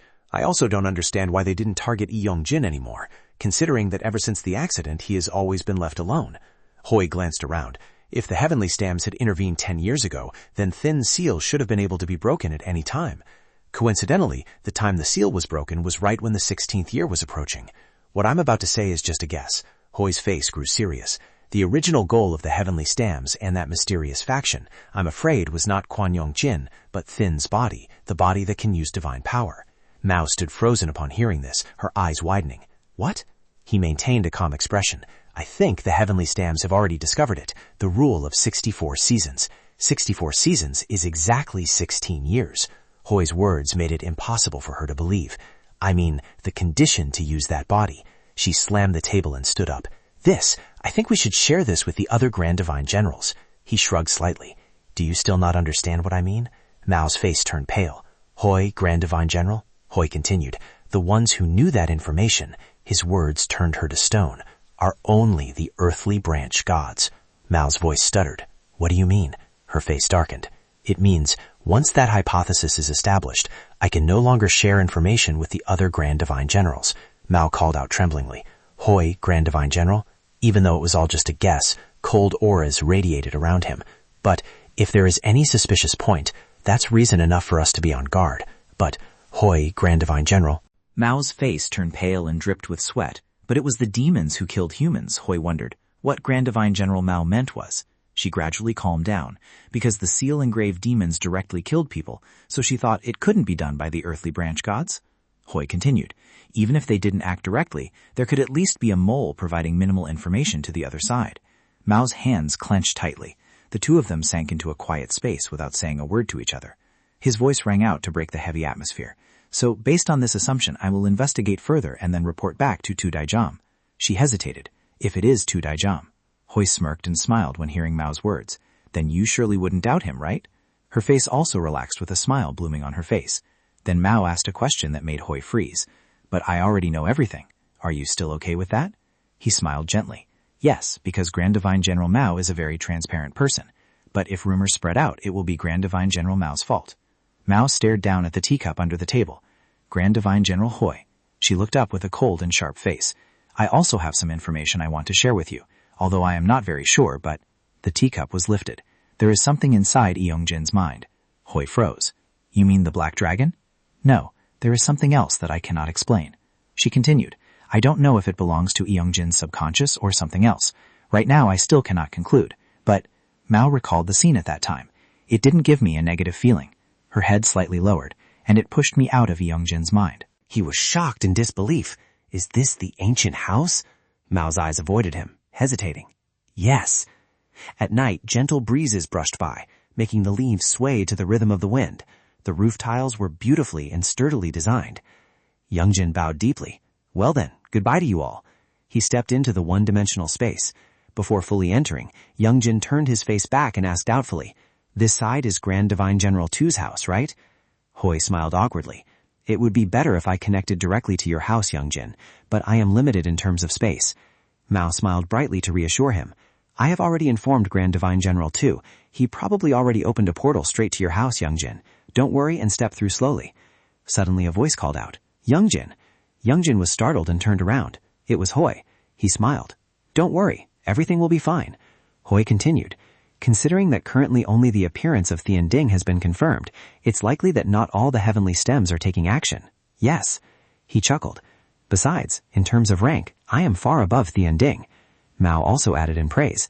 That's right. Grand Divine General Hui is extremely strong, so please rest assured. He was bewildered. That's not it. Scene shifts. T was standing deep in thought in front of the door, her eyes lowering. Well, the two Grand Divine Generals. Suddenly a silhouette burst out, shattering the glass door. My ancestors have... Yongjin stood frozen. He must have encountered another heavenly stem. Hearing this, Mao froze, her eyebrows furrowed. Hui's expression on this side was not any better. His eyes widened. T was pinned tightly by the neck by a muscular arm, a massive figure pressing down on her. He had pure white sharp teeth. It turned out to be Thian Kang, his fierce face full of excitement. Thian Kang, the immortal god. Thian Kang pinned T to the ground. She gritted her teeth, trying to endure and resist. His voice rang out from above. Long time no see, sis, bitch. Thian Kang gave a bizarre smile, revealing his sharp teeth. I heard you played around with Thian Ding last time? With one arm blocking T's neck, his attitude was extremely flippant and frivolous. Play with me this time. Facing such a madman, she just smiled and said, Business hours are over for today, dear guest. Thian Kang felt extremely confused. Am I your guest? Suddenly a voice rang out from behind. Not you. Than stood against the light, his whole body radiating a brilliant aura. She is talking about me. Right after that, the staff in his hand swung down. He gave the opponent a mischievous smile. Long time no see.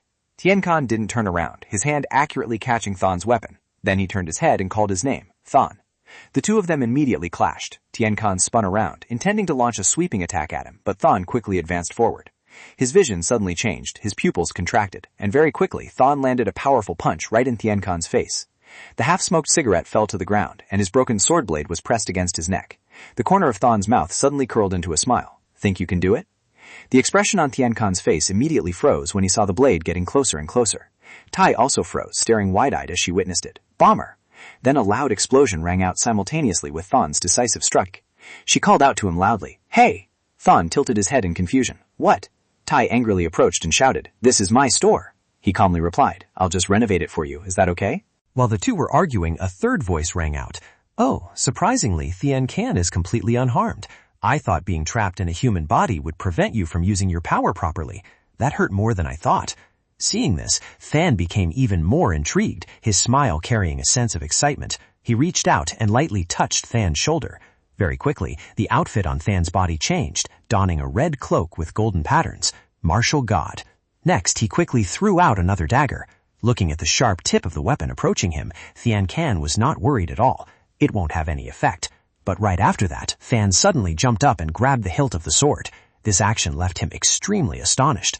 Not giving Thian Khan time to react, he stretched his leg and landed a kick to the side of his opponent's body. Seeing that he still managed to raise a hand in time to defend, Than praised, You can still block it? His face looked incredibly smug, beginning to provoke about the past. Remember the old days? The time you were beaten to a pulp? After saying that, Than quickly pulled his leg back, the hilt his sword in his hand emitting a faint light. He grabbed his large broadsword and jumped behind Thian Khan. Thian Kim. The blade of the broadsword gradually became mottled with streaks of golden light. Ha! The massive broadsword, carrying its power, struck down upon Thian Kan. His voice rang out, causing him to freeze. I've been looking forward to meeting you the most. With one hand, Thian Kan blocked the blade of the broadsword, revealing a disdainful smile. But it's truly disappointing. As soon as he finished speaking, he quickly clenched his fist and punched straight into his chest. Than! The sword in Than's hand fell powerlessly to the ground. The sudden reversal of the situation caused Tai to panic and shout. Suddenly, Thian Kan exclaimed, "What is that?" Looking at the wound on the arm he had brought up to block his chest, he couldn't help but be surprised. I haven't even used my full strength yet. Than's left arm had been punched until it turned red, the bones bending. Have you really become human? He didn't care, his face darkening as he interrogated. What are you here for? Thian Kan shrugged helplessly. Your Sarah messed with the Heavenly Court first, so I also came to mess with you a bit. Then he pointed his sharp weapon at the opponent. But you are too weak, so I've completely lost interest. Suddenly, Thian Kan said goodbye, deciding to leave. I'm off. As he turned his back, he paused for a moment as if remembering something. Thian Kan gave a scheming smile, seemingly smug. I heard that in the human realm you can only unleash your true abilities during a specific time, right? Than kept a cold face listening to the opponent's provocation. We can meet again then. I am always ready to fight. Unexpectedly, a fire slowly flared up in the room. He stepped back slightly, a bit surprised. Hot? And the one who created those flames was none other than Tai. There's no need to meet again. Her expression was cold, her hands controlling the fire. Don't even think about leaving here. Right after Tai gave the command, Thian Kan was instantly surrounded by flames. Tai fire. Her voice carried a firmness, determined to interrogate the opponent. Speak. With every word she uttered, the ring of fire tightened, making Thian Kan uncomfortable. What is your purpose? Than stepped beside her to guard and support. And who told you about this so-called time? Seeing that the opponent had no intention of opening his mouth, Tai narrowed her eyes dangerously. Not going to answer.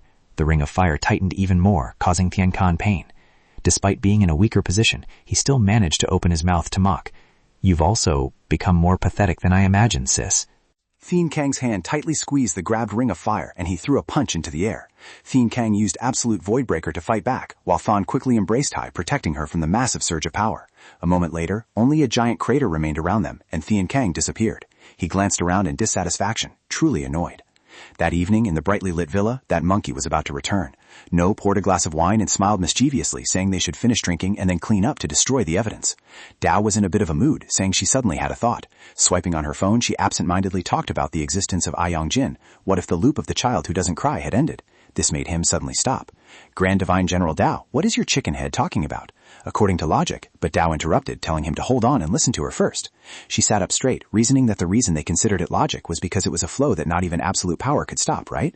Dao's expression was very serious, suggesting to think more simply. The flow had already changed now. No listened attentively as she explained that in a body born from a human, there is a human soul. He interjected, stating accurately that it wasn't a human body. She seemed to agree, acknowledging that was true, but what was born in that body was a human soul. So, could it be? Dao continued to explain her thought. Would a human soul also enter their next body? And after that, humans would continue to be born. The more she spoke, the more excited she became, meaning that their mission in the human realm had ended and they would return to heaven. Once again, No shattered that dream, saying it sounded good, but someone couldn't return to heaven. He brought up that character, Grand Divine General Finn. Dao scratched her head foolishly, thinking it wouldn't be the same, as forcing them into a dog's body would be a bit. No placed his empty wine glass on the table. With his hair hiding his facial expression, he admitted he felt sorry for Yongjin saying this, but No bluntly stated that saying Yongjin was entirely human was still a bit ambiguous. She hugged a pillow, lying back on the sofa, agreeing it wasn't wrong, since that body was originally a divine body. He interrupted, saying that wasn't the issue. No's eyes were contemplative, assuming that at that time he had worn the divine uniform of Grand Divine General too. He brought up a sensitive viewpoint, noting that the way he used divine power was far too easy. Every word spoken left Dao astonished. Honestly speaking, the words Wei had dared to say back then, Wei's words seemed to appear in her mind. If he was just an ordinary human, he would have been eaten alive by the black dragon long ago. It wasn't something that could be simply ignored. She immediately sat up straight and warned, "If you dare say Yongjin is a demon, I will kill you." Of course, No didn't mean that. Yongjin was absolutely not a demon. He glanced up at her. But you, No's words carried a truth. Do you think something like a demon has enough power to suppress the black dragon? Back at the private villa in the evening. At this time, Tai and Than were entering the living room together. Suddenly he looked up and noticed something strange. Out of nowhere, two weapons appeared, waiting to be launched in an attack. Right in front of Than were No and Than preparing to face off against each other. "What are you two doing?" She immediately and angrily accused, "This bastard told me to try dying to check the flow of reason. Why don't you do it yourself?" He retorted right back, "No way, I'm still busy playing the game releasing next year. I've been waiting so long I want to die looking at it." Then, with a headache, scolded lightly, "Both of you, please stop," seeing Tai appearing beside him. Dao just jumped down from the railing. "Grand Divine General Tai is also here?" She politely greeted, "Are you here too?" At this moment, she finally noticed Tan's injury. "Wait a minute, what happened to your hand?" Go also retracted his combat posture, bowing politely. "Grand Divine General Than." Then he tapped the tip of his scabbard on the ground to gather attention. "Everyone." Before Dao's bewildered face, Go said seriously, "Please focus on the words I am about to say." He began to present his point of view. Even though this body is a divine body, it is ultimately different from our true body. It is no longer the body created by the altar. Go clarified his concern. Besides, it has been a long time since we properly used our power. She couldn't help but wonder, why so suddenly? He continued, "And we don't need conditions to activate our..." Go clenched his fist. "We have lived comfortably like normal humans for a while now, but from now on we must cultivate to harmonize this body with divine power." His demeanor was extremely determined, because no one knows if the heavenly stem's purpose in descending to the mortal realm is truly just for Yongjin alone. I think things won't be that simple. The solemn atmosphere was immediately broken by Tan's question. "Hey, you dog, are you drunk? Why are you acting so serious?" Hearing this, Dao also spoke up to argue. "I knew it. He's dead drunk. No wonder he suddenly threw a fit." A moment later, when Gao had fallen flat on the chair to sleep, he picked up the half-empty wine bottle and exclaimed, "That crippled horse chugged the whole bottle." Fan also poured himself another glass of wine. So the issues he mentioned earlier weren't something he didn't care about. If this physical body disappears now, will we be able to return to heaven? At this moment, Tai came up with an idea. If we want to verify, let's try contacting Grand Divine General Dan.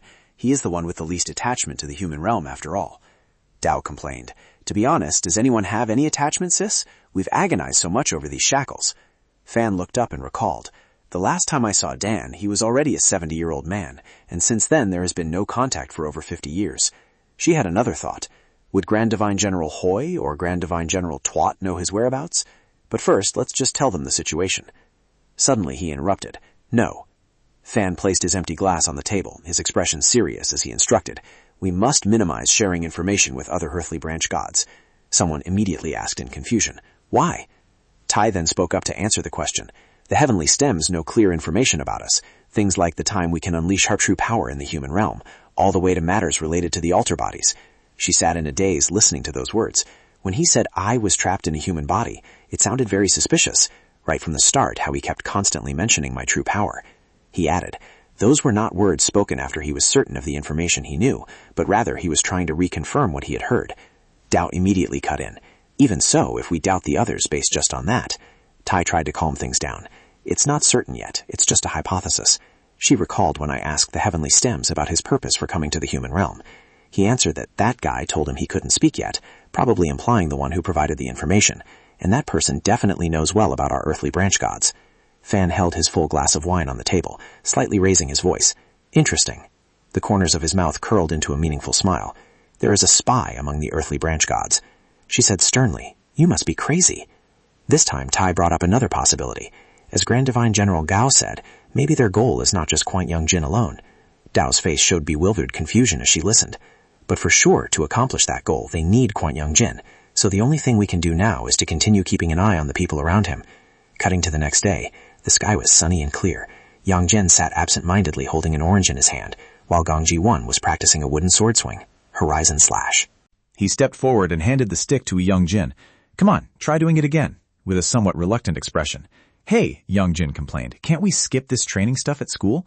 Gong Ji-won emphasized the cultivation does not distinguish by location, while he still tried to persuade him. From now on, just let me handle it myself. I've roughly grasped the basic postures.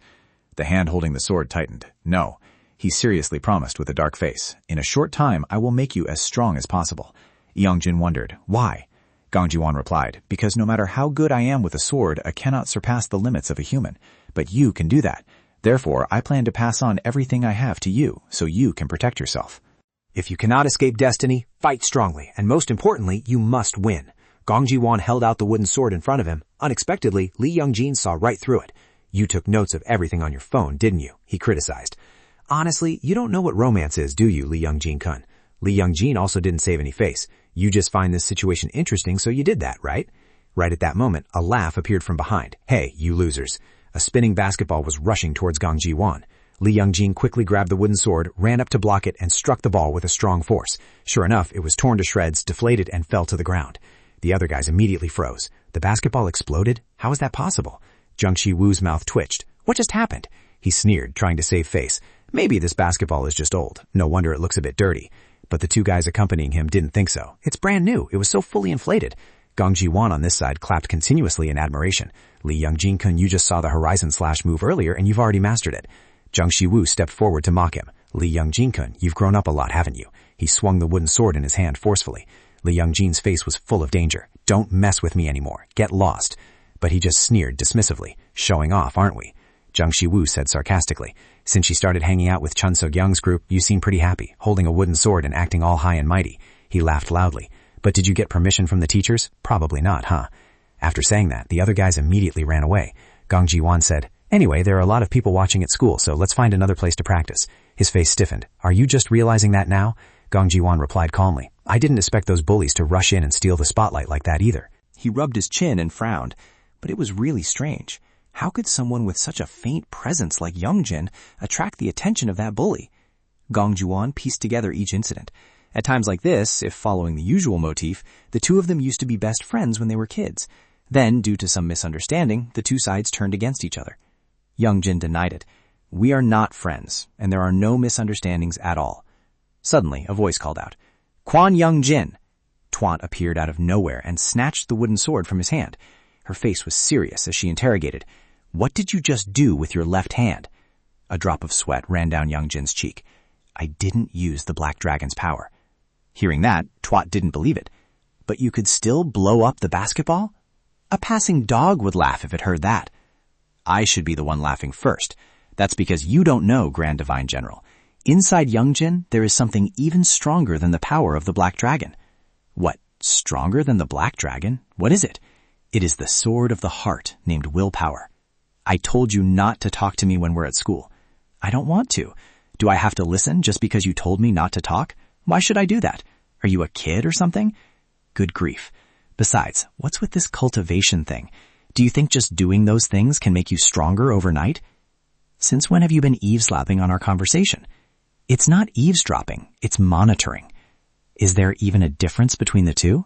No matter what, you shouldn't do anything, just obediently accept the protection.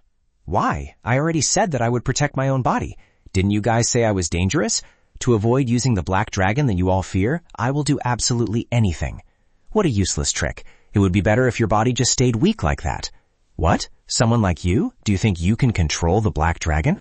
No matter how hard you try, you will only become a good vessel for the Black Dragon. The fact that your ego will be swallowed up won't change. Even if you are a Grand Divine General, you are really a bastard. You are even worse than the legends of those stubborn old men who always think their judgments are right. Don't follow me. Grand Divine General, this is mine. After leaving, Youngjin looked at his hand and unconsciously remembered what happened earlier. If I just blocked it, there wouldn't be much to talk about. Tuat's words kept echoing. But you could still make the basketball explode. Even I didn't expect that. Youngjin just gently clenched his fist, affirming that there was one thing he could be sure of. It was not the power of the Black Dragon, because whenever that power appeared, the first feeling was that his arm would be paralyzed. Thinking back, lately my left hand hasn't been moving on its own either. A feeling of unease constantly rose up in Youngjin's heart. There's something. Probably because my body is a divine body or something like that. Moreover, after that incident, the Black Dragon has also been quieter. After a while, he could only sigh and let it pass. Youngjin's whole body once again sank into the atmosphere of the classroom. Time quickly turned to dusk. In a certain house, a strange sound rang out. Two boys looked pale when seeing the situation in front of them. The white paper in front of them turned black because the ball hit the ink bottle, and Boksun's whole body froze like a statue. The little boy nervously looked away. San, you did this. I don't know anything. Seeing the little girl covered in ink, San could only stutter. Boksun, I am sorry. Only then did the little girl look up and ask, Why are you running around like that? There's a yard and a garden. Why didn't you go out there instead of playing ball in the house? The little girl's glare immediately scared San and his friend. He was too terrifying. Boksun stood up and gloomily demanded, Compensate me, right now. San was so embarrassed he was about to cry, but how could he have the money to pay her back? Boksun didn't say anything, but held up 3 fingers, and with every passing second, 1 finger folded down. After that, a piercing scream echoed through the house. 2 looked at the kids with a not-so-good expression. What's going on? Summoning the divine weapon, Tudai-Jime. Boksan threw a tantrum and complained. The thing is, it is San. San did it all.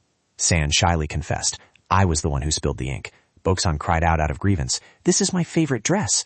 The boy could only advise. Just wash it. It'll be fine. But Boksan cried even louder. How can these stains be washed clean?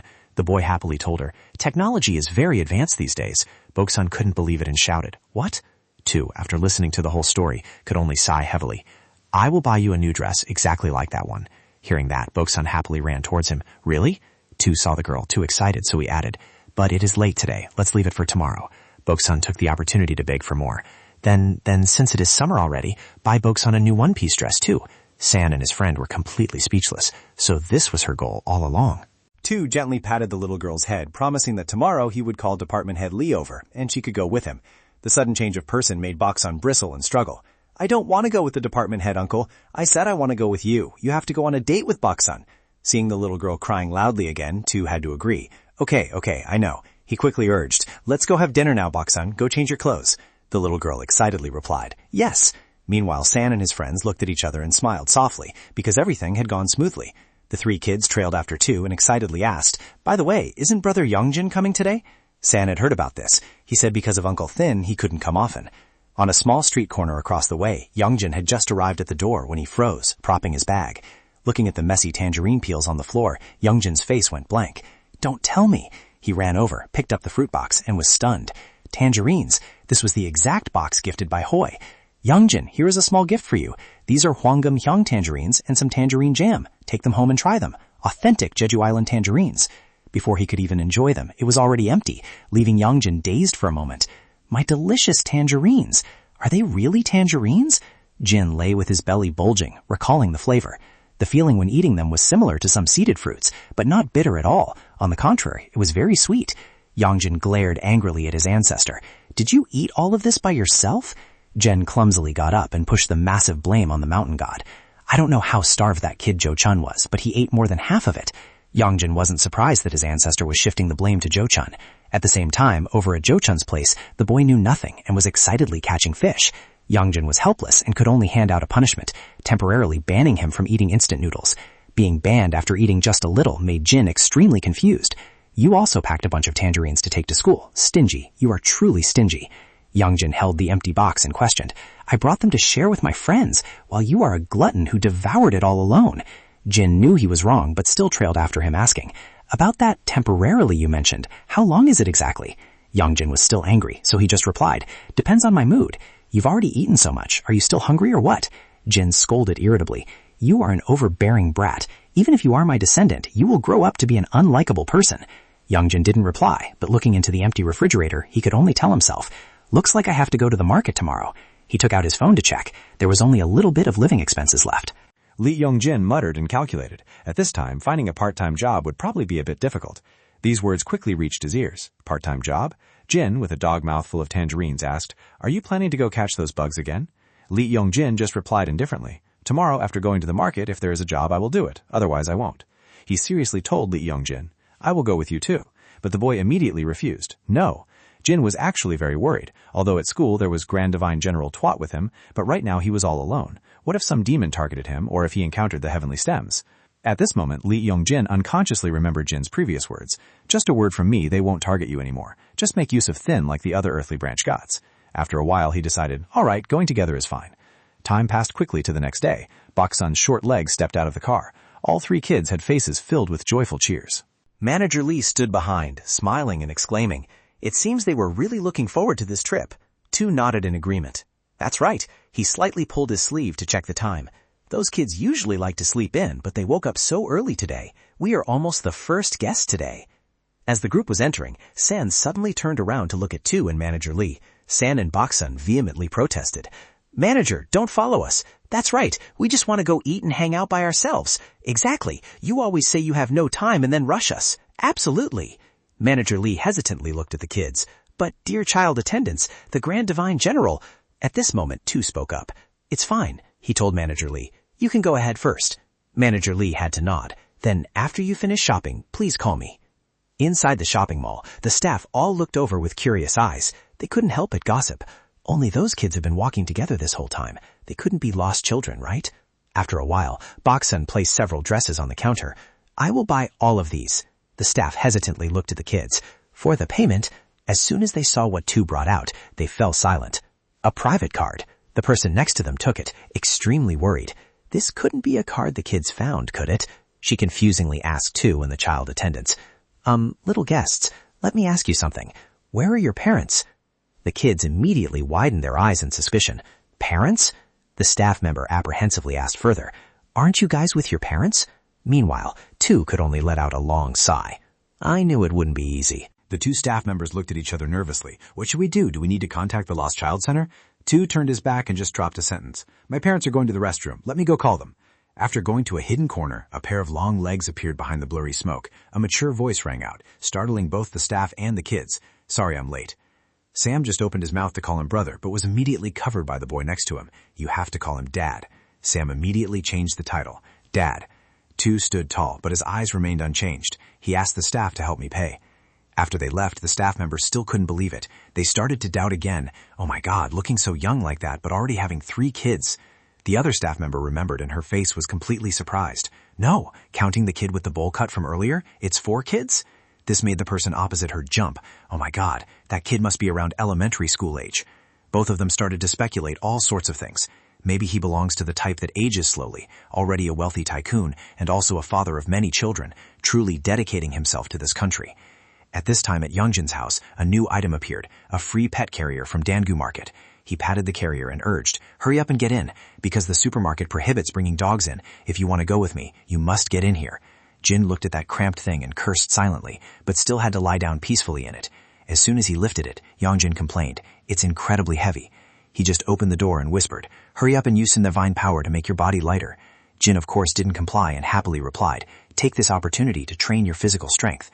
Yongjin kept grumbling, how can I carry such a heavy thing? Walking in a different direction made him not realize someone was hiding behind the wall. His eyes stared fixedly at Yongjin. Right at this moment, a sound rang out, making the stalker startle. Who are you? Tuat didn't know when she had stood there. Seeing that he was discovered, he hurriedly dashed away, but in just a split second, his collar was grabbed by Tuat. The stalker's hat fell off accordingly. Tuat looked at the person in front of her and mocked. Wouldn't it be faster to use divine power to escape? She had already realized the person in front of her had the scent of a grand divine general.